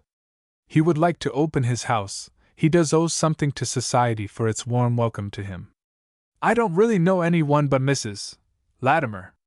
"Oh, she says with a bright ring in her voice. How nice it would be to have them both, and the children. Would your mother mind very much, I wonder? It need be no trouble to her, he says, almost coldly. And you are to have your wishes gratified in your own house. She cannot get over the feeling that she is merely on sufferance. As the time goes on, she understands the situation more clearly. Mrs. Grandon does not like to have her Floyd's wife, and she would like Madame Lepelletier in the place. But how strange that no one seems to remember the old time when she jilted him, as Marcia says. But all that will be so much nicer in the summer, he goes on, reflectively. The children can run out of doors. Yes, we will have the Lotheimers and anyone else we choose, and be really like civilized people. I hope Gertrude can get back. Oh, I do hope so, she re-echoes. The next morning he takes Violet and Cecil out for a long drive, way up the river. It is the last day of March, and there is a softness in the air, a bluish mist over the river, and a tender gray-green on the hillsides. The very crags seem less rugged and frowning. It is really spring. Oh, how delightful it will be, she exclaims. Are there not wild flowers about here? We can have some lovely rambles gathering them. And there will be the gardens, and the whole world growing lovelier every day. They stop at a hotel and have a dinner, which they enjoy with the appetites of travelers. Just above there is a pretty waterfall, much swollen by the spring rains. Then there is a high rock with a legend, one of the numerous Lover's Leap. But the prospect from its top is superb, so they climb up and view the undulating country, the blue, winding river, the nooks and crags, dotted here and there by cottages that seem to hang on their sides, a slow team jogging round, or fields being ploughed.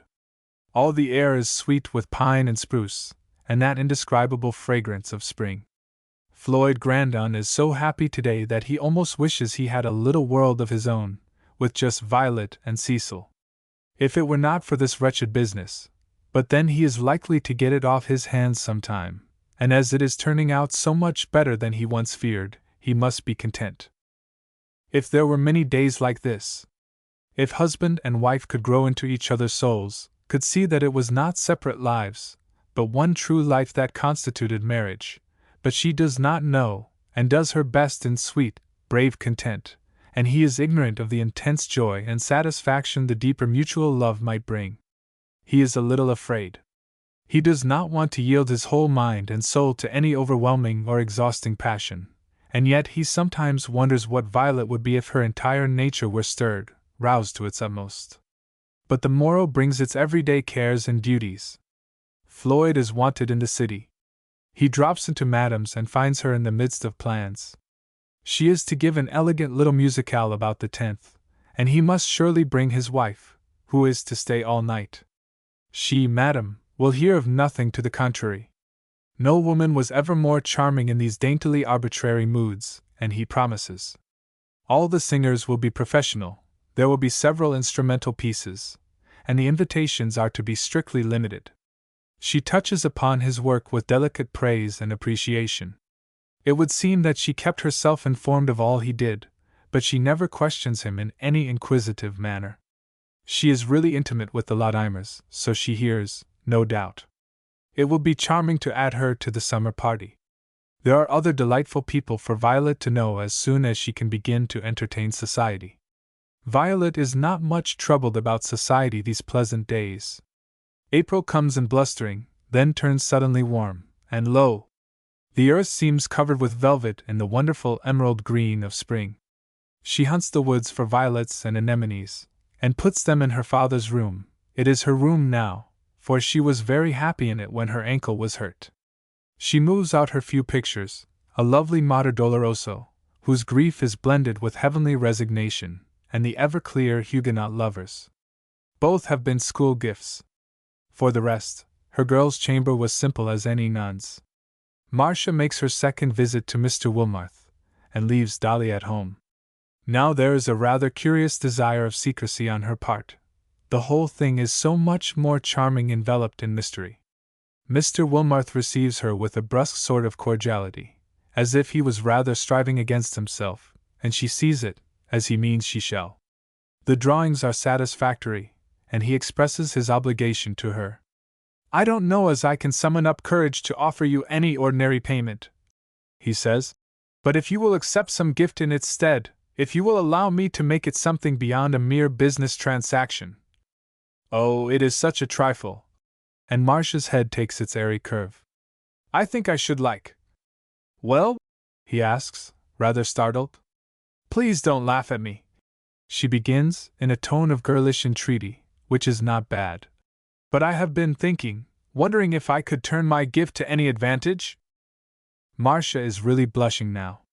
It seems paltry to think of working for money, unless one could earn it by the hundreds. "Yes, I suppose you could," he replies, "but you have a genius for better things. You can design very well." And he is in earnest now. "There are a great many branches." "Why?" he asks, abruptly. "Oh," she replies, "I get so tired of the frivolity of life. I long to do something beyond the mere trifles." "I suppose you miss both of your sisters," he remarks, with a touch of sympathy. "You are learning now what loneliness is. Although there is your brother's wife. A child, a mere child, who can thrum a little on the piano and dress dolls for Cecil. I never could understand why Floyd married her."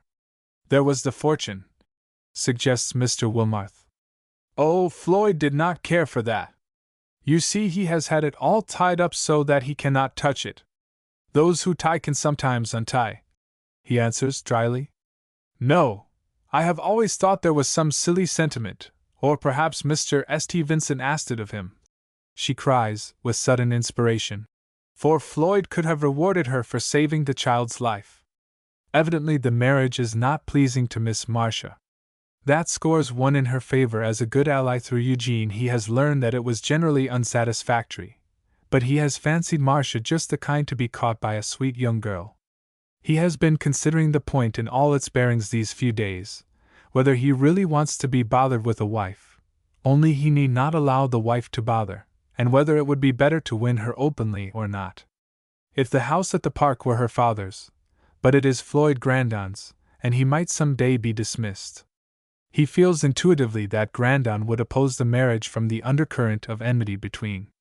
Of course, he could persuade Marcia to secret meetings and a marriage. Would it not be more of a triumph if the whole matter were kept a secret? He draws from Marcia, with the requisite astuteness, and it does not need much, the state of affairs and her own position at home. She would be ready enough to change it, that he sees. With a touch of secret elation, he knows he could make this woman worship him like a bond slave while the bewilderment lasted. He has never been so worshipped. He has known of several women who would have married him, but it would have been for a home and a protector. He has not been sufficiently unfortunate to inspire anyone with that profound and tender pity that women do sometimes give to deformity or accident. He has no particular gifts or genius to win a heart. He is now quite to middle life and cannot reasonably expect to grow handsomer.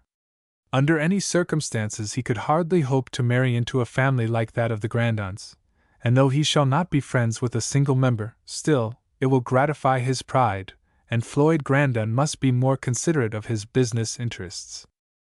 All these things run through his mind as he talks to her. She is rather coquettish and vain and silly, his eyes are pitilessly clear, and she may afford him some amusement when her unreasoning adoration ends.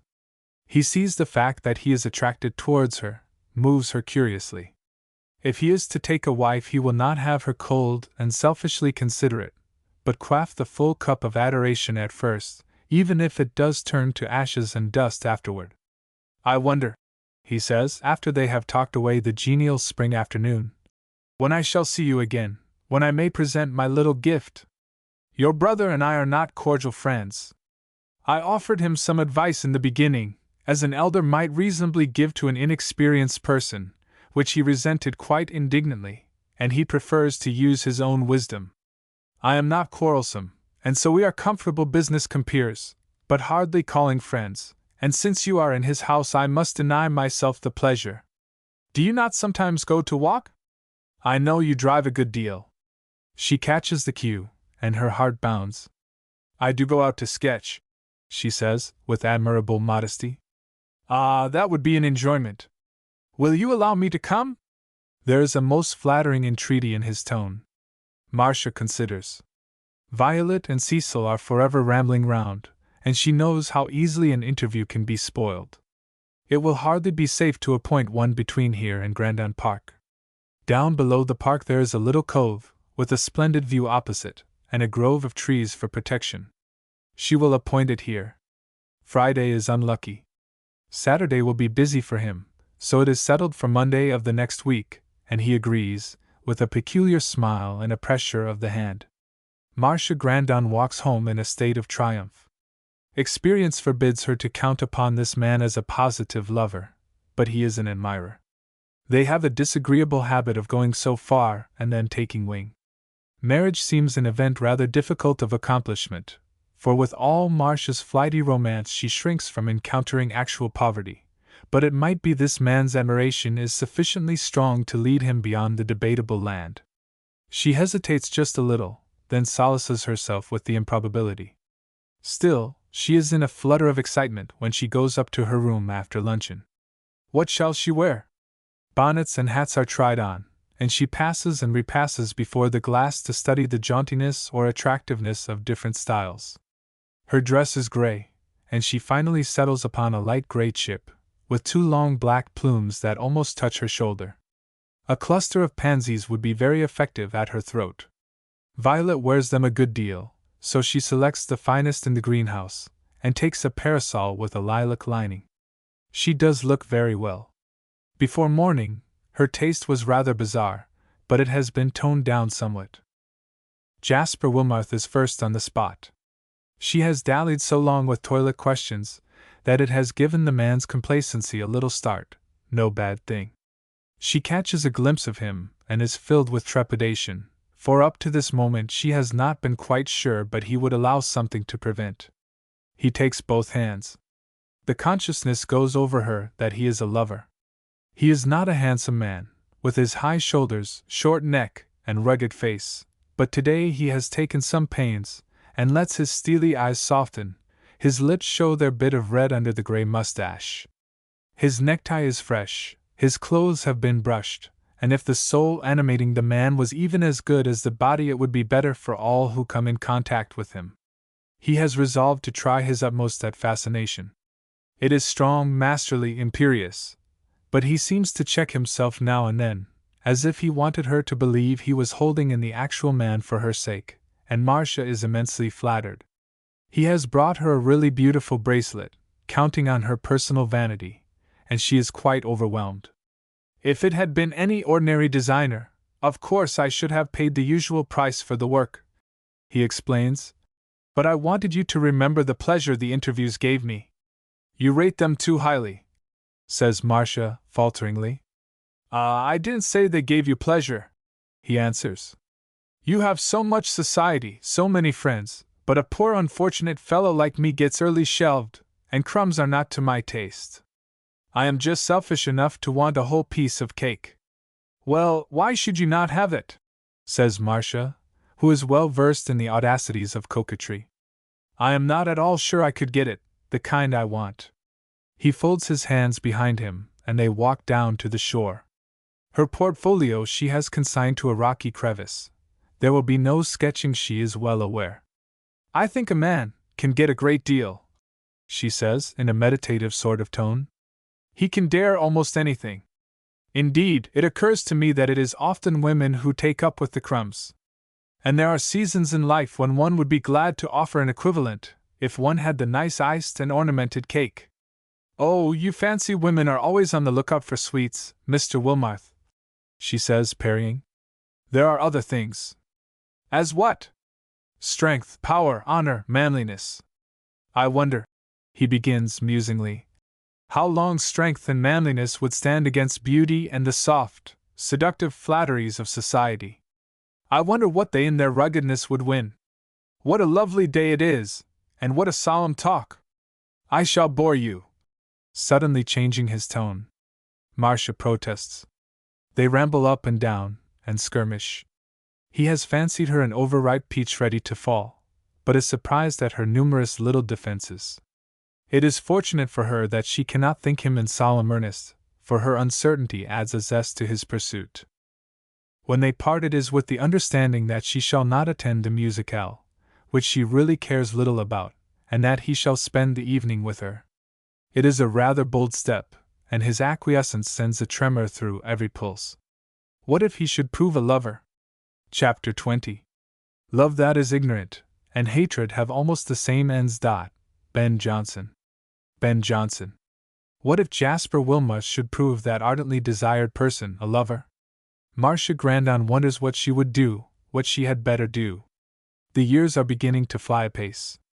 True, Gertrude married at 30, after she had lost her greatest attractions, and was quite indifferent whether she pleased or not. Marcia is past 26, and it is but a step to 30. If she could set up for a genius and have a pretty house of her own, but the house is out of the question, and to be confronted with Violet's youth and freshness every day in the year is much too bitter. Jasper Wilmot is not a man to be proud of in society, unless it is for his very ugliness and the almost deformity. She thinks of Venus and Vulcan. She might call him playfully her Vulcan, at least she could to her friends. She will have a house of her own, she will be Mrs. And after all, the world is much more tolerant to married women than to spinsters of an uncertain age. She is not invited with very young girls any more, but as Mrs. Wilmot she can ask them to her house and patronize them. Then married women are allowed to flirt shamefully with young men, and though Mr. Wilmot cannot dance, she may have other partners. Altogether, she would be immeasurably better off, even if she did not care very much for him. But there would be a spice of romance, and somehow she half believes she could love him if she was sure, and if he loved her. She has weakly and foolishly come to care for more than one who did not love her, to whom the attention was merely pastime, or perhaps amusement. She will be wary and learn first what his intentions really are. So at the last moment she has a headache and will not go to Madame Lepelletier's. Mrs. Grandon's invitation is for a week, and Eugene takes her down in the morning, and loiters most of the day in the seductive house. When Floyd and Violet are out of the way, Marcia attires herself in a white cashmere dress and scarlet geraniums, and steals down to the drawing-room wrapped in a Shetland shawl, nervous, curious, and expectant. What if he should not come? It is not Jasper Wilmot's intention to slight the gods. He is scrupulously dressed, and understands the courtesies of society, if he seldom has need of them. Marcia looks reasonably pretty in this handsome room, where there is just enough light to suggest, not enough to glare, and a subtle fragrance of heliotrope. He might marry women superior to Marcia Grandon who would not bring him her family prestige. They may dislike him, but they cannot quite crowd him out of everything. Marcia receives him with much trepidation. Acute as he is, he does not understand her, for the simple reason that he does not give her credit for the shrewdness engendered by much experience. If she cannot have the marriage, she will have the flirtation, and she suspects the latter. He does soon set her mind at rest, and she is surprised at a positive offer of marriage. He makes it because he knows she will be the more ready to devise ways of meeting him. It is abrupt, I know, he begins, in a peculiarly apologetical tone, but I wanted you to know my intentions. Circumstances might be rather against us if we undertook the orthodox courtship. And he smiles. I am aware that I have not the graces of youth and comeliness, and for various reasons your family might oppose. But I am not a poor man, and I think, if a woman loved me, I want her to love me, he says, with sudden vehemence that looks like passion. I want her to adore me. I want to know what it is to be loved in spite of my drawbacks. He has touched the right chord in Marcia's nature. She is always ready to adore when opportunity offers. And though she has loved numberless times, she is ready to begin over again, and yields to the masterful force that experiments with her. The touch of her hand is soft and tremulous, and her kisses are delicate, sweet. He gives himself up to an idiocy he does not believe in, and really enjoys the blissfulness, as an Eastern despot might enjoy the admiration of a new slave. Marcia is supremely happy encircled by these strong arms. Before her closed eyes floats in magic letters her new name. She will not be the old maid of the family after all. If she did not know the world so well, she would be moved to show her gratitude, but it is much wiser to show her love. I shall want to see you, he says, and we cannot always count on occasions like these. I must leave the opportunities largely to you. A note directed to my box will escape prying eyes. We can have walks together. Why, we could even have drives if you were good enough to invite me. I should be delighted, cries Marcia, exultantly. Only, we must not choose public thoroughfares. And his smile is fascinating to Marcia, who of late has had no really impassioned lovemaking. He puts his arm around her as he stands up to go, and experiences a sort of tender contempt for her. He certainly could grow quite fond of this willing slave, and he will let himself enjoy all the pleasure that can be drained out of it. Marcia opens the hall door for her lover and closes it again softly. She meets Briggs coming in from fastening the library windows. Briggs, she remarks. That was Mr. Wilmarth. I had some special business with him. I have been drawing patterns, but I would rather his call should not be mentioned. Briggs bows obediently. In her own room, Marcia gives way to a wild delight. She is sure she does not look to be over 20, she is glad to be rather small, and can imagine how she will appear beside Mr. Wilmarth's broad shoulders and frowning face. Quite piquant and fairy-like, and then to love with one's whole soul, unsuspected by the sharp eyes of critical kindred, who do not appreciate her lover, to carry about a delicious secret, to plan and to steal out to promised interviews, and at last, for he has hinted that he shall be a rather impatient wooer, at last to surprise them by a marriage. She can hardly compose herself to sleep, so busy and excited are brain and nerves. The musicale is a success, one of the enviable events of the season, and there is a most charming supper afterward. Violet's enjoyment is so perfect that she takes herself quite to task for not being better friends with Madame, since Mr. Grandon really desires it. Why should she allow that old dead-and-gone ghost to walk in this bright present? She is never troubled about Cecil's mother, and Mr. Grandon must have loved her. She is never jealous of Cecil. This is nothing like jealousy, she tells herself. It is a peculiar distrust. She does not want Madame to gain any influence over her. She is ready enough to admit and to admire her wonderful beauty, but her presence seems like some overpowering fragrance that might lull one into a dangerous sleep.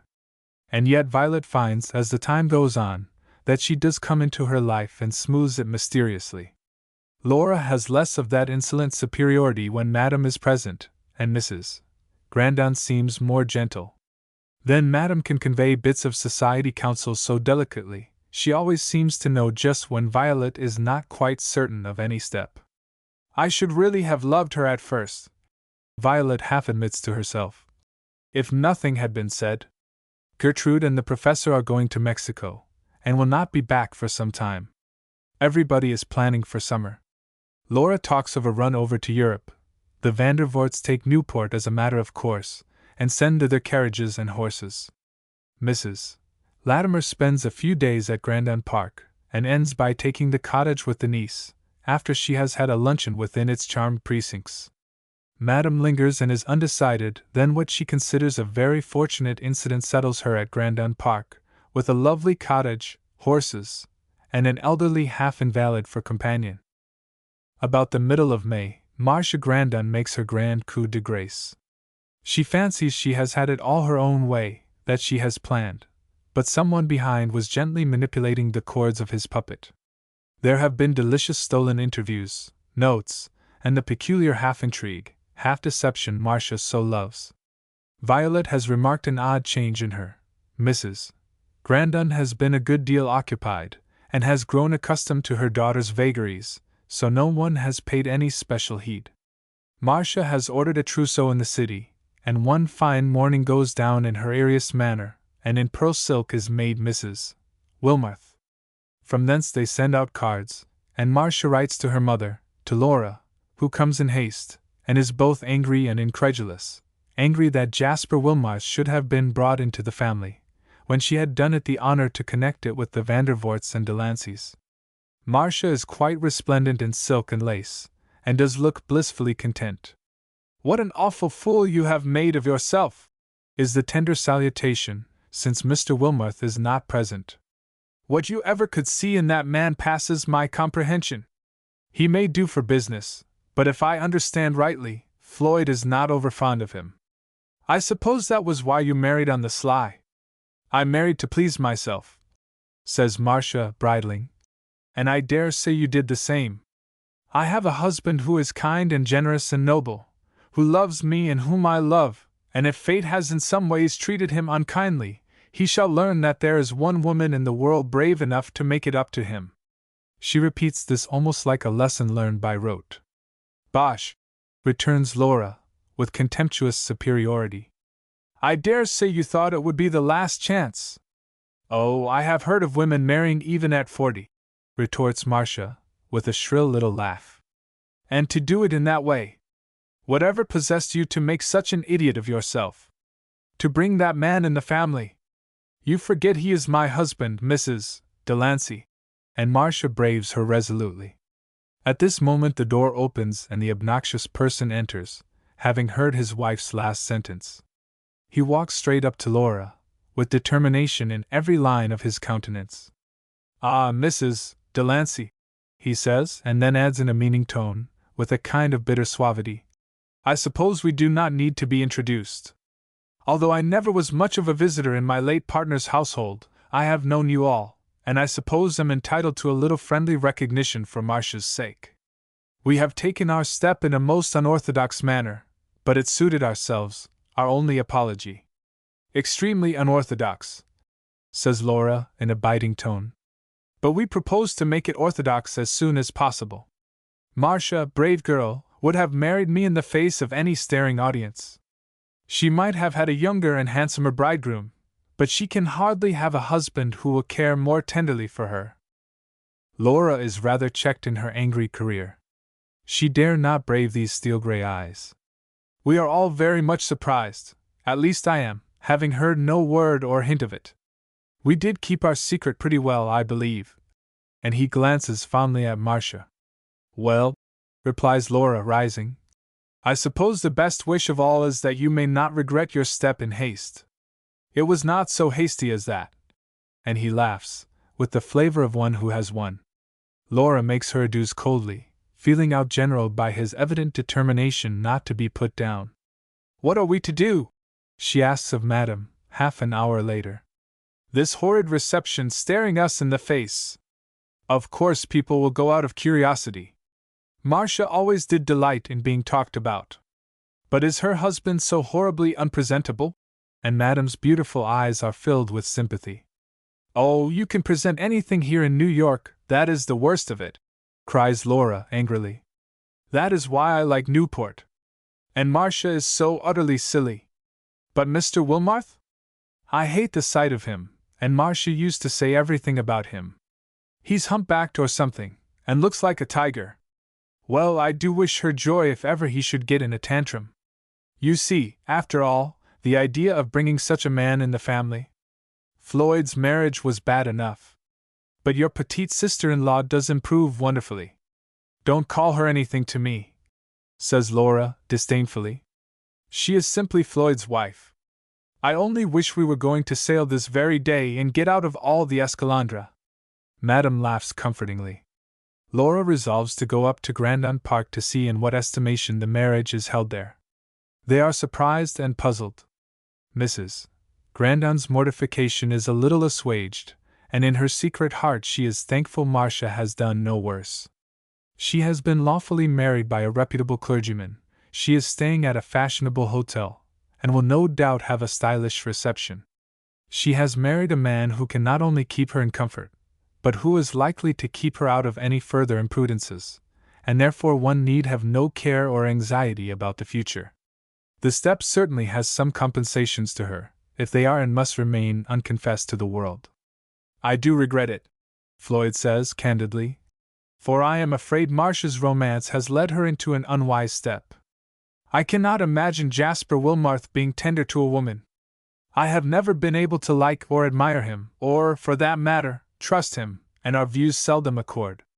I suppose the secret of it was that Marcia was afraid of opposition. But what are you going to do? Recognize them at once? If at all, why not at once? Why make a little stir and gossip? We shall never be altogether friendly. And Floyd paces the room, for he sees this step complicates business matters still further. But we can keep people from commenting upon our unfriendliness. Of course they will come back here to live, and it might be awkward for you, returns Laura, rather elated that they are not likely to stay in the city. Well, if there is nothing else to do, we may as well put a pleasant face on the matter and swallow our bitter pill, says Floyd, with a smile of concession.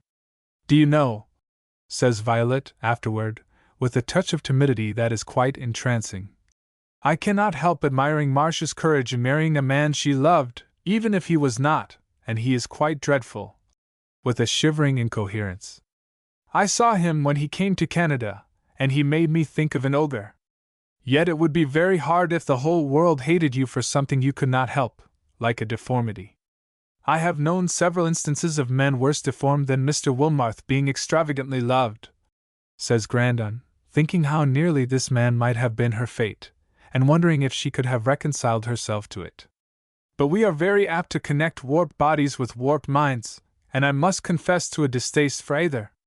I should like to be sure it was regard that brought them together.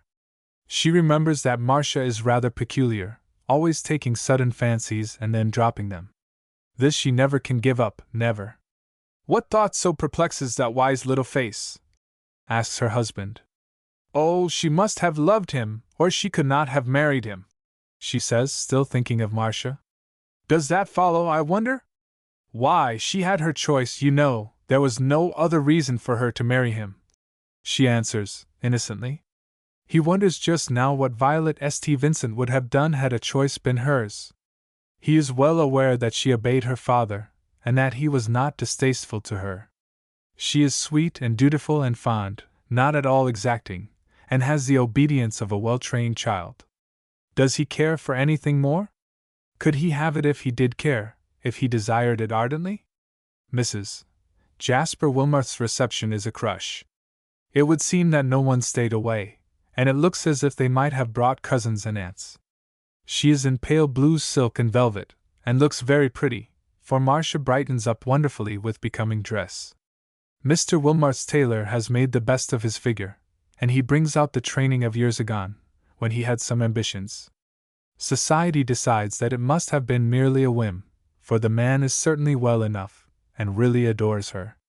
Even Laura wonders how Marcia managed to inspire this regard, and decides that the marriage is not so bad, after all, and she shall never have Marcia to chaperone.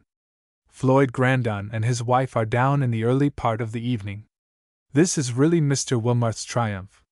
The greeting is courteous, if formal, and the man has come to him, Jasper Wilmarth. As a member of the Grandon family, he is not to be overlooked. As a man, he can win a wife as well as the more favored ones, and there are women present with much less style and prettiness than Marcia. His whim has not proved so foolish, after all, and Marcia is at present bewildered and conquered by the power he holds over her, brought for a little while out of her silly self by an ennobling regard. After their reception they take a short tour, and return to Westbrook, where Mr. Wilmarth has engaged his house. Marcia has a house-furnishing craze, and goes to and fro in her pony carriage, ordering with the consequence of a duchess. Mrs. Latimer comes up to the cottage and gets settled, quite charming Denise by her delightful ways. Madame seems in no especial haste, but she promises, after some solicitation from Floyd, to spend a few days with them and give her advice about the fate that is to introduce his wife into society, as well as to celebrate her birthday. It is quite time that Violet was known to the world as the mistress of the house and his wife. He is oddly interested in her dress and all her belongings, and her delight is exquisite to witness. Chapter 21. Life is but thought, so think I will. That youth and I are housemates still. Coleridge. Coleridge. Violet had imagined the place when Laura's reception was given, but this sight far exceeds her wildest dreams. The moon is nearly at its full, and the lawn lies in a sheet of silver light, while the lamps throw out long rays of color. Roses are everywhere, it is their blossoming time. All the air is sweet and throbs with music that stirs her pulses like some rare enchantment. The odorous evergreens are rich in new and fragrant growth, the velvet turf gives out a perfume to the night air and looks like emerald in the moonlight. Beds of flowers are cut in it here and there, a few clumps of shrubbery, the pretty summer houses, the sloping terrace, and the river surging with an indolent monotone, make a rarely beautiful picture. The columns upholding the porch roof are wreathed with vines, but the spaces between are clear. The low windows are all open, and it is fairyland without and within. Floyd Grandon paces up and down, with John Latimer at his side, while the band around on the other side are in the discord of tuning up. "Upon my word, Grandon, you are to be envied," says Latimer.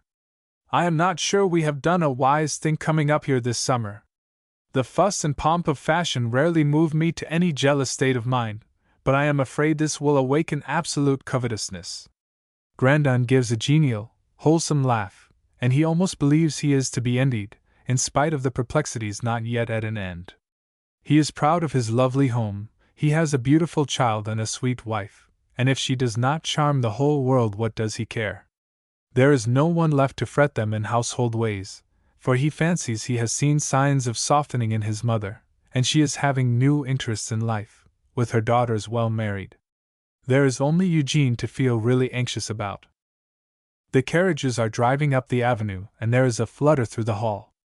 Floyd goes upstairs presently and finds Violet in his room waiting for the finishing touches to be added to Cecil's attire.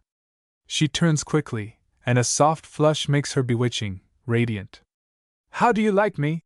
she asks, in her innocent simplicity. She is in pure white, his favorite attire for her, but the wraith-like laces draping her lend her a different air from anything he has seen before. The rose-leaf tint in her cheek, her lovely dimpled mouth, the eyes that look browner and more like velvet than ever, and the shining hair give her a glamour of sweetness and youth that stirs his heart to its very depths. "Like you?" he echoes. "You are beautiful, bewitching." She comes a little nearer. His commendation makes her extremely happy. He holds out both hands, and she places hers in them, and kisses her on the forehead. He has fallen so much into the habit that he does it unthinkingly. "Floyd," says Mrs. Grandon from the hall, "you certainly ought to go down."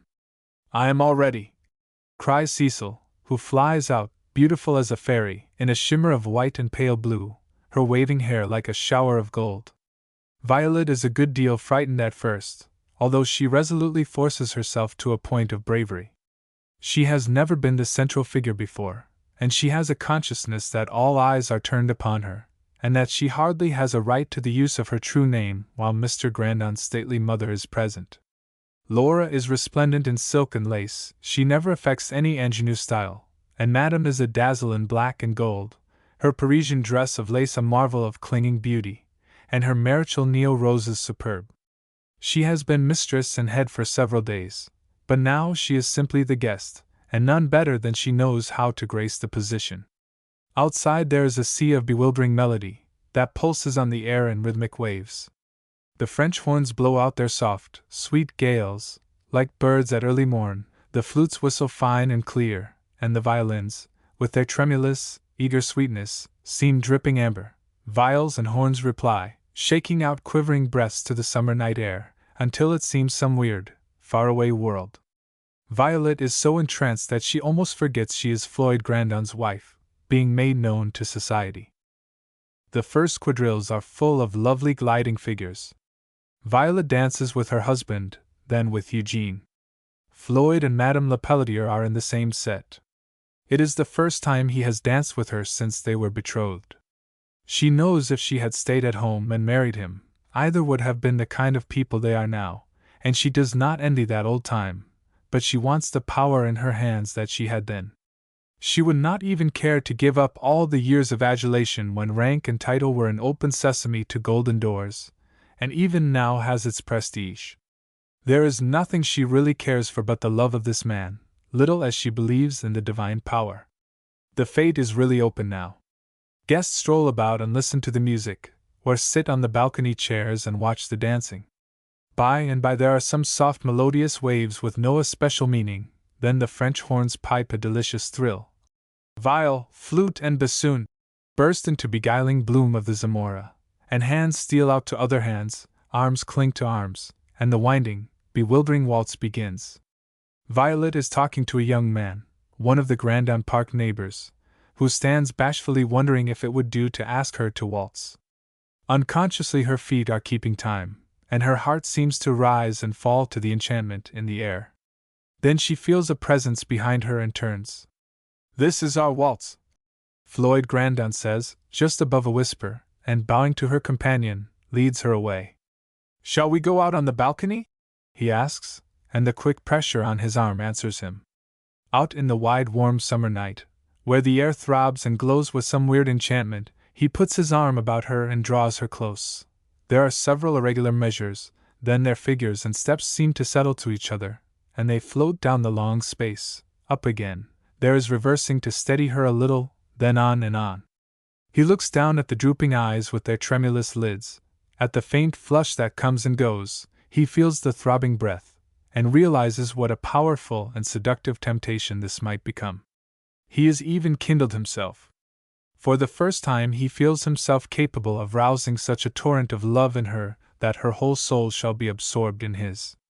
Down in this shady corner, while the other couples are quite at the other end, he raises the sweet face, tranced in the beguiling melody of movement, and kisses the lips with all a man's passionate fervor, holds her in such a clasp that she struggles and throws out one hand wildly, as if suddenly stricken blind, and a frightened expression drowns the sweet delight. "Oh!" and she gives a little cry of pain and mystery. "My darling!" The voice is tenderly reassuring, and they float on again, but for a brief moment the lightness seems gone out of her feet. He draws a long, deep inspiration. Sweet, tender, and devoted as she is, it is not her time to love, and he remembers all the years between them. She is as innocent of the deeper depths of passion as Cecil. There is a long, long throb on the air, almost a wail of regret, from the human voices of the violins. The cornet seems to run off in the distance, and the horns have a sob in their last notes. The dancers stop with languid reluctance. Floyd Grandon leads his wife along as if he would take her down the steps, away somewhere. "Let us sit here," she cries suddenly, and there is a curious strain in her voice, a thrill as of fear. Does she not dare trust herself with him anywhere, everywhere? "Are you tired?" he asks, with a tenderness that touches her. She still seems like one in a dream. "No," she answers. "It was enchanting. I could dance forever. I don't know." Her voice falters and drops as the last notes of the music have done.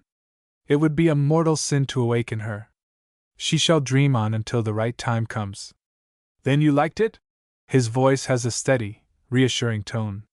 "There is another. Shall we try it again, presently? This time it is the beautiful blue Danube." "Oh, no, no!"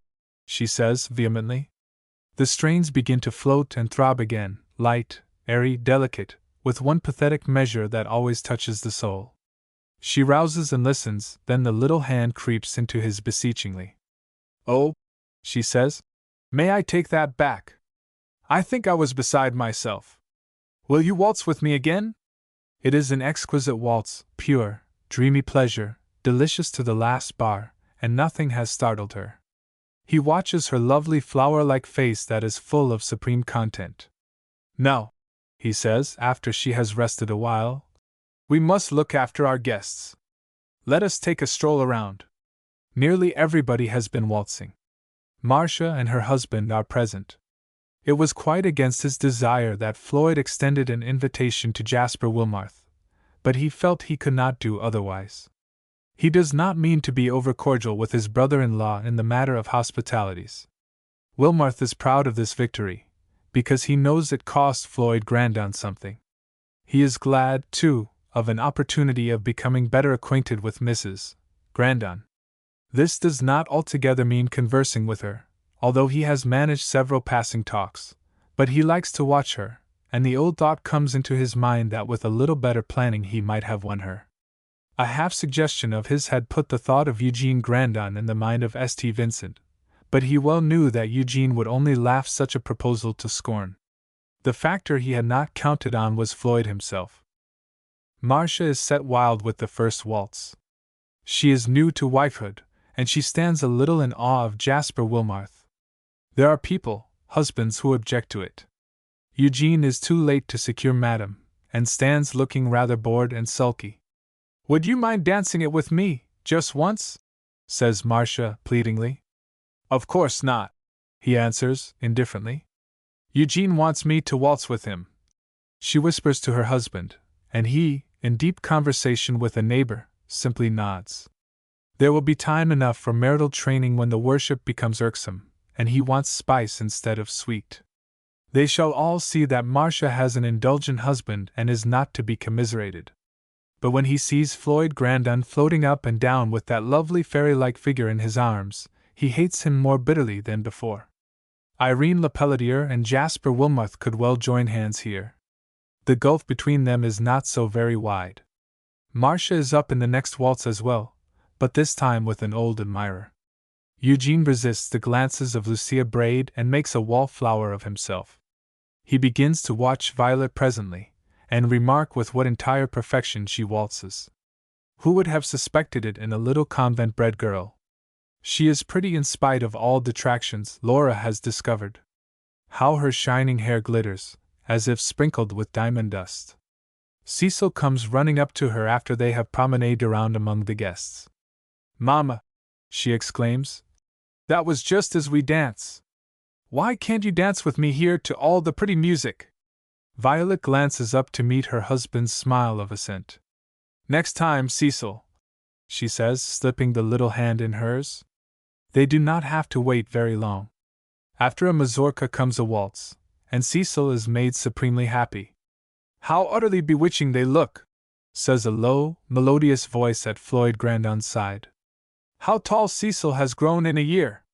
"A year!" he repeats. Yes, it is a year ago that his old life ended, and how much has been crowded in that brief while. "You are a wise man," Madame says, in an indescribable tone. "You have not forced your bud into premature blossoming. There might be a decade between Laura and your wife. I wonder if Laura had any real girlhood?" he remarks musingly. "Why, yes, at 14, perhaps. That is the way with most of us. But hers, not beginning so soon, will have the longer reign. How lovely the river looks tonight! I should like to go down on the terrace," she adds after a moment. "I am at your service," and he rises. They cross the lawn amid groups sauntering in the moonlight, keeping time to the music, if they do not dance. The whole scene is like enchantment. They stroll on, down the steps and then over the broad strip of grass. The cool air blows up along the shore, and with the tide coming in every ripple is crested with silver. Over at the edge of the horizon the stars dare to shine out amid the silence of the rocks and woods opposite, making a suggestive, shadowy land. "On such a night," she quotes, with a smile that might beguile a man's soul, "we could not have had anything more beautiful. And I owe a great deal of the perfection of the scene to you, since the season was in other hands. Allow me to express my utmost gratitude. I am glad to be able to add to your pleasure in any way," she answers, with a kind of careless joy. "Possibly I may add to your displeasure. May I make a confession?" And she smiles again. "To me?" not caring to conceal his surprise. "Yes, to you. I shall bind you by all manner of promises, but the murder must out." "Is it as grave as that?" "Yes. If you had not gone by the heats and caprices of youthful passion, you would be less able to extend your mantle of charity. I care enough for your good opinion and for that of your family not to be placed in a false light by the imprudence of youth, shall we call it that?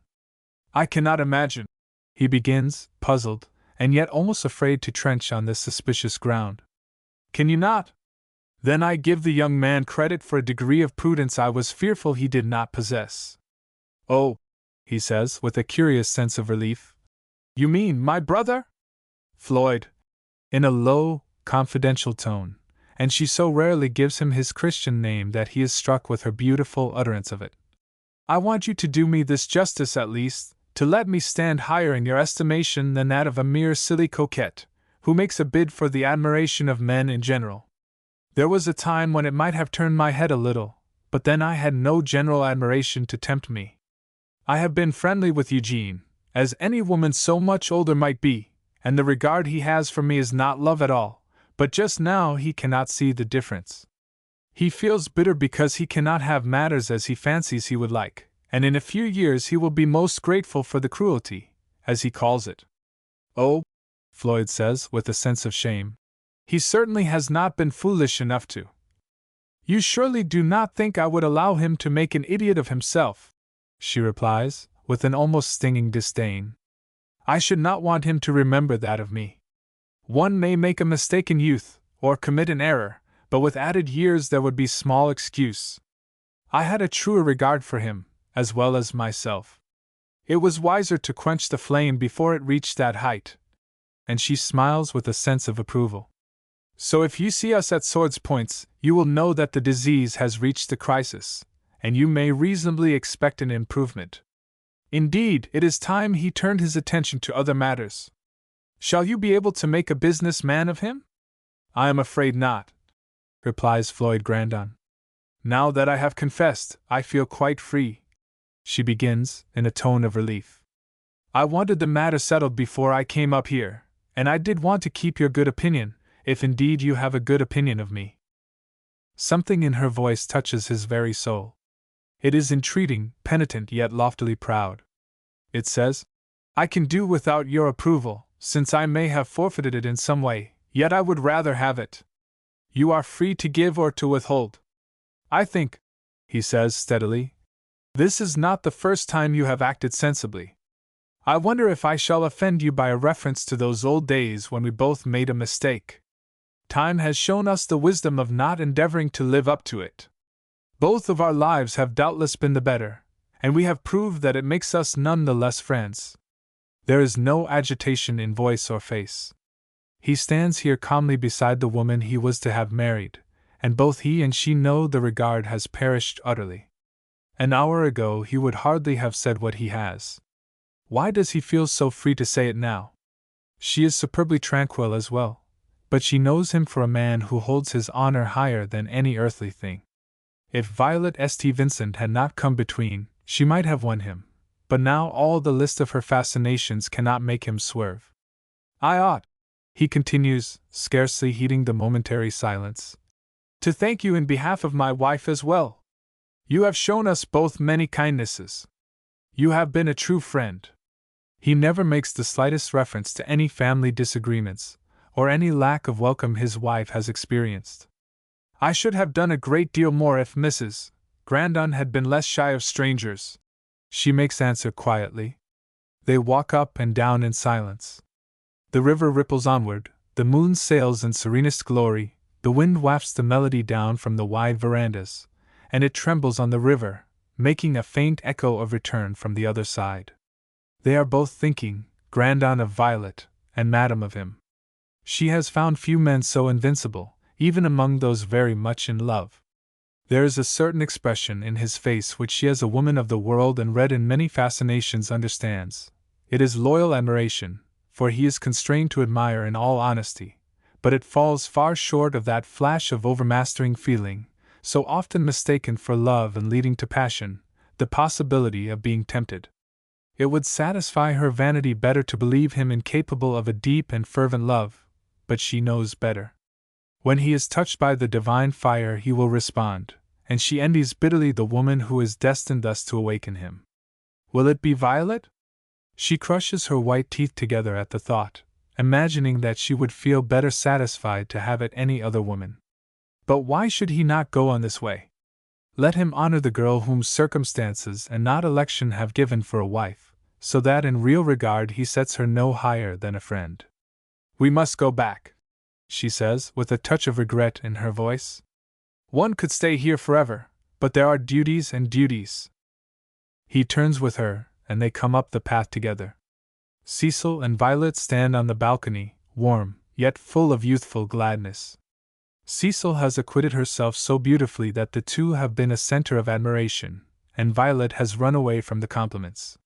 She has been idly watching the two figures on the terrace, and as they come nearer it gives her a curious feeling that she at once tries to dismiss as selfish. Eugene strolls out to them. He has been on terms of friendly indifference with his pretty little sister-in-law, classing her with Cecil, but tonight he has seen her in a new character, which she sustains with the brilliant charm of youth, if not the dignity of experience. He is sore and sulky. He has not been fool enough to believe Madame would marry him, but he would have married her any day. He has been infatuated with her beauty, her charms of style and manner, her beguiling voice. The very atmosphere that surrounded her was delightful to breathe in concert with her. He has haunted her afternoon teas and her evening receptions, he has attended her to operas, and sometimes lowered savagely at the train that came to pay court to her. Like a wary general, she has put off the symptoms of assault by making diversions elsewhere, until the feint no longer answered its purpose. She would not allow him to propose, that would savor of possible hope and encouragement. She has spoken with the friendliness a woman can command. This course of devotion on his part draws attention to them, and is ungenerous to her.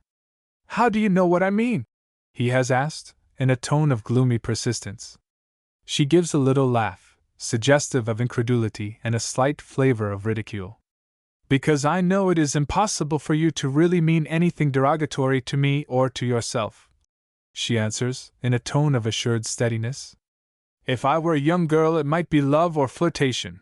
If I were a coquette, it might be an evil fascination such as too often wrecks young men. As I do not choose it shall be any of these, you must not grow sentimental with me. She looks at him out of clear eyes that are maddening, and yet he cannot but read his fate in them. It is thus far and no farther. Oh, he answers, with a touch of scorn. I think I have read of marriages with as great disparity of years as between us. It is supposed they loved, they certainly have been happy. But I am not in my dotage, she cries gaily. Neither am I such a wonderful believer in love. There are many other qualities requisite for what I call a good marriage. I do not suppose I shall ever make a good marriage, he says calmly, but with bitter emphasis. And yet you ought. You are handsome, attractive, you can make a fortune if you will, you can grace any society. Spare me, he replies with contempt. My impression is that I shall never have faith enough in any woman to marry her. Oh, that is so deliciously young, Eugene. It ought to be applauded. And she laughs lightly. Good morning, he says, in a furious temper. He has not been near her since, and chooses to absent himself on a business trip the first 3 days she spends at Grandon Park, coming home last evening, and meeting her at the breakfast table this morning, where she has tact enough to cover all differences. He has not danced with her, though they have met in the quadrilles, and he is moody and resentful, although he knows that she is right. But he puts it on the score of money. If I were the owner of Grandon Park, he thinks, she would not so much mind the years between. Therein he is mistaken.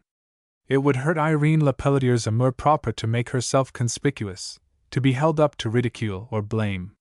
She does not care for marriage. Her position is infinitely more delightful in its variety. She can make a world of her own without being accountable to anyone, but she has come perilously near to loving Floyd Grandon, when she considered love no longer a temptation, had dismissed it as a puerile insanity of youth. Eugene catches sight of the two promenaders. Almost beside them now are Miss Braid and Mr. Latimer. There is nothing in it, and yet it stirs his jealousy. Laura has always been so sure that Violet alone interrupted a marriage between them, and in this cruel pang he is grateful to Violet, and glad, yes, exultingly glad that Madame never can be mistress here. There is one check for her, even if she triumphs in all things else. What an exquisite dancer you are, he says to Violet. I never imagined you could learn anything like that in a convent. I don't think you learn quite like it, she says with a soft little ripple. I never danced so before, it is enchantment. And I never waltzed with a gentleman until tonight, except to take a few steps with my teacher. You like it? He is amused by the enthusiasm of her tone. Oh, she confesses, with a long sigh. It is rapturous. I am so fond of dancing. I wonder, do you think it frivolous? And she glances up with a charming deprecation. She is very pretty. It must be her dress that makes her so uncommonly lovely tonight, he fancies, but it is all things, her youth, her joy, her sweet satisfaction. Why, no, not frivolous. It is, well, I don't know how society would get along without it. And he gives a short, grim laugh. We could not have balls or parties or Germans, Nothing but dinners and teas and musicales and stupid receptions. And there wouldn't be anything for young people to do. The old tabbies, you know, can gossip about their neighbors, and the men can smoke. It is all so wonderfully beautiful, she begins dreamily. The lawn is a perfect fairyland, and I never saw so many lovely dresses and handsome people together in my life. And the music. The strains floating in the air are quite enough to bewilder one, to steep him in delicious reveries, to transport him to Araby the Blessed. Will you waltz once with me? He asks suddenly, taking her hand. Ought I? She inquires innocently. You see, I do not quite understand. No, he answers. I will take a gallop instead, but it is all right enough. Floyd wouldn't care, I know. He has a jealous misgiving that Floyd will waltz with Madame if Violet thus sets him an example. The gallop begins presently. Floyd is busy with the duties of host, and supper is soon to be announced. Madame dances superbly, but neither of them are up now, except that just at the last Floyd takes a few turns with Cecil, whose time of revelry is now ended. Eugene takes Violet into supper, not exactly as Floyd has planned, but as she desires. Her next neighbor is very bright and entertaining, and Eugene really does his best. Between them both Mrs. Grandon is vivacious, sparkling, and radiant with the charms of youth and pleasure. Eugene is quite resolved to show Madame that he has not been hard hit, and even devotes himself a while to Lucia Braid, who is supremely happy. There is more dancing, and Violet and Floyd have another lovely waltz. So with walking and talking and lounging on balcony and lawn, listening to the delicious music, the revel comes to an end. You have been very happy? Floyd Grandon says to his wife. It has been perfect, she makes answer. I could ask nothing more, nothing. He kisses her with a little sigh. Is there something more, and does he long for it? Chapter. Love and hay are thick sown, but come up full of thistles. Mrs. Floyd Grandon is considered fairly in society, and the world decides there is nothing detrimental about her. She is admitted to be pretty, she is well-bred, with some little touches of formalism, due to her training, that are really refreshing to elderly people, and sit quaintly upon her. She is charming, both when her natural vivacity crops out, that has been so repressed, and when she is shyly diffident. Cards and invitations are left for her, and Grandon Park blossoms out into unwonted gaiety. The people who go away find no difficulty in renting their houses to those who want to come. Perhaps the Latimers have given the impetus, for Mrs. Latimer is one of those women who are always quoted, without having any special desire to achieve a society reputation. The cottage frequently has some visitors of note, its smallness renders large companies impossible. There is the usual lawn tennis, and croquet, which is rather falling into desuetude, but still affords unequaled opportunities for flirtation. There is boating, and the river looks quite gay with boats with striped and colored awnings to protect the fair ones from the sun. Grandon and Latimer are famous oarsmen, and often gather an admiring audience which gets greatly excited over the victorious champion, though honors keep evenly divided. Then there are garden parties and musical evenings, so there is no lack of amusement. Violet has become quite an expert driver, and she and her pretty stepdaughter, who keep up their adoration of each other, make a lovely picture in the basket phaeton. She rides on horseback very well, and here Eugene is always at her service.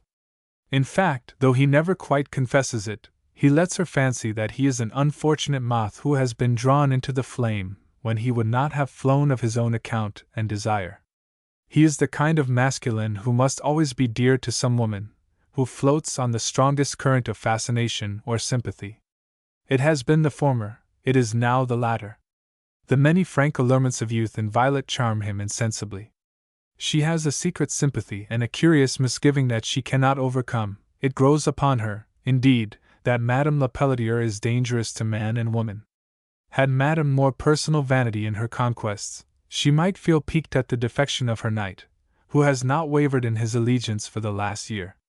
She is rather pleased than otherwise. She even breathes little bits of encouragement and commendation to Violet, as if seconding her efforts, and Violet falls into the mistake that many have made before her, of comforting a young man and assisting him to overlive his fancy for another woman, as well as secretly blaming the other.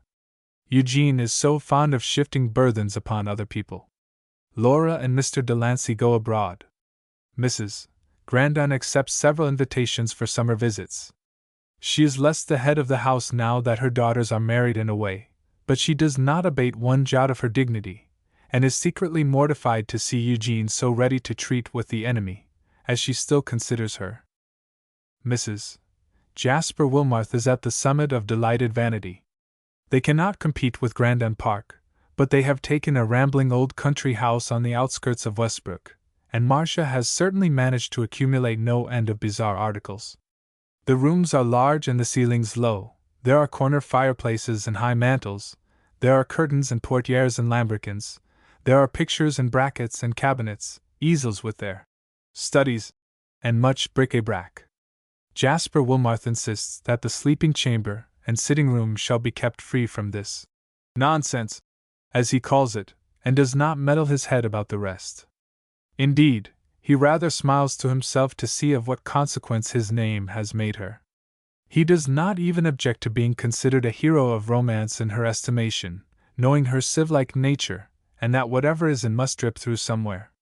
She adores him, she waits on him with a curious humility that is very flattering, while to the rest of the world she puts on rather lofty airs.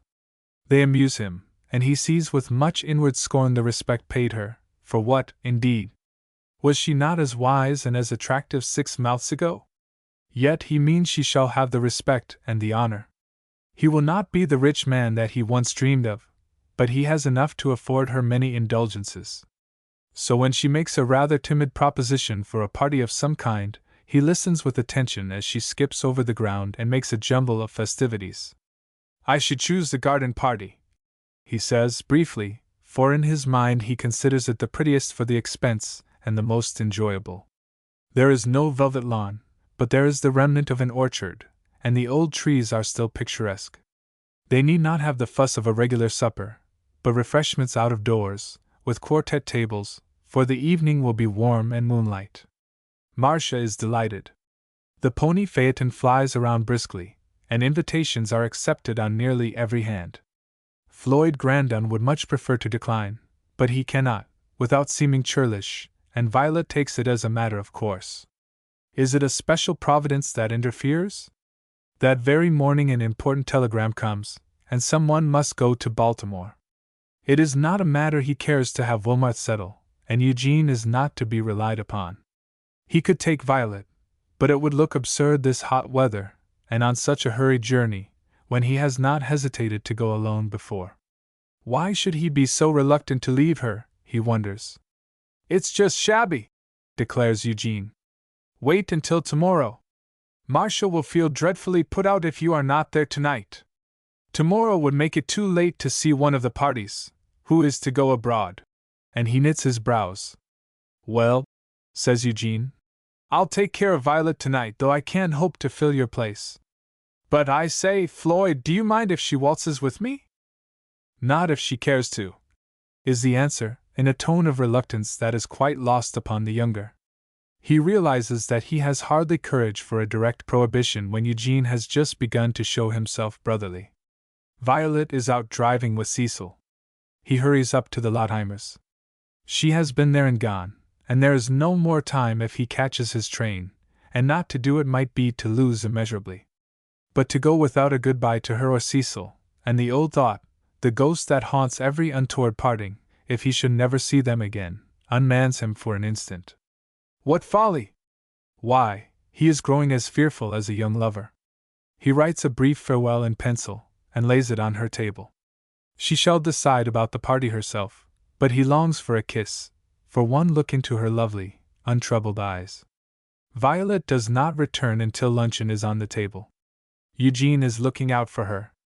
"Floyd had to go," he begins.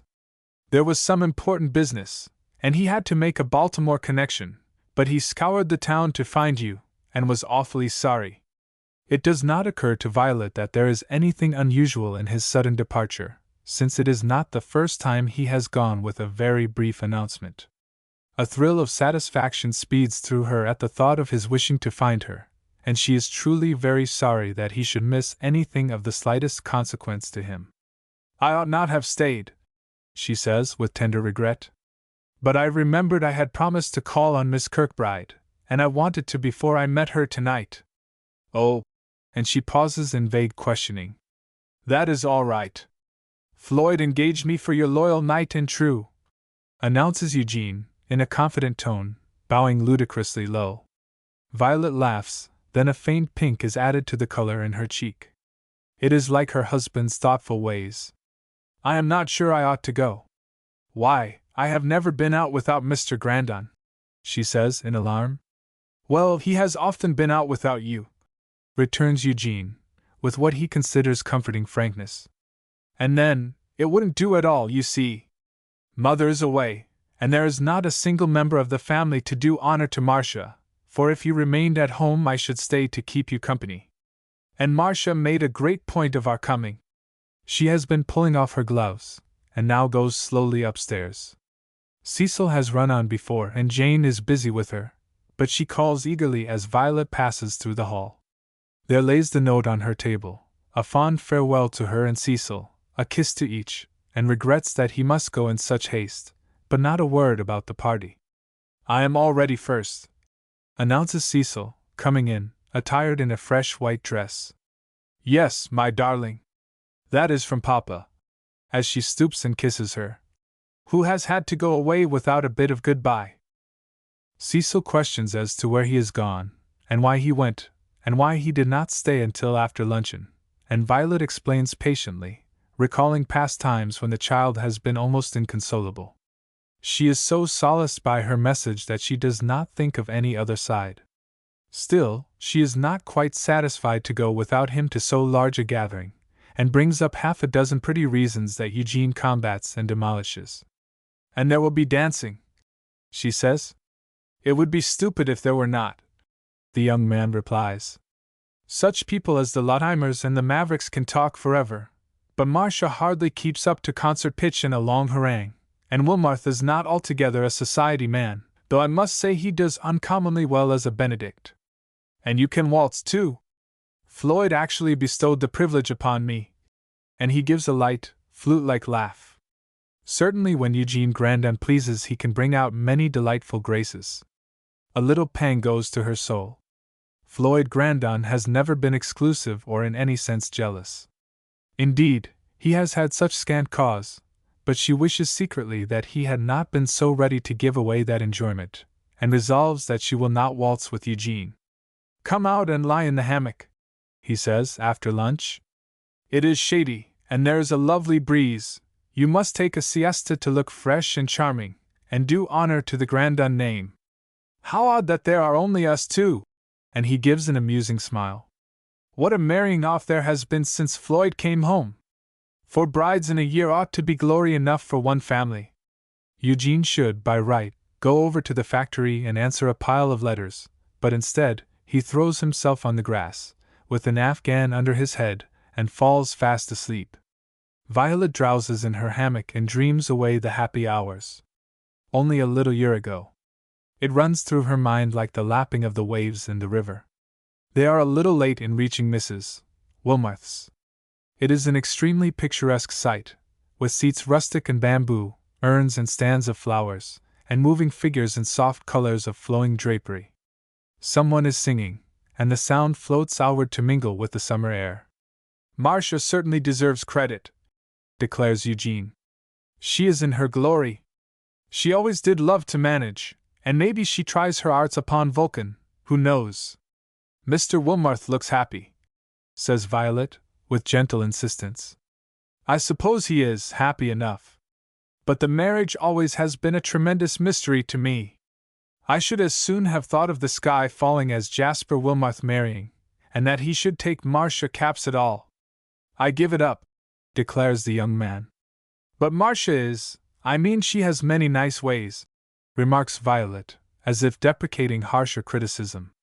Well, for those who like her ways. You are not quite. And Violet pauses. Generous or enthusiastic or any of the other womanish adjectives. Eugene pauses, for Marcia comes to meet them and Mr. Wilmarth stands on the porch. Well, you have made your appearance at last, begins Marcia, with an emphasis rendered more decisive from a remark uttered by her husband a few moments before. Yes, but you can be thankful that you have us at all, says Eugene, in a tone of lazy insolence. We only came as representatives of the great family name whose dignity we are compelled to uphold in the absence of the august head of the house. Jasper Wilmarth hears this and would like to knock down the young man. Where is Floyd? Asks Marcia, sharply. Gone to Europe, says Eugene, with charming mendacity. Oh, cries Violet, in consternation. Not Europe! It is Baltimore. And fearing Marcia will be hurt, she adds quickly. It was very important business. Well, someone else went or is going to Europe. He was in a panic for fear of missing a connection. And he left loads of regrets, didn't he, Violet? He left all that word with you, replies the young wife, wondering in her secret soul if Floyd really meant her to come and why he did not speak of it in the note. They are in the hall by this time. Eugene nods coolly to Wilmarth, and Violet speaks with a curious inflection. Her thoughts are elsewhere, but Wilmarth's steel-gray eyes remark that without reading the motive. Where has your brother gone? He asks of Eugene. I was not aware of any urgent business when I saw him this morning. I dare say it is his own affairs. Some ruin hunter is no doubt going to the east, and he wants to send for an old coin or a bit of stone with an inscription, or the missing link. And the young man laughs indolently. Marcia is going upstairs with Violet. I think Floyd might have put off his journey until tomorrow, she says in an offended tone. He did not come to the dinner either. Perhaps he thinks we are not good enough, grand enough. You are quite sure you have not come against his wishes? Violet starts at this tirade, and if she had more courage would put on her hat again and walk out of the house. I am very sorry, she begins, but someone enters the dressing room and she goes down presently to be warmly welcomed by several of the guests. Eugene constitutes himself her knight, and she feels very grateful. It is so strange to go in company without her husband. She can roam about the woods or drive her pony carriage and not feel lonely, but it seems quite solitary here, although she has met most of the people. Eugene takes her arm and escorts her about. They are a charming young couple in their youth and beauty, and more than one person discerns the fitness. The business, too, would be of so much more account to Eugene, and he is in most need of a fortune. Jasper Wilmarth wonders if a time of regret will come to him. Wafts of music float out on the summer night air. There is some dancing and much promenading. Marcia has a surprise in store, a series of tableaux arranged out of doors, with a pale rose light that renders them extremely effective, and they are warmly applauded. The guests sit at the tables and enjoy creams, ices, and salads. It is the perfection of a garden party. Marcia is in rather aesthetic attire, but it is becoming, and she is brimful of delight, though she wishes Floyd were here to see. She has a misgiving that he does not mean to rate Jasper Wilmarth very highly, and her wifely devotion resents it, for she is devoted. Jasper Wilmarth is both pleased and interested in the puppet. He can move hither and thither to his liking, and occasionally to his service. He is gratified to see her party a success, though somewhat annoyed at the defection of his brother-in-law, who so far has not been his guest. He is piqued, too, about the sudden journey, and remembers now that a telegram came for him this morning. There is no business connection in Baltimore that need be made a secret, unless it is some secret of his own. There! Exclaims Eugene. A waltz at length! I began to think the ogre had forbidden so improper a proceeding. Now you are to waltz with me. And he rises, with her hand in his, but Violet keeps her seat. Why is waltzing considered improper? She asks slowly. Upon my life I don't know, unless, like the woman, you have to draw the line somewhere, and it is drawn at your relations or your husband. I have it, bright thought, it is to give them some especial privileges that will rouse the envy of the rest of the world. For myself I think it a humbug. There are other dances quite as reprehensible when you come to that, but I've never come to harm in any. And he laughs. And as for flirting, there are devices many and various. When you reach that point, Madame Lepelletier can do more with her eyes than any dozen girls I know could with their feet. Come! I do not feel like it, replies Violet. Oh, don't wear the willow, advises the young man. You have just been up in one quadrille, and people will notice it. Besides, I was very particular to respect any lingering prejudice my august brother might have had. And he said you were to waltz with me? Oh, he rejoins, in a kind of hurt tone. You really do not suppose I would tell you a falsehood in this matter? I really do want to waltz with you, but I shouldn't descend to any such smallness as that. She is touched by his air and disappointment. Well, she answers, reluctantly. Just then Madame floats by them. Violet rises, and they go gracefully down in the widening circles. Eugene waltzes to perfection. A few young girls look on with envious eyes, and something about Lucia Braid's face appeals to Violet. She does carry her heart on her sleeve, and has always been fond of Eugene Grandon. Let us stop, entreats Violet. Why, we were just going so perfectly. It was like a dream. How beautifully you do waltz! What is the matter? All this is uttered in a breath. I want you to go waltz with Miss Braid, says Violet. She looks so lonely talking to that old Mr. Carpenter. Nonsense! And he tries to swing her into line. No, I do not feel as if I had any business with the young men, says Violet, rather promptly, standing her ground with resolution. See here, exclaims Eugene, suddenly. If I waltz with her, will you give me another somewhere? If you won't, I shall not dance another step tonight. And he shakes his black curls defiantly. That means he will keep close to her as a shadow, and she wishes he would not. Yes, she answers. If you will do your duty, you shall be rewarded. Be good and you will be happy. He quotes. Take me over to Mr. Carpenter. He will prose you to death. See, there is Mrs. Carpenter waltzing with Fred Kirkbride. That is the way young and pretty second wives enjoy themselves, says this candid young man. Lucia Braid goes off supremely happy. Violet watches them from her rustic seat. She has been a little amazed at Lucia's evident preference, so plainly shown. Mr. Carpenter only needs a listener to render him supremely happy in his monologues, so Violet can follow her own thoughts. She is wondering why she feels so lost and lonely in this bright scene, and why the waltz did not enchant her. Where is Mr. Grandon, drowsing in a railway car? If he were here! The very thought thrills her. Yes, it is her husband she misses, not quite as she used to miss him, either. He has grown so much more to her, he fills all the spaces of her life. He may be absent bodily, but he is in her soul, he has possession of her very being. Is this love? A strange thrill runs over her. The lights, the dancing, the talk beside her, might all be leagues away. She is penetrated, possessed by a blissful knowledge, something deeper, finer, keener than she has ever dreamed, not simply the reverence and obedience of the marriage vow that she has supposed included all. And then comes another searching question: how much of just this kind of love has Floyd Grandon for her? The waltz has ended, and the lancier's begun. She will not dance that, but sends Eugene in quest of another partner, at which he grumbles. The Lotheimers are not here, a sick baby has prevented, though now Violet begins to feel quite at home with many of the dwellers in the park and about. Even Madame searches her out presently. My dear child, she says in that soft, suave tone, are you not well this evening? You are such a little recluse. Quite well, and the brilliant face answers for her. Then you are not enjoying yourself. You young people ought to be up in every set. I did dance, but I like to look on. The figures are so graceful, and the music is bewitching. It seems unnatural for one of your age to be merely a spectator. How lovely Eugene and Mrs. Carpenter look together! She is just about your size and dances with the verve of youth, which I admire extremely.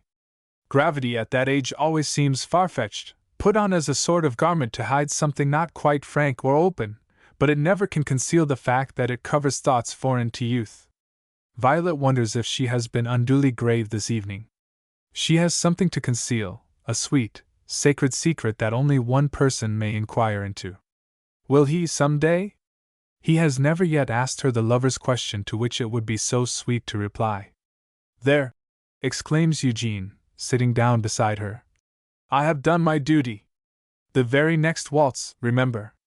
The last is in a whisper, and it brings the bright color to her face, brighter because Madame's eyes are upon her, but fortunately for her peace, Madame is wanted.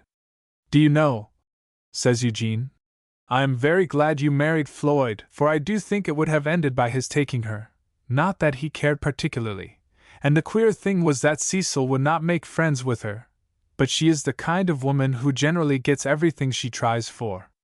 And I do believe she envies you your home and your husband. Oh, cries Violet, much abashed. Do not say so. It seems to me there is nothing that she can envy or desire. Don't believe the half of that, little innocent. Oh, listen, this measure is perfection. Come. She rises, for she cannot endure sitting here and discussing Madame, and they all take so much for granted between her and Mr. Grandon. The waltz is lovely out here in the summer moonlight. She forgets her discomfort in it, and is very happy, but when it ends she feels that her duty is done, that she would like to go home, and mentions her desire to Eugene. Why, yes, if you like, he answers. If it had not been for you the whole thing would have bored me intolerably. Floyd may thank his stars for an excuse to keep away. They make their adieus to host and hostess. Marcia tosses her head with a curt farewell. But it has been a success. Doubtless many of the guests came from curiosity, but Mrs. Wilmarth is delighted to have had what would have been an enormous crush inside, and much elated to have it praised on every hand. But what idiots Violet and Eugene made of themselves, she says, in the privacy of her own room, when all is quiet and the old orchard is left to the weird dancing shadows of the moonlight, while the insect voices of the night keep up an accompaniment. Did they? I thought he was unusually modest and chary of his numerous graces, returns Jasper Wilmarth, with his usual sneer, which is nearly always lost upon Marcia, who has settled it as belonging to his way and not meaning anything. That is just what I complain of. They walked round or sat under trees like a couple of spooning lovers. I believe they did waltz once, and Violet did nothing but dance the night of her ball. I wonder, Jasper Wilmarth says slowly, if Eugene does not or will not regret giving up the St. Vincent fortune. Giving up the fortune!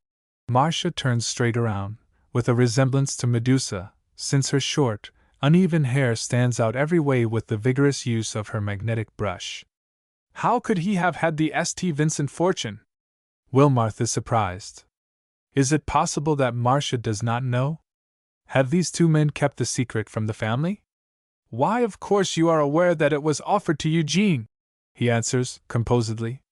No, I am not, she replies shortly. Was it to marry Violet? He nods. Yes, she seemed to go begging for a husband. I had the chance first, but I really fancied she was not more than 14 or so, and I must wait for her to grow up. But St. Vincent was in a hurry, for I suppose he knew his days were numbered, and when Eugene declined, well, no doubt he offered her and her fortune to your brother Floyd, who was more shrewd than either of us. Marcia drops in an easy chair, quite astounded. It is true, the secret has been kept from her. Eugene had the grace to swear Laura and Madame to secrecy, and Marcia not being at home when Mrs. Grandon became possessor of it, a little fear of Floyd kept her from confiding it to this untrustworthy member of the family. And you would have married her? Cries Marcia, jealously. The fortune might have tempted me. I will not pretend to a higher state of grace than your brother, and you know up to that time you had taken no pains to render yourself attractive to me. See how soon I succumbed. You delightful old Vulcan! And Marcia flies across the room to shower kisses on her husband, convinced that she might have had him long before if she had only smiled upon him. What a cheat Floyd was, she declares, making believe he fell in love with Violet because she saved Cecil. But the fortune was not certain. I should have made it certain as well as your brother, says Wilmarth. But if Eugene repents and falls in love with the pretty little thing, there will be a nice row. And it does look like it, declares Marcia, who is delighted to ferret out unorthodox loves. I mean to watch them. Do no such thing, he commands. Eugene will not be very hard hit, and your brother is quite capable of taking care of his wife. They are like two children, but it is a pity Eugene had not been wiser. If your brother had only waited until Eugene had met Miss St. Vincent. The hurry in this matter always did surprise me a little. But I forbid you ever breathing a word to your brother. You see what a foolish husband I am to trust you with secrets. And he laughs. No, you are not foolish. Of course I should never speak of it to Floyd, she says reflectively. She would never have the courage. Well, that is all right. Patronizingly. I dare say the rest know it. It was because you were not in their confidence. That remark nettles Marcia, and she secretly resolves to find out, as Jasper Wilmarth is quite certain that she will. He has spoken of this with a purpose, not simply in foolish marital confidence. He believes Violet Grandon is very much in love with her husband, and he does not care who gives her the stab. It is this adoration that adds fuel to his hatred of Floyd Grandon. Chapter 23. Men comfort each other more easily on their Ararat than women in their valleys of Tempe. Jean Paul. Jean Paul. Wilmarth learns nothing from Eugene the next day, from the simple fact that the young man neither knows nor cares what took Floyd off so suddenly. Wilmarth has a slight clue in the departure of some person for Europe, and he is quite sure that it relates to the sale of the factory. But in this matter Floyd Grandon, as executor of both parties, is not compelled to discuss the plans long beforehand with him. Floyd does not like the business any better, and Eugene is quite indifferent to it. There is not the slightest prospect of his being able to take the head of the management, and he was certain of that a year ago. He has not been blind to the young man's infatuation for Madame Lepelletier, and he secretly hopes now that it will be transferred to Mrs. Grandon. Certainly such dissipations are much less expensive than fast horses and champagne suppers. As for himself, he sees that he must go as circumstances dictate. He will make some money, but he can never be master here, with his name up in plain solid gilt letters over the entrance, as he once allowed himself to dream. He can strike back a few blows to the man who has interfered with his ambitious projects, and understood them to some extent, how far he cannot decide. He is secretly amused at Marcia's warm partisanship, and cautiously feeds the fire he has kindled. Violet makes herself contented for the next 2 days in a kind of dreamy fashion, when a note comes from her husband, iterating his regret at not saying goodbye, and hoping Marcia's party proved a pleasure. I shall tell him it did not, she says rather dolefully to herself. But it was not Marcia's fault. Everything was charming and picturesque. Do you know, asked Eugene at dinner, that we are invited to the Dickmans this evening? I had forgotten it, and I ought to have sent regrets. But you will go? And she glances up with animation. It will be no end of a bore without you. How long since my presence has added such a charm to festive occasions? She asks saucily. Well, I ought to stay at home with you, he answers reflectively. I am not afraid. The servants will be here. I don't want to go, he returns candidly. I would much sooner remain at home. I wonder, Violet says, why you have taken such a fancy to me. Is it because you think Madame Lepelletier treated you badly? After all, you ought to have known. And she pauses, with a furtive glance at Cecil, who is deep in the delights of chocolate ice. You were so much younger. I have been a fool, says the young man, candidly.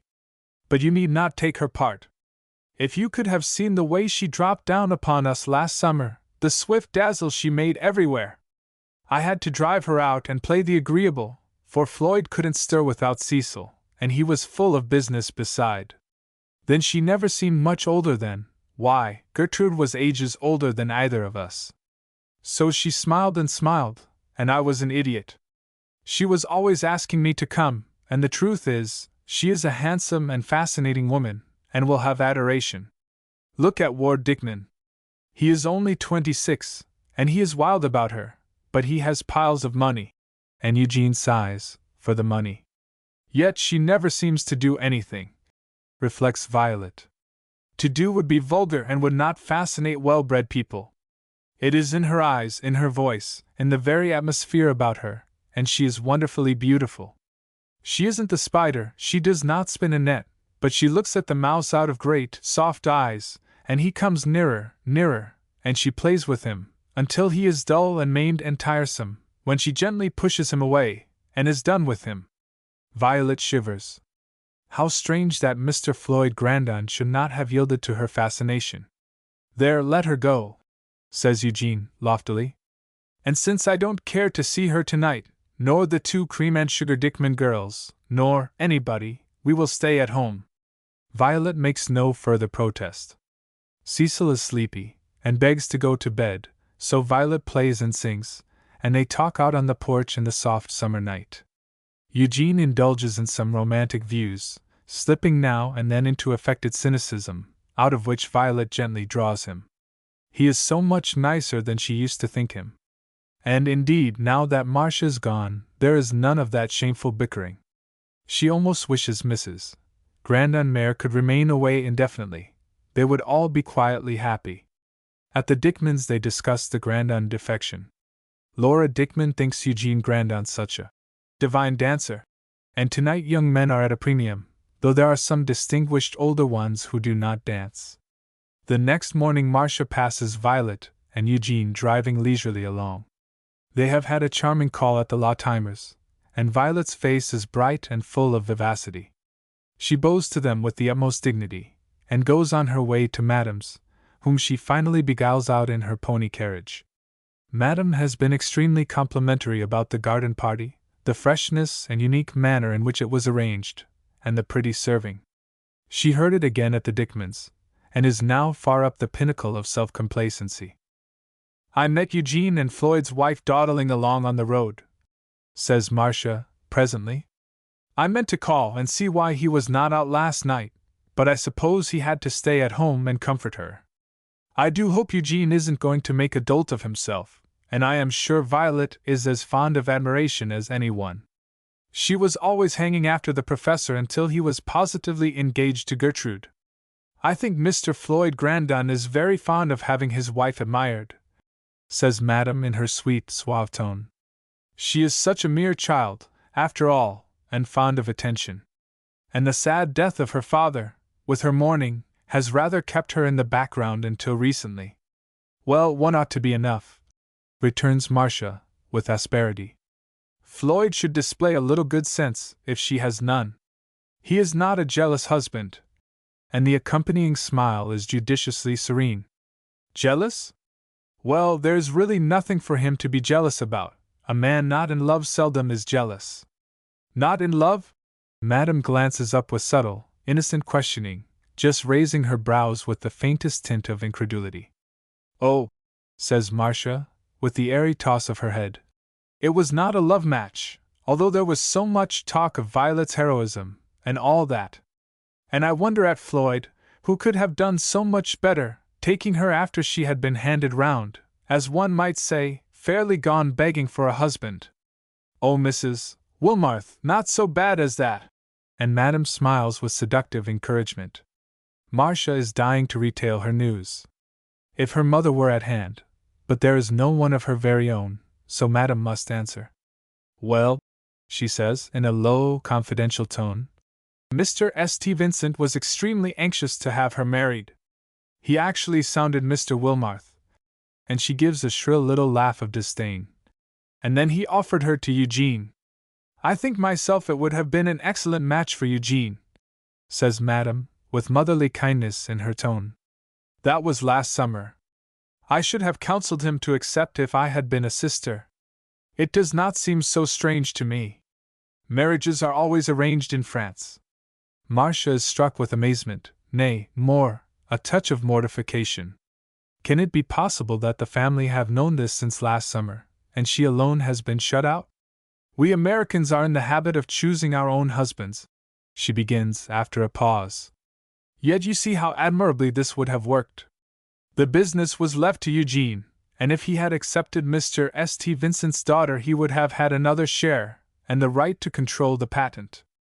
Your brother cares nothing about the business interests further than they concern the family prosperity, though no doubt he is glad to have his wife an heiress. Men seldom object to money. Marcia sees it all in that light, for she is not dull, and she is also stirred with a sharp pang of jealousy. If Jasper Wilmarth had known more about her, he is ambitious, and to control the factory would be a great delight to him. With it all, she turns her anger upon the innocent Violet. "I don't believe Floyd really cared for her money," she says, in an unconvinced tone. "I think he was drawn into it, and she is very ready to accept everything that comes in her way. Remember that Eugene and she are much nearer in age. I dare say the professor seemed quite like a father to her, and your brother is so grave and scholarly that it is natural to turn to someone young and bright. It seemed to me a great misfortune, and if Eugene had been on the spot I fancy matters would have gone differently. But we really must not gossip about them. They are very happy." They go on down through the park, and meet acquaintances driving along the boulevard. Eugene and Violet do not choose this well-known way, but Marcia half hopes she shall meet them somewhere and administer a public rebuke in the shape of a frown of such utter disapprobation that both will at once understand. Madame ruminates, as she often has before, on the slender chance that bridged all these matters over before one could utter a dissent. And the most probable sequel will be Eugene's love for his brother's wife. These little incidents are strewn all along life, and are too common to create any particular feeling of surprise. Marcia will not remain to luncheon, though Madame invites her cordially. She is a little late at home, and finds her lord in a rather unamiable state. "I wonder what Eugene is about?" he asks sharply. "There are piles of letters to go over, and no end of things to straighten up, and Eugene has not been near the factory this whole morning. He was in only an hour or two yesterday. I saw him out driving with Mrs. Floyd," says Marcia, with a sneer that is a weak and small edition of her husband's. A lowering frown crosses Wilmarth's brow, then an expression quite inscrutable to Marcia, amusement it looks like, but she knows he is angry and has a right to be. "I will go down there this afternoon," she says with alacrity. "You will do no such thing. No doubt your brother has engaged Eugene to entertain his wife in his absence. For business men they are both." The servant comes in and the sentence is unfinished. But Jasper Wilmarth is thinking that no doubt the handsome young man is very pleasing to Mrs. Floyd Grandon, and if the husband should wake up some day on the verge of a scandal, why, it will be one of those rare strokes of accidental, otherwise poetic justice. Marcia does go home, as they still call the place.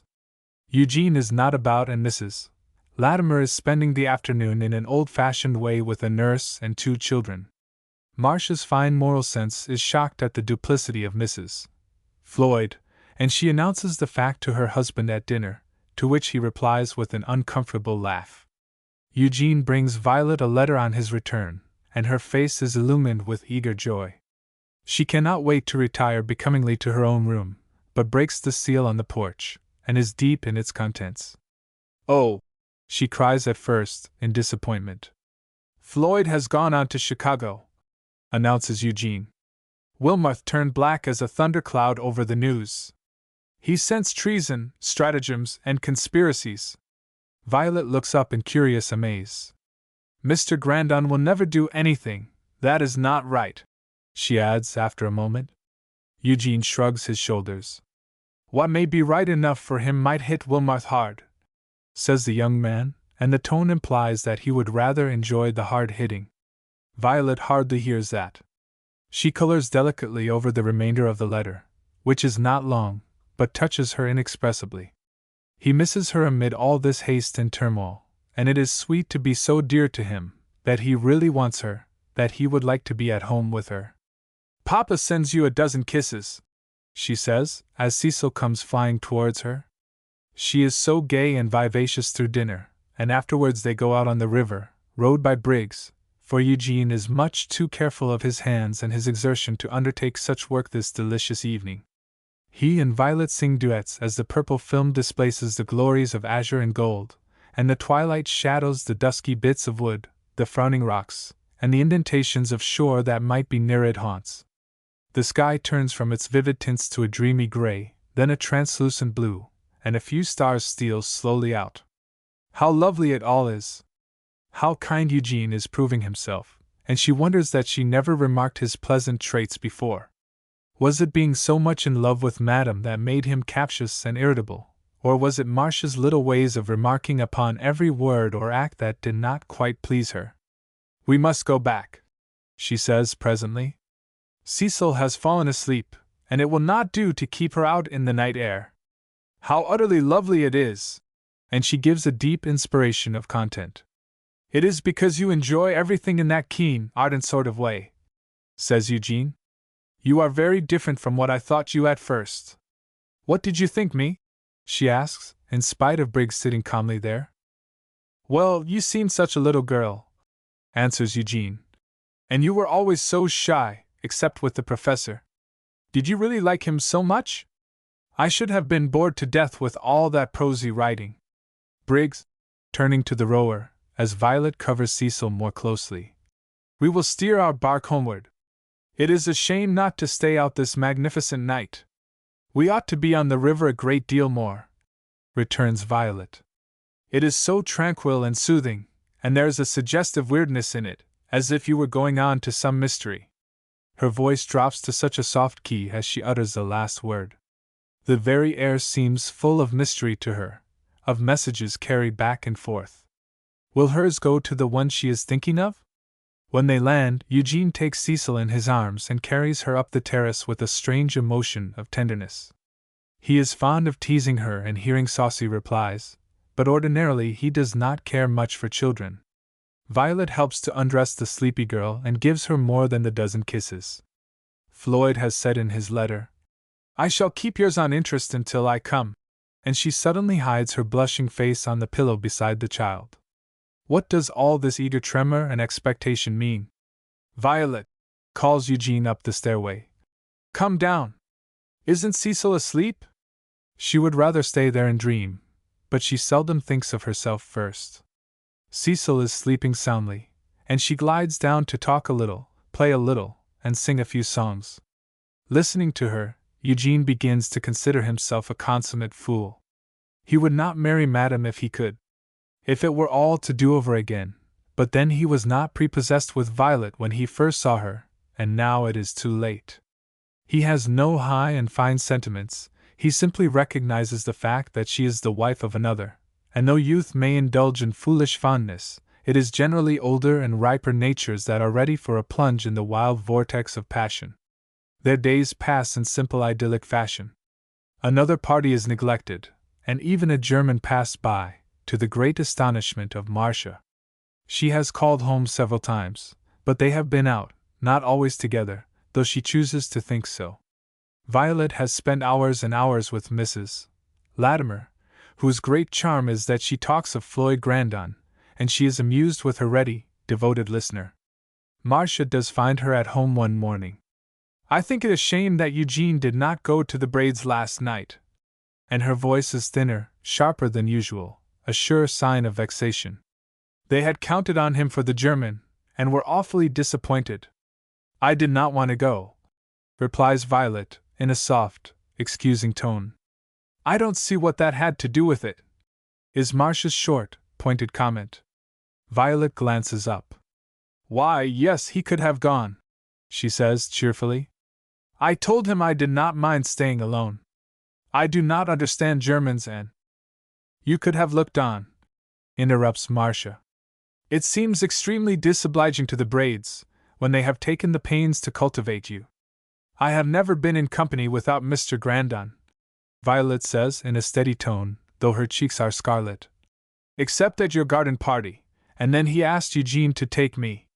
"Admirable condescension," returns Marcia, angrily. "But possibly you may subject yourself quite as much to criticism by staying at home so closely with a young man. It is shameful how Eugene has gone on, hardly a day at the factory, and you two driving about and mooning on balconies and dawdling through the grounds. Very late admiration, too, on his part, when he would not take you in the first instance." "Would not take me in the first instance?" Violet repeats, in a dazed, questioning way. "Exactly," snaps Marcia. "Perhaps you are not aware an offer of your hand and fortune was made to Eugene Grandon, and declined. So you know now what his admiration is worth. He is ready to flirt with any—" "Silly girl," she means to say, but makes it more stinging. Any girl who throws herself at his head. I do not in the least understand you, Violet begins, with quiet dignity, though her voice has an unsteady sound. When was my hand offered to Mr. Eugene Grandon? Marcia is a little frightened at her temerity, but she is in for it now, and may as well make a clean sweep of all her vexations. From Mr. Wilmarth she has gathered the idea that Floyd's marriage has been inimical to him, and that business would have been much better served by Violet's union with Eugene. Then, all the family have disapproved of it, and it has been kept a secret from her. All these are sufficient wrongs, but the fact still remains that in some way Floyd is likely to make a great fortune for Violet, while the rest will gain nothing. More than all, Marcia has a good deal of the wasp in her nature, and loves to make a great buzz, as well as to sting. Why, she answers, with airy insolence, Floyd wished him to marry you and he declined, then Floyd married you himself. Your fortune was too valuable to go out of the family, I suppose? It was about the time your father died. Violet pales with a mortal hurt. I think you are wrong there. And she summons all her strength to combat this monstrous accusation. Mr. Grandon liked me because.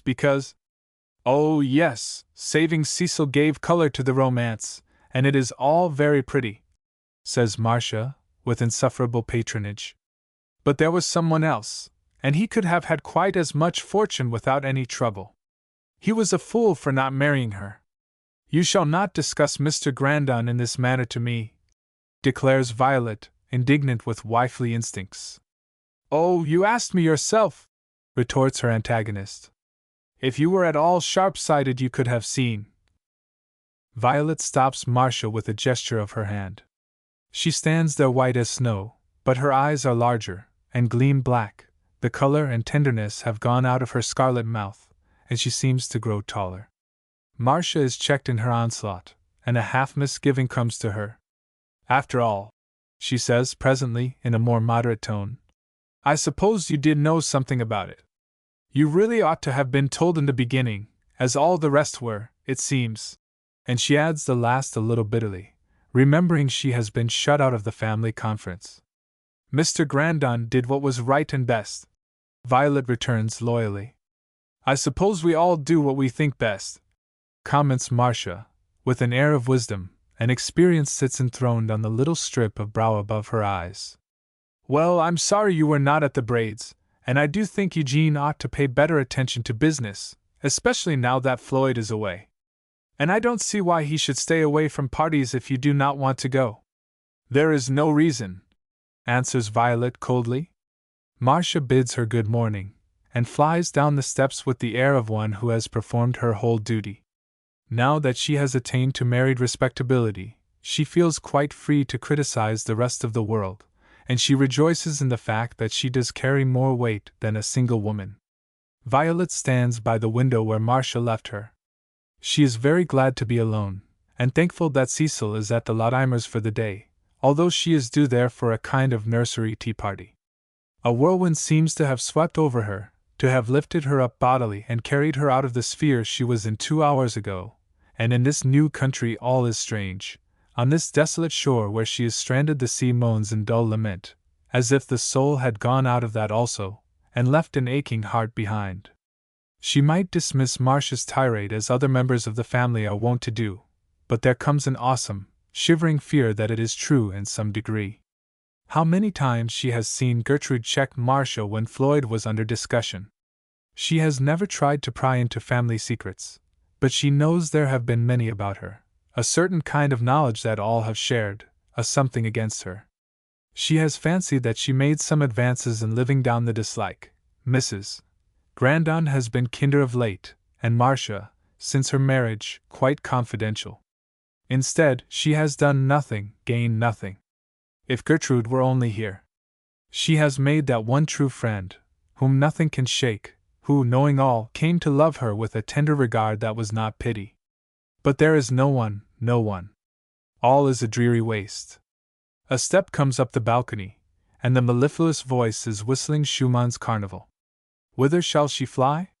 But even now it is too late, for he meets her in the wide doorway. Good heavens! What has happened? You look like a ghost, cries Eugene in alarm. Then he stretches out his arms, for it seems as if she would fall to the floor. Violet shrinks back into the room and drops on the divan, making a gesture as if she would send him away. I'm not going, he declares, until you tell me what has happened. Cecil is all right, and you can have had no bad news from Floyd. You were so bright and well this morning, and we are to go to the Laudimers tonight. I cannot! It would be a shriek if it were not a hoarse whisper, and she covers her face with her hands. Eugene is amazed. He is not a mysterious young man. He enjoys everything on the surface, and considers it a bore to dive deep for hidden meanings. Something comes to his aid. He skulked out of the road 5 minutes ago to avoid Marcia, for he knew she would open upon him for his dereliction of pleasure. Marcia has been here, he announces. She has said something to you, the spiteful little cat. See here, I can guess what unmitigated drivel it is. She has accused you of flirting with me, and said I stayed at home to keep you company when I should have been at the German. The rift of color in Violet's face answers him. I believe I should like to wring her neck, the little hussy. Well, you are not to mind a bit of it. In the first place, you are a little innocent, and do not know how to flirt, even if you have magnificent eyes. You are too honest, too true, and it's all awful stuff, said out of pure jealousy. He has not comforted her. The awe-stricken face is still ashen, despairing. Any other girl would almost rush to his arms. She seems to go farther and farther away. Her large eyes look him over. He has a handsome face, and now it is kindly, sympathetic. Tell me, he says peremptorily. You know you've never flirted.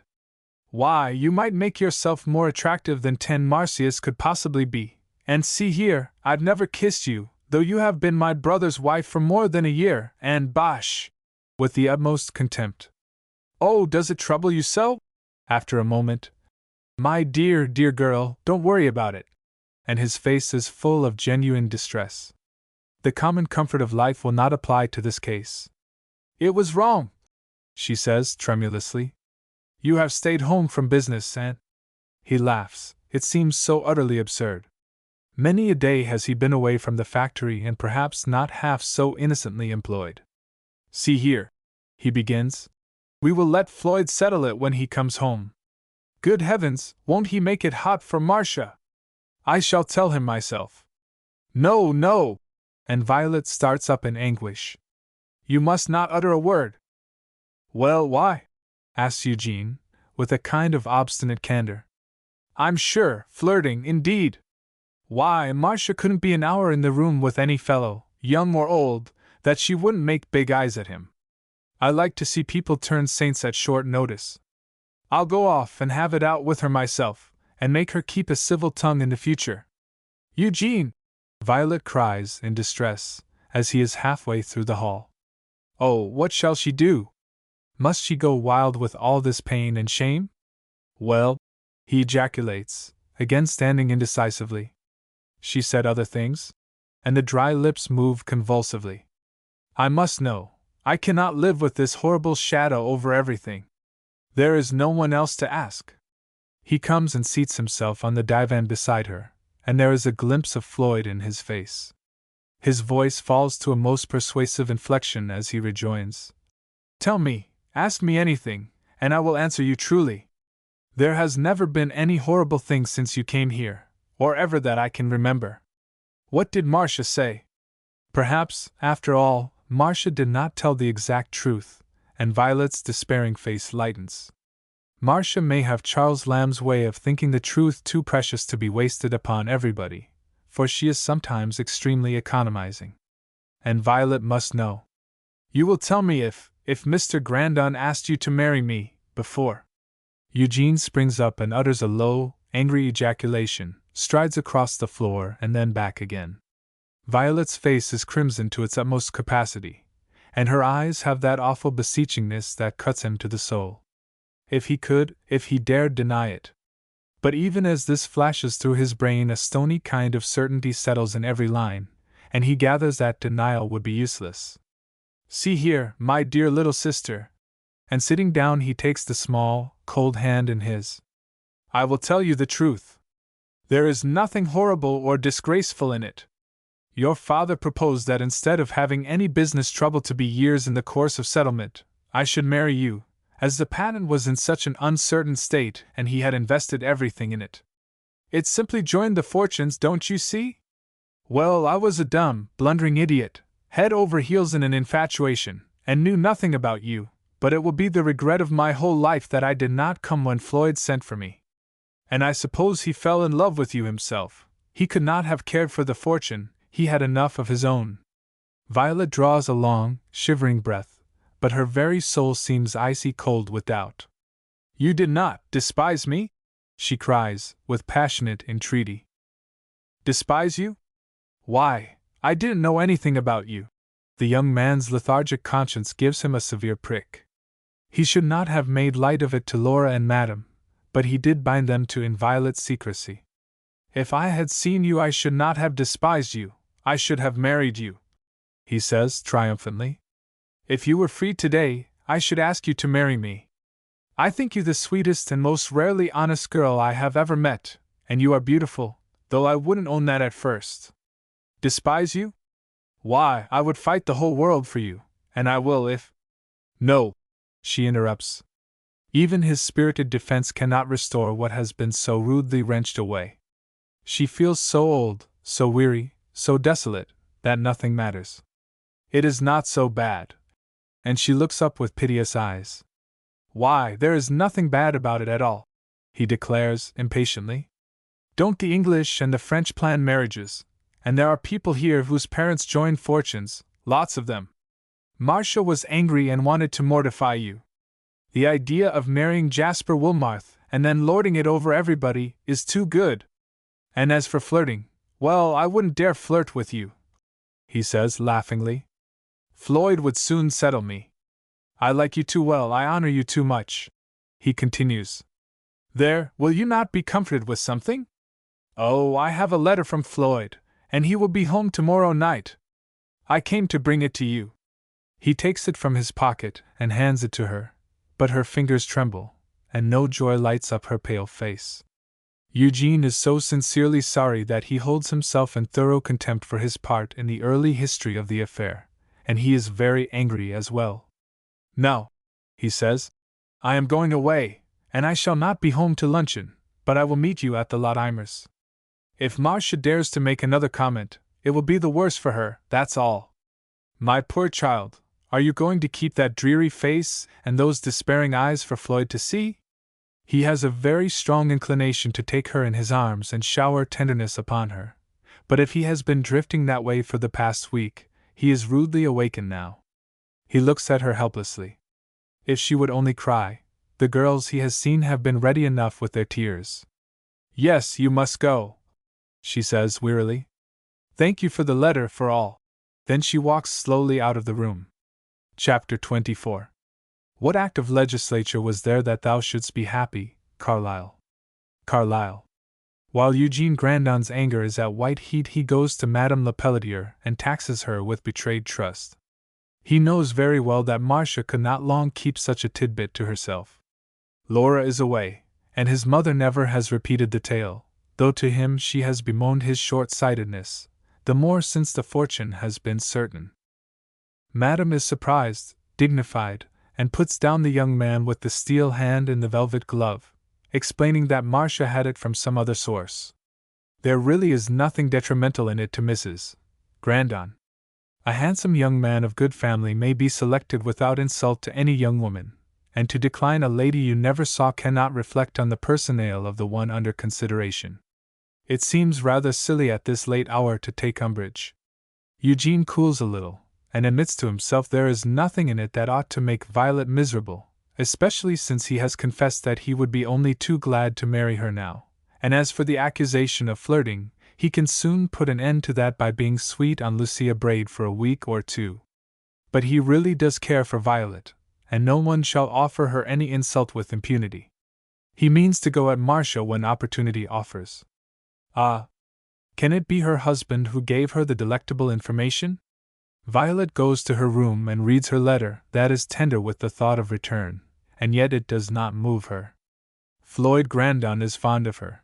He pitied her desolate condition long ago, and since he did not need her fortune, he took her simply to shield her from trouble and perplexity. She remembers his grave, fatherly conduct through all that time. His tenderness was not that of a lover, his consideration sprang from pity. Yet why was she satisfied then and so crushed now? Ah! She has eaten of the tree of knowledge, she has grown wise in love's lore. She has been dreaming that she has had the love, when it is only a semblance, a counterfeit, not a base one, but still it has not the genuine ring.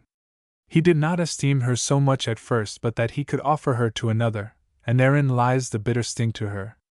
It is not because Eugene cared so little. How could he regard a stranger he had not seen, if he who had seen her did not care, whose kindness was so tinctured with indifference? Even if he had wanted her fortune, she thinks she could forgive it more easily. She sends word downstairs presently that there need be no lunch, but she will have a cup of tea. She throws herself on the bed and shivers as if it were midwinter. Tonight, why even now, he is on his way home. Tomorrow morning she ought to give him a glad welcome. She will be glad, but not with the light-hearted joy of yesterday. That can never be hers again. It seems as if she had been tramping along the seashore, gathering at intervals choice pearls for a gift, and now, when she has them, no friend stands with outstretched hands to take, and all her labor has been vain. She is so tired, so tired. Her little hands drop down heavily and the pearls fall out, that is all. She does not go over to the cottage until quite late, and walks hurriedly, that it may bring some color to her pale cheeks. Cecil and Elsie Latimer have come to meet her, and upbraid her for being so tardy. They have swung in the hammock, they have run and danced and played, and now Denise has the most magnificent supper on the great porch outside the kitchen door. But if she could have danced and ran and played with them! Mrs. Latimer has a cordial welcome, and Eugene makes his appearance. To do the young man justice, he is utterly fascinating to the small host. Violet watches him with a curiously grateful emotion. There is nothing for her to do, he does it all. "You are in a new character tonight," declares Mrs. Latimer. "It never seemed to me that entertaining children was your forte." "I think you have all undervalued me," he answers, with plaintive audacity, while a merry light shines in his dark eyes. He is very handsome, and so jolly and joyous that the children are convulsed with laughter. They lure him down in the garden afterward for a game of romps. "How Eugene Grandon has changed," says Mrs. Latimer. "He was extremely moody when Madame Lepelletier first fenced him out a little." And she smiles. "How odd that so many young men should take their first fancy to a woman older than themselves." "Do they?" says Violet simply. Somehow she cannot get back to the world wherein she dwelt yesterday.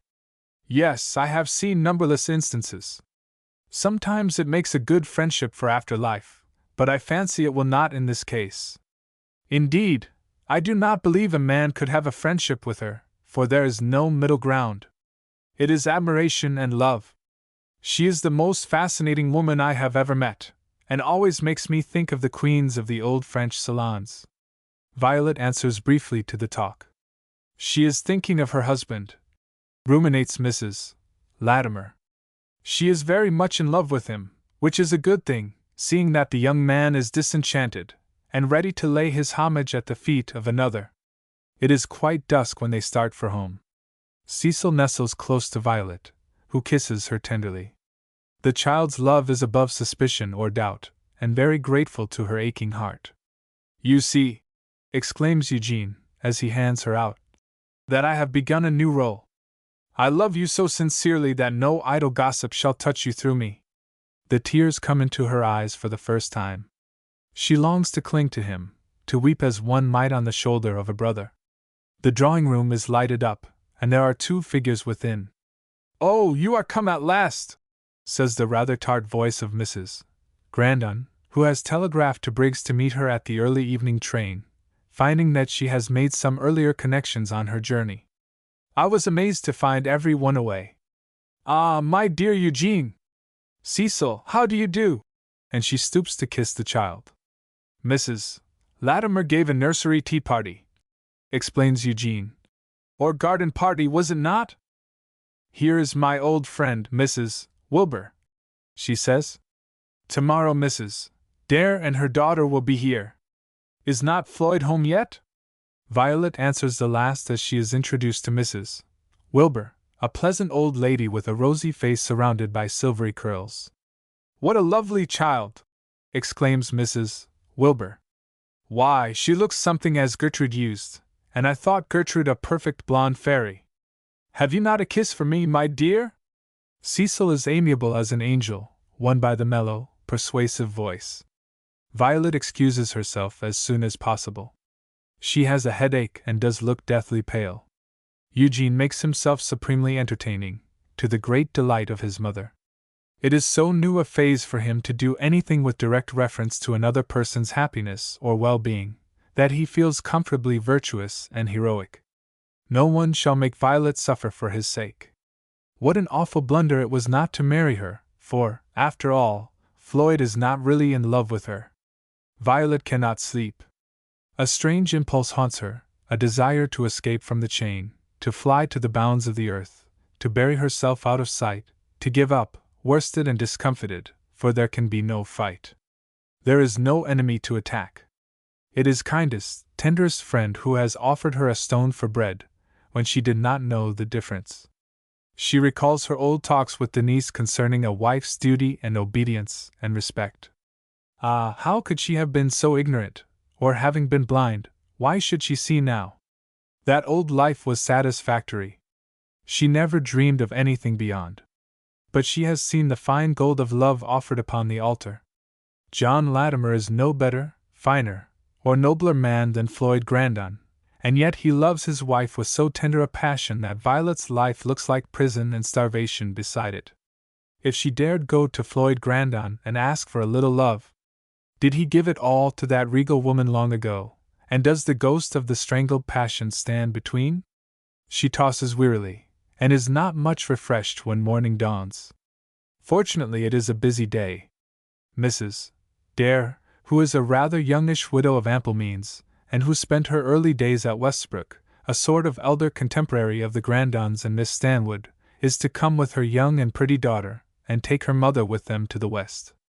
Eugene goes to the station, and finds Miss Bertie Dare a very stylish young woman, with an abundance of blonde hair, creamy skin, white teeth, and a dazzling smile. She has been a year in society, the kind that has made an old campaigner of her already. She is not exactly fast, but she dallies on the seductive verge and picks out the daintiest bits of slang. She is 17, but looks mature as 20. Her mother is 36, and could discount the 6 years easily. Violet has made friends with Mrs. Wilbur, who finds her old-fashioned simplicity charming. She helps to receive the new guests, not as much startled by Miss Dare as she would have been 6 months ago. The world is so different outside of convent walls that it seems sometimes as if she were in a play, acting a part. In the midst of this Floyd Grandon arrives. Cecil captures him in wildest delight. Violet is glad to meet him first before all these people, alas for love when it longs for no secrecy. She colors and a sweet light glows in her face, she cannot unlearn her lesson all at once. Then she is quiet, ladylike, composed.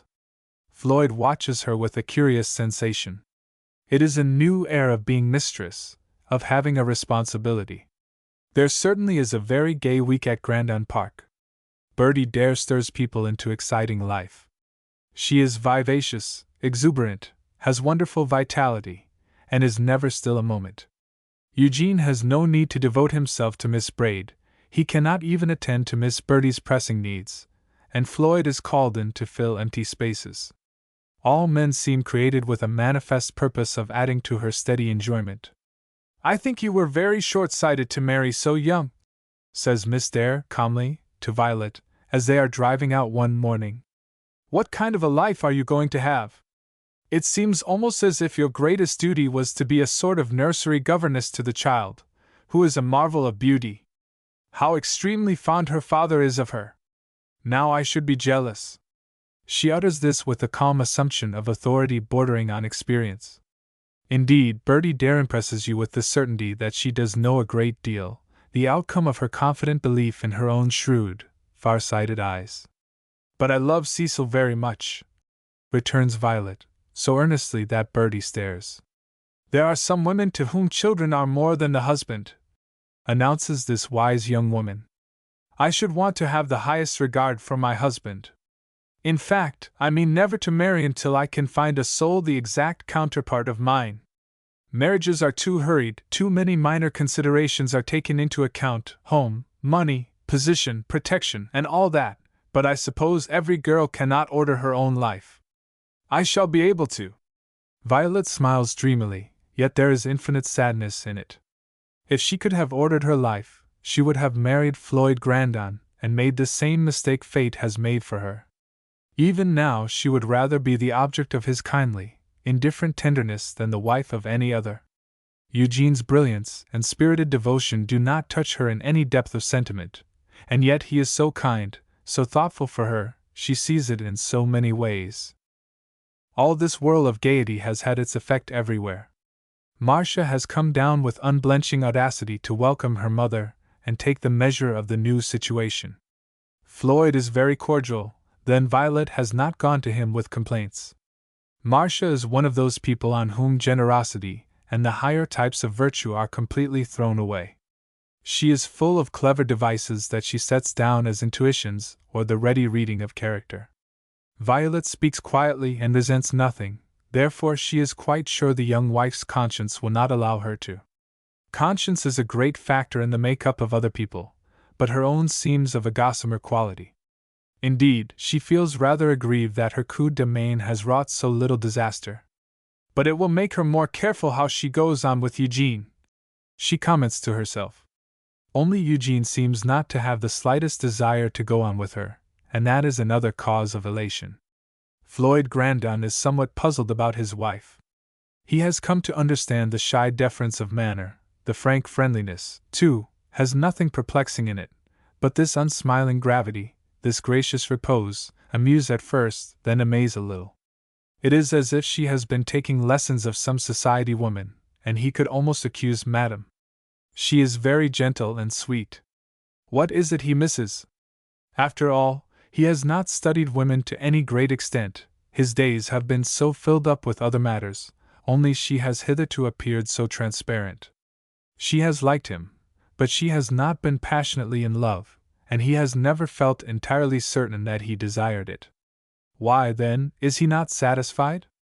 Oddly enough, he has heard about the waltzing from Eugene, who desires to put it in its true light. It occurs one evening when he and Miss Dare have been spinning and floating and whirling through drawing room and hall, while Violet plays with fingers that seem bewitched and shake out showers of delicious melody. They have paused to take breath. "Do you not waltz?" asks Bertie of Floyd, with a dazzling lure in her eyes. "Oh, yes," answers Eugene for him. "He and Mrs. Grandon waltz divinely together, but take them apart and I warn you the charm will be gone. I tried it a few evenings ago at my sister's, with Mrs. Grandon, and it was a wretched, spiritless failure. I wish there was someone else to play, and you could see them." Floyd bites his lips, and wonders if Eugene is paying back a mortification. "Oh, Mamma will play!" exclaims Bertie, with alacrity. "She is wonderfully good at such music, though Mrs. Grandon plays in exquisite time." "Mamma!"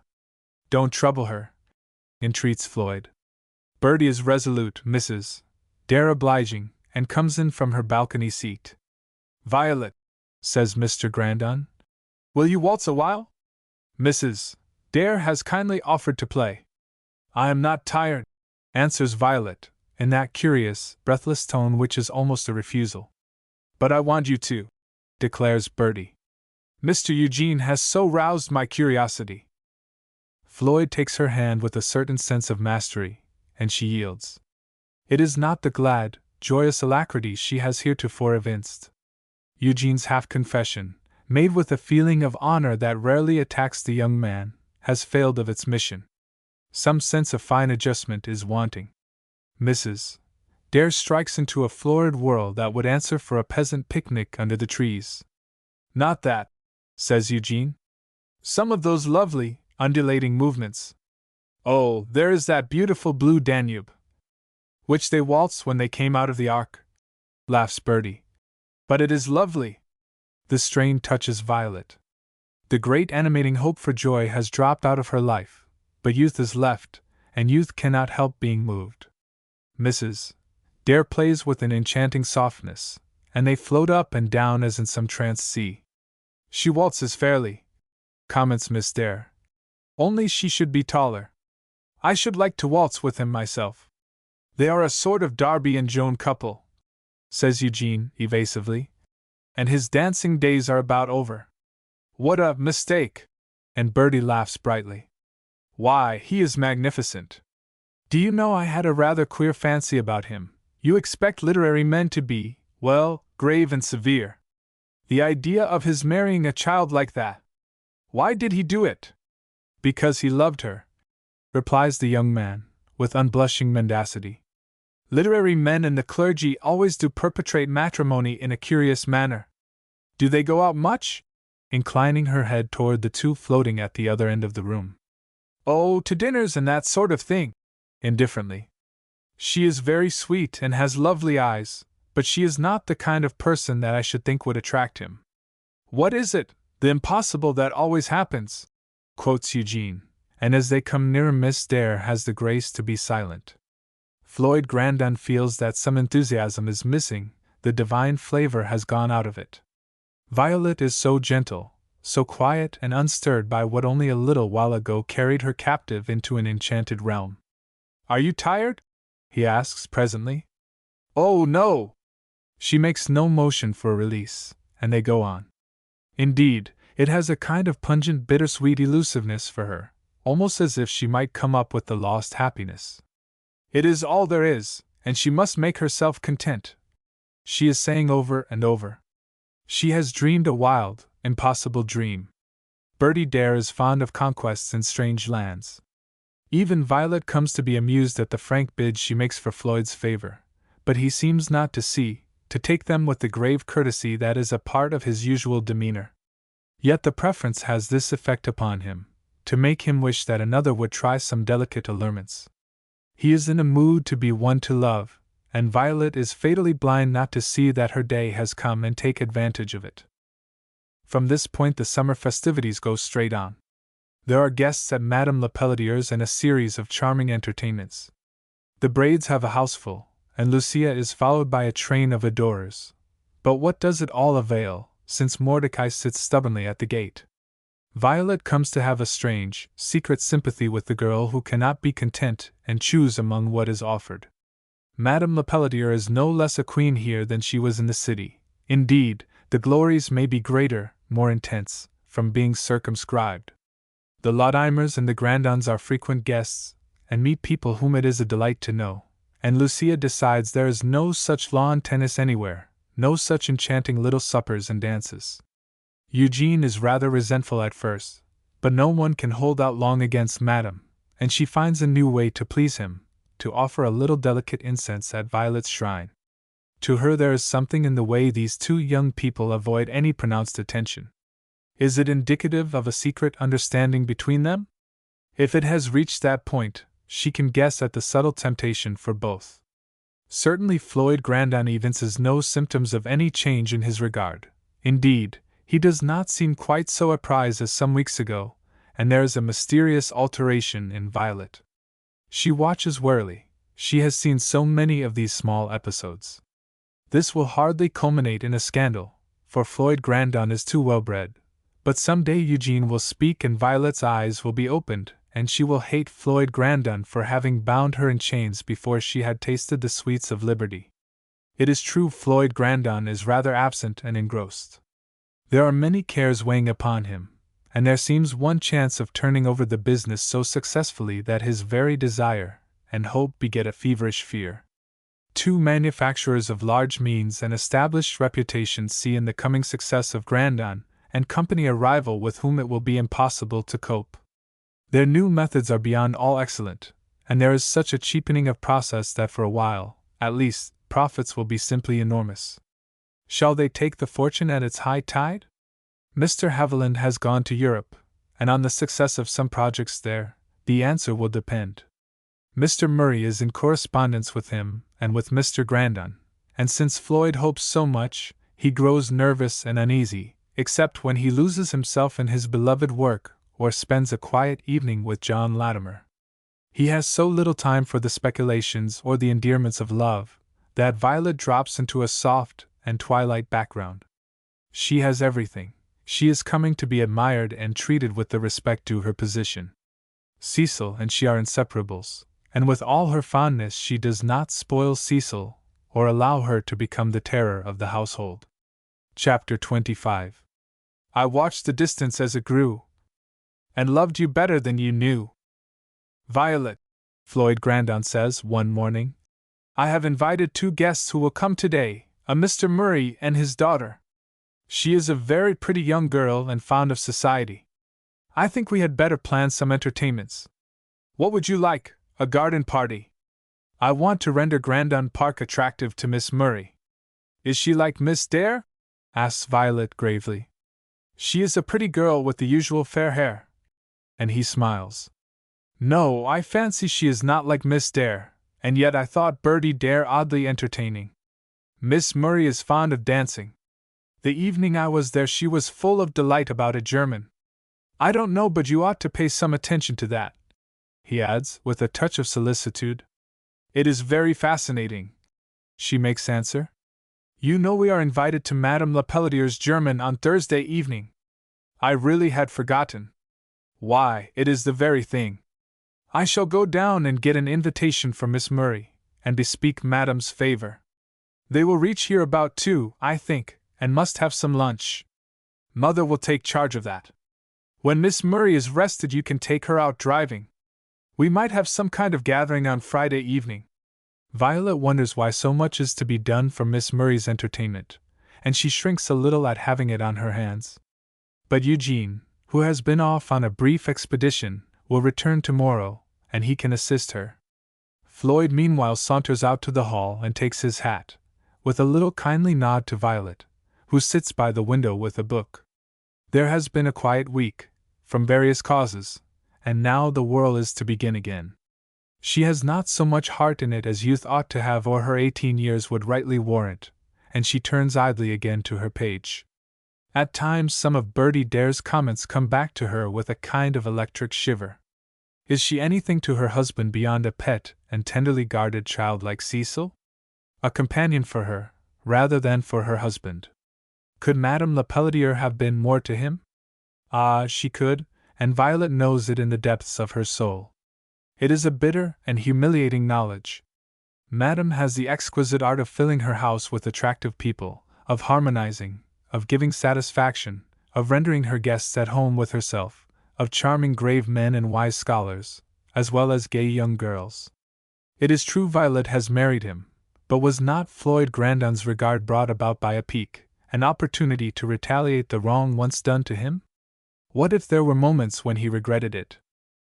He goes down the handsome avenue lined with maples, remembering the old times with Aunt Marcia and all the changes, and recalling Miss Stanwood, as he seldom has until Mrs. Dare talked her over. He can see the tall, slender, dignified girl, just as he can call up the young student with his head full of plans, none of which came to pass, none of which he would care for now. His life has changed and broadened like the old place, and when this business is fairly off his hands there will be new paths of delight opening before him. He will take Violet away somewhere, to Europe, perhaps, when Gertrude and the professor go. She is such a simple child, she needs training and experience and years. Youth is sweet, but it is not the time of ripeness. Madame Lepelletier is on the shaded porch, sitting in a hammock. A scarlet cushion embroidered with yellow jasmine supports her head and shoulders, and her daintily slippered feet rest on a soft Persian rug. Ah, she says, holding out her hand, but she does not rise, and he has to bend over to take it. Sit here, and she reaches out to the willow chair. Unless you would prefer going within. I am living out of doors, taking in the summer fragrance and warmth for the coming winter. Oh, provident woman! And he laughs, as he seats himself beside her. She makes such a lovely picture here in the waving green gloom, with specks of sunshine filtered about, the cushion being the one brilliant mass of color that seems to throw up her shining black hair and dusky, large-lidded eyes. There is a suggestion of affluent Orientalism that attracts strongly. Well, are blessings so numerous that one can throw them aside broadcast? Do we not need such visions as these to take us through the ice and snow and gray skies of a stinging winter day? With your house at 80 degrees and tropical plants in every corner? You are resolved not to approve of my laying up treasure. I breathe delight with every waft of fragrance, and though you may not believe it, the natural has a charm for me. I have been slowly studying it for a year. Is it a symptom of second childhood, this love of olden pleasures, this longing to retrace? And she raises her slow-moving eyes, letting them rest a moment on his face. Hardly in your case. And he smiles. She likes him to study her, as he is gravely doing now. She has not posed for him, and yet she thought of him when she came out and settled herself. I have a favor to ask, he says presently, and it would sound abrupt if the voice were less finely modulated. I am in a mood which is either indolent or generous. Try me. Floyd Grandon prefers his request. It is never any direct aid or benefit to himself. Has this man no little friendly needs? Of course, she says. Then I shall be sure of you as a spectator of the pageant. I was not at all certain you would honor me, since Mrs. Grandon does not participate in Germans. But I think she would like them, he says. I suppose disparity in marriages is generally condemned for kindred reasons. One has gone by the heyday of youth, and the other should be in it. Almost I am tempted to try a German. Would Latimer keep me in countenance, I wonder? Yes, she answers. And Mrs. Latimer would no doubt take you through the figures. Miss Murray is probably skilled in the art. And I must give a garden party for her. Would Friday answer? Too soon, unless— How long does she remain? A week or so. It is possible if Mr. Murray should be charmed with the place he would cast in his lot at Grandon Park. Where is Mrs. Murray? There is no Mrs. Murray, and only one daughter. I am not quite equal to the care of young ladies. If Laura were here, so you see I am compelled to trouble my friends. That is all settled, and she leads him to other matters. There are higher subjects than Germans between them, the new literary work, the return of Professor Frailgrath, a coming winter of more absolute satisfaction than the last, the possibility of much time being spent in the city, and bits of half-confidence that she knows he can give to no other. She is his friend, and there is a secret elation in this, more she does not care to claim. He drives to the station for his new friends. Violet is awaiting his return with her attendant Cecil, who is the embodiment of brilliant health and rare beauty. Mr. Murray is a fine business-looking man, a trifle past 40, with smiling, shrewd gray eyes, a bright complexion, and full brown beard. Miss Murray is tall, with a willowy figure, a round, infantile face, with wondering blue eyes, a dimpled chin, a rather wide mouth, but the lips are exquisitely curved and smiling, not a regular beauty, but possessing much piquant loveliness and the peculiar gift of interesting you at once. Even Violet is curiously moved as she holds the plump, unloved hand in hers.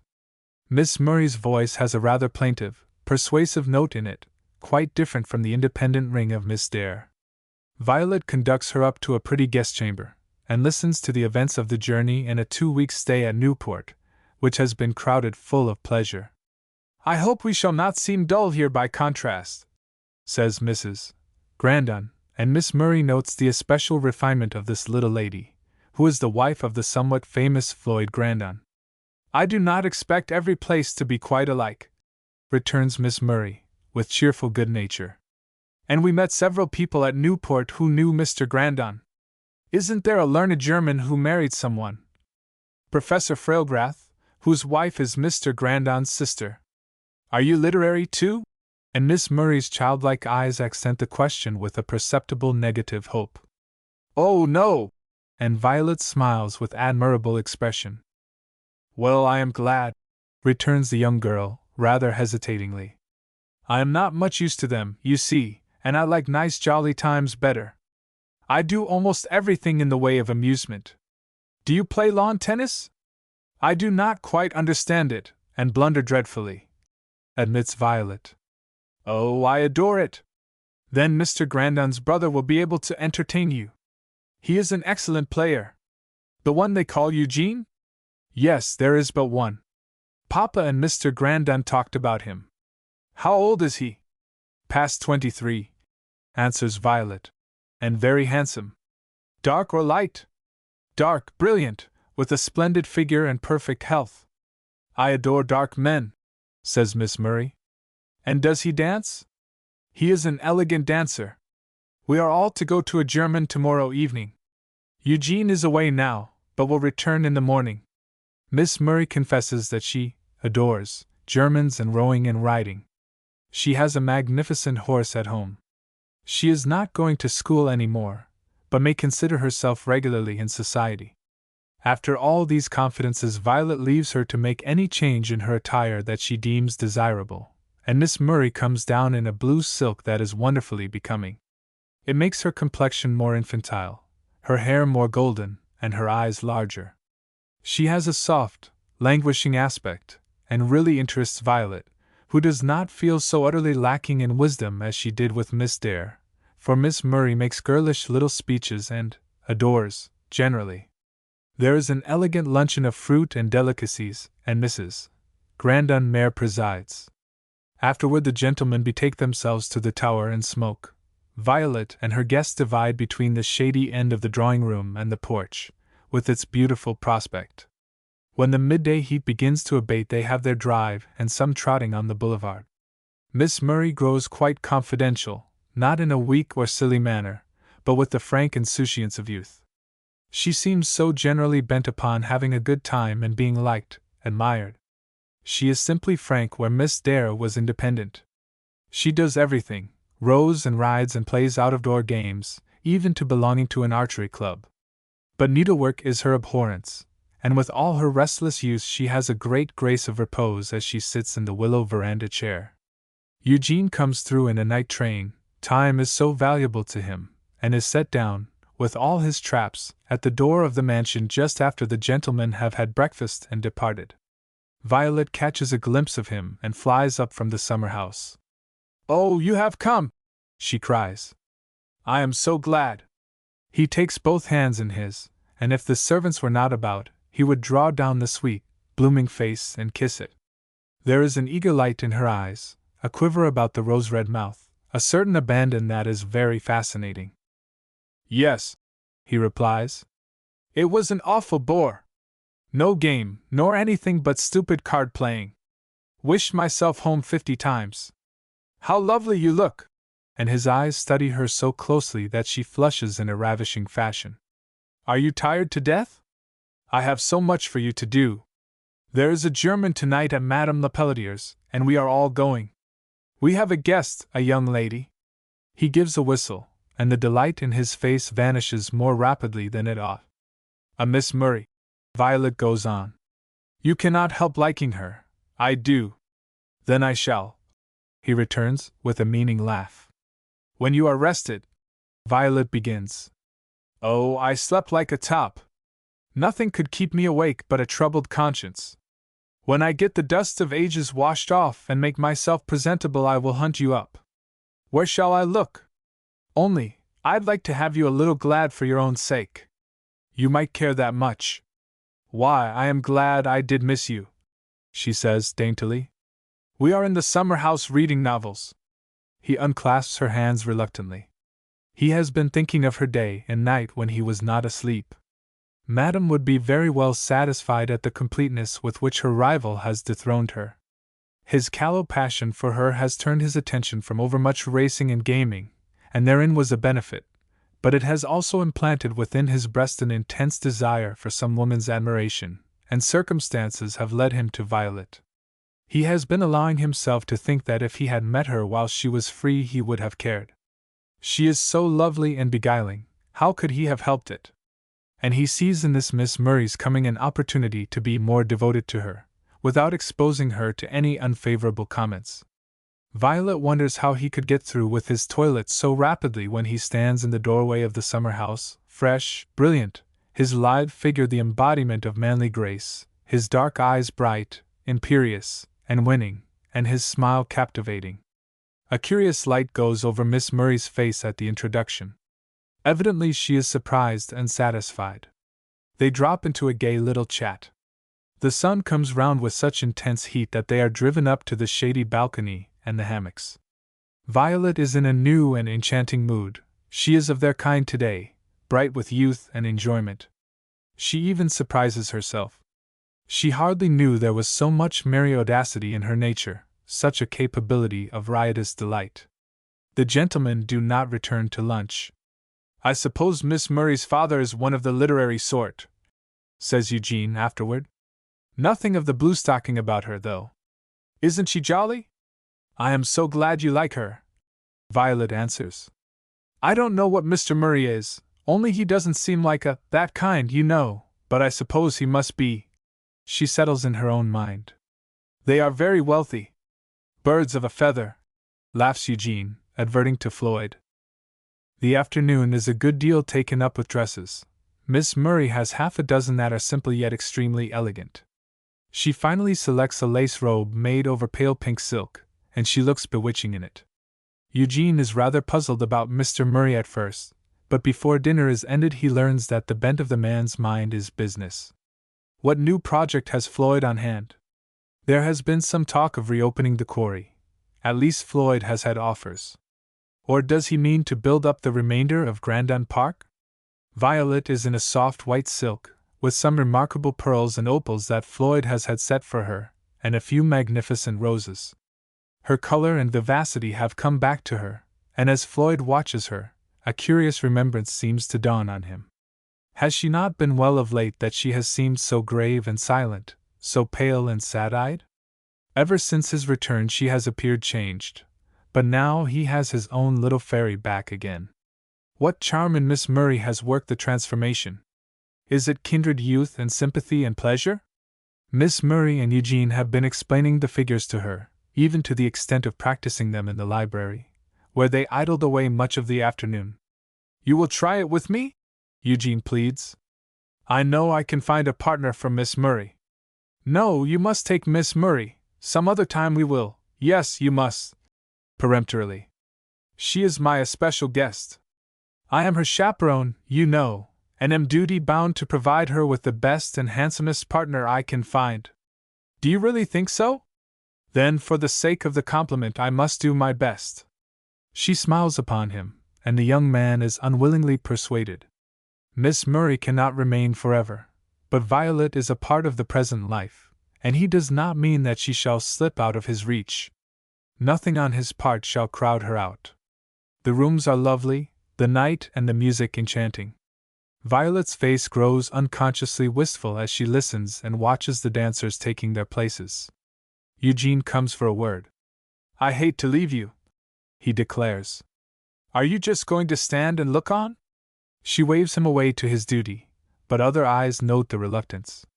"Are you not going to allow Mrs. Grandon to dance?" asks Madame in a soft, half-reproachful tone. "She stands there looking like a peri at the gate, forbidden to enter youth's paradise." "She is not forbidden," answers Grandon quickly, with a nervous sense of marital tyranny which he repudiates now and always. "She is enough to tempt an anchorite," declares Mr. Murray, gallantly. "I could sigh for the days of past and gone youth. Have you forsworn such gaieties, Grandon? But I need hardly ask a man of your stamp. As we have no advantages of acquiring Germans in deserts," interrupts Floyd, with a smile. "They are the offshoots of civilization," says Latimer, "the superior accomplishments of the men who stay at home. With your permission, Mr. Grandon, I will induct Mrs. Grandon into the enchanting mystery." Floyd bows with pleased acquiescence, and conducts Latimer to his wife. Her soft, dark eyes express her delight, and something else that he wonders about but does not understand. Madame executes a little maneuver which brings them to Miss Murray's vicinity. The young girl nods and smiles. She is serenely happy with her partner, the handsomest man in the room, and he has been saying some extremely pretty things to her. "You little matchmaker," whispers Latimer. "For a first attempt it is audacious." "I have not attempted," and she colors vividly. How could I know you would offer, or that Miss Murray would accept such an objectionable partner? She says archly. I suppose I must believe you. Slowly, as if he were making an effort, while a mirthful smile gleams in his eye. But in the place of the stage father, I bless you, my children. And he raises his brows, indicating the two. Eugene Grandon's mission in life is to be purely ornamental. He must have been born with an incapacity for doing anything of any real service to the world, and his manifest destiny is to be some rich woman's husband. Now here is an opportunity too good to lose. My advice is to go on as you have begun. But I have not begun, she says, a little nervously. Then I advise you to begin. The band strikes up a few bars with a preliminary flourish, and the music vibrates enchantingly on the summer night air. They take their places. I shall blunder horribly, Violet insists. You will soon be ashamed of me. We will see. Of course, if you are dreadful, I shall scold you, and tell your husband in the bargain. He and Mr. Murray ought to take a turn. I have seen men waltz splendidly. She laughs, then bethinks herself in time to save the undesired blunder, and they float gracefully through the first figure. It is enchanting. The sunny luster comes back to Violet's eyes, and her cheeks are abloom, her lips part in a half-smile. As she floats down to where Mr. Grandon and Mr. Murray stand, her husband takes in the supple grace, the happy young face, the half-abandon, and feels that it is the right and the power of youth. Has he cut her off from a full participation of its pleasures? More than once he has questioned his kindness of a year agone. Mr. Murray is watching his daughter with a vague satisfaction, his little Polly, as he sometimes calls her, to whom his life is devoted. All day he has talked business with Mr. Grandon, and they have gone deep into the mysteries of trade and manufacturing. He sees himself that the right parties could control vast interests in this matter. When his friend George Haviland returns from Europe, a few weeks later, a decision will be made, for he understands how troublesome the matter is to Grandon, and how anxious he is to have his father's estate settled. If these two young people should choose to settle another point, he must inquire into the young man's character and habits. But if Mr. Floyd Grandon is a sample of the manhood of the family, there can be no trouble on that score. Grandon Park is aristocratic, undeniably elegant, and so far as he can see, less given to shoddy than many of the new places. The evening is perfection to those who dance and full of enjoyment to those who do not. There are card tables, and a disused conservatory is transformed into a luxurious smoking room, from which the mazy winding German can be seen. There are no wallflowers, no dissatisfied young women with scorn-tipped noses, and the promenaders, mostly married guests, are well paired. Mr. Murray, who has seen society almost everywhere, is charmed with this. What a magnificent woman Madame Lepelletier is, he says to Grandon. We have some friends who met her in New York last winter, and I do not wonder at their enthusiasm. I little thought I should have the pleasure. There are not many of our countrywomen who could give so charming an evening. Grandon is pleased with the praise. His eyes follow the regal woman. If I had been in his place I would have made a bid for her, says Mr. Murray to himself, and he wonders what induced Grandon to marry such a child as Miss St. Vincent must have been a year ago. After the supper there is some miscellaneous dancing, a few new steps the younger portion are desirous of trying, and a waltz that delights Violet, since she has her husband for a partner. She is full of pleasurable excitement, and seems alive with some electric power. He goes back to their first waltz. What is it that has fallen between and made a little coldness? Why does he study her now with such questioning eyes, and why is she, with all her brilliance, less tender than a month or two ago?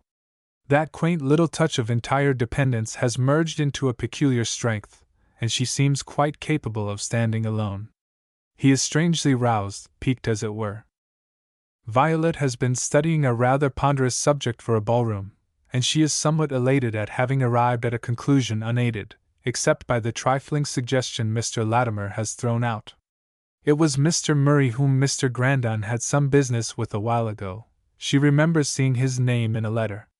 His friend went to Europe, and this is the Mr. Haviland they talk about. She can almost guess the rest. How odd if Eugene should marry into the new business house, as his brother married the daughter of a member of the old one. Violet resolves that he shall love her. She is sweet and engaging and quite captivated by him, as is evident by her girlish frankness and admiration. The two go upstairs together, while the gentlemen indulge in a last cigar. "It was delightful," Miss Murray says. "Why, I never saw anything really lovelier at Newport, though there is more magnificence. And Mr. Grandon's dancing is perfection. I never enjoyed a partner better. How very handsome he is! I was envied," she cries with eager delight. "I saw it in the eyes of the other girls. Tell me if you think he is given to flirting, but you know girls do run after such a handsome young fellow." "I never should," she declares naively. "Oh, Miss Braid has asked us to lawn tennis tomorrow, with tea and a little dancing in the evening. And if you want to give me a pleasure," she adds, with a seductive smile, "let it be a German.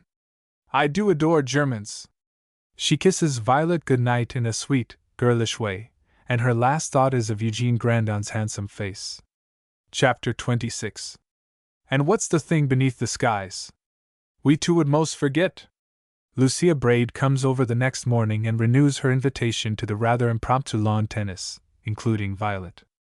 "Of course you will go," decides Miss Murray, persuasively, for she must have someone to keep her in countenance with this attractive young man. It proves rather dull for Violet, though Eugene insists upon giving her a few lessons, and she feels really interested, but she does not want to detach him from Miss Murray. The supper is out of doors and is undeniably gay. Violet obligingly plays most of the evening, accompanied by a violin. She has discussed the German with Lucia, and that evening lays it before her husband. "Of course," he answers, indulgently.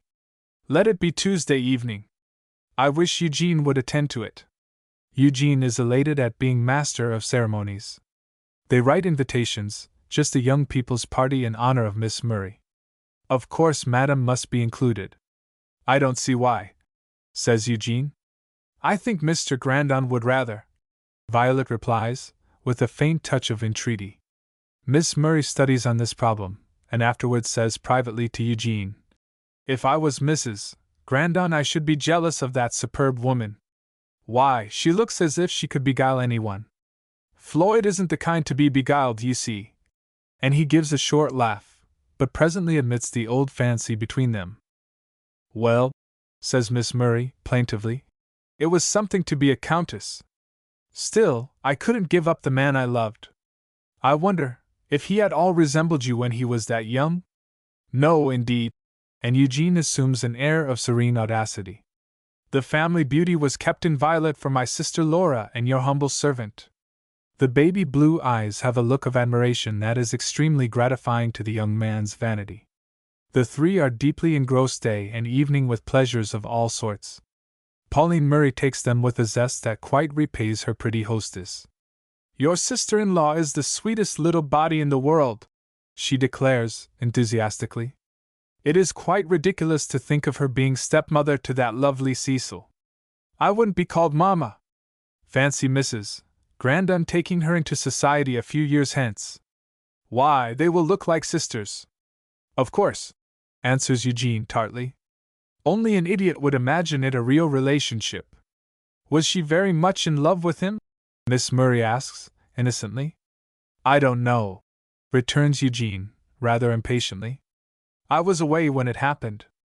I think the marriage was hurried a little on account of Mr. St. Vincent's illness," Pauline Murray speculates. Eugene is very fond of his pretty sister-in-law. "Do you always go out together?" "Go out together?" he repeats, with a show of anger. "Why, we never do. At least I never took her to but one party, my sister's, and then Floyd was in Baltimore. He and Papa went to see Mr. Haviland, who was going to Europe." Miss Murray studies him with her innocent baby eyes. Already she is wise in the lore of women's ways, especially young married women who make a bid for the attention of gentlemen. But she has to admit that Mrs. Grandon is very generous of her brother-in-law, and the most delightful chaperone. Marcia and Mr. Wilmarth have been to Canada for a week, and return in time to be invited to the garden party, which Floyd honestly regrets. True, no business plans have been agreed upon. When Mr. Haviland comes back, if a formal offer can be made, it will be time to explain. Eugene and Miss Murray have made the garden party as perfect as zest and large opportunity could avail. The dancing is to be a German, principally, but here they have not Madame's experience in selecting and arranging partners. Miss Murray does not mind, since she has secured Eugene. With all her watching, she cannot detect any especial fondness on the part of pretty Mrs. Floyd. Violet is oddly consequential as a chaperone. She has never taken such warm interest in pleasures, and it becomes her youth and vivacity. She is bright and charming, with a touch of authority here and there that renders her quite bewitching. Yet she has been thinking all this time of her own lot. Had she been alone, she would no doubt have brooded over it despondently, but Miss Murray's almost volatile nature kindles the philosophy of hers. She knows now that Floyd Grandon did not marry her for love, that he did not even profess to, and that in most marriages there is at least a profession of love at the beginning, and it is very sweet. Even such half-jesting love as these two young people make unblushingly before her face, in the naughty audacity of youth, is delightful. Mr. Grandon could never do or say such things. He is too grave and sensible. The house and lawn are lighted up again. There are elegant young men and diaphanous fairies. There is music and dancing. There is nectar and ambrosia and general satisfaction. Violet is too busy to dance, although if she had but known her husband was foolish enough to long to try the seductive atmosphere with her, she would not have been so resolute. Everybody looks happy and content. Polly, Mr. Murray says, the next morning, at the late breakfast, we must be considering our departure. I shall have to go to New York. What part of the earth will it be your pleasure to visit next? Oh, ejaculates Miss Murray, with a regretful emphasis. The mail has not come in yet? It has not come down. Briggs will be here presently with all personal matters. Even as he speaks, the supple young fellow, with his well-trained deference, comes in with a budget of letters. Hello! Exclaims Murray, glancing up. Why, Haviland will be back in about a fortnight. See here, Grandon, can you run out to Chicago with me? The word is favorable. I must go to the city today, Polly. Why not let Miss Murray remain here, if she is not homesick? Says Grandon. Pauline Murray's eyes light up with an expression quite the reverse of homesickness. I am afraid we shall trespass on a most generous hospitality. Violet seconds her husband's request. They were to take in Long Branch as they went down, but it will be out of season now, and Pauline must go to her aunt at Baltimore or remain with some friend until the business is settled. So the Grandon's invitation is cordially accepted. Mr. Murray spends the next 2 days in the city, while Mr. Grandon is busy with his own affairs, as on the evening of the 3rd they are to start for Chicago. He finds his daughter serenely happy and not yet at the end of pleasures.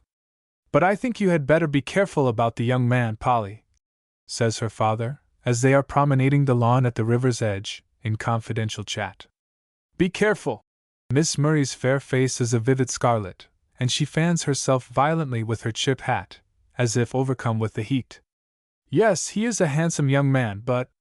And he is pleasant, he has a lovely temper, and I don't know why you should find fault with him, Papa, she answers warmly. Why, I have not found fault with him. And there is a funny twinkle in her father's eye. When people say, but it always seems like finding fault, says Miss Murray, resentfully. Well, don't you break the young man's heart. I have a regard for him myself. Pauline Murray laughs lightly. And keep your own in a good condition, advises her father. But as they stand together on the porch bidding him good-bye, they appear quite to belong to each other. Mr. Murray understands him pretty well. He has no great inclination for business, but he seems to have no special vices, and can be easily governed by a liberal indulgence in money matters. There might be worse sons-in-law. The Grandons are a good old family, and carry weight, and Mr. Murray, whose taste is altogether for manufacturing, fancies he sees in this business both interest and profit. So if Polly and the young man decide to like each other, Eugene Grandon would no doubt fly out indignantly if he fancied his matrimonial matters were being settled by older, and as they think wiser heads. for once he is fortunately blind. He likes Pauline Murray because, if she is not the rose, she brings the scent of it continually within his reach. Every day Violet grows more charming and the distance between them lessens. He thinks nothing now of looking her up, of following her about, of planning drives and walks, and while the heads are away, he is cavalier to both ladies.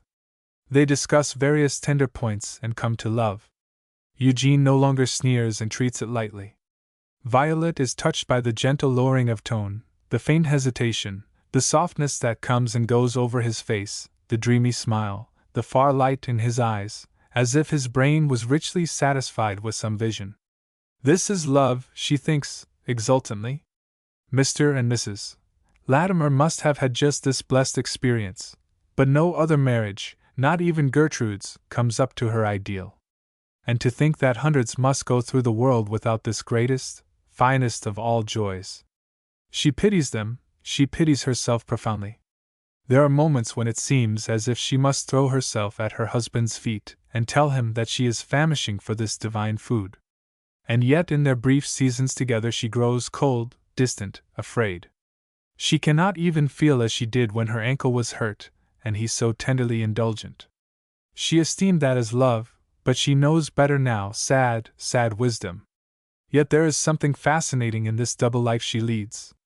It must be what people take when their great hopes are gone. The diversions of society, the threads of others' lives, the curious, dangerous study of the feelings and emotions of those about her. Only a year ago she was such an ignorant little body, now she is so wise, and she sighs over it. The days are crowded full of enjoyment. Mrs. Latimer gives the loveliest tea and the most enchanting musicale with amateurs.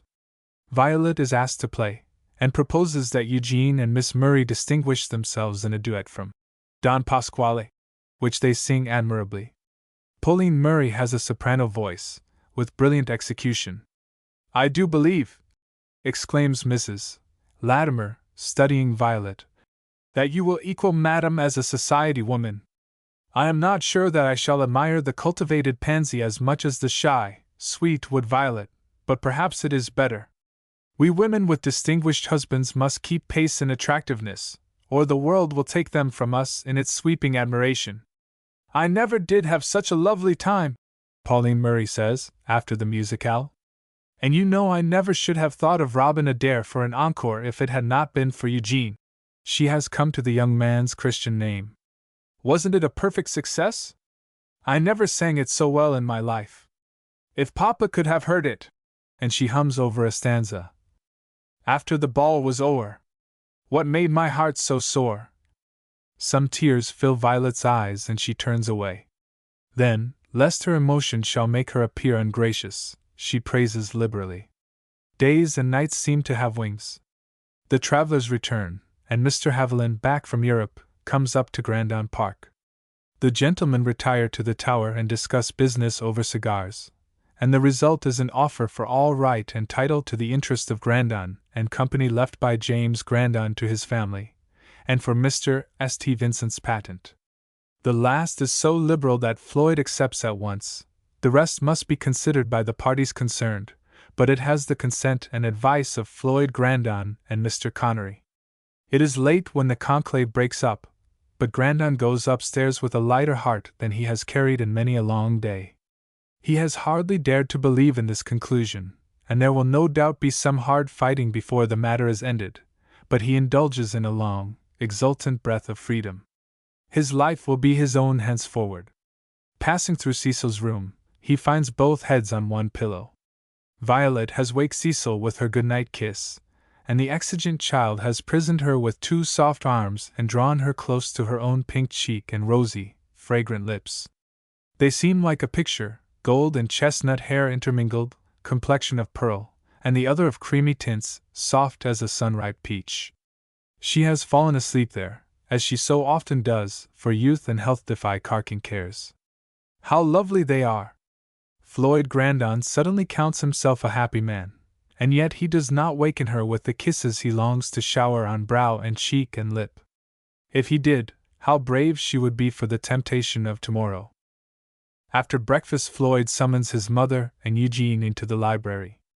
Lucia Braid calls in her pony phaeton and entices Pauline, who is always ready for a pleasure. Violet flutters about her room, sends Cecil and Jane out for a constitutional, and then picks up a book.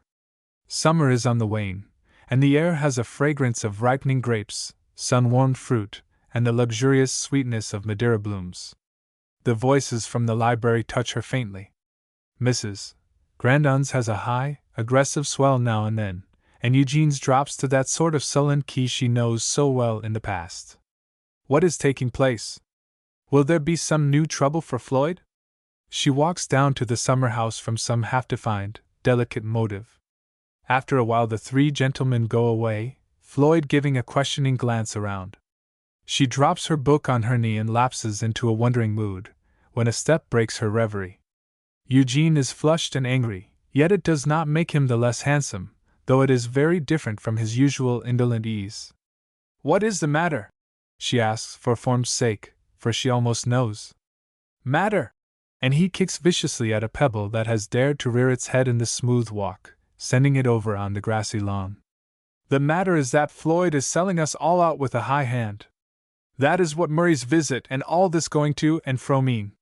He has had an offer, and he doesn't care for anything so long as you come out on the topmost round." Violet flushes and her eyes grow moist. "Well, it isn't your fault, after all, and one need not grudge you anything," he says, strangely moved. "Yes, these men want to buy out the whole thing, and you'll have a private fortune of your own that will be stunning. Floyd isn't green at bargain making. Now they have gone over to tackle Wilmarth, and a sweet time they will have of it.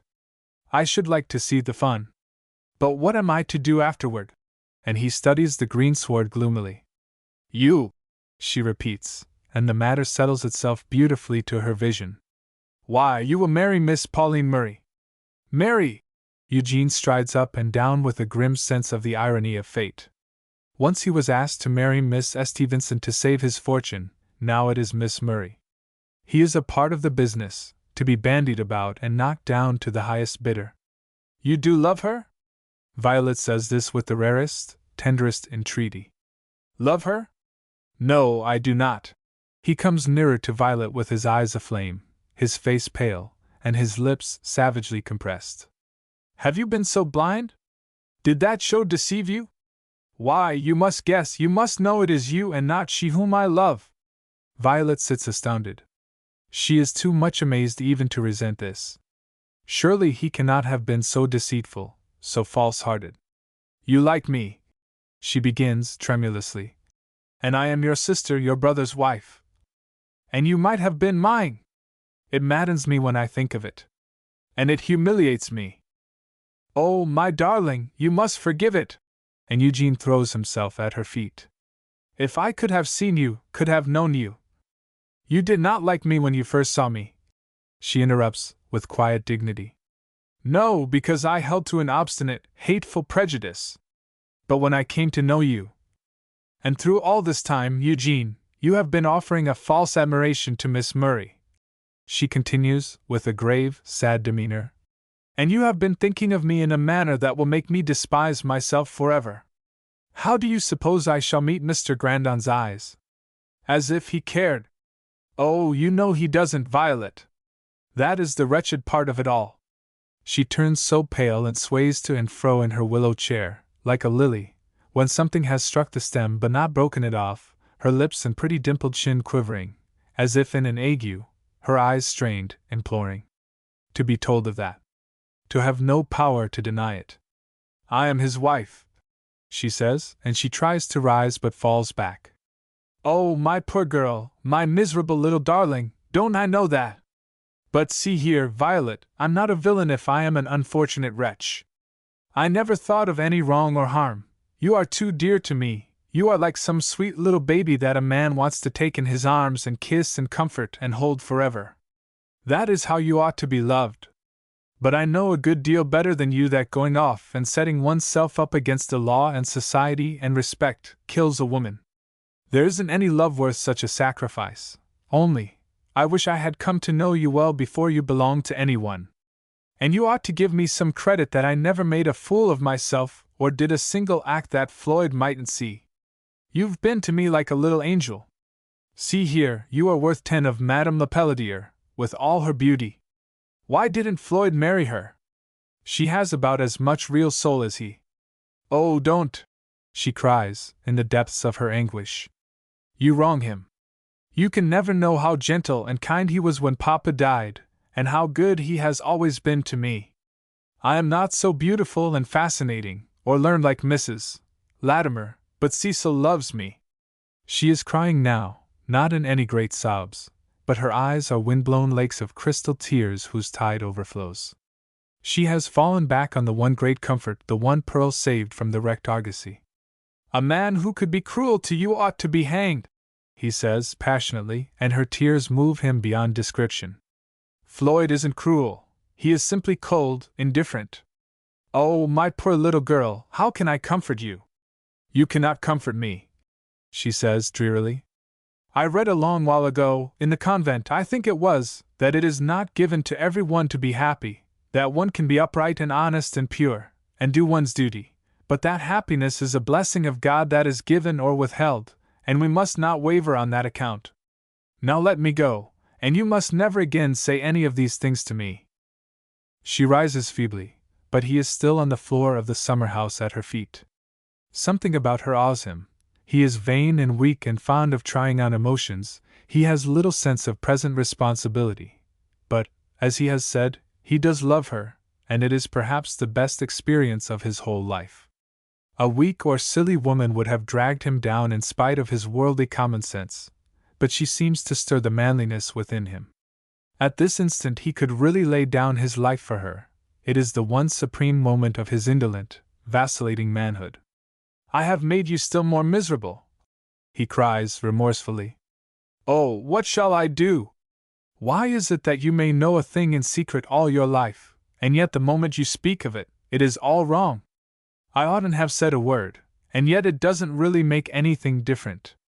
See, I haven't so much as touched your hand. You are different from other women, you are like a pure little angel shut in a niche. And I mean to do whatever will make you happiest. If you would like me to marry Miss Murray. Oh, she sighs with a great gasp. Don't marry any woman unless you love her. He rises then, though he still stands in the doorway. Forgive me for being such a brute, he implores. I shall never hurt or offend you again. I would give my right hand to see you happy. You do believe this? I believe it, she says, and they look into each other's eyes.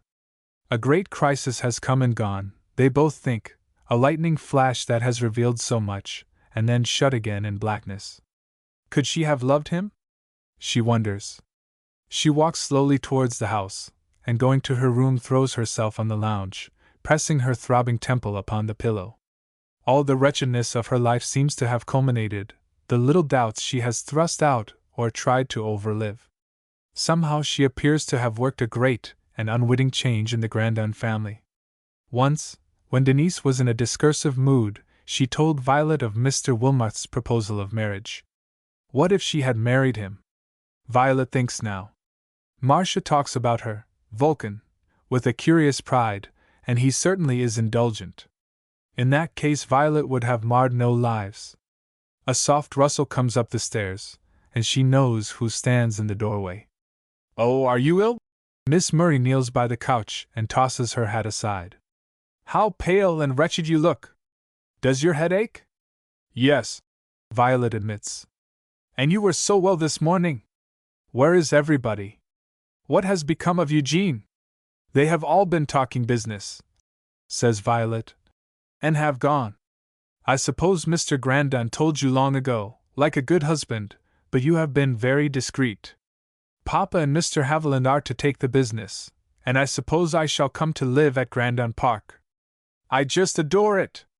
I never had so nice a time anywhere. Did Eugene go with them? Abruptly flying round to the subject of most importance to her. I think not, Violet says slowly. Let me bathe your forehead. And the soft fingers touch her gently. Now, if I shut out the sun you may fall asleep. Don't get really ill. I shall soon be better, Violet returns faintly. Miss Murray glides downstairs, searches the porch, the summer house, and the shady clump of trees. There is no Eugene visible. None of the gentlemen are home to lunch, but there are some calls to break the afternoon's silence. Mrs. Grandon drives out. Violet has dressed herself and comes down, wan and white, making a pretext with some embroidery. Cecil is to take tea with Elsie Latimer, a regular weekly invitation. Pauline Murray fidgets. Her father has imparted some other knowledge confidentially, that he shall not object to the young man for a son-in-law if his daughter so wills. She has stoutly declared that she does not mean to marry anybody, and her father has laughed, but a whole day without Eugene seems interminable. She has asked about him at least a dozen times. An awful fear fills Violet's soul. Is it right that Eugene should marry her with no real love in his heart for her? And if he does not, how will she take it? He has been tender and lover-like, but how much of it was meant? Oh, why is the world all in a tangle? Her heart beats and her pulses throb, her lips are dry and feverish, and she has a presentiment of some ill or trouble to come. How will she meet Mr. Grandon? When she thinks of him, she feels like a traitor. The three return together, but Floyd goes to the stable to see about one of the carriage horses slightly lamed, and when he comes, Mr. Haviland sits talking to Violet. Mr. Haviland is older than Mr. Murray, a tall, rather spare man, with gray hair and close-cropped gray beard that give him a military air. A little color comes into her face, and Grandon remarks nothing amiss. Indeed, she looks very pretty and interesting, as she sits talking of her father. "Where is Eugene?" he asks presently, as he sees Mr. Murray and his daughter walking in the grounds. It seems to Violet as if she must scream. Is she his brother's keeper? Oh, what if? And it seems as if she must faint dead away at the horrible suspicion that he may never come back. No wonder her voice is tremulous. But even as she gasps for breath, Eugene appears around the winding walk, and she is reprieved. "What is the matter?" Floyd Grandon asks, startled by all these changes. "My head aches." "I thought Mrs. Grandon looked pale," says Mr. Haviland. Miss Murray has caught sight of Eugene and waves a square of lace sewn around a center of puzzling monogram. He has been desperate, moody, savage, and repentant by turns. He has meant to kneel at Violet's feet and confess his sins, and never love any other woman while the breath of life is in his handsome body. But the first is utterly impracticable, and after having been Miss Murray's devoted cavalier, he cannot snub her in the face of all these eyes. He waves his hand and turns toward them, feeling that Violet is watching him and positively impelling him to this step, so he goes on and on to meet his fate. The cordial greeting of Mr. Murray, who thinks none the worse of him for his outburst of the morning, in a few words restores the easy footing of yesterday. Pauline smiles with winning tenderness. It does almost seem as if he was being crowded out of his rights, and there is enough to make amends. He sees it all. What does it matter? One never comes up to any high ideals, and ideals are for the most part tiresome, unattainable. When the first bell rings, they saunter up the path, Miss Murray on Eugene's arm. Her eyes have a kind of exultant softness. She has misread the pain and pallor of his face, and her power of bringing back its warm, joyous tints, but ignorance is bliss. Violet looks up and meets the dark, questioning eyes, with their half-resolve, and Floyd Grandon intercepts it all. Why does she turn so deadly pale? He says something about making ready for dinner, and they all go upstairs, leaving her with Cecil. She has that curious, transfixed feeling, as though when she moved she was in a dream. Floyd Grandon has seen her sad, shy, quiet, gay, joyous, and in almost every mood but this. What is it? He wonders. Eugene's eyes wander stealthily now and then, and when she catches them a shiver goes over her. Tonight Cecil is unusually wakeful and very amusing to Mr. Murray. They all sit on the porch and discuss business. Mr. Wilmarth is likely to make a good deal of trouble. Tomorrow, it seems, they are to meet at the lawyer's and the matter is to be put in process of settlement. The new partners are in haste to get to work. At last Violet is glad to rise and bid them good evening. Mr. Murray finally obtains a kiss from Cecil, and is triumphant over so rare a victory. At the top of the stairs a hand is laid on Violet's arm. "It was fate," pleads Eugene weakly. "And your wish." I saw it in your eyes. Love her, she answers, with a convulsive shiver. Love her with your whole soul. Floyd Grandon knows who entered the hall a moment ago, and who now emerges in the soft light. Chapter 27. You have heard with what toil Sikunder penetrated to the land of darkness, and that, after all, he did not taste the water of immortality. Sadi. Sadi. The three men talk late. The two young people on the porch have no duenna, for Mrs. Grandon retired early. Indeed, she has left Miss Murray quite to Violet, and she thinks if Eugene lets slip this chance he will be foolish above what is written. He plays at love, it is no new thing for him, but he convinces Polly, without any actual questions and answers, that he cares for her, and the next morning there is a delicate little triumph in her demeanor, a tender overflow of pity, as if, after all, she might not take him, and then he would be heartbroken. Violet is much better. She thrusts her secret out of sight, and Floyd is brief and businesslike, something more, but he would be much too proud to own it. Violet, he says, you must go to Mr. Sherburne's with me this morning. Your father deputed that gentleman and myself to act in your behalf if at any time we should have an offer to dispose of his inventions. His dream has been more than realized, and I am glad to have it go into the hands of men who will do justice to it. I shall also dispose of the share in the factory, and that part will be settled. Eugene, she says, with a certain tremulousness, and she cannot keep the color out of her face. Will he be, Will? I have advised Eugene to dispose of his part. He has no head, no desire, and no ambition for business. But whatever he does, it is now in my power to settle my father's estate, and I shall be glad to do it. There is a discernible hardness in his voice. She seems to shrink a little from him, and he feels strangely resentful. Mrs. Grandon has a talk with her son before he goes. The new firm have made her an offer to pay down a certain amount, or, if she insists, the stated income shall be kept for the present. I certainly should take their offer, says Floyd. Your income will not be as large, but on the one hand it would die with you, and on the other you are more independent. I will add to it $10,000. You are very kind, she says, with a touch of gratitude. But Eugene will be thrown out of business, and your father did hope it would remain in the family. He was so proud of his standing. I have counseled and besought Eugene, and it is pouring water in a sieve. He should have married Violet, she says, in a tone that avenges Madame. If you had waited.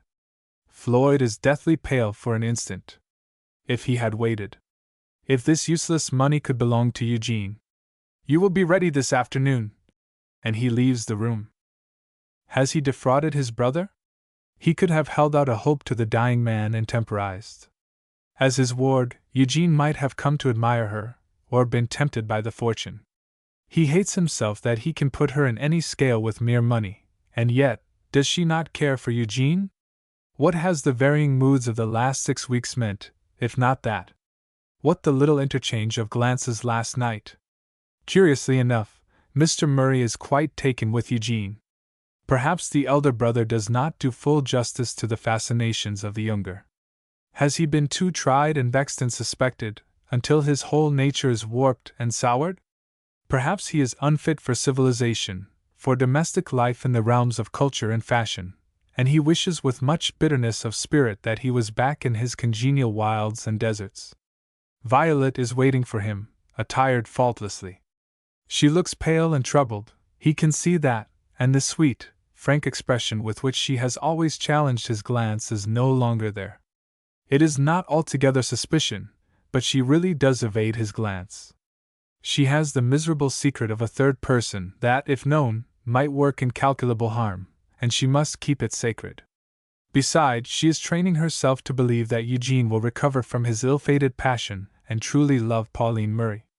Are you ready? Grandon briefly asks, and hands her to the carriage. The drive is quite silent. They find all the parties engaged at Mr. Sherburne's, and proceed at once to business. On behalf of Messrs. Haviland and Murray, the offer is made for all right and title possessed by Violet St. Vincent Grandon, and by Floyd Grandon, her husband, in all interests, inventions, etc., with much legal verbiage that alike confuses and interests Violet. But the sum offered seems enormous to her.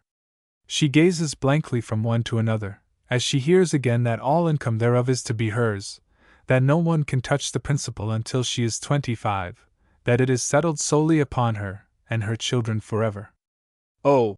she exclaims, with a vague glance at her husband, but his face is absolutely impassible. Mr. Sherburne takes her into his private office and questions her after the usual formula as to whether force or persuasion or bribes have been used, and whether she does all this of her free consent, and smiles a little at her utter innocence.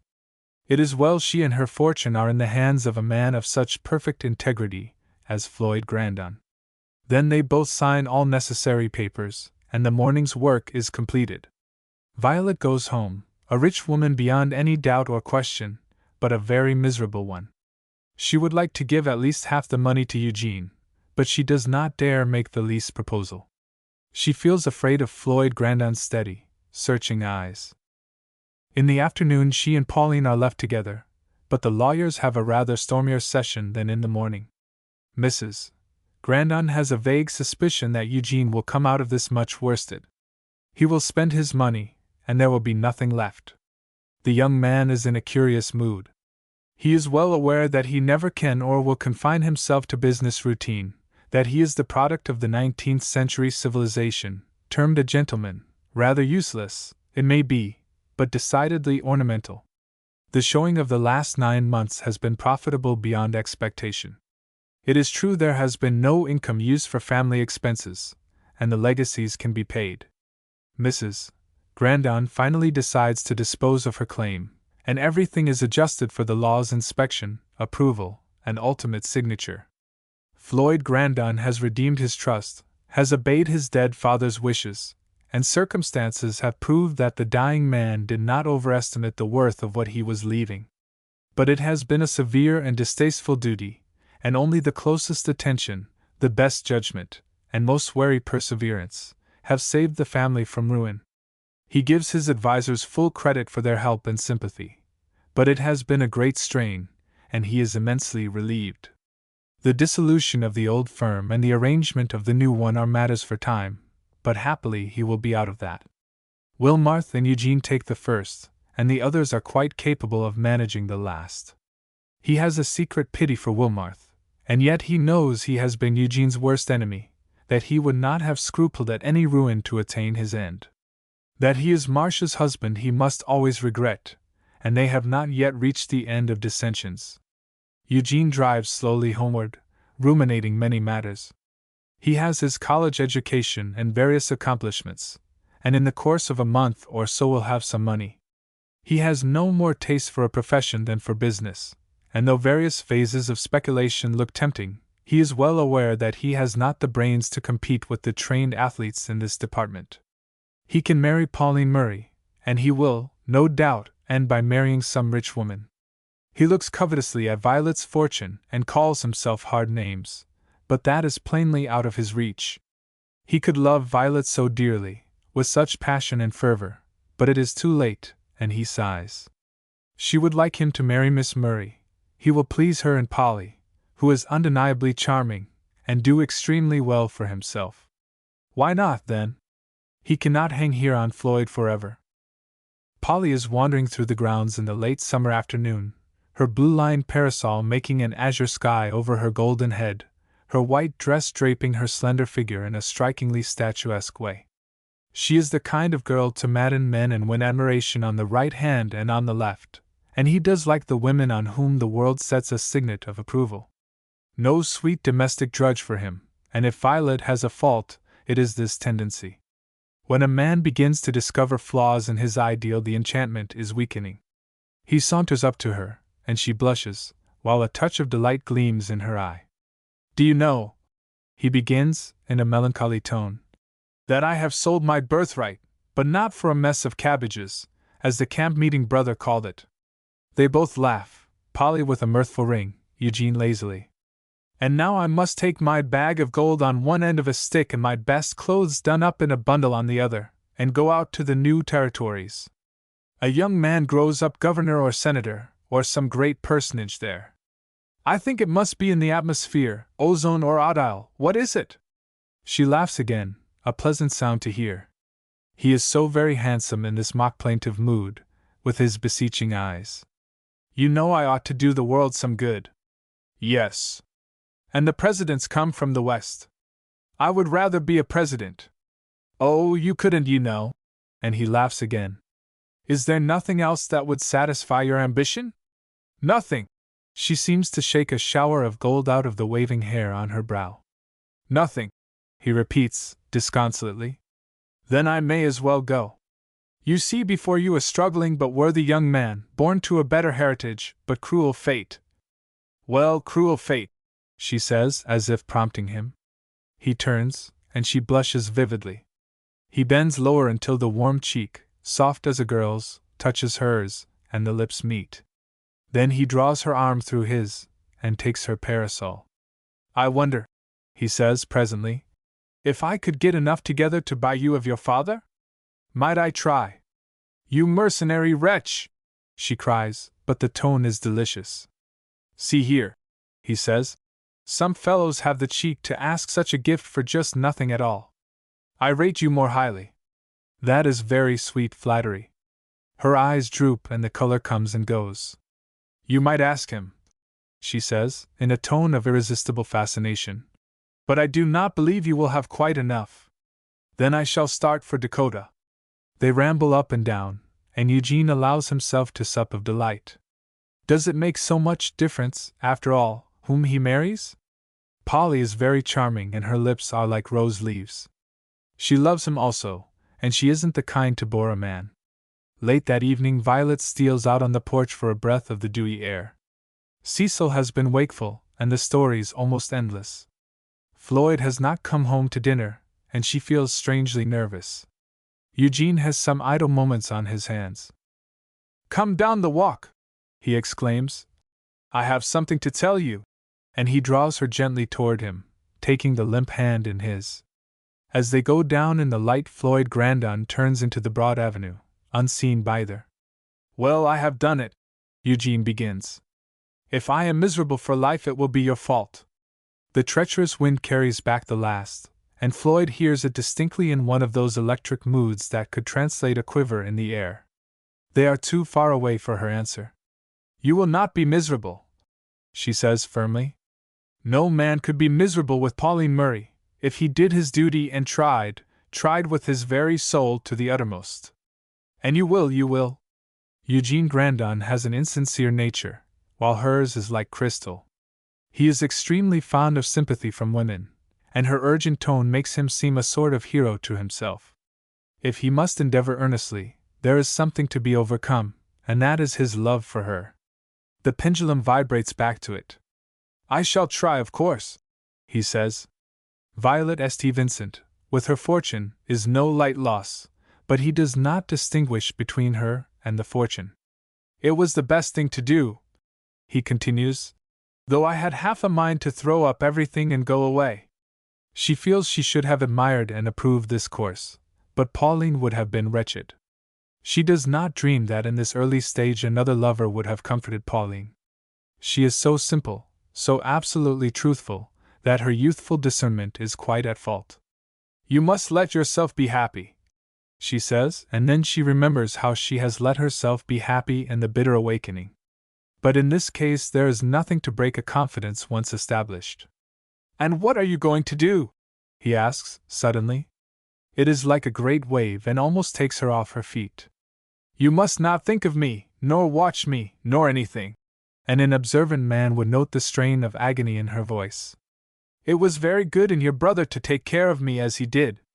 Mr. Sherburne said today that not one man in 100 would have brought the matter to such a successful issue. And you know, if everything had been lost, why, I should have been a burthen on him. Think of us having nothing at all. What could you do? He shrugs his shoulders in the dark, and he knows he should not want her or any other woman in poverty. I shall have a pleasant life, she continues. I can do a great deal for Cecil, and I can copy and translate, and Mr. Grandon is so fond of music. I know we shall be happy when this business no longer perplexes him, and he has a little leisure. He is always so good and thoughtful. You couldn't expect him to love a little girl like me, fresh from a convent, with no especial beauty," she says, with heroic bravery. "And you will forget about me," the young man returns, with jealous selfishness. "I shall forget nothing that is right to be remembered," she says steadily. "And I like Miss Murray. We shall be friends always. She seems such a young girl, and I am only 18. We shall love each other and take an interest in each other's houses. Now that Gertrude is away, no one cares very much for me." "It is a shame," he interrupts, indignantly. "You and Polly must always love each other. We shall live somewhere around Grandon Park, I suppose? And we will all end like a fairy story," she declares, trying to laugh, but it is such a poor, mirthless sound.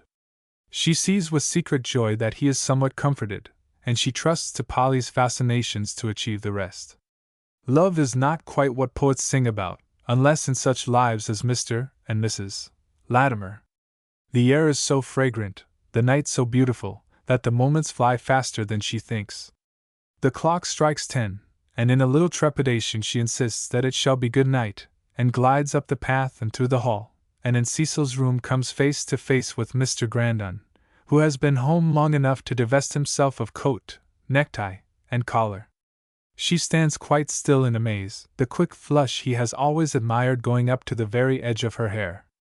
"You are out late walking," he says in a tone that seems to stab her. "I trust you were not alone." "I was not alone." He is quite welcome to know all. "I was with Eugene. How shall she best tell it? Alas! The very hesitation is fatal. He is engaged to Miss Murray. He abounds in the wisdom of the children of this world," comments Floyd Grandon, with bitter satire. "It is the best step he could take, but I hope Miss Murray will never regret it. She is young to take up life's most difficult problem, a vain, selfish, handsome man." Violet's lips are dry and her throat constricted. Mr. Grandon is displeased. He has not been well pleased with Eugene of late. She can make no present peace between them. Something in the sad depths of her heart tells her that it is useless to try. That this man before her, her wedded husband, who has never been her lover, should be jealous, is the last thought that would occur to her. She is a little afraid he suspects Eugene, but there never will be any cause again. She will not rest until she sees him devoted to Miss Murray. She can make no confidence, so she kisses Cecil, and begins to take some roses from her hair with untender fingers and the nervousness that confesses her ill at ease. Floyd Grandon walks over to the window. For perhaps the first time in his life he is swayed by a purely barbaric element. Men beat or shoot or stab their wives under the dominion of such a passion. He is almost tempted to fly downstairs and confront Eugene and have it out with him. To go at this fragile little wraith, who is now pale as a snowdrop, would be too unmanly. He holds himself firmly in hand, and the tornado of jealousy sweeps over him. Why has he never experienced it before? Can it be that he has come to love her so supremely? His brain seems to swim around. He drops into the chair and gives a gasp for breath at this strange revelation. Yes, he loves her, and she would be happier with Eugene. He has marred the life he meant to shield with so much tenderness. When his passion is spent and utter humiliation succeeds, he is ashamed at his time of life of giving way to any emotion so strongly. He has clipped and controlled himself, governed and suppressed rigorously, and in a moment all the barriers have been swept away. Is this the high and fine honor on which he has so prided himself? Some other steps are coming up the stairs. There is a little lingering good night, a parting of the ways, and Eugene goes to his room. What is there in this false, handsome face that can so move the hearts of both these women? Does Violet fancy herself beloved, the victim of a cruel fate? Does Pauline Murray believe she is going to happy wifehood when her husband-elect secretly desires another? Floyd Grandon sits there until past midnight. Violet has breathed her patient, tender, penitent prayer, wept a few dreary tears, and fallen asleep. She looks hardly more than a child, and he could pity her if he did not love her so much, but in its very newness his love is cruel. It is not him for whom she secretly sighs, but another. And a dim wonder comes to his inmost soul. Did ever any woman longing, and being denied, suffer this exquisite torture? The world looks different in the flood of morning sunshine. Mr. Murray's cheery, inspiriting tones are heard in the hall below, Cecil's bird-like treble, Mr. Haviland's slow but not unmelodious tone, and Pauline's witching mockery. Her father has been teasing her, and when Violet comes down, she stands in the hall, golden-crowned and rose-red, slim and tall, and is the embodiment of delight. It all comes out, of course. Eugene bears his honors gallantly, and looks handsomer than ever. Mr. Murray is really proud of Polly's choice, for, after all, the principal duty of the young people will be to charm society. Eugene is a high-bred, showy animal, with regular points and paces, and is not to be easily distanced on the great course of fashion. Violet watches him in dim amaze. Is he assuming all this joy and delight? "It's just too lovely," Polly says afterward, when she gets Mrs. Grandon alone. "And do you know, I was jealous last night when you and Eugene meandered up and down the shrubbery." And a secret elation shines in her eyes. "I made him tell me all you said. Did you really want him to marry me? Do you love me, you dear little angel?" If she is a little struck at Eugene's way of confessing to his sweetheart, she does not betray any suspicion of mendacity. She can truly say she likes Pauline, and that she is glad of the engagement, that she and Polly are certain to be the best of friends. The warm arms around her are so fond, the kisses so delicately sweet, the exaggerations of feeling are so utterly delicious, that Violet yields to the fascination and adores Polly to her heart's content, and Polly promises that Eugene shall dance with her, and be just the same real brother that he was before. It seems as though business had but just begun. The elders talk law, it is the Sigget's office and the Orphan's Court and publish notices. Eugene formally dissolves partnership with Jasper Wilmarth, and for a consideration, which he insists is Polly, transfers his half to Mr. Murray. Wilmarth is offered a large price for his quarter share, but he resolves to fight to the bitter end. Of course he must give up, but he means to make all the trouble possible. Marcia flies hither and thither like a wasp, stinging wherever she can, but in these days Violet is guarded a good deal by Polly and her lover. Grown bolder, she at length attacks Floyd, accusing him of treachery and avarice and half the crimes in the calendar. Violet's fortune is flung up. The fortune no one else would touch, though it was offered to them, says Marcia, crushingly. Floyd loses his temper. "Marcia," he says, "never let me hear you make that accusation. Mr. Wilmarth went to Canada for that deliberate purpose, and urged his suit up to the very last day of Mr. St. Vincent's life. He would have been too glad to have swept the whole concern into his hands, and swallowed up your portion as well. It has been an unthankful office from first to last, and but for my father's sake I should have thrown it up at once." Marcia is white to the lips. Either Jasper Wilmarth has deceived her, or her brother Floyd standing here does not tell the truth. To foolish Marcia there has been something quite heroic in Mr. Wilmarth refusing so tempting an offer and choosing her. "He did not care for such a mere child," she says with obstinate pride. "But he did care for the money. And in the meanwhile he was depreciating the business and doing his utmost to ruin it. If you love him," he says, "well and good, but do not insist that I shall. I can never either honor or esteem him. I saw through him too easily." "I think you are very indiscreet, Marcia," exclaims her mother, when Floyd has left the room. "Do try to keep peaceable. It is a shame to have you quarreling all the time. How could he help disposing of the business? It was only held in trust until it could be settled." For Mrs. Grandon has resolved herself into quite a comfortable frame of mind. Eugene will not come to grief. On the contrary, his prospects are so bright that her spirits rise accordingly. He is her darling, her pride. She has no foolish jealousy of the young girl who is to be his wife. She could not have chosen better herself. Her motherly cares are at an end. Her income is assured. She would rather have Madame Lepelletier in Violet's place, but she will not allow the one bitter to spoil so much sweet. Madame Lepelletier is somewhat amazed at the turn affairs have taken. Eugene has not been the trump card she hoped. There is so much going on at the great house that she is quite distanced. But one evening Floyd comes down with a message that he has not cared to trust to others.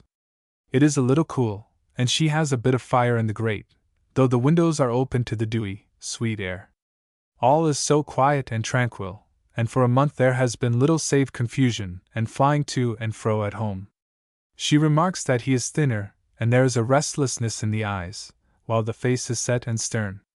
"You are working too hard," she begins, in her sympathetic voice. "All this has been a great care. You ought to have something." His sensitive pride takes the alarm. Does she, too, think he had his covetous eye on the St. Vincent fortune? "Don't!" he interrupts, in a strained, imploring tone. "I should hate to have you of all others think I was moved in whatever I have done by any thought of personal gain.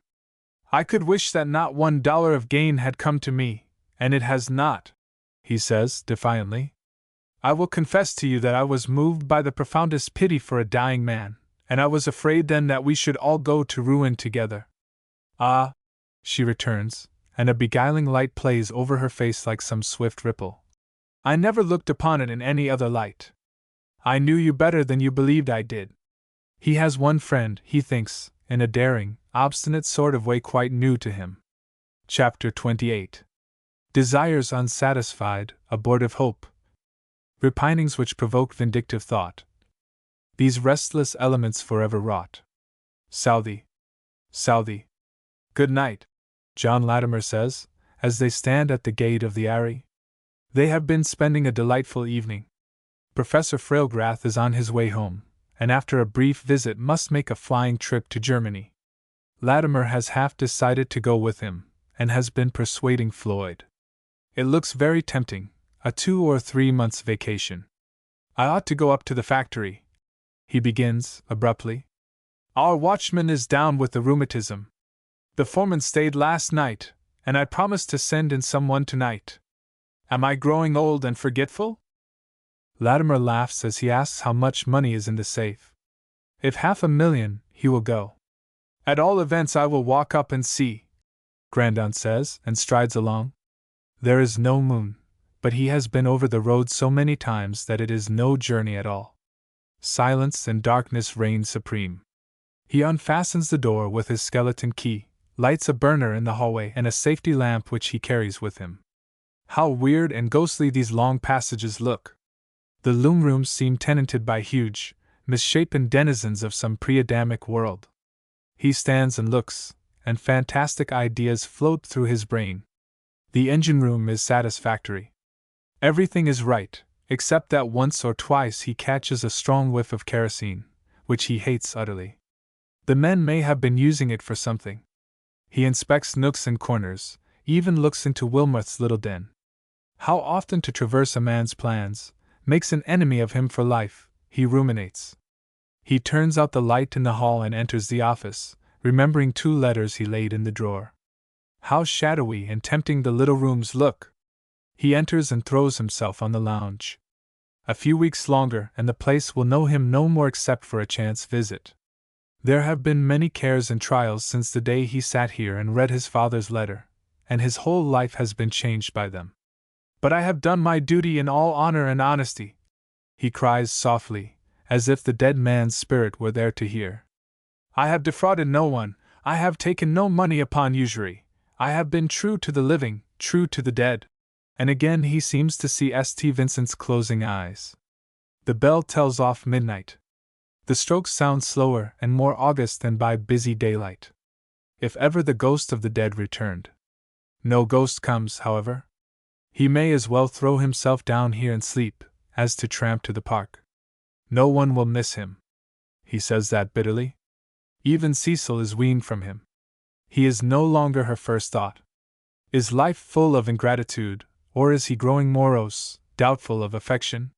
He lies there a while, thinking of Violet and the foolish madness he has resolved to overcome. It is well enough for youth and inexperience, but a man of his years. Is there another woman in the world who could have loved him, would have loved him with maddening fervor? Is the old Eastern story of Lilith true? Does she come to tempt him at this midnight hour? That is his last thought. When he turns again he is rather cramped, and he knows he has been asleep. But a curious impression is on his mind, as if someone came and looked at him. The lamp burns, the corners of the room are shadowy. An ugly chill creeps up his back, and he rises, stretches himself, whistles a stave of rondo, and inspects the outer room. All is as usual. He will go back to bed. Or had he better take another turn through the factory? The door is locked. Did he take out the key? It is always hung in one place, and the nail is empty. He cudgels his brains for remembrance, but surely he left the key on the outside. What can he do? An old traveler, he ought to be fertile in expedients. He is certainly trapped, and if so, someone is in the factory. After a moment, he softly opens the iron shutters and vaults out. Some rubbish stands in the corner of the yard. It looked unsightly to him yesterday, but he is thankful now, and scrambles on the unsteady pile until he can spring up to the top of the high street fence and let himself drop on the other side.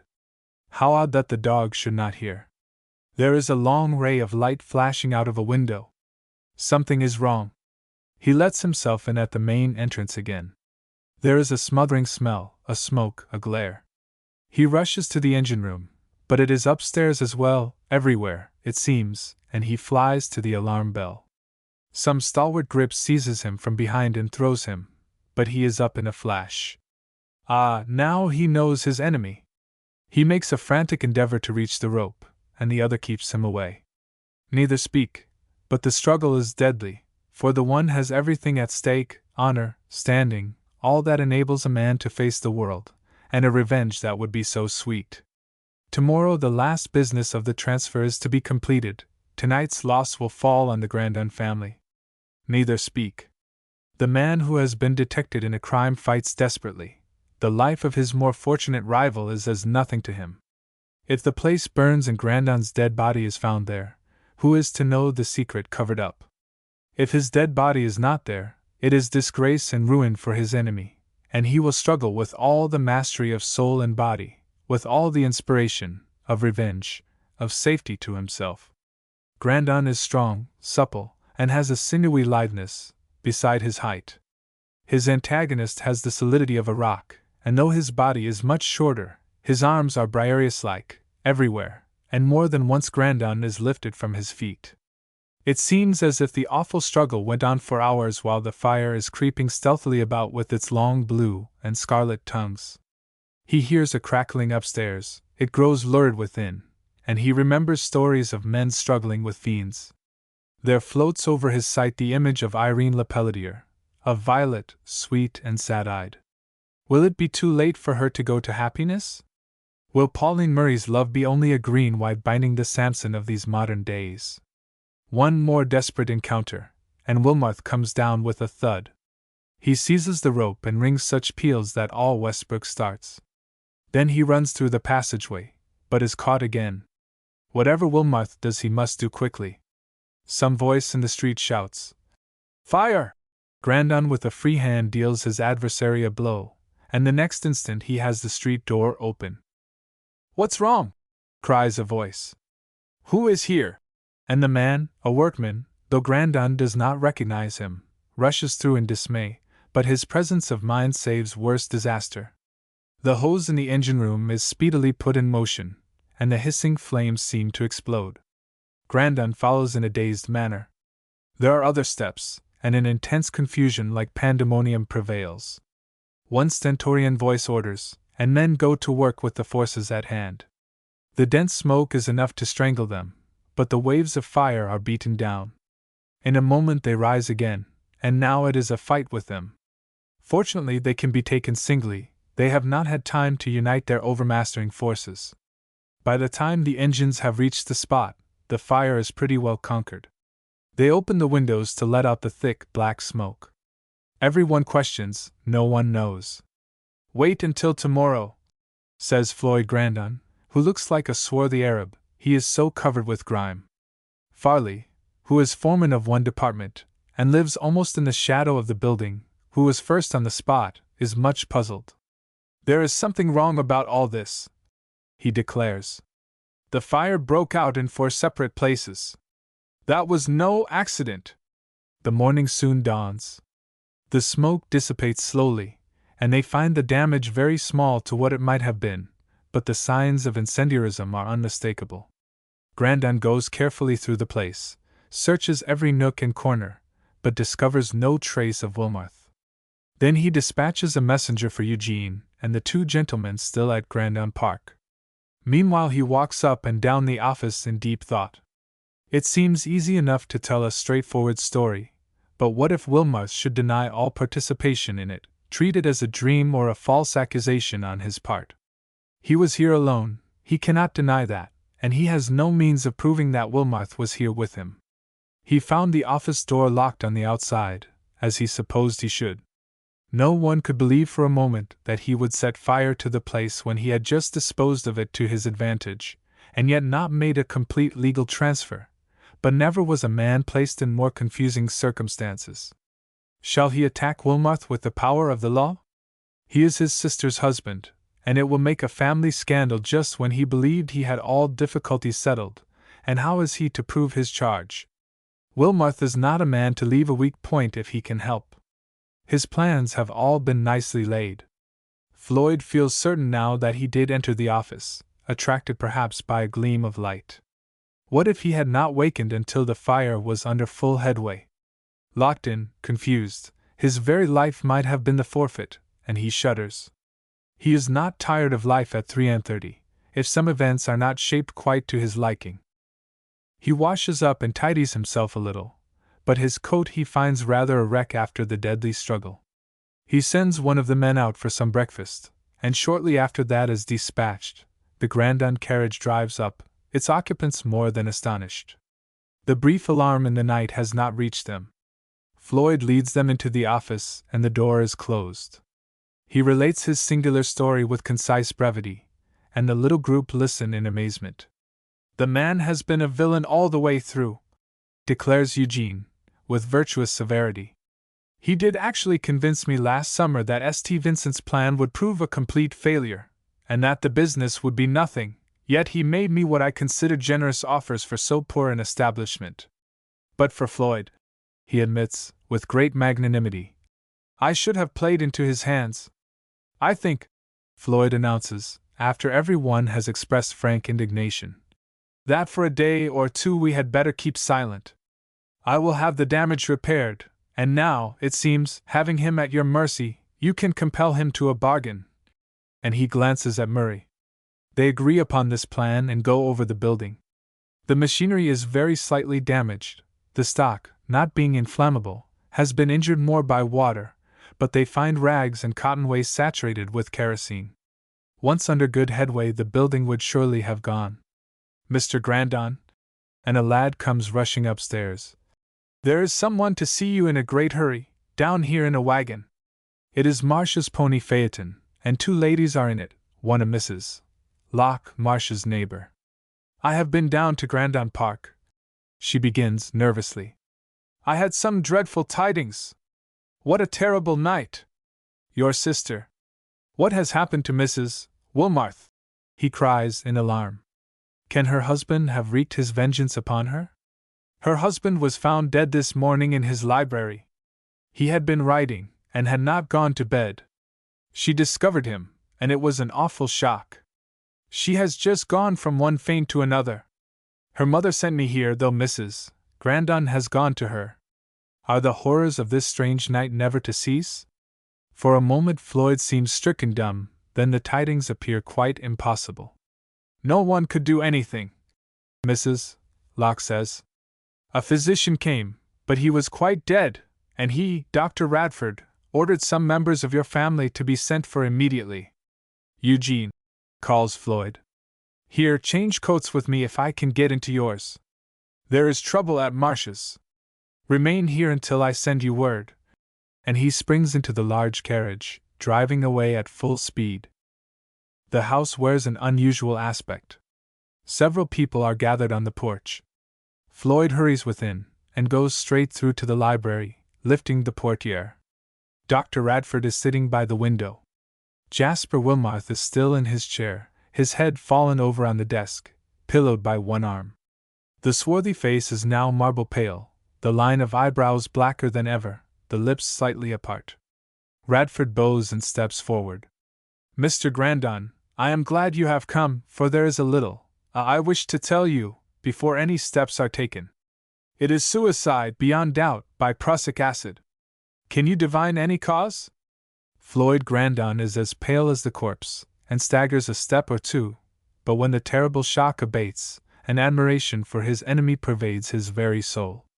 It is what he would have done rather than meet criminal disgrace.